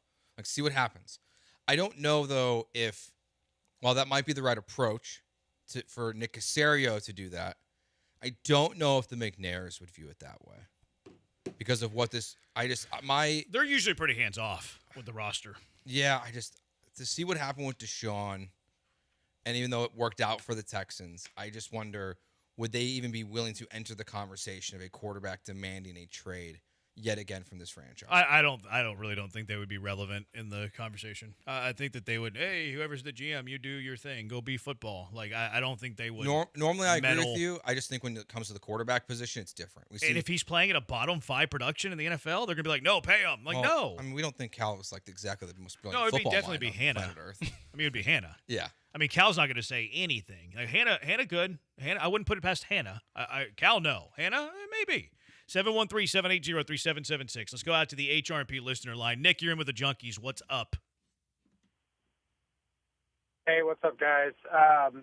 Real quick on the culture concept here. Look, it sounds like it's all kind of defensive-driven, and then D'Amico's our head coach, and obviously he leans defense.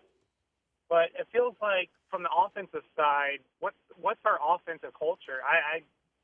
It's very mind-boggling to me that, I don't know, there's some things that I've seen with CJ from the early, rookie year. I was like, whoa, this guy's going to ball out. He's going to be good. And then I'm looking at some of the body language. Granted, look, he's not getting pass protected or whatnot. But at the end of the day, what's the offensive culture? And, where's the accountability on that side to bring this team together? I'll listen to what you guys have to say. Appreciate that, Nick. Let's hit that on the other side. What is the Texans' offensive identity? What is their offensive culture? 713-780-3776. Jeremy and Joe on ESPN 97.5, ESPN 92.5. Football is back, and we all love football, right? We all love football. But Underdog is the place to make picks and win money all season long. Playing Underdog is so easy. Pick whether your favorite players will go higher or lower on stats like touchdowns, yards, interceptions, and much, much more. Also new to Underdog, you can pick teams. Yeah, that's right. You can pick whether or not your team will win or lose. Get your pick right, and you can win up to 5,000 times your cash. And you can play with as little as just $1. You can play some baseball, too. How about some Major League Baseball picks? The Astros are in Sacramento tonight. Do you like some of that? Thursday Night Football, not too early. Look ahead to that matchup. Seattle and Arizona. A couple of the early picks for you. How about JSN, 80.5 receiving yards? You like the higher or lower there? He's been on a heater. Kyler Murray with no James Conner. How about his rush yards, 29.5? Higher or lower there. Plus, it's always good to get in early in the week because that's when you can find a pick that you like. Marvin Harrison, he's getting slandered a little bit right now. 49.5 receiving yards. You higher or lower on Marvin Harrison. That's just a small sample of what you can play on Thursday. It's just a small sample of sports that you can get your picks in on as well. Astros, A's tonight. We'll look at that a little bit later. So much to play, so much fun to be had, and so much money to win. You still have your originals with Underdog as well. You still have your drafts, which are still fun to do even in season. You still have your streaks, which get hot, get on a heater, win a lot. Or the ladders. Ladders are a lot of fun as well. So download the app today. Sign up with promo code KILLERB to score $50 in bonus funds when you play your first $5. That's promo code KILLERB, KILLERB. Millions of fans have already won billions making picks on Underdog. Will you be next? Underdog, make picks, win money.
You are listening to Jeremy and Joe on ESPN 97.5 and 92.5. live from the Veritex Community Bank Studios. Here's Jeremy Branham and Joe George.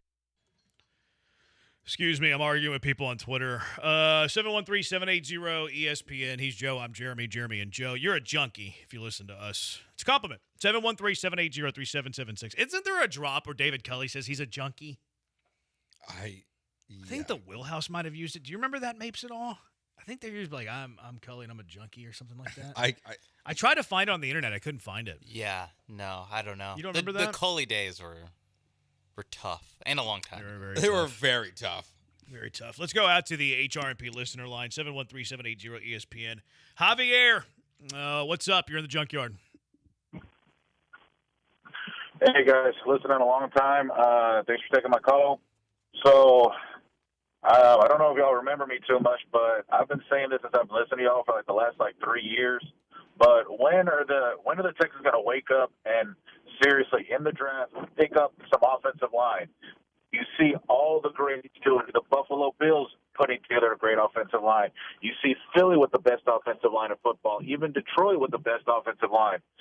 And I've been saying it and saying it and saying it. Y'all guys kind of push back on me a little bit, but I'm hoping y'all finally agree with me that this year, if we have a horrible season and do not go where we need to go, that we have to, at least in the first round and in the second round, pick up some offensive linemen, because what we're doing the last 3 years has not been working to protect our boy, and I'm afraid he's going to turn into David Carr with the amount of sacks he's taken this year.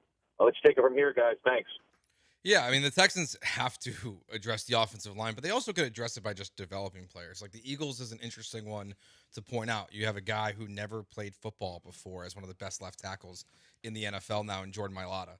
Like you have guys that are not high draft picks. I mean, Jason Kelsey was an undersized player that Andy Reid brought in and was also there forever. These teams, they develop talent. I mean, the Lions have a rookie who graded out incredibly well this weekend, like the highest graded rookie in the NFL, according to Pro Football Focus, was one of their offensive linemen. But they're also just developing guys. The Texans have tried. They failed. I mean, Kenyon Green is a huge bust. Yeah. So they've tried to address it, but they've just done it poorly. See, that's where I'm at. It's like it's not for a lack of trying. I think it's actually worse. I think it's worse because they can't identify the talent and then they can't develop the talent. And that's far worse than like ignoring it. Because if you ignore it, it's like, well, they're just ignoring it. We don't know they're bad at it. What's that old saying? Like it's better to remain silent than to open your mouth and remove all doubt. No, it's better to be quiet and thought of as dumb than to open your mouth and remove all doubt. Right? So it's kind of what Caserio has done. Like Caserio, by drafting offensive linemen early and missing on offensive linemen early, he has removed the doubt that he's dumb. If he didn't draft the offensive lineman, we would just think he was dumb. But he's proven to us he's dumb when it comes to the offensive line because they have swung and missed on Kenyon Green, which remember, Kenyon Green, you traded down, could have drafted Kyle Hamilton in that spot, or worse, like what if you draft Linderbaum, who was drafted later in that first round? Zion Johnson, who's with the Chargers, he was drafted later in the first round. The Cowboys drafted an offensive lineman there. So it's worse than ignoring offensive line because they haven't ignored offensive line. They've missed. They missed with Blake Fisher. Juice Scruggs probably is going to start at left guard this week. I think he has beat Laken Tomlinson in that little, like they were changing series. They were alternating series, and he looked better. So I think Juice Scruggs can get back into that lineup, but not a bona fide starter for you was in the second round. You drafted Blake Fisher in the second round, who was a healthy and active. So they've drafted first rounders that you traded for C.J. Gardner-Johnson, who you released today. You've drafted second-rounders that are either not playing or having to beat out Laken Tomlinson for a job, healthy and active. Tay Ursery, you're starting at left tackle, probably force-feeding us Tay Ursery at left tackle. He was terrible in that game. The free agent acquisition you had was Cam for $12 million, and he's sitting behind a rookie that's worse than him. So it's not so much that they've ignored the position. It's more that they've actually paid attention to the position, but they've whiffed. So it's even worse. I mean, like Shaq Mason was good for a year for Nick Caserio. He was good that first year. He was good that first year, but like they've first round, second round, third round, fourth round. They have brought in guys in the draft in every of those top 4 rounds where you expect to hit on some of these guys. They don't all have to hit, but you would think between the second, third, and fourth rounders going up all the way up to Jared Patterson that at least 1 or 2 of these guys would be. I mean, Laken Tomlinson was one of the worst guards in the NFL last year, and you brought him in because you assumed he was going to be an upgrade. He was your left guard fixture and like one of the dogs on the offensive line. Like he was like the voice, like the mentality. Like that's the bigger fear, is not that they've ignored it, because they haven't. They haven't ignored it. They drafted a dude in the first. They drafted 3 guys in the second. They've signed a dude for $12 million. The problem isn't that they ignored it. The problem is they can't evaluate it to save their lives, and then they can't develop it on top of that. Yeah, like the draft is kind of a crapshoot for the most part. There's some teams that are better at it than others, and Caserio has his hits on other parts of the football field. But, like, you almost can't, like, there's not a hit. There's not a single, like, you feel good about this draft pick where he was drafted guy on the offensive line. You're under hoping Caserio. It's Ursery, but that's got a long way to go. It's 3 games. Maybe and Patterson is a 6th-rounder, but it's your backup center. Like, I mean, that's good, right? Like, you draft the backup center in the 6th round, that's probably a win. That's fine. But that's your best win. It shouldn't be your best win. It's such a low bar. Yeah. Titus Howard's still the best recent draft pick of a Houston Texan on the offensive line, and he's not a recent draft pick. Yeah, it wasn't yours. He wasn't yours, and he was Bill O'Brien's. Mm-hmm. They've just whiffed and whiffed and whiffed. That's the bigger concern. 713-780-ESPN. I got sidetracked there, and we didn't give the Texans' offensive identity. We'll get to the Texans' offensive identity. More on Stroud. Your calls as well. 713-780-3776. Jeremy and Joe on ESPN 97.5, ESPN 92.5.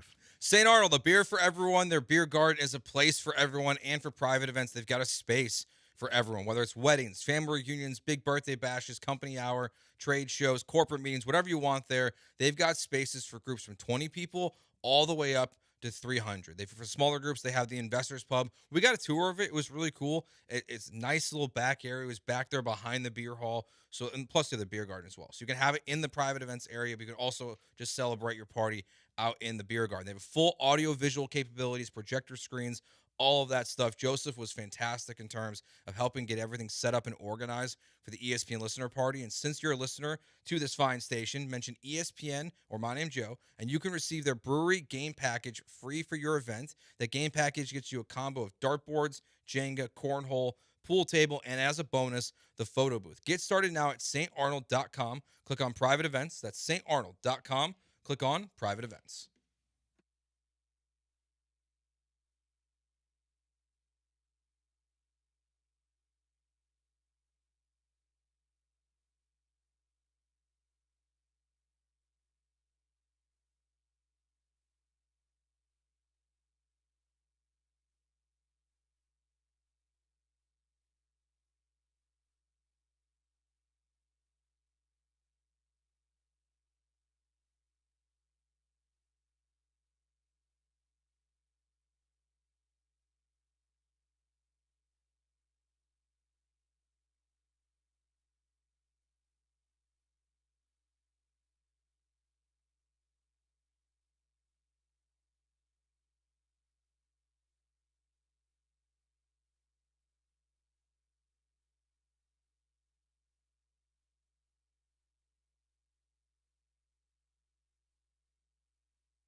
Oh, it's been frustrating, hasn't it? First few weeks for your favorite pro team, or maybe you're happy about your favorite pro team. If you root for somebody else, you can either escape your sorrow or enhance your happiness at Two Creeks Crossing Resort on Lake Livingston. Escape the rat race for the weekend, or enjoy more of what's making you happy. Maybe it's the hustle and bustle of the job that's causing you stress and anxiety. Well, get out to Two Creeks Crossing Resort on Lake Livingston and forget all of your troubles. Escape the city and enjoy the relaxing, great outdoors from the open green spaces, wildlife you don't see in the city. About to get a little bit cooler too, so maybe you see even a little bit more wildlife. Beautiful, majestic trees and some of the best fishing in Texas. They got the Two Creeks right alongside their property. They got the big catch and release pond right in the middle of the property, which is really great for the kiddos. Hike on their 92 acres of property if that's your thing, hiking and exploring. Do some kayaking on their creeks. They have pickleball courts out there too if you're still into pickleball, or about just hanging out by the pool with a drink. That's cool too. And it's only 90 minutes from Houston. You can escape the city without traveling too far at Two Creeks Crossing Resort on Lake Livingston. From the glamping to the cabins, tree houses. Branham family stayed in the treehouse. We absolutely loved it. We need to get back up there soon too. Pull up the RV if you have one of those suckers. They have the perfect stay for everybody. Right now, you can get 20% off your stay through October. And of course, Two Creeks Crossing Resort always taking care of their visitors. They have Thirsty Thursday every Thursday, Frozen Fridays every Friday. This week, for instance, a fajitas and Ritas contest. That sounds like a great time. Saturday, they got great stuff for the kiddos, kids craft, kids activity. They got bingo for you. Kenny Cooper's going to be out there playing some live music. And of course, it's Texas. It's football. They're going to have college football at Swampers on just for you. So book that stay now. Get 20% off through October. Head to twocreekscrossingresort.com. That's twocreekscrossingresort.com.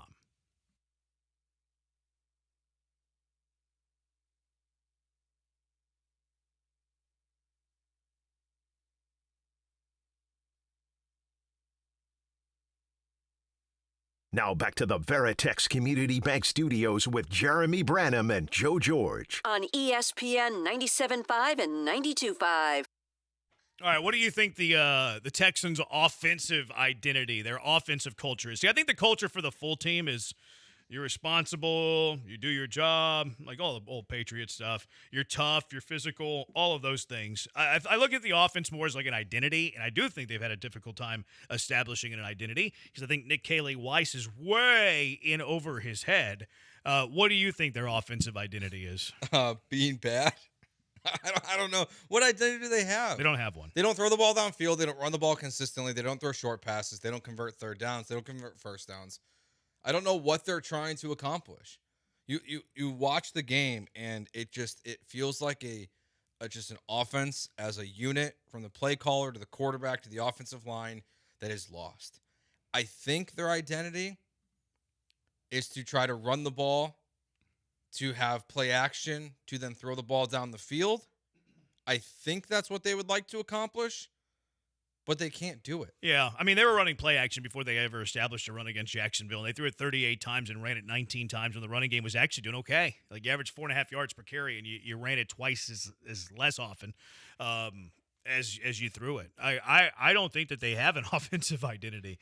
They might be given one by everybody, like you mentioned, incompetent, bad, all of those, but I don't think that they've established any sort of offensive identity, which sometimes I think that stuff is overrated. Like, who's the best offense in the NFL right now? Like Buffalo? Like, what's their identity? Oh, it's Josh Allen. Like, okay. Yeah. Like, sweet. Like, that's not really an identity. Yeah, that's the players defining it for you. Yeah, I mean, I think identity is open to interpretation of just whatever. You know what identity is? Whenever you're a good offense, you have a good one, and whenever you have a bad offense, you have a bad one. That's what identity is. One of those football buzzwords of like, oh, I'm gonna get happy or mad about an identity. Sometimes, like the Eagles have an identity, like they're gonna be smash mouth, run the ball right down your throat. The Ravens are going to be high-powered and, like, you can't stop them. But that's synonymous with good. Like, yeah. It's like Lions. They have we're naming all the best offenses. There's not like a what's is the there a identity middling offense for a bad team? Like, what's the Titans' offensive identity? Well, they don't have one. Well, they don't have one because they're bad. So, like, I think it's one of those buzzwords, kind of like with D'Amico and close. Like, oh my goodness, I can't believe you said they're close.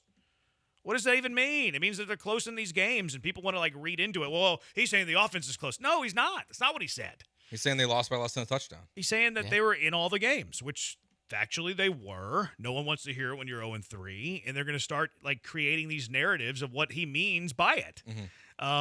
It's football buzzwords kind of annoy me at times. 713-780-3776. Let's go out to the HRP listener line. Julian, you're in the junkyard with Jeremy and Joe. What's up? Hey, how's it going, guys? Real quick on the last topic we were talking about before the break. I don't know if y'all heard, Nick Caserio supposedly still has 4 years left on his contract. I thought it was going to be 2 years left.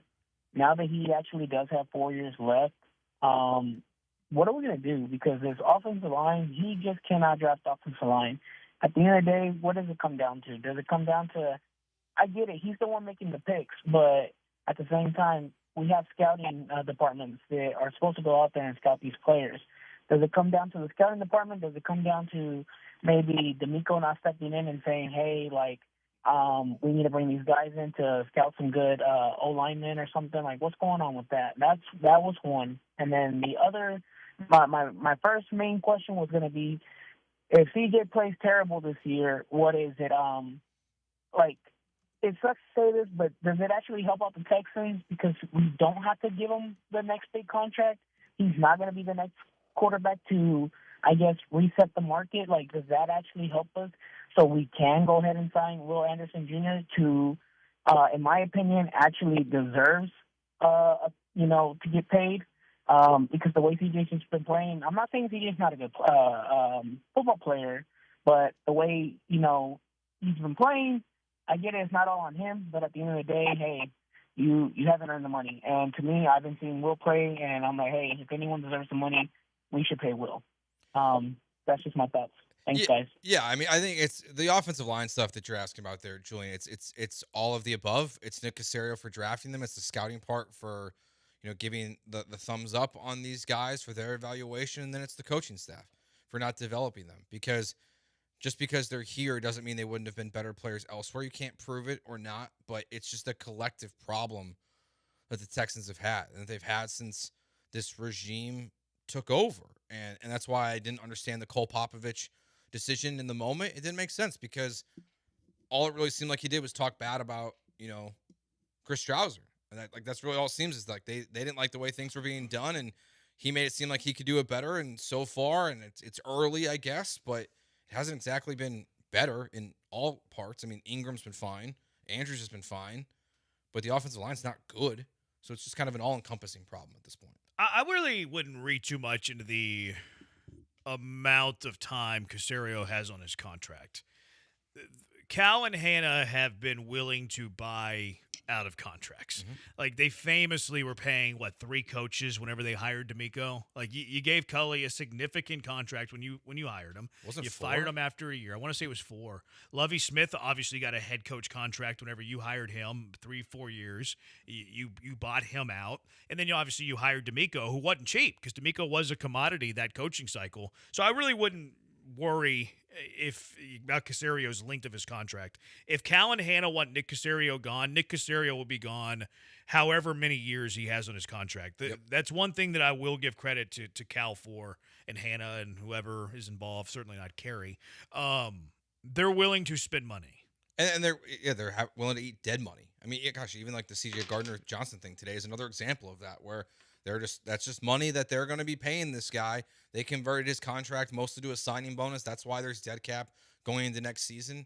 And then obviously the dead cap from this year, and he's no longer on the team. They'll do it. I think it was 4. I think they were paying Bill O'Brien for the first year of D'Amico. So you had 4 coaches. So yeah, that's right. That's why I wouldn't be worried about his length of contract. If they want to move on, they will move on. And that's not a concern, I think, in any way now. Is it the O-line, or is CJ holding the ball too long? I actually think it's the O-line. CJ's not excellent at getting rid of it quickly, but there were plays this past week where it's okay, they're already in his lap. And I thought actually CJ was getting rid of the ball quick in this game, but still there's plays immediately in his lap. And he's actually getting rid of it at times. I think he actually progressed a little bit. I think he might have had the best game he's had all season in week 3, which sounds crazy. Kind of sad, though. I mean, there's signs there. You can pay both. Howie does it every offseason, but why would you want to pay them both? The Texans' identity is a head coach that is great, but is 100% focused on defense only and hoping you score on the defensive side of the ball. Yeah, maybe. That could be a weakness for sure. And hey, maybe hire an experienced offensive coordinator, that sort of thing. Yeah, that feels like when they have a new offensive coordinator next year, they're gonna have to follow the Sean McVay early years model, where Sean McVay was completely immersed on the offensive side of the ball, and then while the defense on the field, he wasn't even watching the games. It was all Wade Phillips at that point with the LA Rams. I'm a little surprised that he went unproven Slowick, unproven Caley, but I think no matter when we're talking about this next year, whenever they fired Nick Caley, and what do you want from the next Texans offensive coordinator? I think my number one thing will be years of play calling experience. That is the most important thing to me. I want a former head coach. I want someone, because I want everyone fired. Everyone should go. Sorry, Gerard. Sorry to Cole Popovich. Sorry to Bill Lazor. Everyone's got to go. Bring in a coach and let him build a staff, like from the ground up. And a new play caller is not going to have that. So bring in someone that can bring in an entirely new crew with them. It's to have the remnants of this entire staff from Bobby Slowick to just be with Nick Caley. It never made any logical sense. So just blow it all up. Get rid of everybody. There should be no one left. Not McDaniels. No one should be left. It shouldn't be, a Doug Peterson with this group of people. You got to change all of it, or nothing really changes. Yeah, I agree. Have y'all watched the All-22 yet on CJ? Just guessing. Yeah, I did last night. I've watched every All-22 of CJ Stroud's career. 713-780-3776. Let's get to some real football. Let's get to some good football. Ravens-Lions yesterday, although it did trigger us, I think, watching these offenses. But Ravens-Lions yesterday, what we thought of this, what were our feelings during this, and also are these two teams teams that can win it all, in your opinion? 713-780-3776. It's Jeremy Jeremy and Joe on ESPN 97.5 and ESPN 92.5. Houston, the Walmart you thought you knew is now new. Who knew? Did you know that Walmart has more than 500 million items online? Find a huge selection online that you can't even find in stores at Walmart.com. Branham family's been ordering online from Walmart for quite some time now. It's wonderful for me. I don't have a ton of time. I don't like to mess with the crowd. I don't want to turn off the game. So we order online with Walmart. We get all the groceries we need without having to leave the house. It's great. I was mentioning this during the show yesterday. The wife texted me during the show, hey, you need anything from Walmart? I said, yeah, these are the things that I need, sweetie. And then I got all of those things by the time I was home. I ate turkey on the way to work today that I got from Walmart while I was sitting here doing a show. That's how great Walmart is. Yo, you're saying it's too expensive. Online grocery shopping costs more. That's not true at Walmart. Grocery prices are the same for deliveries. They are in store. And because it's Walmart, you know that those prices are already low. And what I love about it, they're fast. They're going to save you time. Use Express Delivery to get all the eligible things you need from Walmart. It's not only the groceries. You can get the groceries. You can get the home goods. You need a new pillow. They'll deliver a pillow for you. Prescriptions. Maybe you need some Xanax. They'll deliver that for you. Walmart's changing the game. So when it comes to feeding your family, keeping your sanity, hosting a tailgate, throwing a party, think Walmart for all those grocery needs. Start an order today at walmart.com.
Started over an hour ago. Thanks for listening. He's Joe. I'm Jeremy. It's Jeremy and Joe. 713-780-3776. Watching this Ravens-Lions game yesterday, which was really fun to watch. If you like high-powered offenses that can score points, this is for you. Now, if you like bad offenses that can't score any points, you're in the right city.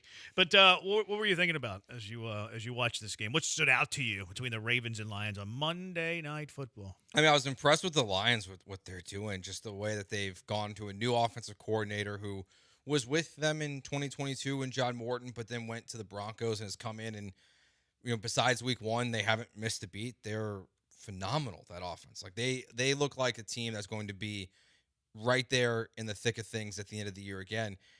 The other one is, what's going on with Derrick Henry? He's the only running back in the NFL who's fumbled 3 times this year, once in each game. I mean, it's a coincidence, don't you think? I don't know, but it's just surprising. It's just not something you expect from. I mean, it was a great play by Aiden Hutchinson, Little peanut punch. I also don't. He doesn't look. He does look slower to me. That was one of the, as the game was playing. I was like, he doesn't look as explosive. I felt like as he did last year. He's still very good, but it just doesn't look the same as it did last year. Did he have like a 50-yard touchdown run? Yeah, I know, but I just don't think it looks the same still throughout the entire game. Okay. All right.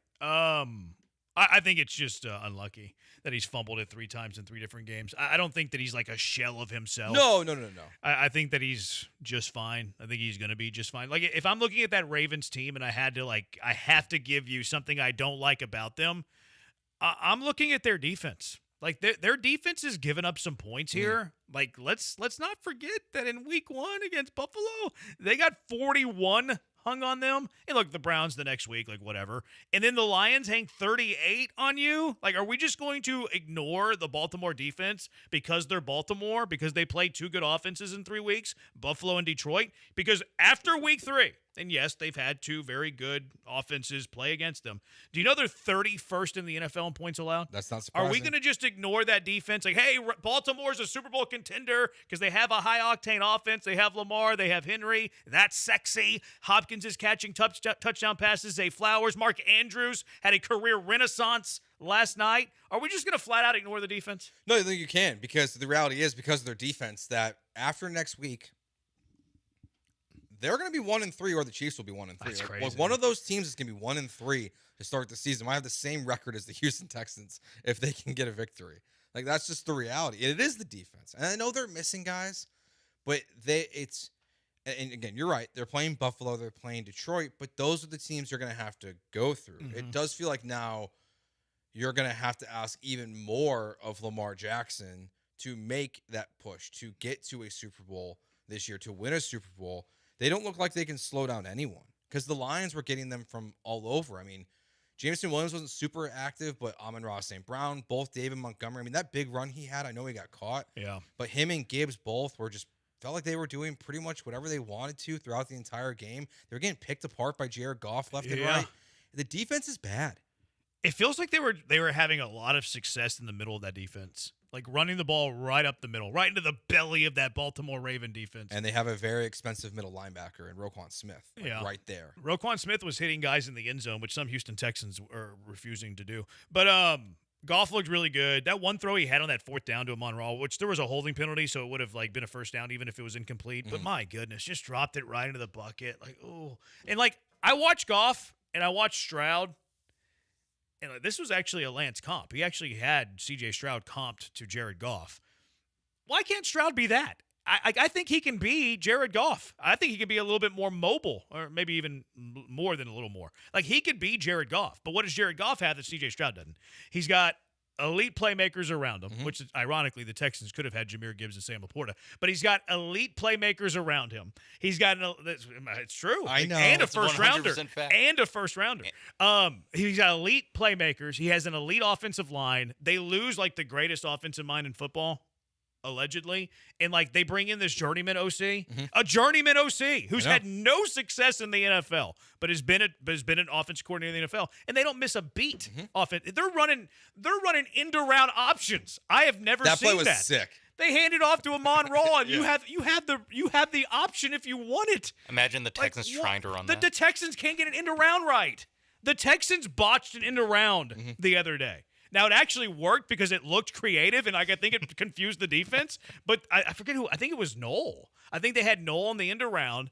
The timing was off. Noel was past Stroud. Yeah, Stroud took the snap and just kind of improvs and flips it to him. We're like, oh, there's innovation. No! They screwed it up. But then you have the Lions doing all this cool stuff. You have the Ravens' #1 offense in the NFL, and I'm jealous. I'm jealous of both of those teams' offenses. I mean, C.J. Stroud is playing. It feels like very similar to the way that Goff played in maybe the worst Super Bowl. We watched it together, actually. I think Rams Patriots. Oh yeah, we did. That Super Bowl was awful. That's what C.J. Stroud's offense looks like right now. But then look what Goff has done since. He got with the right offensive mind, and they built the team around him correctly.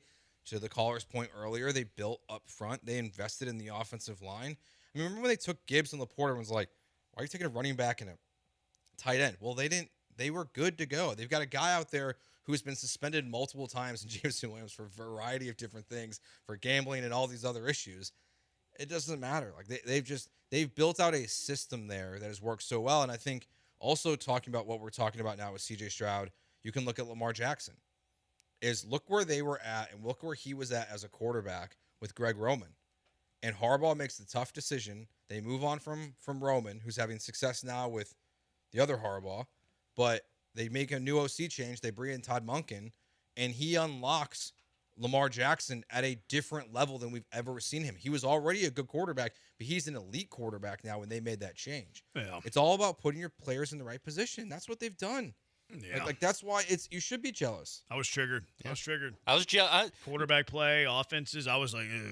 I was just jealous because the game was fun to watch. Yeah, It was fun to that watch. too. That too. You weren't like, oh my god, I want to jab my eye. Also, you mentioned Gibbs and Laporta and a first-round pick. Hey, how about I'm jealous of Tate Ratledge out there. Look at that. Look at the guard play from a rookie. The Texans had 2 draft picks before he went. They ended up with Ursery and Higgins, who has like 50 yards on the season. Sorry. You're upset. It's just it's systematic failure. Yes. From all of it. Like what's wrong? All of it.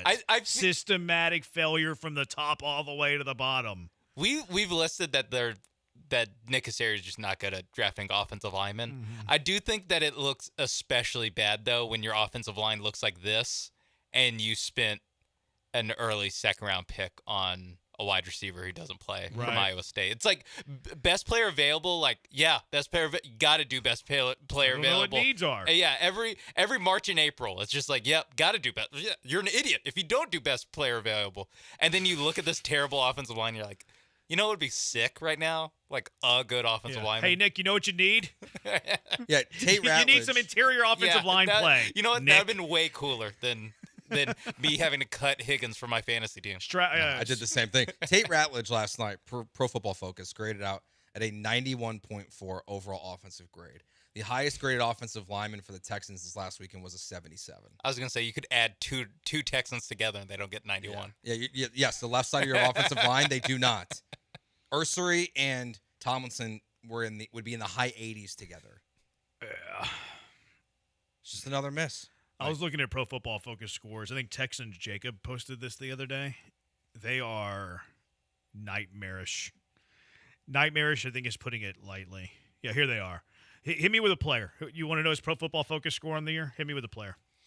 Tomlinson. Laken Tomlinson, 45.9. That's bad. These are out of 100, by the way. This isn't like some weird Major League Baseball scouting 20 to 80 thing. This is 1 through 100. I guess 0 through 100. Yeah. Actually, I guess it's 0 through 99.9 because that Vikings dude had a perfect score and it was 99.9. Oh, the guy who had all the touchdowns. Yeah, I don't think you can go to 100. I think 99.9 is the perfect score. That's fine. All right, hit me with another one. Let's go Ursery. 49.4. Ooh. You're starting left tackle. Are we staying with the offensive line? Yeah. It's up to you. What's Andrews looking like? 55.9. Okay. So hey, look, Pro Football Focus. Like I understand, like we don't Not always perfect. put a whole lot of stock in it. I think it does a pretty decent job of like a general assessment of their year. I wouldn't like it's not the end all be all, but a general assessment I think is fair. You had Anderson. Titus. Oh, Titus Howard, 67. Okay. He's your second best offensive lineman. Ed Ingram's 75.6. Like Ed Ingram's actually been good. Like that was the find. Like Ingram was the find of the finding offseason. an Ed Ingram would be really helpful if he had like 3 other good offensive linemen. Like 3 more Ed Ingrams. I mean, that just means Nick Caserio's going to need 3 more years. Find one guy a year and check those boxes. You got Titus. Well, he was already here. You got Ed Ingram. Now you just need a left tackle, left guard, and center. So this is why Pro Football, like I guess an example of Pro Football Focus, like not being great. Like C.J. Gardner-Johnson got released today for a variety of reasons, but it's been pointed out that he hasn't had some great film. He's a 63.4, which isn't atrocious. It's not good, but it's not atrocious. You want to guess Kalen Bullock's Pro Football Focus score so far this year? I'll go less than 63.4. 34.4. He's scared of contact. People don't want to accept that. I don't think that's like totally shocking. Maybe not. I mean, go watch the USC stuff. He's nowhere near contact. He doesn't like to hit. He's a safety. Yeah. He doesn't like to hit. Henry Toa, take a wild guess. 54. Pretty close. 48.2. Okay. 48-2. Stingley's a 55-5. I think Stingley's been hurt since that first series of the year. Yeah, and now we have to wait and see if he's going to be out for a little bit. Yeah, I think he's been playing hurt. Yeah. I think he's been hiding it because he actually stayed on the field after I first noticed him grabbing at his rib. Mm-hmm. Yeah, it was the PI, right? No, where he grabbed it. Oh. No, it was that series, but earlier in the series. Oh. It actually happened on the forget the play. I think Bullock dropped an interception. It was like a 10-yard out or so, and Bullock jumped the route. Played it well. He's right there. Ball goes right through his hands. And then you can see Stingley on the I guess a little bit further in the field, start to reach at it. And I started to watch him closely, and every single play after the play, he's grabbing at it. It was before the PI, and he actually played the next series. He tried to gut through it. I think he's been gutting through it all year. Yeah, I mean, he was really good last week against Mike Evans, or I guess 2 weeks ago now at this point. I mean, Mike Evans is a Hall of Famer, and he did a pretty good job against them. Is Ingram the highest graded player on the Houston Texans this year then? On their offense, probably. I mean, on their offense, yeah. I mean, Will Anderson, Daniel Hunter are going to be your top 2 guys. Those guys have been monsters. Yes, Ingram's second. On offense? Yeah. Or I'm sorry, first. Okay. He's first on offense. Nico's second. He's 69.4. Schultz 65.9. Stroud's 64. I think Schultz has been good enough this year, honestly. He missed a block yesterday. That could have been an explosive, and he false started in a bad spot. I don't know how much they take those penalties into equation. I don't know either. I don't really know how they come up with their grade. I'll be completely honest. I think they go each and every play and chalk it up as a win or a loss. I think that's what they do. Yeah, it seems like there's a lot of wiggle room. It's very subjective. Because it is like a human being grading. Some coaches really respect it though. I know that for a fact. Yeah. So take it for what you want to take it. All right, 713-780-3776, 713-780-ESPN. Fire Casario, dropped all linemen next year. Texans should go out and find 5 of the world's strongest men competitors and teach them a little technique to play O-line. See, the problem with that is who's teaching them that technique? Yeah, no, that's the part they're arguably the worst at.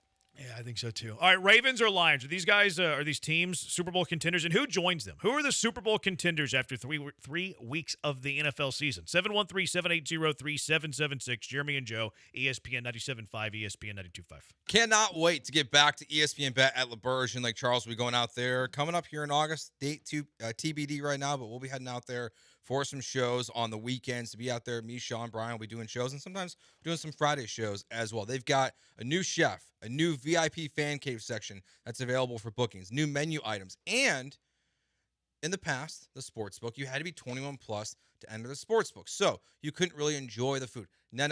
That has changed now. You can get in 18 plus. You can get into, actually, it's available to all ages. Sorry. You can get into the sports book to eat. The betting area is blocked off, so you don't have to worry about that. You can bring in, if you got a family member with you that's not as of age yet, that was hanging out by the pool, they can join you in the book for some food. You got all your NFL and college football action, MLB playoffs starting October 1st, plus UFC 320 coming up here on October 4th. Cannot wait to get back out there. ESPN Bet is the best place to be to make your wagers in Lake Charles. Must be 21 plus to bet. Gambling problem? Call 1-800-522-4700.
This is Jeremy and Joe On ESPN 97.5 and 92.5. from the Veritex Community Bank Studios. Here's Jeremy Branham and Joe George. Joe. He's Joe. I'm Jeremy. It's Jeremy and Joe. Mabe's hanging out with us, too. Brian will be back tomorrow. Super Bowl contenders in the NFL. These two teams yesterday. Would it shock you if Baltimore wins it all this season? Even though we just talked about their defense, I still think they're a Super Bowl contender. Yeah, I do too. I know that I'm anti-Lamar and Josh Allen. I don't think they can ever win a Super Bowl, which is you're looking pretty favorable. Yeah. It's being put to the test this year. It's being put to the test. Yeah, last year the Ravens' defense also started very bad, and they got that cleaned up enough to annually come up like 2 plays short. So I think I'm still putting them in the can pile. They're just C.J. Gardner-Johnson away from fixing that defense. There we go. Yeah. If they win it all, with C.J. Gardner-Johnson, I think every Texan deserves a Super Bowl ring. I agree. Just Well, send one to D'Amico, Hopkins send did another one to Petrie. Caserio. Petrie, here's a Super Bowl ring to go with that inflated contract. Yeah, there you go. Hopkins is there, so the fans get one too. Yeah. Hopkins has not won one. No, he went to Arizona. No, he was on the Chiefs last year. He was on the Chiefs last year, but came a game shy. That's right. Yeah, so he hadn't won one.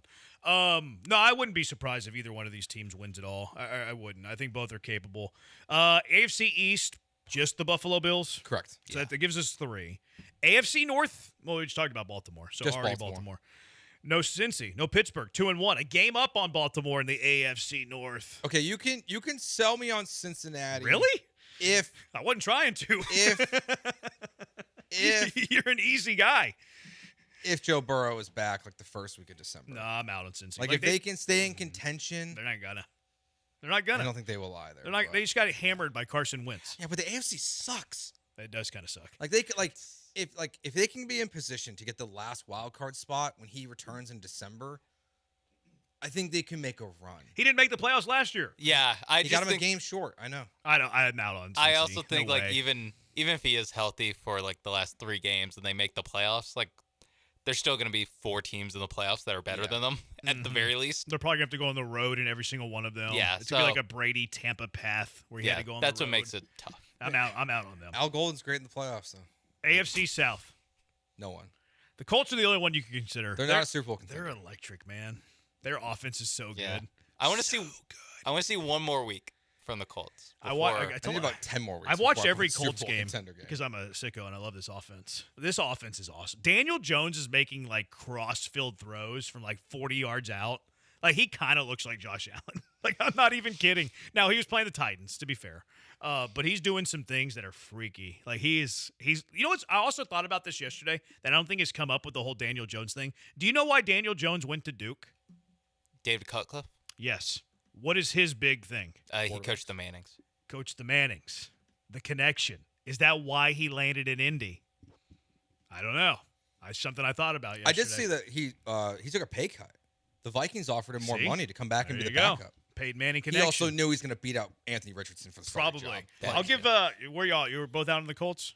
Yeah. I'm out for now, but like they could convince me. I mean, I think the Rams have played really good football this year so far. Yeah. They play the Rams this weekend in LA. If they go out there and they handle that defense, I will open it. Yeah. Just a little bit. That'll be a good. I won't kick it open, but it'll be a little crack. You're not gonna be like Bud Adams and knock that son. No, of a it's gun gonna be down? like checking to see if my son's still asleep at midnight. That wasn't Bud Adams. That was Bum Phillips. My bad. That's a good litmus test. I'm not ready to put them there yet because they are undefeated, but they've beaten up 2 really bad teams, and then their one decent team that they played at home. It required kind of a fluke finish. Yeah. So I'm not giving them that yet. I do think they're sneaky good, but I'm not putting them in the class of Super Bowl contenders yet. Now, if they beat the Rams in LA, I'm in. And then they play the Chargers in LA 3 weeks later. So like you've got some good matchups coming up. They'll play the undefeated Cardinals potentially. 2 weeks after they play Rams. Like they've got some stuff coming up on their schedule where you can. How are the Cardinals going to be undefeated? Aren't the Cardinals still undefeated? Did they lose this weekend? It's going to be tough to. It's going to be tough to get that loss off the record there, That's Joe. a bad one. I can't. I'm not going to be able to get that back. Like Is there a protest I don't know about? AFC West. So we have 3 still. AFC West. Chargers, Chiefs. Yes, Chargers. Okay, Chiefs. I'm a no. You're out on them. I'm a no. Their offense is terrible. I'll give the Chiefs a yes. Yeah, I got to go with the Chiefs. Yeah, so we outvote you there. So we're up to 5. I mean, like if we just talked about how bad the Ravens defense is. Yeah. If they scored 28 on the Ravens defense, maybe I'll be open to it. But they have some like legit pieces coming back. I was gonna say they are playing without Worthy and Rice. Yeah, Rashee Rice is a stud. Worthy was a first rounder last year. Like Taylor Swift loved the pick. Yeah. So that's why Travis Kelce killed him. Maybe there was some resentment there. He's like, my girlfriend talked about how much he loved this guy for 3 minutes. She's my fiance now. I'm gonna take you out. That was his flex, letting everybody, including Taylor Swift, know that he is the alpha in the room. Yes. Yeah. No, I give them Super Bowl contendership. They're the stinking Chiefs. All right, so we got 5 in the AFC. 5 in the AFC. Okay. All right, NFC. Anybody in the NFC East outside of Philly? I think the Commanders are still there, even without Daniels. Like, I can't quite put them in that class. really? Yeah, they're like class of very good. Like I can't put them class Super Bowl contenders. I think it's a much lower bar in the NFC. I think if they were an AFC team, I would say no. They still have to go through Philly. Philly hammered them. They did. Like I just don't think they could ever beat Philly. I'm no on Washington. Maybe break the tie. I'll give them a slight yes, just because. 6, 7. Just because Daniels. It's a little bit of an incomplete, and they did play. Now they did get hammered, but they did play in the NFC title game last year. Mm-hmm. So I'll give them a slight yes. No Giants with Dart. Dart's not going to lead them. Doing okay. NFC North, you got Green Bay, Minnesota, Detroit, Chicago. Green Bay, yes, even though they lost to the Browns. Detroit, yes. Not Minnesota? No. Kevin O'Connell's legit. I would really love to have seen one good J.J. McCarthy game. I think yesterday. Wentz is better. Yesterday, he met with the media, and he was asked if it was 100% guarantee that he would return to McCarthy when he was healthy. And he said, now is not the time to answer that question. Yeah. That, to me, means it's not a guarantee. Okay. Well, if Wentz plays well. Yeah, but I'm not picking Carson Wentz to go to the Super Bowl. I don't care who he was Kevin going to win. O'Connell is. I mean, Wentz was going to win an MVP once upon a time. Yeah, like that's and he is a Super Bowl winner, Carson Wentz. A backup. He is the Super Bowl winner. Well, he was the starter most of that year. Yeah, I know, but David Carr's also a Super Bowl Remember winner. we were having like Wentz Watson, like being the new Manning Brady? Yeah. Like Wentz Watson, the I new remember Manning that. Brady. Those were And the it's days. I mean, really there's pan out that way. Watson Mahomes conversation. Yeah. Crazy times. Yeah, sports change fast. NFC South, Tampa, Carolina, Atlanta, New Orleans. Tampa. Legit? I think what they've done the first 3 weeks, even though it's been stressful, to win a game with like 50, I think it's like 46 seconds left, 6 seconds left, and 0 seconds left is what they've done the first 3 weeks. I think there's still something there. Now, we'll see how it looks without Godwin and Mike Evans, who's going to be out for a couple weeks. But I think Tampa, I put him as a yes. I'm going to go no on Tampa. Maybe she has to break another tie. I want to say yes, but also the devil's advocate is like they eked out these wins against the Jets, the Texans, and was it the Saints week 1?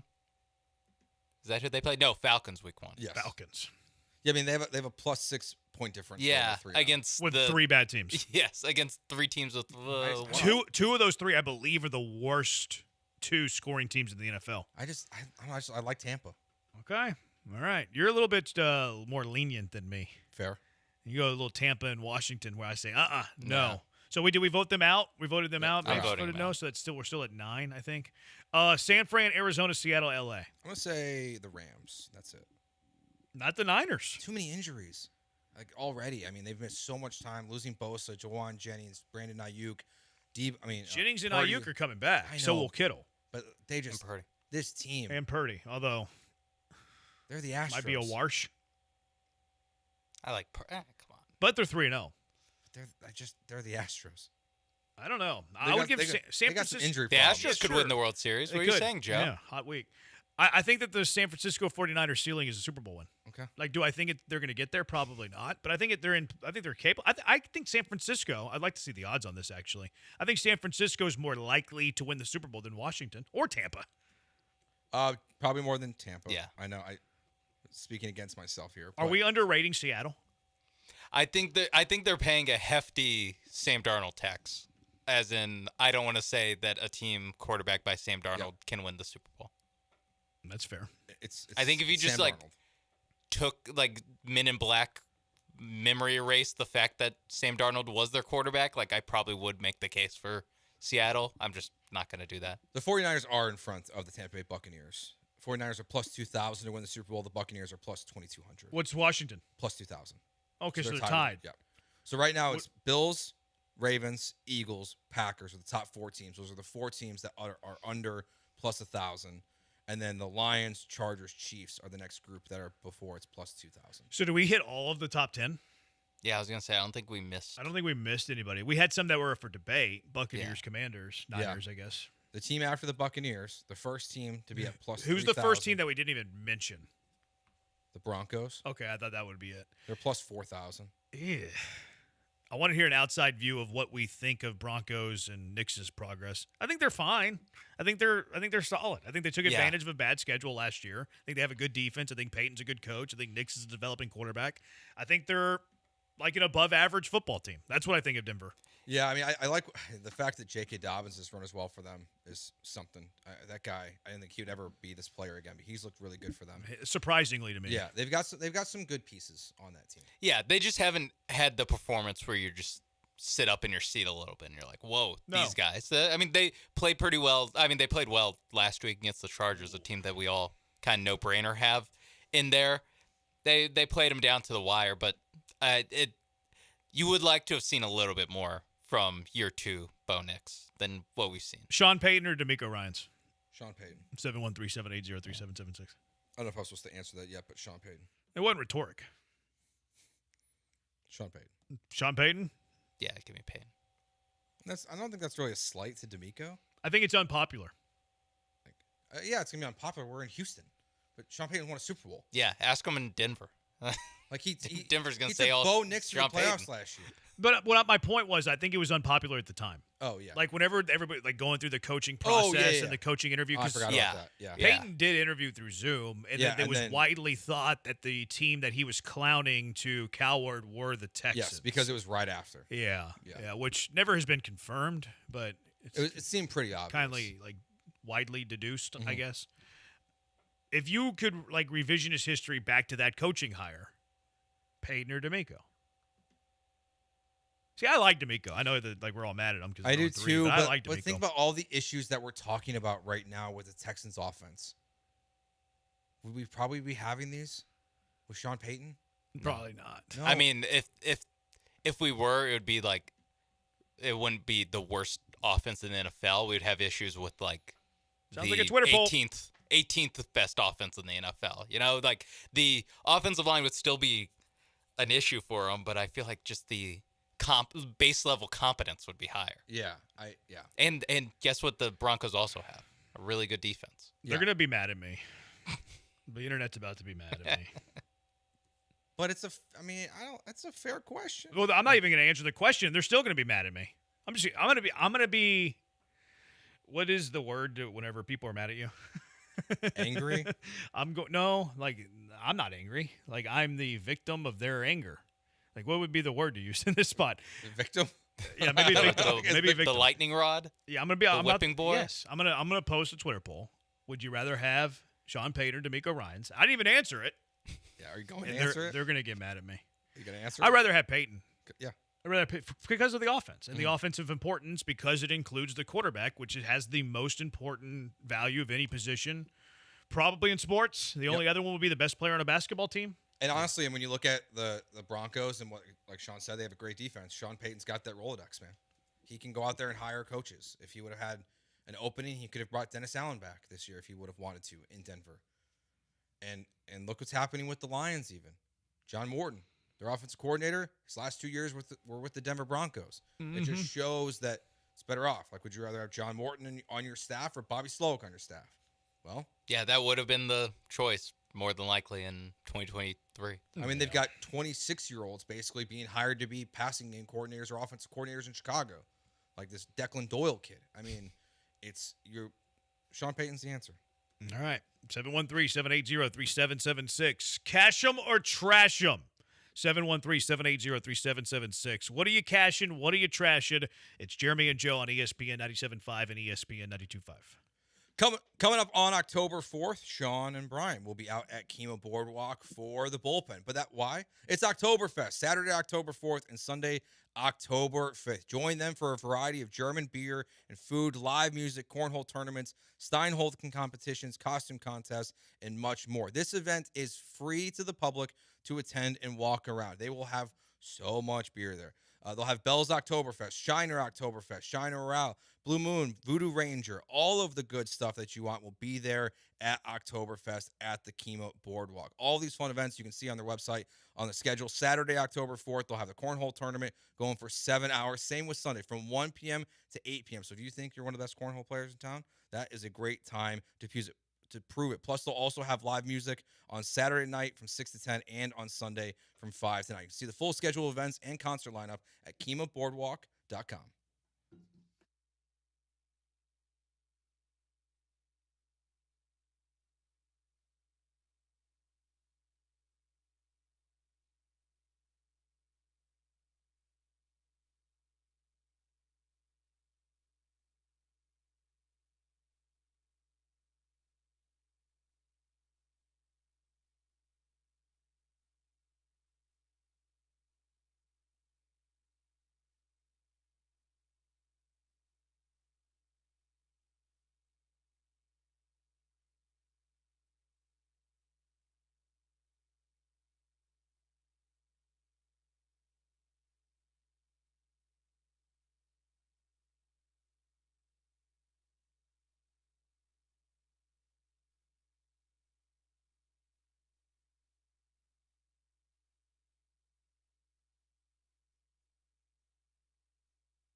Is Joe about to make the list? He's Joe. For what? Because you thought the Cardinals were undefeated. Oh, yeah, that's fair. That'd be for what? Yep. That's deserved. Excuse me while I type that into the bad take tab. I'm not going to ignore it. If I deserve to be on it, I deserve to be on it. Brandon's about to get canceled. For what? What did I do? Sean Payton. Oh, I thought I really did something wrong. If you had Payton, would you still have CJ and Will Anderson? Because they had the draft pick compensation. What did they trade for him? That did cross my mind. I don't know what Sean Payton ended up going for. Was it a second? I think it was a second. I don't think it was a first. I don't think you would. How about that? It was a first. It was the Broncos sent the Saints a 23 first and a 24 second.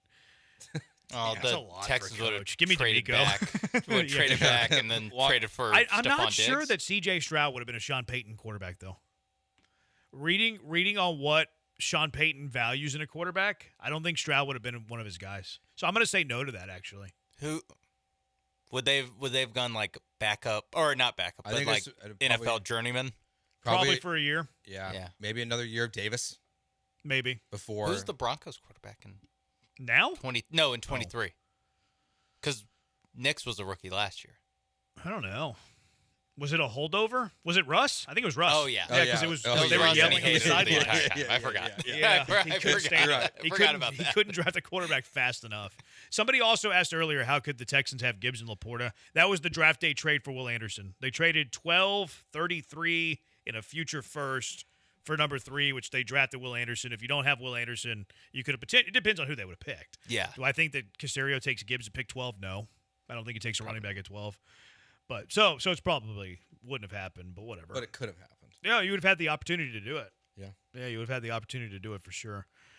713-780-3776. Actually, I think it was pick 32. I think it was 12-32 in a future first for number 3. That sounds about right. And then there were like late round pick swaps, Yep. like a 4th round pick swap, whatever. All right, what's your cash or trash, Joe?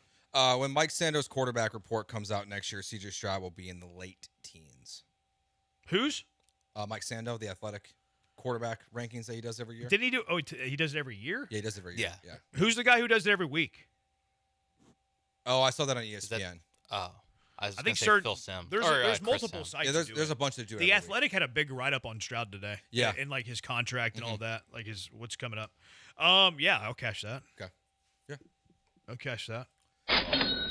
No problem. It's gonna be really interesting to see. I think like if he's playing this way, the quarterbacks that are gonna get in front of him is gonna be ugly.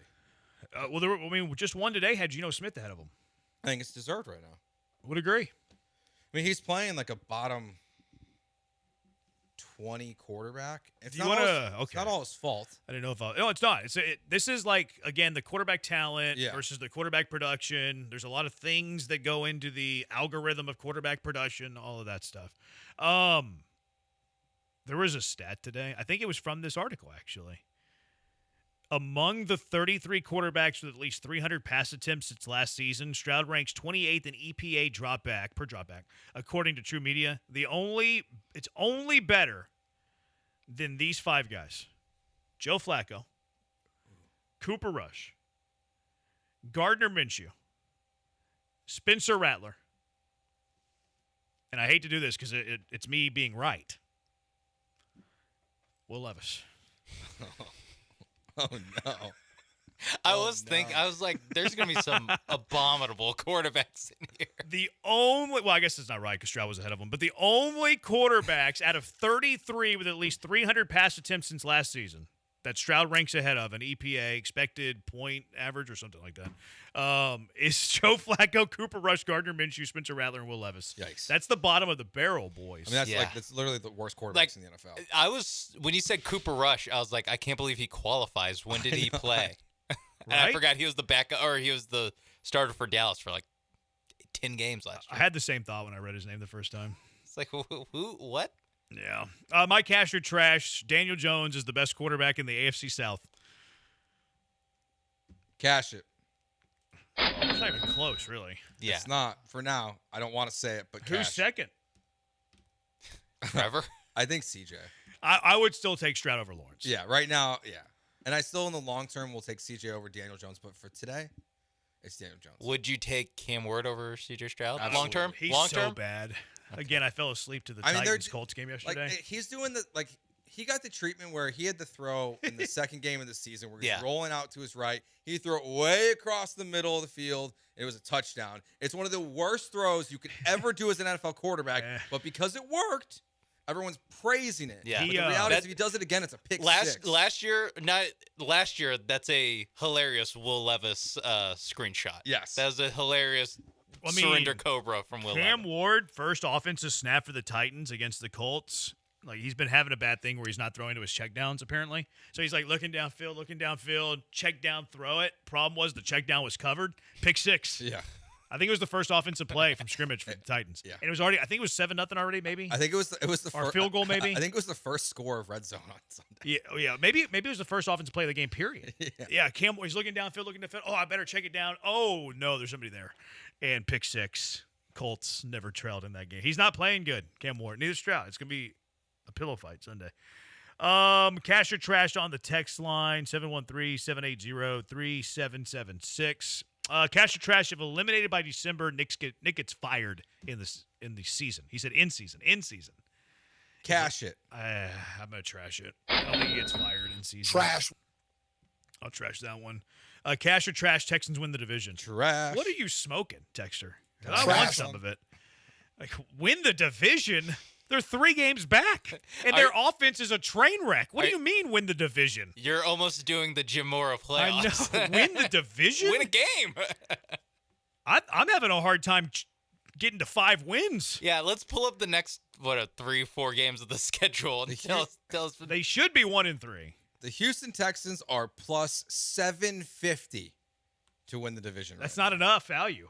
They're minus 115. I'm not even looking at that until it's up to 4 digits. Yeah. Plus 750? Yeah. To overcome a 3-game deficit with the worst offense in the league? Yeah. What? Yeah. Again, they've scored 38 points this season. I think now after Monday Night Football, there are 4 teams that scored 38 or more points in week 3. Corey Reed will take Fred VanVleet spot in the lineup and be a finalist for most improved player. Definitely not Israel. That's Corey that said that. I'm gonna trash it. Yeah, I'm gonna trash it too. But I don't think it's far off. I think like a spot in the lineup I could see. Yeah. Cash or trash, there'll be a quarterback change, shake up before an offensive coordinator firing for the Texans this year. Trash. Yeah, I'm going to trash it too. Trash. I don't think it's I think it's plausible. Like, could they give Davis Mills a look? Gosh. But I feel like that would be like week 15. And I still feel like that would be you change play callers first. Yeah. Yeah. I would be. Yeah, I'm going to trash it. I'd be pretty surprised if Nick Caley was the offensive coordinator, like, I don't know, on Halloween.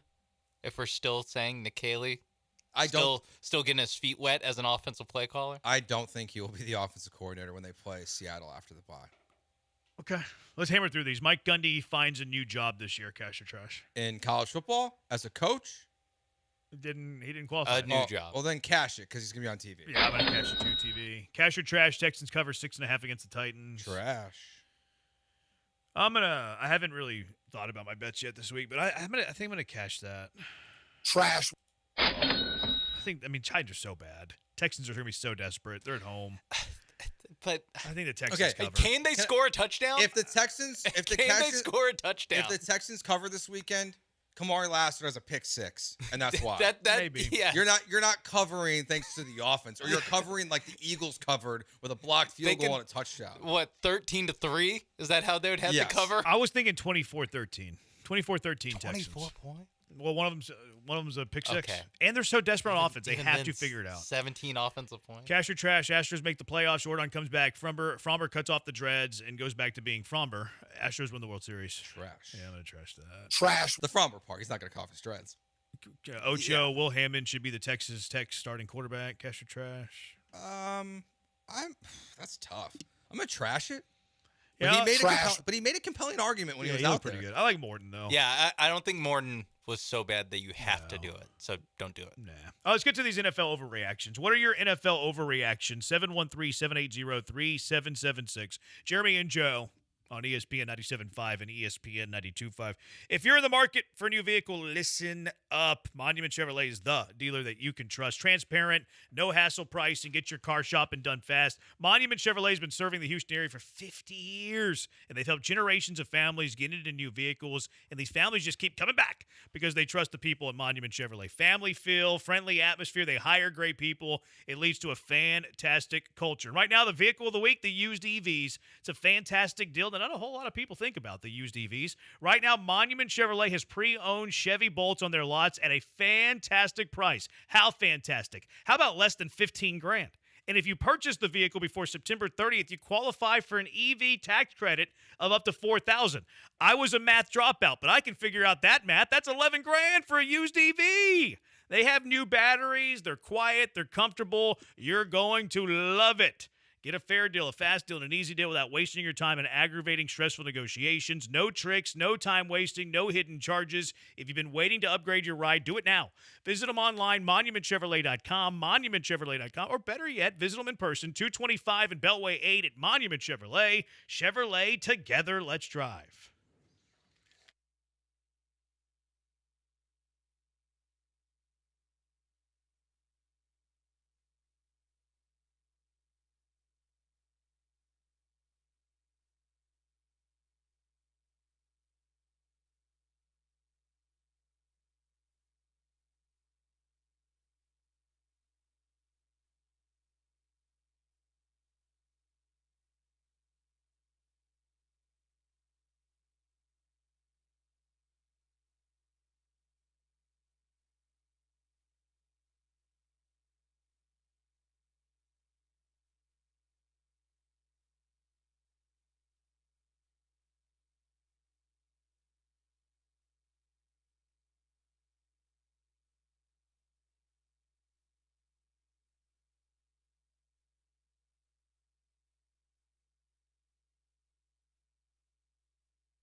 This is Jeremy and Joe on ESPN 97.5 and 92.5. from the Veritex Community Bank Studios. Here's Jeremy Branham and Joe George. He's Joe. I'm Jeremy. Thanks so much to Crawfish Cafe for stopping by with their game day packs. Wings, sausage, corn, potato, a little boiled egg, some French fries on the side. They brought in some crawfish egg rolls. That's the first time I've ever had a crawfish egg roll. Two things I love dearly, crawfish, egg rolls. Have never had the fusion together, and boy, was I missing out. They're so good. What a terrific fusion. I still got some wings. I got a little extra wings over there I'm going to eat here in a little bit. Fantastic flavor. I am a wings aficionado, and these are elite. Of course, we were out there a couple of weeks ago. We're going to be out there this football season, too, to other crawfish cafes. They have 5 in the area. Heights, Bel Air, Cypress, Pearland, and then Shenandoah, right near me, up in the Woodlands area. I'm about 5 miles from there. As the crow flies, is that what they say? As the crow flies? Yes. We're going to be going out there soon, too, so it's going to be a home game for Branham. Yeah, it looks like that's October 20th we'll be in Shenandoah. There you go. So, coming up soon. There you go. I'm looking forward to it. But, yeah, very, very good food. Thanks again to Crawfish Cafe. Crawfish egg roll, French fry. You got to try this stuff out. The game day packs are fantastic. I mean, the wings are really excellent. And they give you all the other stuff that comes with a boil. And the sausage, the corn, even a boiled egg. So they're going to take care of you. Get on out there to Crawfish Cafe. 11 different wing flavors. Their French fries are very, very good. You're going to love it. You're going to be doing yourself a favor. Eat good. Eat good. Crawfish Cafe. All right, NFL overreactions. What you got? 713-780-3776. Here are a couple of these overreactions. First, the ones from ESPN. They do these each and every week. The overreactions after what they saw in week 3 of the NFL season. The first one they have, guy we were just talking about, Daniel Jones. Daniel Jones is going to be in the MVP conversation. Whoa. I think that's a mighty overreaction. Just because of what's the conversation? Like, is he going to finish top 5? I think he gets votes. See, I think it's more Steichen is going to run away with Coach of the Year. Probably, but this is specifically Daniel Jones. Yeah. Don't they go 1 through 10? I think they do go with 1 through 10. That was going to be my question, because they used to just everyone gives one vote for who they think the winner is. That's the whole That's why the kicker won it that one year. Yes, and Russell Wilson, and back in 2021 when this was can you believe that Russell Wilson's never gotten an MVP vote? It's like, well, yeah, I can't believe that. He probably could have gotten some third place votes, but now they do it where you fill out a ballot. Yeah, he 5 players. It's 5 players, not 10. That's my bad. 5 players. He could probably, he'll get some votes. Greg Doyle from the Indy Star will give him a 5th place. He'll never be in consideration to win the sucker. Yeah. But is he going to get a few votes? I think he's going to. Now, he's got to stay healthy, obviously, and he does have a history of not staying healthy, which is probably inevitable. He's going to get hurt, and they have to, turn it over to Anthony Richardson. So I'll throw in that caveat. I think if he stays healthy, he will get MVP votes. Does that mean does that mean conversation? Yeah, I think probably not. Realistically, no, because more often than not, the MVP is between 2 guys, and everyone votes for 5. Yeah. So people do get votes that aren't in the conversation. Yeah, but Dan Orlovsky's going to be on television saying that Daniel Jones deserves to be in the conversation. Yeah. So I guess that kind of puts him in the conversation. There'll be some beat writer, some nerd that's like, well, if you look at his EPA per dropback. I mean, right now, if we were voting on it right now, he would have top 5. There were 11 players that got votes last year. Can you name the 11? Lamar, Josh Allen. Mahomes was 6th. Allen was 1. Lamar was 2. Saquon, Derrick Henry. He was 3. Henry did not get a vote. Really? No. Wow, that's crazy. Saquon was the only running back. I guess if you're voting for a running back, you would just give it to him. Saquon was the only running back, and there was only one receiver. Burrow and Chase. Chase was 8. Burrow was 4. Was there any defensive players? Nope. The rest are quarterbacks. Y'all hammered the skill position players, all 2 of them. Jalen? Hurts? No. Jaden Daniels? Yeah, he was 7. Did we get everyone? You're missing 5. Y'all said Jamar Chase? Yeah. You're missing 5, 9, 10, and 11. God. All quarterbacks. All quarterbacks? Yeah, it's saw one of them play last night. Saw 2 of them play last night. Goff. Goff's 1. Now you need 9, 10, and 11. One's on a new team. Oh, Darnold. Darnold's 10. And then you're missing 9 and 11. It is such a time machine of like, oh yeah, I He forgot. was 10th. If Darnold's getting MVP votes, like Darnold I think played that 3 Daniel Jones straight can. terrible games. He can. One. Both of these teams, both of these quarterbacks are on teams that you, Joe, think are Super Bowl contenders. Baker? He was 11th. Okay. And you're missing 1. I think. He's either Stafford. Nope. I forgot. Same city. I gave it away. Oh, Herbert. Herbert got an MVP vote last year. So yeah, Daniel Jones can get a vote. If he stays healthy. Sam Darnold got a vote. Darnold gets the vote. Daniel Jones gets the vote. He is this year's Sam Darnold. But that's not. Those guys were never in the conversation though. So you can kind of like lawyer this. The Bengals need to call the Falcons about Kirk Cousins right now. I would. I think it makes sense. Can they afford that? I don't know the semantics. That's the. Who? Here's my hot take. You know who needs to call about Kirk Cousins? The Vikings. The Falcons need to call about Kirk Cousins.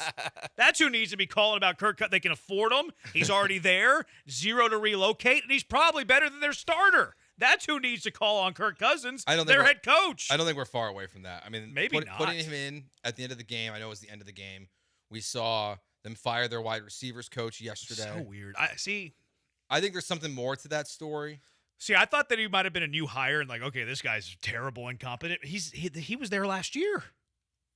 But why is a receivers coach the one taking the blame for this? Maybe he was like late to meetings. That's why I feel like there's more to it than just TJ Yates is taking over as also the wide receiver. He's coach. not involved in play calling. Yeah, it doesn't make any sense. Like the piss off Drake London or something or Darnell Mooney. Yeah. There's something weird going on there. Like is Drake London not running crisp enough routes and they're blaming this guy? Stroud peaked in his rookie season, will never be that good again.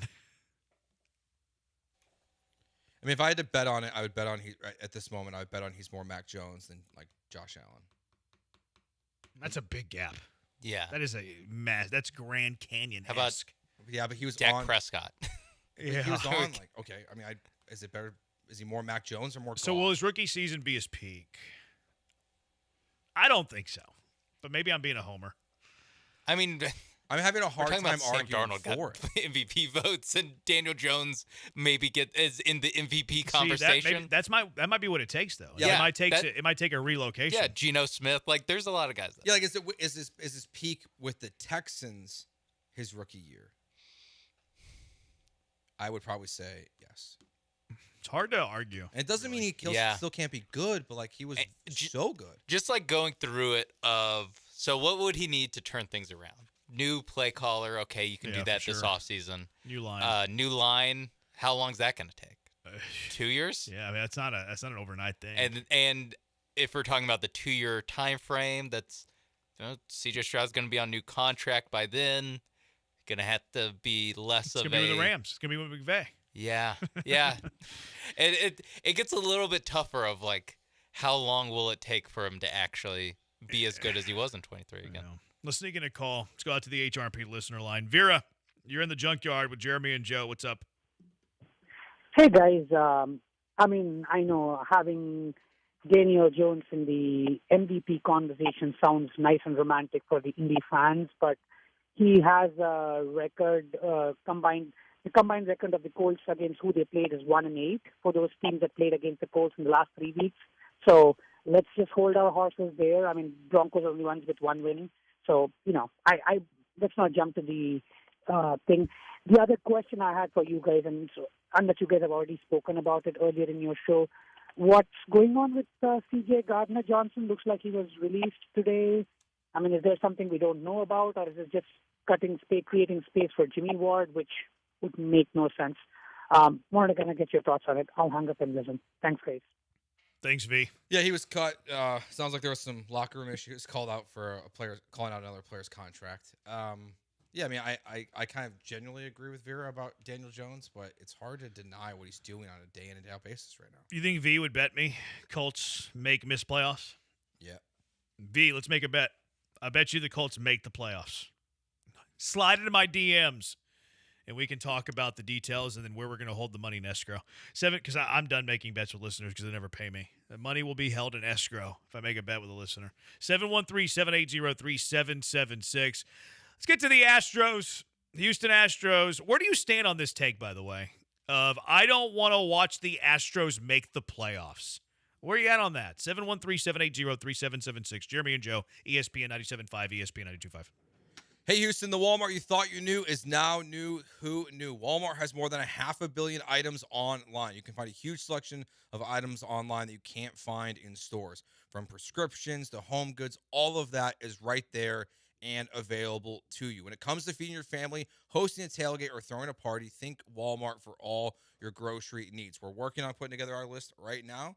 So when we get to our new house on Friday, we can get a delivery right from Walmart, make it nice and easy, have our fridge stocked, ready to go with all the new things that we need, and we can get it all from Walmart. And did you know Walmart can deliver in as fast as an hour? Fees and terms apply. Use Express Delivery to get all eligible things you need from Walmart, from groceries to home goods to prescriptions, subject to availability. Learn more at walmart.com.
Started 2 hours ago.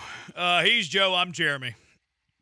What's up, junkies? Astros open up a 3-game series against Sacramento. Big week, obviously. Final week of the regular season. We'll be scoreboard watching things, which you should know pretty soon after you start about these other games, because Tigers Guardians start at 5:40. Blue Jays Red Sox start at 6:07. You start at 9. Like, those games all could be finals. And, like, I'm not even worried about the Mariners. Like, they won the division. Go ahead and hang the banner on them. We had a texter asking about Peña's status. I have not the lineup won't be out for another hour at least. I haven't seen anything else regarding his status. Of course, missed Sunday's game with a little strain in his side. Have you seen anything on Peña? I have not. I do have some unfortunate news for you. Oh. It is official. Your favorite pitcher on the Houston Astros, Brandon Walter, has had Tommy John surgery. Well, they say he was having surgery. Yeah, but it's done yesterday. It was done yesterday. So he's probably out for the year. Yeah, he's not pitching next year. I mean, some guys get back in 12 months. Not on the Astros. No, we're looking at 18 months. They say minimum. 12 months. He'll be back, pitchers and catchers, 2027. Or 8 after the lockout. I know. I know you hate when I say it, but I don't want to lock out in baseball. Is that bad of me? I don't either. it's so bad because it's hot right now. Baseball is on the ratings are way up. It's hot. It's hotter than it's been in a long time. Baseball's so hot right now. I'll give you hotter than it's been in a while. It's a low bar, but it's hotter than it's been in a while. It's hot. But anyways, there's this take out there that I don't want to watch the Astros in the playoffs. They don't deserve it. They're going to break our hearts. They're not going to make it. They're not going to go very far. Where do you stand on that take? I think it's stupid. Because as bad as things have been this year, and I get it, think back to 2020. Like they didn't even deserve to be in the playoffs. They were only in the playoffs because they were extra expansion, and they got to Game 7 of the ALCS. We see crazy things happen all the time. And while Fromber's been bad, he's 1-9 his last 10 starts with the Astros. You're still going to roll out Hunter Brown and Framber Valdez in a 3-game series. You still have Jose Altuve, Carlos Correa, hopefully Jeremy Pena. Maybe Yordan Alvarez is going to be back. Isaac Paredes is back. Anything can happen in the playoffs. And besides the Mariners, I don't think there's that scary of teams in the American League right now, frankly. You can sell me on a very glass half full still Astros make a run. So I still want to see them. No, I think it's foolish too. Why wouldn't you want your team to play in the postseason? Come on. It's entertaining. Your team's there. You have hope. Chip in a chair. Do I think they can make a run and win it all? Probably not. But I'm with you on there's no one in the AL that's overwhelmingly better than anybody else. Saying Seattle. Seattle looked great. But maybe that's because you were really bad. I don't know. No, I don't like that logic at all. Playoff baseball's fun, man. It's fun. So no, I think it's stupid logic as well. I think it's really weird. And if you're worried that making the playoffs is going to change anything for what may happen in terms of people getting fired or keeping their jobs, the Astros have already proven that doesn't matter. Or James Click would still be the general manager of this baseball team. It doesn't. If you think Joe Espada should be fired, making the playoffs doesn't necessarily change whether or not that happens. Jim Crane's already proven that. So I don't think there's an ultimate fallout. It doesn't change your plans with Fromber. It doesn't change your plans probably this offseason. If you're going to unload guys and do a soft rebuild like the Tampa Bay Rays would, I don't think making the playoffs changes anything to that. So I'd rather have a shot at the dance just to see what can happen. Yeah, I'm with you on that. Just get there and see if you can make a magical run. That beats the alternative of not being there at all. And I'm with you too. If you have if your mindset, this needs to happen, this guy needs to get fired, this guy needs to go, they need to do this with the roster, that stuff should happen regardless. Mm-hmm. It shouldn't be, they didn't make the playoffs, so now I'm going to do it. That stuff should happen regardless. And I think it's a loser's mentality to oh no, we made the playoffs, status quo, we're going to bring everybody back. The mindset should be the same whether you make the playoffs or you don't. And it's the same conversation we'd be having with the Texans. If the Texans were 3-0, I think we're sitting here talking about how great of a job Nick Caley's doing. If they would have held on to if Dara would have held on to the ball, or Nico would have held on to the ball, or they stopped Tampa Bay and they're 3-0. No, we're having the same conversations about Nick Caley, how the Texans' offense is the worst in the NFL. It doesn't change what's happening with Christian Walker at first base. If Isaac Paredes can play first base next year and you can dump out a Christian Walker, do it. So it's a reset for what? For Hunter Brown, that's not going to be on this team for more than 2 more years or whatever it is. He doesn't need an arm reset. He'll be fine. They've already broken our hearts, losing a 3-game series in the playoffs. He's not going to change anything. So I guess that's the take 4. The other texter, the other junkie on the text line, that Astros take just made the list. Agreed. Crawdaddy, our favorite Crawdaddy junkie, not wanting to see the Astros play in October is flat out dumb. If we've learned anything from the 19 Nationals or the 23 Rangers, anything can happen if you get hot at the right time. I do think they have pieces that could get hot. Like you mentioned, Yordan back. Isak looked okay at the plate. Looked pretty good at the plate. Pena needs to be healthy. You have the pieces of getting hot. You really do. I'm not going to bet on it. Maybe not on the mound. But your offense could get hot and carry you through maybe a series or 2. Yeah. I just want the Astros to send the Yankees home again. That would be sweet. It's always sweet, especially if you do it in the Bronx. You beat them in a wild card series in the Bronx. That is the... Instead of I don't want the Astros to make the playoffs because they won't change anything if they make the playoffs. I don't want the Astros to play the Yankees because if they beat them, they won't do anything. That might be that might be what you're actually getting on of just beating them in the wild card, beating the Yankees in the wild card round. The morale of the fan base would just skyrocket so much. Altuve hits a go-ahead home run in yeah, game and people 3. would be like, you know what, this year was pretty good, even though they lost in 4 in the ALDS. Let's go out to the HRP listener line, 713-780-3776. Eddie, you're in the junkyard with Jeremy and Joe. What's up, Eddie? Hey, guys. Honestly, I think what I have to say is a little redundant after everything you guys just said on the Astros.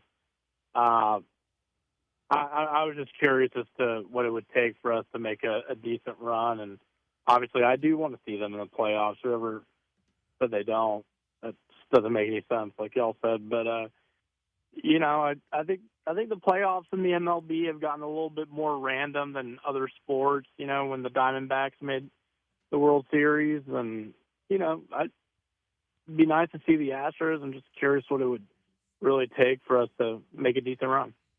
I think, Eddie, it starts with Fromber. Like, you have to, with what we saw with Jason Alexander's last start, like, is it a little Cinderella story? Is coming to an end there potentially? Like, you need Fromber to be Fromber, be good Fromber again. If you're going to make a run, I think it really starts there. And obviously the bats are very important. I do think if they're going to make a run, it might be best to start in New York, honestly. Oh, yeah. Like, the booing that Altuve and Correa and these guys respond to so much. Kind of wakes them up. Yeah, get past the Red Sox, go to New York for 3-game series, win that thing. Like, that's where I could really see a run get going. No, look, to me, I'm with you with the whole Fromber thing. Like, he doesn't have to be like Ace Fromber. Like, he just has to get you through 6 innings and be in the game, Like, and Hunter Brown's going to have to be really good. Your bullpen's going to have to be good. But I think this offense has the pieces to carry you for the most part. Now, they haven't always shown that. Certainly didn't show that in the Seattle series. But they have some guys. Do you put any validity on these Christian Walker splits, by the way? Have you seen his home road numbers? No. At the Dike, Christian Walker has a 622 OPS. Okay. Away from the Dike, he has a 753 OPS. Huh. Like, legitimately okay. Like, that's 753 OPS. That's an OPS plus of, 116? He's 81 OPS plus at home. Like, it's night and day. I mean, was it 2 years ago now when we were having to talk about the backdrop? That was 2023. 2023? Yeah. I mean, I think there is an argument like that maybe it's not the most hitter-friendly park for everybody because we've seen the Astros have their struggles at Dyken Park. So I think it grades out neutral, though. Yeah, I mean, they're pretty, like, they're not like Rocky splits, right, that are so extreme. Those are pretty balanced for the most part. I think you could really see it go either way. I guess I don't see it that way when he's out there. You throw him a high fastball, he's going to chase after it, and that's all he's going to get in the playoffs. He's not going to hit anything. If he's out there at first base for you, he's going to be, unfortunately. Yeah. So I don't really buy too much into It's just kind of odd that it's that egregious. I think it's probably correlates with, like, when he got hot.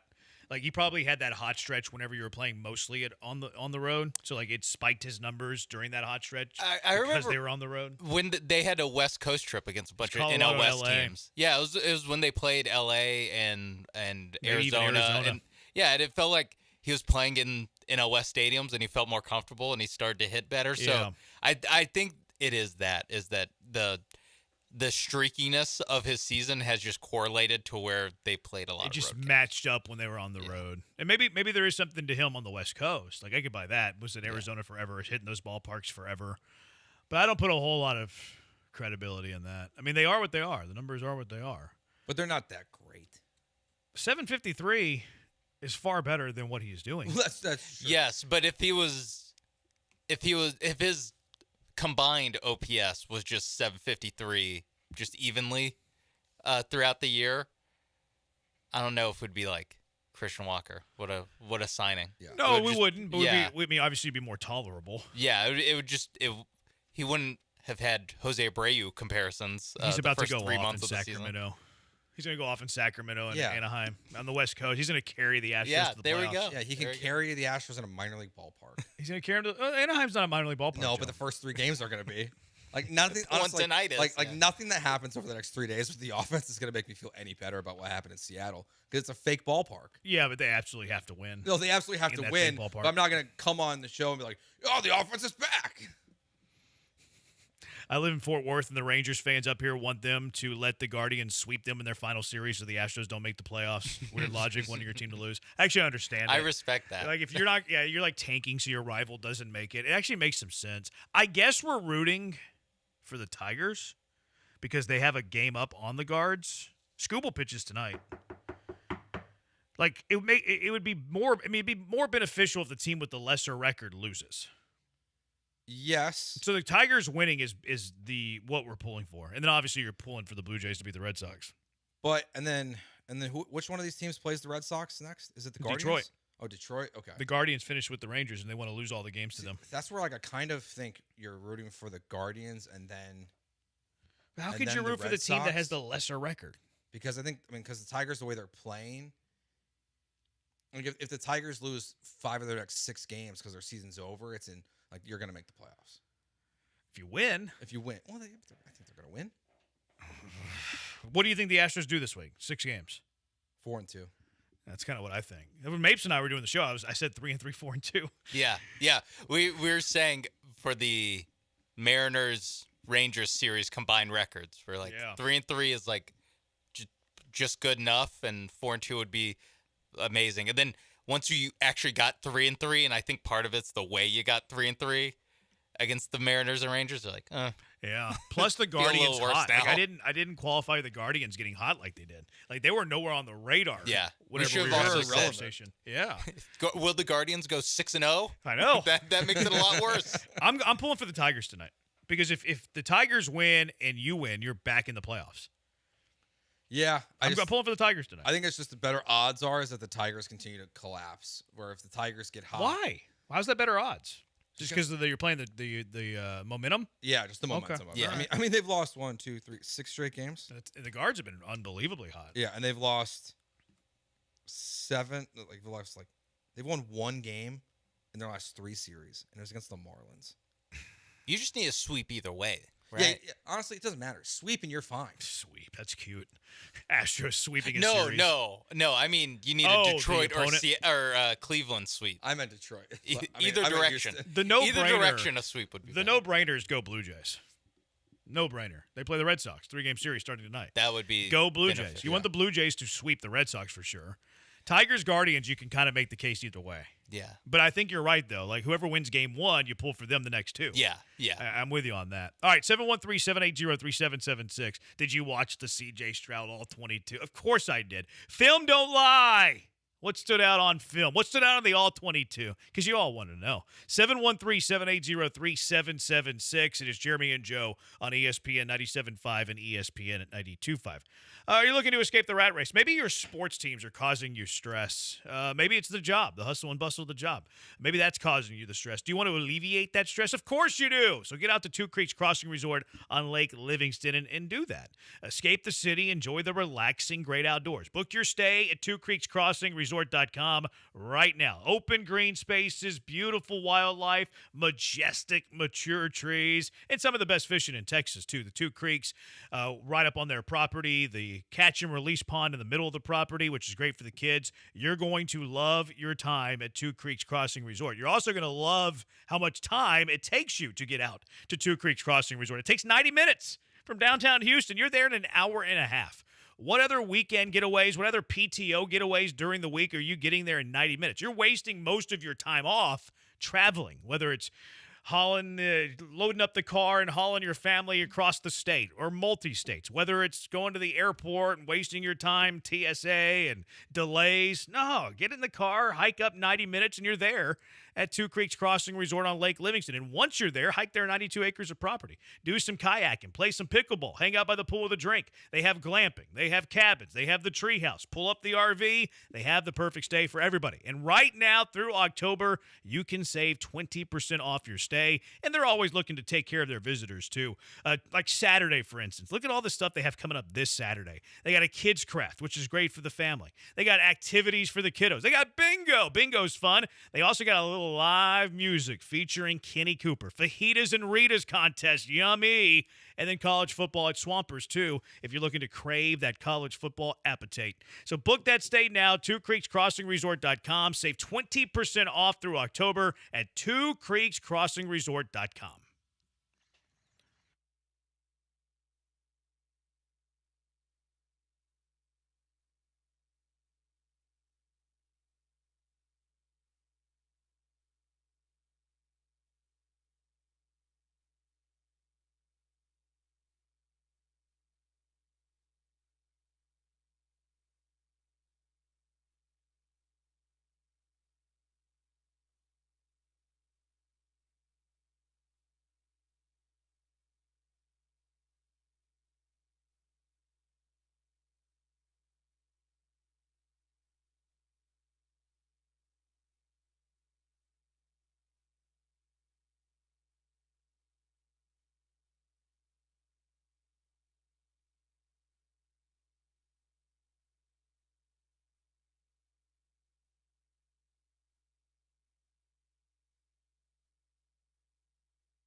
You are listening to Jeremy and Joe. On ESPN 97.5 and 92.5. Live from the Veritex Community Bank Studios, here's Jeremy Branham and Joe George. He's Joe. I'm Jeremy.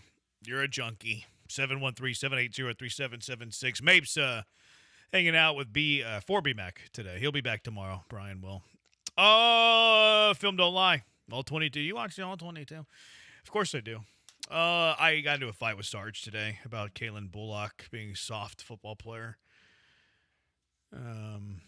He said that he shouldn't waste energy trying hard, basically. No, smart to waste energy in a play that's already over. Although Kalen Bullock could have put himself in a better position to make a play. Yeah, I don't quite understand that. I mean, you have to. You're a safety. You need to be involved in pretty much every play. Yeah, I mean, people can't see the play, but it's the play that Tootin ran in for the touchdown. It's like 1st and goal from the 1. They gave it to Tootin. Tootin takes the handoff at the 5, and Bullock's like right in front of him on the other side of the line, 2-3 yards deep into the end zone, and like doesn't move to put himself in a position to make the tackle.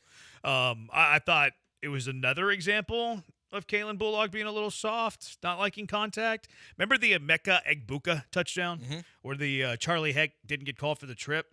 Do you know who he kind of like just shepherded into the end zone? Kalen Bullock. Yeah. Bullock doesn't like contact, man. I'm just what I've seen. Film don't lie. Doesn't like contact. I did like what I saw from C.J. Stroud in this game, Joe. Like, is it a finished product? Obviously not. Is the total body of work great? No. Is the production fantastic? Of course not. But I do think that he's taking a step in the right direction, shockingly enough. He's not drifting as much, which I think is like something he's actually working on. You can actually see him step up into the pocket and escape through some of the holes that open up, which I like that a little bit better. The quick reads and the quick passing game were much better. Like that's what I thought when C.J. Stroud was at his best rookie year. I think that's where he was his best. Sit him in the gun, okay, let him look at all his routes, open up, and then all of a sudden, boom, boom, boom, picking defenses apart, anticipation throws. There was more of that. Would still like to see even more of that. I thought he could have very easily had way more sacks than he did. I thought he actually got rid of the ball or escaped some sacks, could have had way more on a night where the offensive line was abysmal, was really, really bad. I thought he helped the Texans avoid sacks, which I haven't been able to say all season long, previous 2 games prior to this one. Still think he's a little gun shy, like not trusting either the route concepts. Like they said on the broadcast too that the Archuleta was like, oh, there's a lot of tight windows there, and he's a little gun shy making the throws. I can see that a bit. I would like him. Hey, if we're gonna be 0-3 and have the worst offense in the NFL, just let it fly. Just let it fly. Yeah, I think it's one of those where I guess that goes back to Nick Caley a little bit, and the wide receivers not getting separation because it feels like there's no separation. I haven't watched the all-22 yet. I'm guessing you didn't see much separation throughout this game for wide open guys. Not a ton. I mean, Higgins can get open every now and then, but they don't play him. Kirk got open. Like there was one on that last drive where Stroud probably missed the throw. Like Kirk got open, Stroud overthrew him by about a yard. Like close. Like maybe that was what D'Amico was talking about. They're close. But so you think the Stroud, the positives you saw from Stroud in the film is more a reflection of Stroud than it is the pieces that are around him? Is that fair to say? Okay. Yeah, because the offensive line was really bad. Like the offensive line was bad, especially Ursery. Like Josh Hines Allen on every single play was a problem. There was one stunt where they didn't pick up at all. Like that was kind of a regression there. But they were really, really bad. Other than Stroud, Woody Marks should be RB1 on this team. Chubb has zero twitch. I'm sorry. He's your short yardage back at best. Like Woody Marks should be getting a full share of RB1. He's way better in the passing game. He actually had I think it was the last series where he was able to elude 2 defenders and got a critical first down, like made dudes miss. Chubb's just running into dudes and hoping he can like power forward for an extra yard or 2. Like Marks needs to be the RB1 on this team. I think that I felt, that's the goal of the season, I think, of as bad as the season looks like it can go for the Houston Texans. If you can have some kind of solution at running back, like we don't need to be having the conversation about a running back in the 1st or 2nd round next year when there's so many other holes on this offense and this roster. So if you could find a guy in Woody Marks, just give him a shot. I mean, it's just he should be out there instead of Dore. That was obvious after week 2, and I think it's pretty obvious even just watching the game straight up that he should be out there in front of Chubb. I mean, what's it going to hurt at this point? Like, why not? Like, at what point does the season just really become more about development than it does become about winning games? I mean, and I want Cam Robinson to start at left tackle because I think it's the best thing for C.J. Stroud. But if it starts to turn into a season where, okay, play the young guys, The veterans got to sit. It might get worse for CJ specifically, but these young guys should all be overtaking roster spots throughout the season. But specifically, Woody Marks over Chubb. Yeah, that one stood out to me. Will Anderson's really good at football, man. He is. He's so good. Like, we're talking about wasting the years of Stroud. Like, they might be wasting the years of Will Anderson. That guy is a freak. But their defense has been good. Juice Scruggs better than Laken Tomlinson. Like, I'd be stunned if Juice Scruggs isn't your starting left guard next week. Was he better because it's such a low bar, or was he actually good? Better because it's a low bar. Okay. But he didn't, like, kill you. Like, Laken Tomlinson was missing dudes. Like, missing dudes. Like, Juice, like, held his own a little bit. I wouldn't say he played great, but an upgrade there. Yeah. So, like, incrementally try to get better, obviously. A couple of bad snaps from the long snapper, Brinkman. The Kaimi Fairbairn missed field goal was a high snap that Townsend did a good job of getting it down. I wonder if that influenced it at all. And then that near miss on the extra point, low snap. Okay. He's no John Weeks. So let's see if that bites him in the future. Hey, Branham told you, Brinkman's been struggling with his snaps So what you're bit. saying is the Texans are going to lose this weekend because of a bad snap. No, I think they're going to win 24-13. Okay. But I'm just noticing Brinkman's not Mr. Reliability like John Weeks is. So you make a decision like that, a guy who's been with the roster for forever, it's going to be a change. That's all I got. That's all you got. All right, 713-780-ESPN. Robert and Beaumont, since you referenced bad listeners not paying bets, none of the listeners are bad. They just don't pay their bets. I admit I was wrong about the Texans scoring 27 and beating Jacksonville. I am disappointed in myself and the team, Robert and Beaumont. So Robert and Beaumont is eating a loss. He's saying, you know what? I was wrong, and I want to own up to my wrongness. I'm sorry. And I think that's a good thing to do, Robert. I feel like whenever we're wrong in life and when we're wrong with takes and wrong with sports, we should own up to those things. Yeah. You did it earlier with the Arizona Cardinals. Oh, Yep. They lost a game? My bad. I missed that one. Yep. You know what? I was wrong. You did it yesterday. I did it yesterday with CeeDee Lamb. I was like, no, Joe, you're an idiot. CeeDee Lamb was not lined up in a single back. It was an end around. I was looking at the wrong game. I was looking at the Patriots game for who knows when that game was. It might have been 2 years ago. But the color scheme was similar, and I'm a little bit colorblind. I don't know if that's true, actually. Just making that up. And I came back from break. I said, you know what? I'm sorry, Joe. I'm sorry, man. I was wrong. I do feel like having being colorblind a little bit might make play-by-play a difficult job at times. I'm not colorblind. Just because of the jerseys.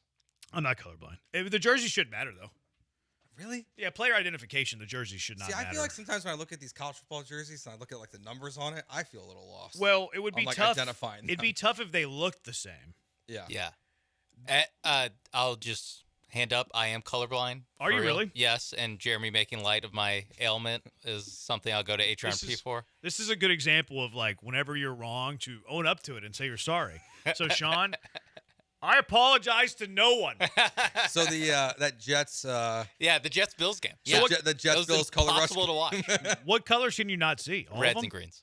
So what happens? I've always been fascinated by this. Purples and oranges, like purple and blue looks a lot alike, and oranges and some reds look a lot alike. So like when you're moving like down the spectrum and blue turns into purple, like that's very hard for me to. Oh yeah, it's tough to like balance it out. So has this ever gotten you in trouble? No, I don't know how it would. Like red light, green light, I guess. Red's at the top. Oh, so you do have to know that. I mean, don't have to, but helps. It helps. But like, could you know the difference in color if you didn't know that? Yeah, like, I can tell it. I mean, there's some lights that are sideways. Yes, red's on the left. See, I would have never thought of that. I never know either. Like, I know that exists, but I don't know which side it's on because I can see color. Sorry, Sean, flexing that I can see color. That's all right. When did you learn this? I don't know. When I was like high school, maybe. Oh wow, it took that long. Yeah. Well, it gets worse as you age. So, how did you know? How'd you learn? So it's a situation, and actually, I might have learned from freaking biology class, because when your grandfather on your mom's side is colorblind,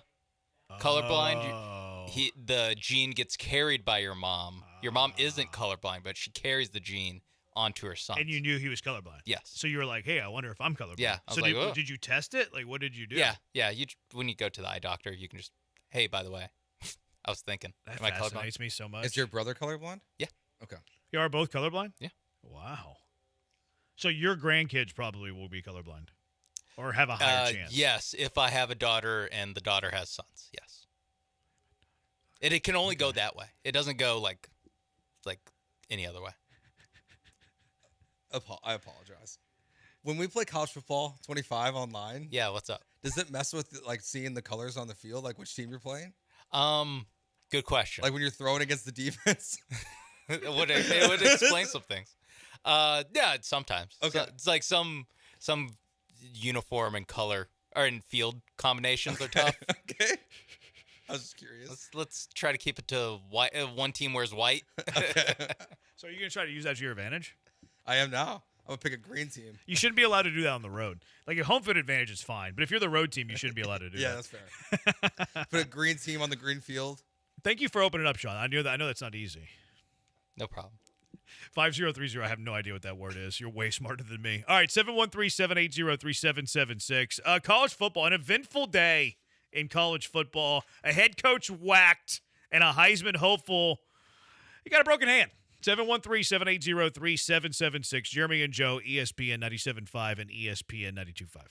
All right, we got the first date. You can join us inside ESPN Bet at LaBerge in Lake Charles the weekend of October 25th and October 26th. That's Saturday and Sunday. We'll be doing shows inside the sportsbook. They got an all-new chef, new VIP fan cave section that's available for bookings, new menu items, and now the restaurant is available to all ages. The sports betting part is blocked off, so you can't get access. Sean saw it, so he knows exactly what they're talking about, where you don't have to worry about, being under 21 and going in there. You can go in there, enjoy the great food to watch Monday Night Football, Thursday Night Football, college football Saturdays, and NFL Sundays. It's absolutely the best. Cannot wait to get back out there and check out the sports book this year. The food's always on point. Honestly, it's just a great time. And Russ and Matt, the guys who are there running the place, they're two of the best people that we've had a chance to interact with since we started doing this last year. Must be 21 plus the bet. Gambling problem? Call 1-800-522-4700.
Earlier in the show, we were talking about your Houston Astros, an official partner of the number one daily fantasy sports app in the land. That's right, Prize Picks. And Prize Picks is a great way to make money watching those Astros.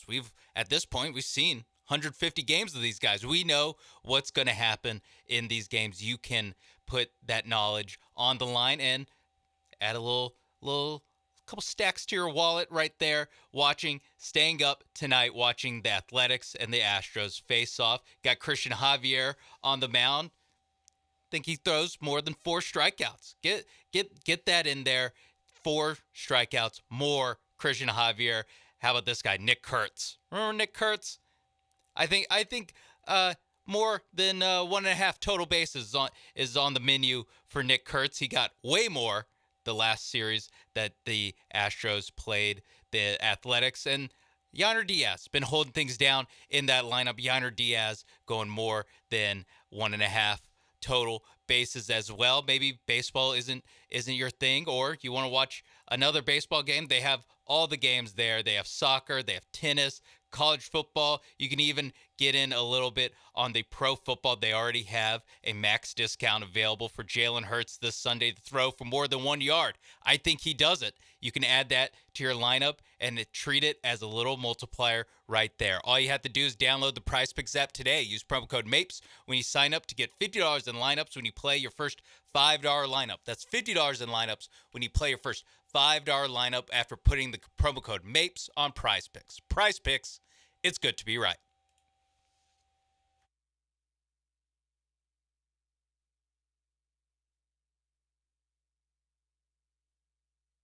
You're back with Jeremy and Joe on ESPN 97.5 and 92.5. inside of the Veritex Community Bank Studios.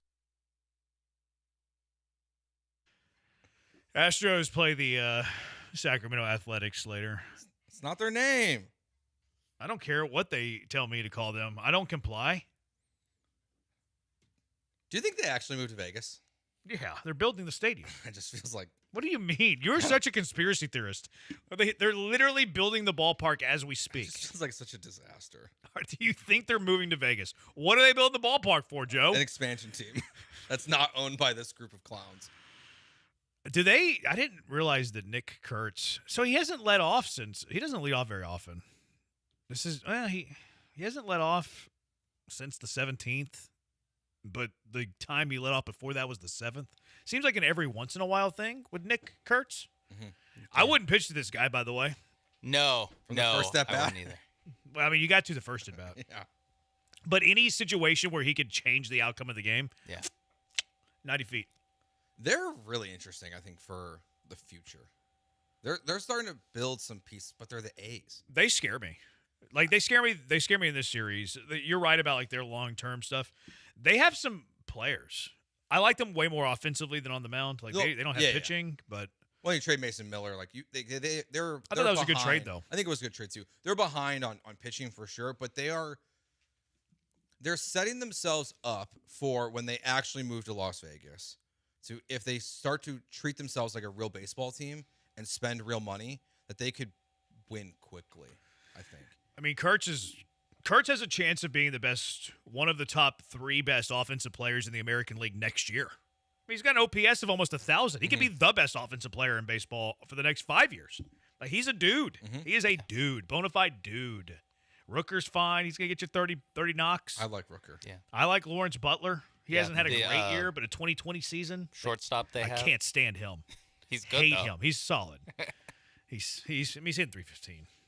806 OPS. He's Bush League. Dudes. I'm gonna get really mad at him this series. I feel like he's a Bush League son of a gun. Just cuss? No, he's Bush League, he did man. something against the Ash. He ran into Eastlock Paredes trying to draw an obstruction. That's right. Childish That's right. Little League. That's right. Trigger. And then no, that wasn't him. That was Neto who got mad at Hunter Brown. No, but he ran intentionally, and then he did something the next week that made a Yankee pitcher mad. I think it was he ran to first base awkwardly. He did something that made the Yankee reliever Did he like mad. get in the base I can't path remember or what it something? was. Or get in the throw? Maybe it was lane that. or something. Maybe because I remember the Yankee pitcher barking at him. Yeah. As he was up at the first base line. Here you go. There's Jacob Wilson for you, a little peewee level little leaguer trying to do enough to antagonize you. I understand that is infuriating, and if he ever played a meaningful game against the Astros, I'd hate him. Although these are pretty meaningful. These are meaningful. We'll see how he does, but I kind of like when baseball has a guy like that who brings some attention. Is a little bit of a pest. I also think that the rule of like allowing a base runner to be wherever they want to be on the field to try to interfere with a throw needs to change. Yeah. Like, that is so dumb. What Naylor tried to do it the other day against the Astros when they hit that the bases loaded against Alexander. I think there was nobody out. I can't remember who the hitter was, but he hit a line shot to like Correa, and Correa made like a lunging effort but didn't catch it in the air, so he had to pick it up and throw it to the plate. Naylor's closer to the pitcher's mound than he is the dirt between home and third. Like, that's got to change. It's so stupid. Yeah, it's one of the. I mean, look. I mean, baseball's making changes, so we could add that one. It's such a stupid thing that you allow that. Like, what's his name did it in the Grandal did it in the playoffs that's against Yuli, where they hit a chopper to Yuli. Yuli's coming to the plate, and Grandal runs to the mound. Yeah.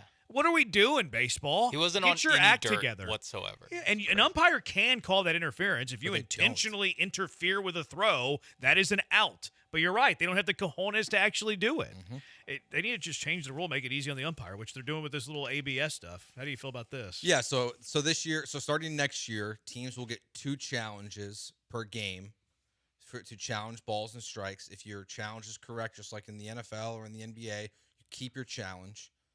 I think it's necessary. There was a game last night in which there was 25 missed calls in Major League Baseball. That's way too much. I think, though, managers have to allow certain players to do it and not others. I think, like, Alex Bregman would be a great example. Like, Alex Bregman has the green light to throw a challenge whenever he wants. Yainer? No. Not allowed. Veto. I think what's interesting, too, is they specifically pointed out, like, you can't have help. So you can't. Oh. So like the manager can't help you. It has to be pitcher, catcher, hitter, right? I think it's just pitcher, hitter. I think it could be catcher.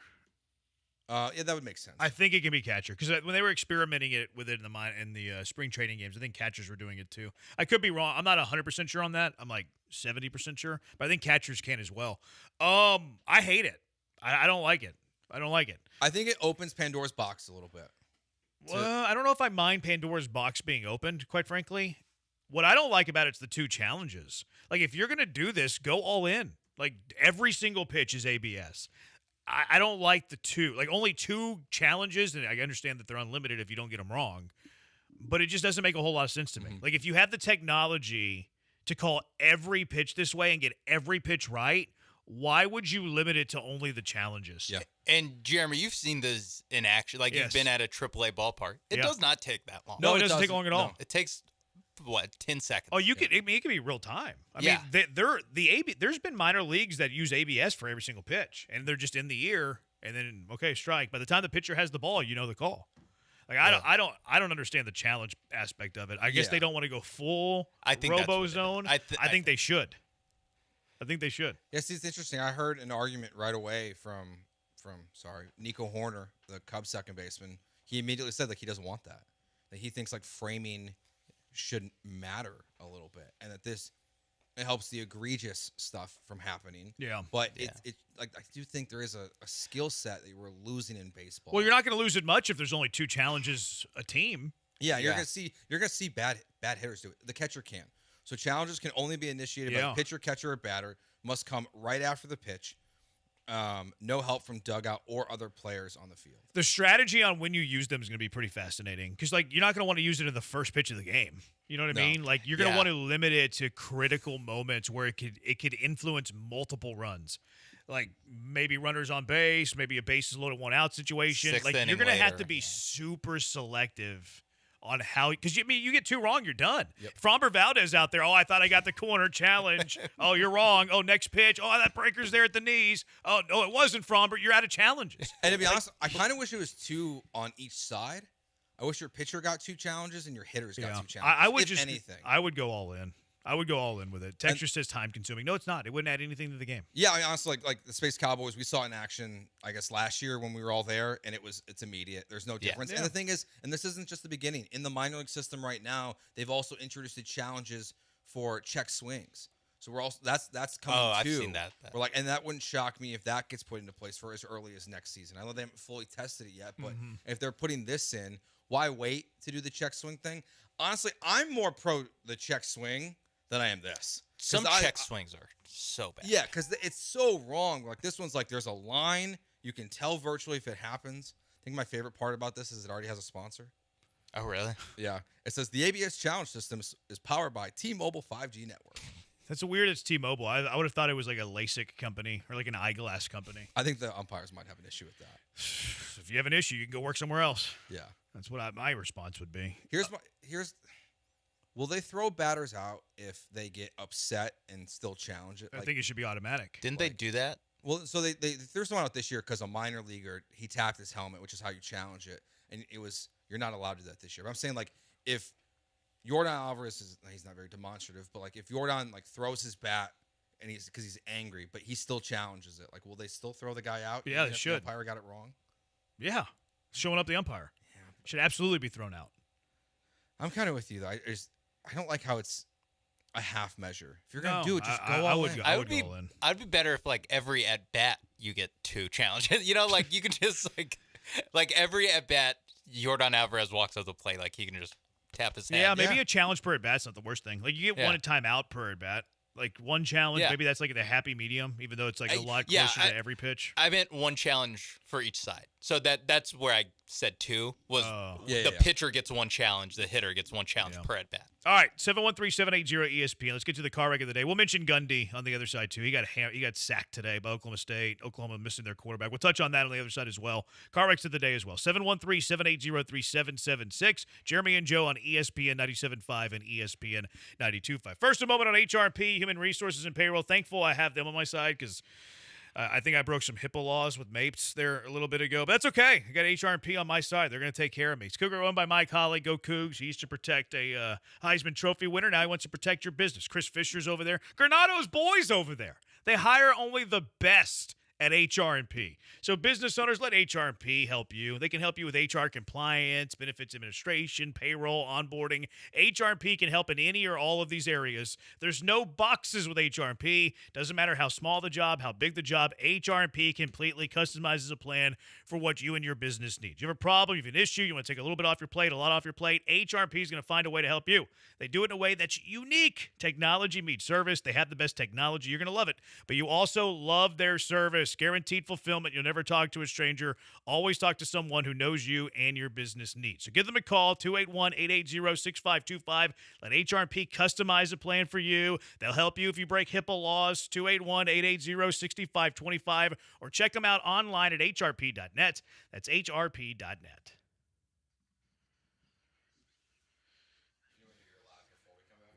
Yeah, that'd be good.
Houston, the Walmart you thought you knew is now new. Who knew? Did you know that Walmart has more than 500 million items online? That's so many. Find that huge selection online. You can't even find it at stores. Go to walmart.com and check out all of those items. Branham family, we love it. We love ordering online from Walmart. We did it yesterday. Got some lunch meat for the week, stuff for lunch, got some veggies, even got some home goods. Yeah, they got it all at Walmart. You don't have a ton of time. You don't want to mess with the crowd. You don't want to turn off the game. Head to walmart.com and get everything you need without having to leave the house. It's not expensive either. It's not even more expensive. Online grocery shopping does not cost more. I know you're thinking that, but that's not true at Walmart. Grocery prices are the same for deliveries they are in store. Because it's Walmart, you already know those prices are low. And what I love about it, they're fast. They're going to save you time. Use Express Delivery to get all the eligible things you need from Walmart, from the groceries to the home goods to prescriptions. Walmart's changing the game. So when it comes to feeding your family, hosting a tailgate, throwing a party, think Walmart for those grocery needs. Start an order today at walmart.com.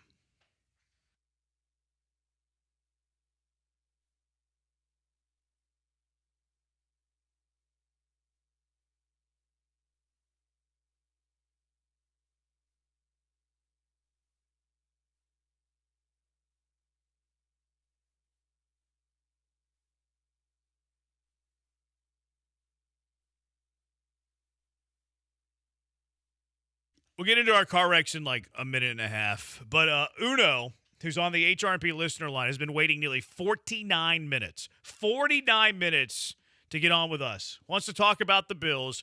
Uno, 49-minute hold. Thank you for your resilience, I think. What is up? You're in the junkyard with Jeremy and Joe. Hello? Hey, you're on.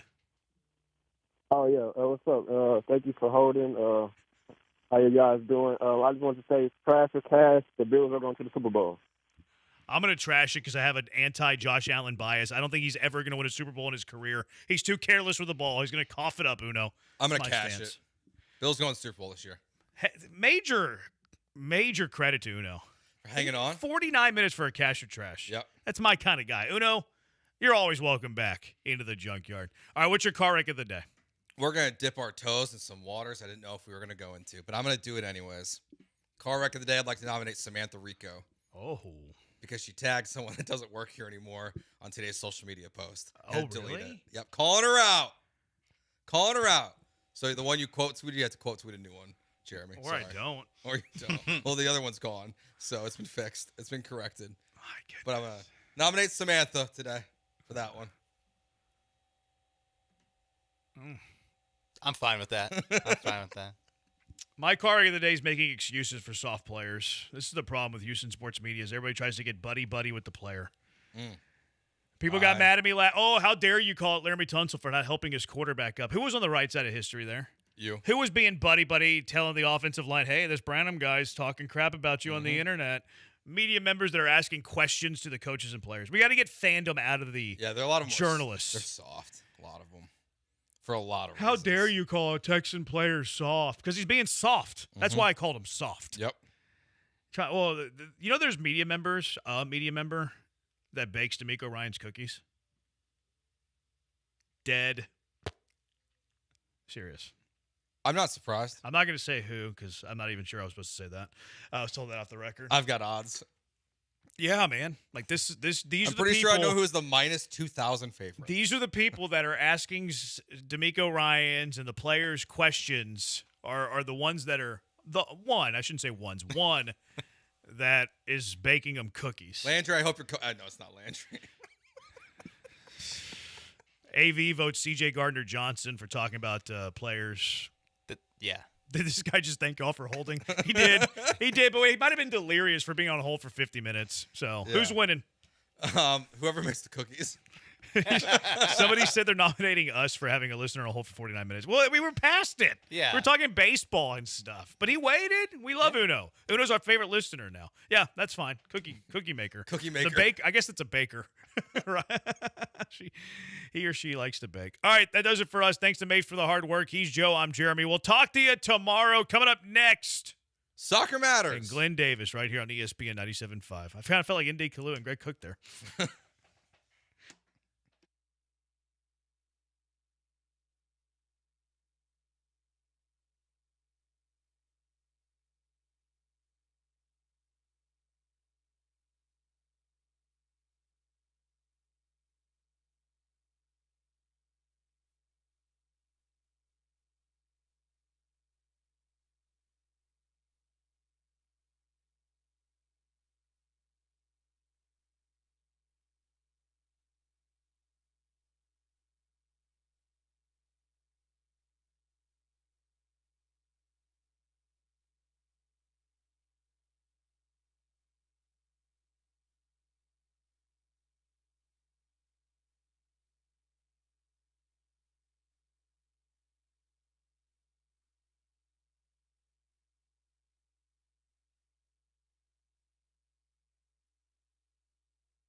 We are off and running here tonight. Soccer Matters ESPN 97.5.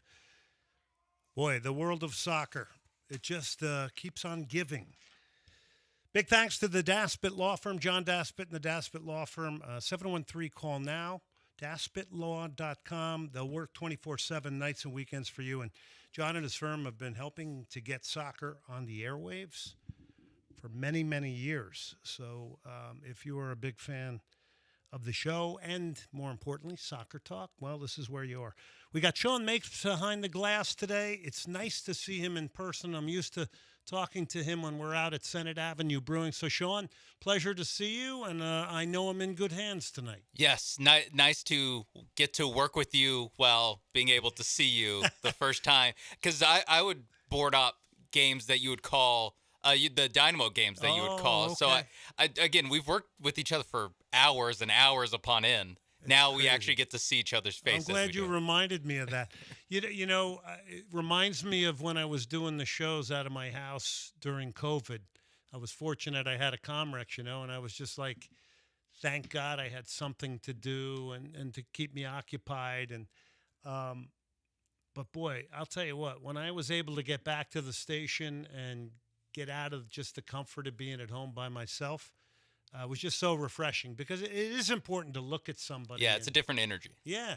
It's and you know what? I thought there were better shows once I started coming back in. So anyway, all right. So we got a lot to talk about here tonight. I got the Premier League.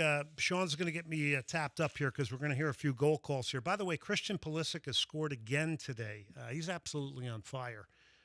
So maybe that was a good idea to take that Gold Cup break. If you want to call the show, 713-780-3776, 713-780-ESPN is the number to call tonight. And I would like to hear from you on everything, whether it's Houston Dynamo, whether it's Premier League, whether it's U.S. players really turning it on. Maybe it's the Ballon d'Or winner. Did that mean a lot to you? Ousmane Dembele won the 2025 Ballon d'Or. Beat out Lamine Yamal, whose father's a bit of a nutcase, if we're going to be really honest here. His father said, quote, "We have to say that something strange has happened here."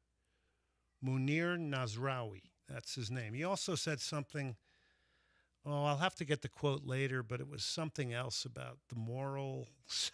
It's so off the chain, stupid, but that's why people in Barcelona are worried about Yamal, because he's got a bit of a crazy father, and it depends on the amount of influence he has on him. But, I mean, he's obviously an unbelievable talent. So, anyway, we will so that's Ousmane Dembele wins it. By the way, a lot of times if you are on the team that wins the Champions League or wins a lot of titles, that might be the thing that puts somebody over the top. I loved when Rodri won it for Man City the year before, and that one proved all the journalists correct, because Man City struggled without him as a controller and as a balancer and as the brains of the operation. Okay, so there you go. Ayatana Bonmati, who's an exceptional player for Barcelona, she won the women's Ballon d'Or, so good for her. She's a very fun player to watch. Luis Enrique was the men's coach of the year. England manager Serena Wigman, coach of the year. So great stuff there from the Ballon d'Or. Okay, it's just an award. I don't know. You know, it's kind of like Memo Ochoa. He's trying to go to a 6th World Cup. Does he really deserve to go? I don't think so. I mean, I see him flying through the screen on tequila commercials. I mean, if he can still leap like that, I got to think he's a good goalkeeper at 40, and he has been a great goalkeeper in his career. He's going to tie the record of Antonio Carvajal of Mexico. But should you give somebody a pass just to go to the World Cup to get a 6th? I don't know. Isn't that kind of like the guys in the NBA who just try to get to the teams where, you know, they can finally win a title? Like you haven't been trying to win a title before? He was on teams that were relegated. Salernitana, AVS in Portugal, Ajaccio in France. These are some of the teams he was on. Granada. I think they were all relegated. At Granada, he conceded a record 80 goals in a season. But look, that's not fair either, because he was also voted the player of the year at some of those places, so you don't know what was in front of him. He wasn't on great teams. But I do think it's kind of like handing somebody something that's not through merit. Just because he played great in the World Cup and saved the penalty from Neymar doesn't mean currently he deserves to go to a World Cup. And who's he taking the space from? He does share the same agent, though, with Bosco Aguirre. 713-780-3776. All right, let's get you some results from the weekend and goals. So, Sean, you ready to go here? Let's do it. These are U.S. Some of them are U.S. players who had great weekends. So 1-1 draw between Bayer Leverkusen and Mönchengladbach. This is Malik Tillman, the U.S. international who scores for Bayer Leverkusen. The ball eventually working its way through to Poku. Poku pulls it back to Sheikh. It comes through to Malik Tillman. And Malik Tillman makes it 1-0. He has the presence of mind and the patience to let it drop. And then he catches it sweetly on the half volley. Too much quality on it in the end for the goalkeeper. So, by the way, back to the Gold Cup thing with Christian Pulisic. By Pulisic not being there, it allowed players like Malik Tillman, it allowed others to take roles of leadership and responsibility that they may never have gotten. That Gold Cup was great for Malik Tillman. And by the way, you might be considering him to be a part of a starting midfield for the U.S. in the World Cup.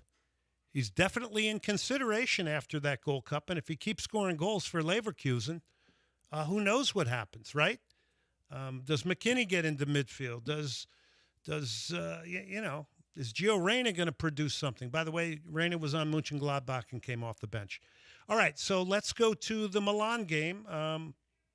This was a big day against Udinese. Christian Pulisic, here's his first goal.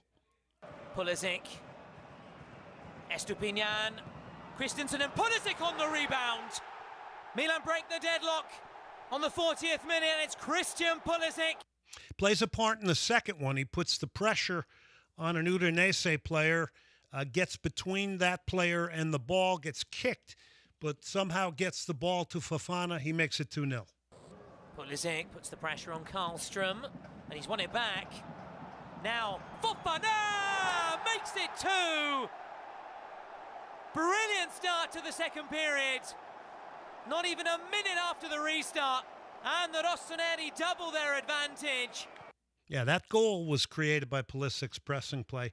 And then he gets the third goal of the game for Milan against Udinese. Rabiot, 1-on-1 with Christensen. Pulisic! Stuns Sava and gets his second. And surely seals it for Milan. He's having a blinder tonight, Christian Pulisic. And Milan gets him off. So all that work by Pulisic is done in 62 minutes. 3-0 victory over Milan. Let's go to Arsenal. They're down 1-0 against Man City. It's the master, Pep Guardiola, against the pupil, Mikel Arteta. And here's the Arsenal equalizer off the bench, Gabriel Martinelli. Eze.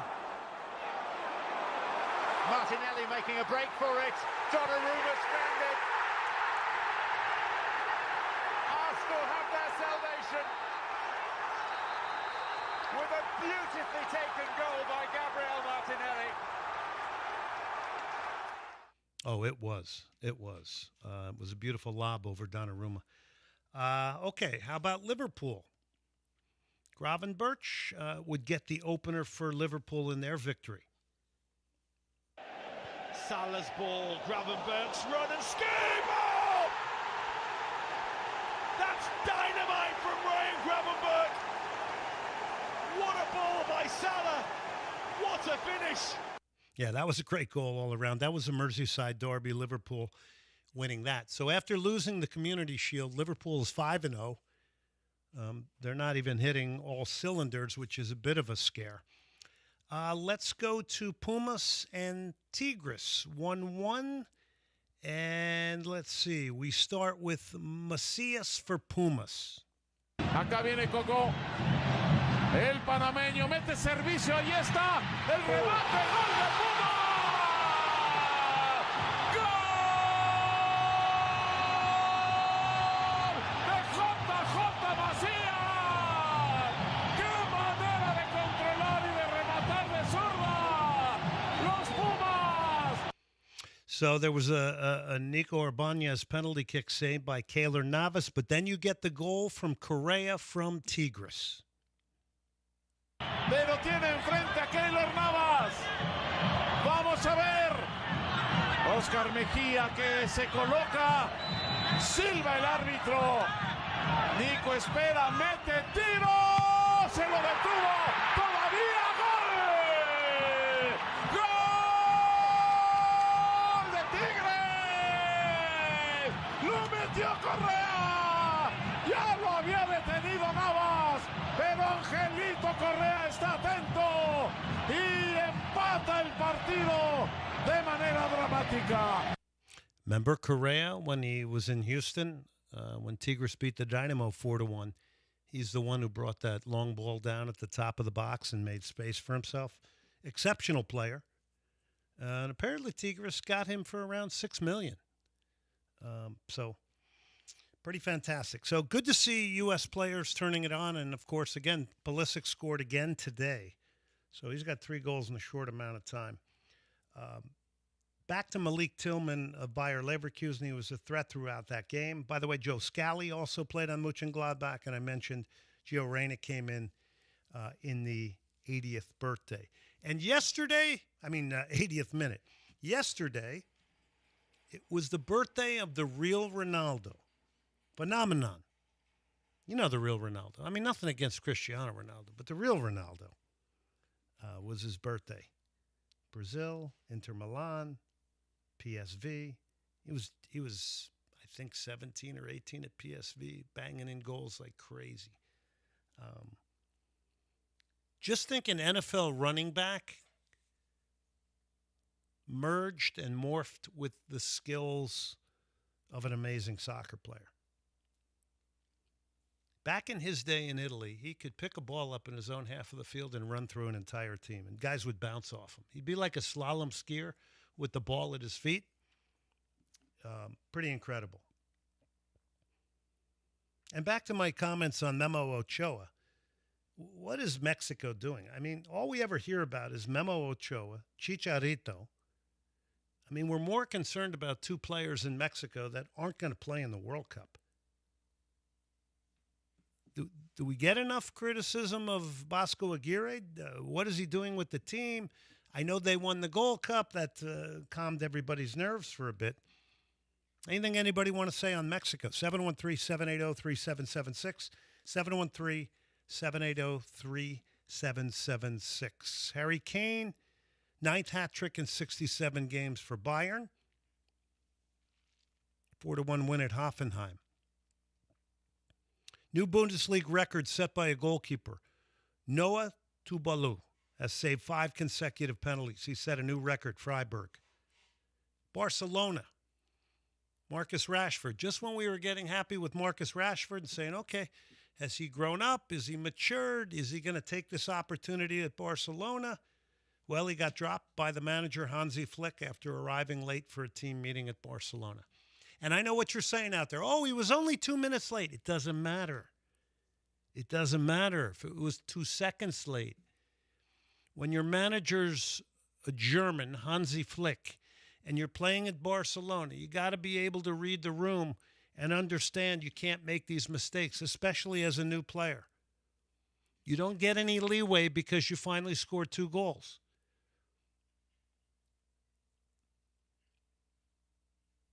So, a lot of things came too quick, too fast for Marcus Rashford, I think.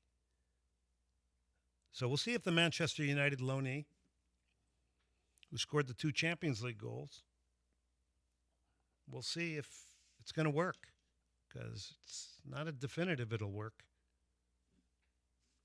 He was dropped to the bench. And then you get Paul Scholes and former United guys out there.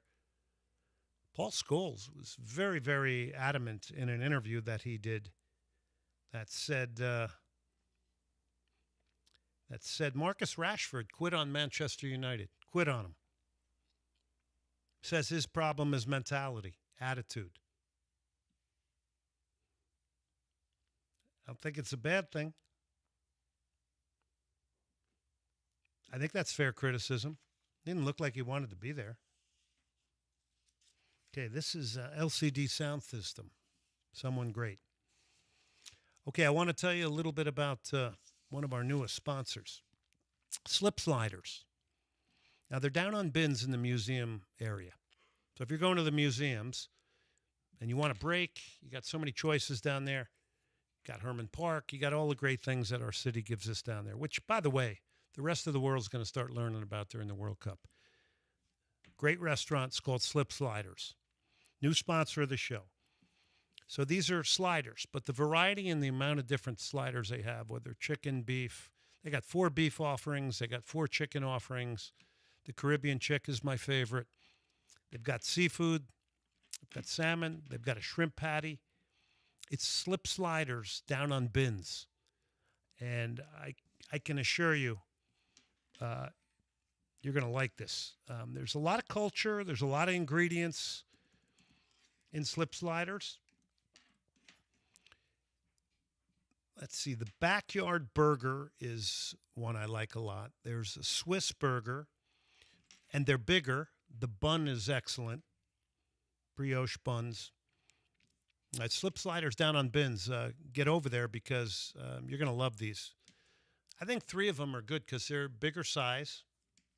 And who doesn't like Slip Sliders? Who doesn't like sliders? So at Slip Sliders, we had the owner, Rashid, on last week. Had him in studio. It was great stuff with him.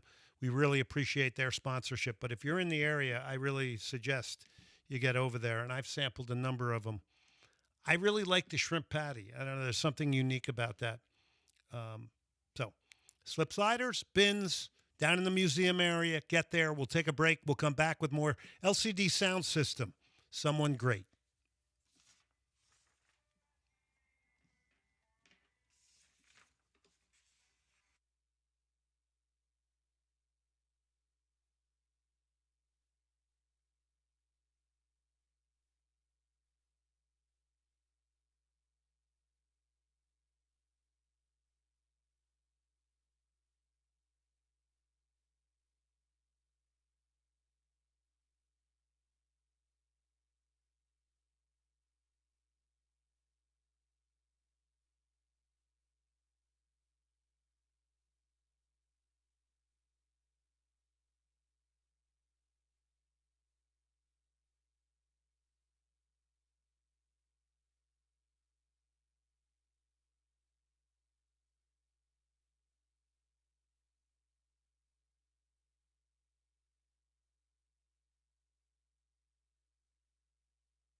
You're listening to Soccer Matters on ESPN 97.5. And on ESPN 92.5. Brought to you by the Daspit Law Firm. From the Veritex Community Bank Studios, here's Glenn Davis. It's Asia. Super group. It's called Heat of the Moment.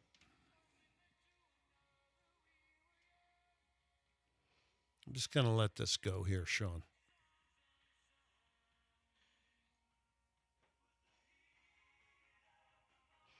Great song.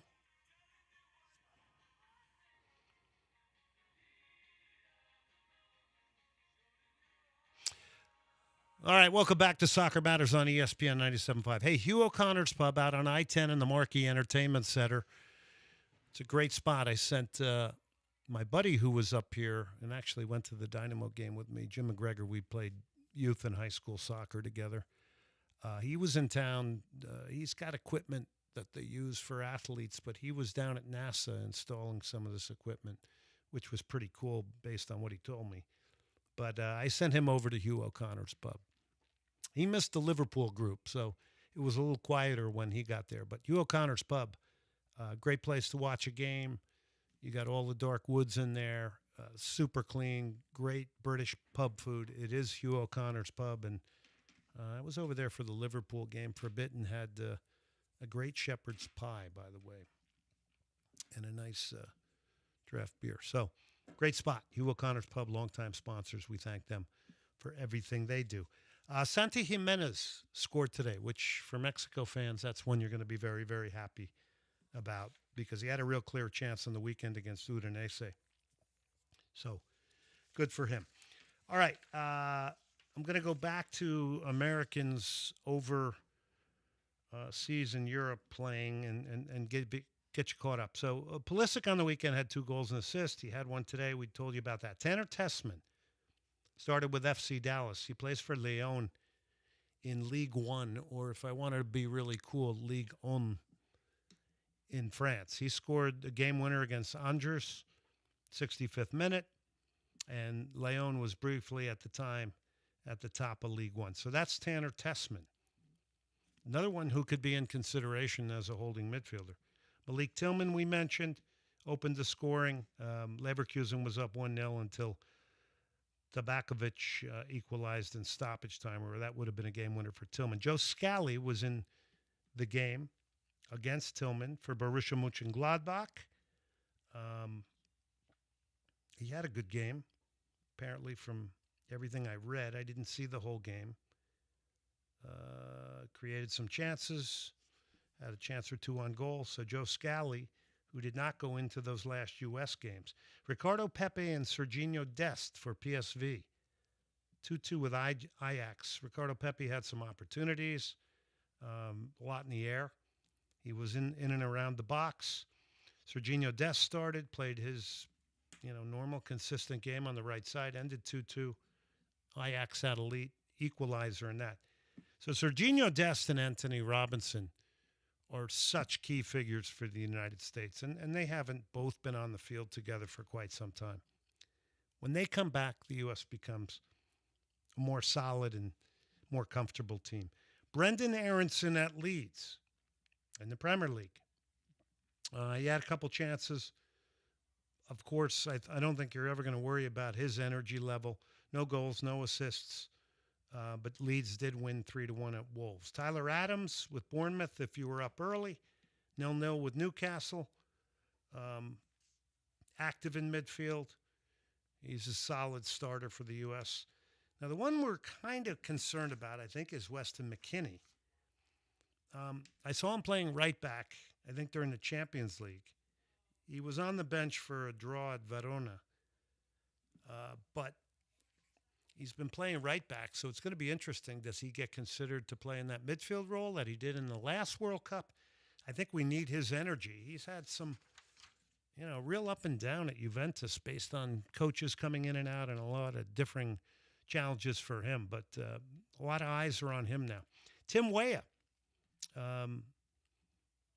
Tim Weah scored against Real Madrid in the Champions League. And then I think Marseille beat, if I'm not wrong, I think they beat Paris Saint-Germain this weekend. I think the game was originally postponed and it was replayed. Or if I'm on target here, and somebody might help me, 713-780-3776. 713-780-3776. How do you feel about the U.S. players? How do you feel about the U.S. result against Japan? Do you have a different feeling about the U.S. now? It looks like U.S. players are performing well overseas, so maybe our concerns around Mauricio Pochettino's squad are maybe changing a little bit. So we'll see. A group of Schalke fans reportedly pulled the emergency brakes on a train. Great job. They did it because they wanted to start a brawl with Borussia Dortmund fans. So you got 300 to 400 supporters from both clubs, and then they clash in a wooded area. This occurred on the train ride after Schalke's away game. Somebody's going to jail for that. Pulling an emergency brake on a train? Yeah. So then Schalke supporters got off the train on an open stretch of the track, ran into a forest. Police officers encountered around 300 people in the forest. Police have attempted to crack down on premeditated brawls in German football. So this thing was set up. In October last year, you had Hansa Rostock and Rot-Weiss Essen fighting on a train, causing 118,000 pounds worth of damage. The Essen supporters were ambushed. That's what they say. And the attacks are organized, and we see a lot of that in the world today. Frankly, I'm tired of it. Yeah, I'm done with the disruptors, honestly. Too bad. Okay, so we got Federico DeMichelis is coming up in the next two segments. Him and I are going to banter around a lot of different topics. We're going to go deep on the Houston Dynamo. In fact, we're going to do everything from data to judgment on performances to how the Dynamo are a differing team. We're also going to pull this back a little bit and make sure that we recognize that despite the dominance in the game, Portland hit 2 posts and a crossbar at the end of the game. You might be feeling very, very differently right now if, in fact, that ended 1-1. Because if it ended 1-1, it might have ended the Dynamo's playoff hopes. But they needed that win. It was the first win at home since June.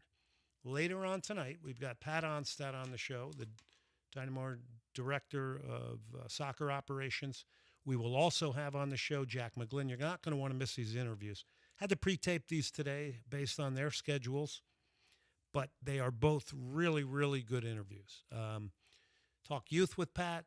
I asked him if there's any players coming up through the system that he thinks would be similar in nature from Houston, by the way, that could get kind of the Brooklyn Reigns treatment, be given an opportunity, be allowed to make mistakes. Brooklyn Reigns and Jack McGlynn, forget about the records, forget about the season, forget about everything. These two individuals on the Houston Dynamo have benefited most this year. And to that, the Dynamo do get credit because they gave a huge belief in Jack McGlynn to be a playmaker. Name me another American playmaker in MLS. Not sure there are any. 713-780-3776. And then they stuck with Brooklyn Reigns, let him make mistakes, which he did. And now he's going to the Under-20 World Cup. He's going to be in the shop window. We talked to Pat about that. Pat Onstad will be going down to the Under-20 World Cup in Chile. I asked him in the interview if Reigns is for sale.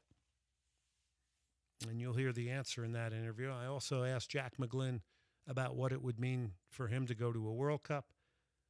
I asked him about a burgeoning relationship. He's already got a good one with Griffin Dorsey, but a burgeoning relationship with Lawrence Denali.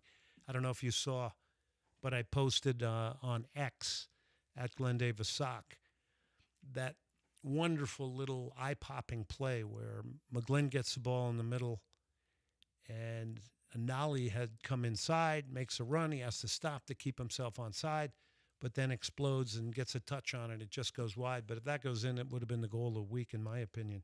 But these two young guys, I think, are beginning to lead the Dynamo attack. Additionally, with Anali on the field, the game is going to be more open. You're going to get more transition. I don't know if he was instructed, but Lawrence Anali stayed higher in this game, which I've been on my knees praying for. Because for me, if consistently in a game, all 10 field players are back behind the ball, even your center forward, when you win the ball, you have nowhere to go. Because everybody's so condensed and you get repressed. There's no outlet. And even if you stand Anali up high, somebody's got to stay with him. And if they don't, guess what? You can defend with 9. You can defend with 9, win the ball, knock it into space to him. So we saw a lot of transition. We saw a lot of corners earned, 11 corners, which to me was very indicative of the Dynamo attack. Now, granted, Portland invited you in. That's the way they play. So I think you have to factor that in a little bit. But 4 straight starts for Anali, you do see opponents have to look at you a little bit differently. You're redesigning the team a little bit simply because of the way he plays. And I'm not saying, by any means it's all there. That game could have been tied, and you'd be in a very tough place right now. By the way, Arsenal, a 1-1 draw with Manchester City. When's the last time you saw Manchester City with only 34% possession? That is the lowest number in the history of Premier League play for Pep Guardiola. They only had 34% possession against Arsenal. Pretty crazy. And of course, who's going to know Pep Guardiola better than Mikel Arteta, who was on his staff, who was his number 1 assistant? And he kind of has the number of Man City. Yeah, they scored late. It was Martinelli. I get it. Do you remember when I said Sergio Busquets a couple weeks ago after that incident with Seattle? I said, it doesn't matter. It doesn't matter if he gets suspended from the Leagues Cup. He's done. He's going to retire. Well, Sergio Busquets is going to retire from Inter Miami. You could see it in his eyes. He was not having fun. You could see his shelf life of athleticism was exposed when they lost the ball. See, sometimes you learn a little something here. There's a little premonition here. I'm not saying I'm the amazing Kreskin, but you can see things and glean things out of games. All right, Federico Di Michelis is going to join me here shortly in the next segment, quite frankly. And we are going to bust down more on the Dynamo. We got, he got, for the show, some great post-match stuff from Dynamo fans. We're going to play that. We're going to react to that. We're going to have some fun. We can take your phone calls at 713-780-3776. And you got Dynamo Sporting Director Pat Onstad after these 2 segments coming up. And then you got Jack McGlynn to finish it tonight. Now, this is some good kind of lounge. But Sean Mapes is a big Pearl Jam guy, I hear. He likes, I think, sound. Would you like Soundgarden? Yeah, you like that. Yeah. You like the grunge period. Yeah. Yeah, that was a great period. That was a big Seattle. Mother Love Bone, there's another one. That was some of those guys like they formed another band. I'll plug them into Spotify. Yeah. Check out Mother Love Bone. I think you might like that. All right, Slip Sliders. It is a bite-sized revolution in dining. I told you about them. 1802 bins. It's innovative. Sliders, chicken tenders, salads, dessert options, but it is the sliders. That's why it's called Slip Sliders. He does a mix of really innovative and diverse things with the slider lineup. They're bigger, beautiful brioche bun, all different types: chicken, beef, fish offerings, falafel, a bunch of different types, which you're going to love. Slip Sliders, it's a beautiful, clean little spot. I like it. You'll see the sign. They got the orange slip, and then the sliders is in yellow. But it's a great spot down on Bins near Memorial Park. If you're down there in the museums, you're going to go into slip sliders. They make them to order, by the way. That's the big thing to me. They make them to order, and made to order is different than having things sitting around, right? Slip sliders on Bins. I'm pulling up a couple of the menu items that I like. Okay, here we go. The Backyard Burger, I've had it. That's the traditional. You got the signature slip with American cheese pickles. You've got Swiss Miss, mushroom Swiss cheese, hickory dickory. This is bacon, onion rings, along with the beef, hickory sauce, chicken Southern Comfort, Buffalo Blue, Simple Jack, Caribbean Chick. I like the Caribbean Chick with the jerk seasoning. Shrimp Shack. That's the one I was telling you about with the shrimp cake down at Slip Sliders. Captain Jack, which is salmon for the health conscious. You got the British Chippy, which is a fried whitefish. Ingredients are excellent. And by the way, they got a fried chicken one. That's the Southern Comfort. And then the veggie, the Happy Cow, the falafel, and chill. So there you go. I highly suggest it. It's Slip Sliders down on Bins. And we'll take a break.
You're listening to Soccer Matters on ESPN 97.5. And on ESPN 92.5. Brought to you by the Daspit Law Firm. From the Veritex Community Bank Studios, here's Glenn Davis. All right, welcome back to Soccer Matters on ESPN 97.5. We continue to roll on here tonight. A big thank you, as always, to our presenting sponsor, John Daspit and the Daspit Law Firm. You get in a car, boat, motorcycle accident, John and his firm, the Daspit Law Firm, are going to work for you 24/7 nights and weekends. They're going to fight for your right for compensation. Nobody likes getting in accidents, but it happens. And, well, if it does happen, you need the best. It is the Daspit Law Firm. DaspitLaw.com, 713. Call now. My friends at Cactus Music will be proud of me for playing Love and Rockets Alive. And that's the name of the song. All right, we welcome in now a great guest. Well, not a guest. He's actually one of our great people on Soccer Matters and correspondent. Does a lot of great work for us, brings great opinion. He is Federico Di Michelis. Glenn, it's good to be here. I didn't call you Fernando. Here we go. We're getting better. There we go. We're getting better. All right. Biggest thing in your mind in the world of soccer right now. Let me just hit you with let me lob a big softball to you. Yeah. I mean, we had the Ballon d'Or. That's a big one, I think.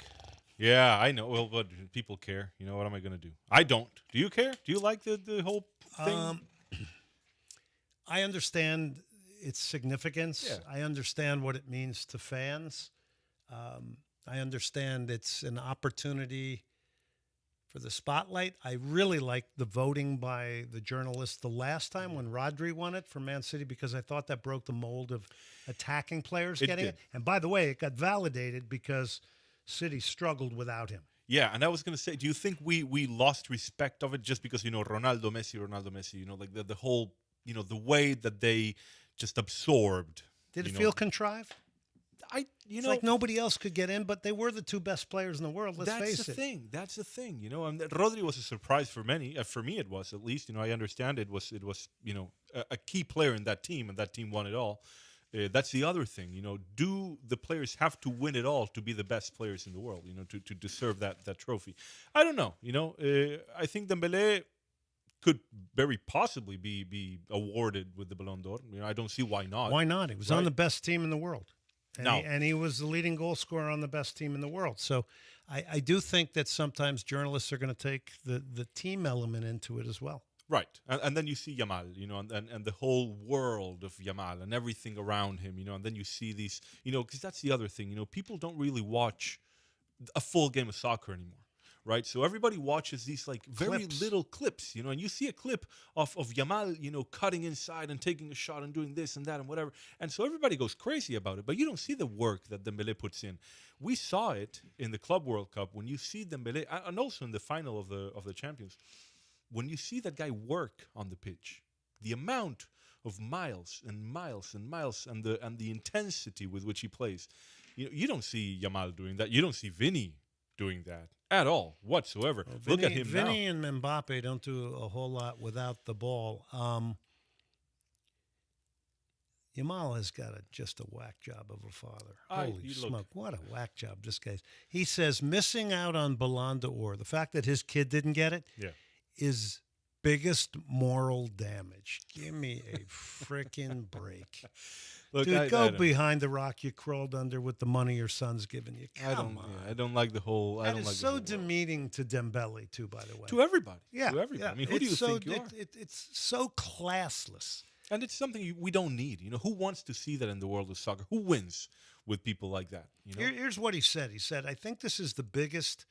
I won't say theft, but moral damage done to a human being."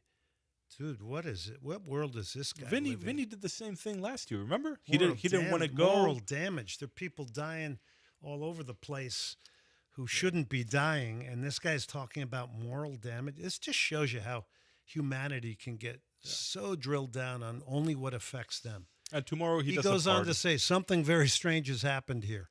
Oh, okay. Yeah.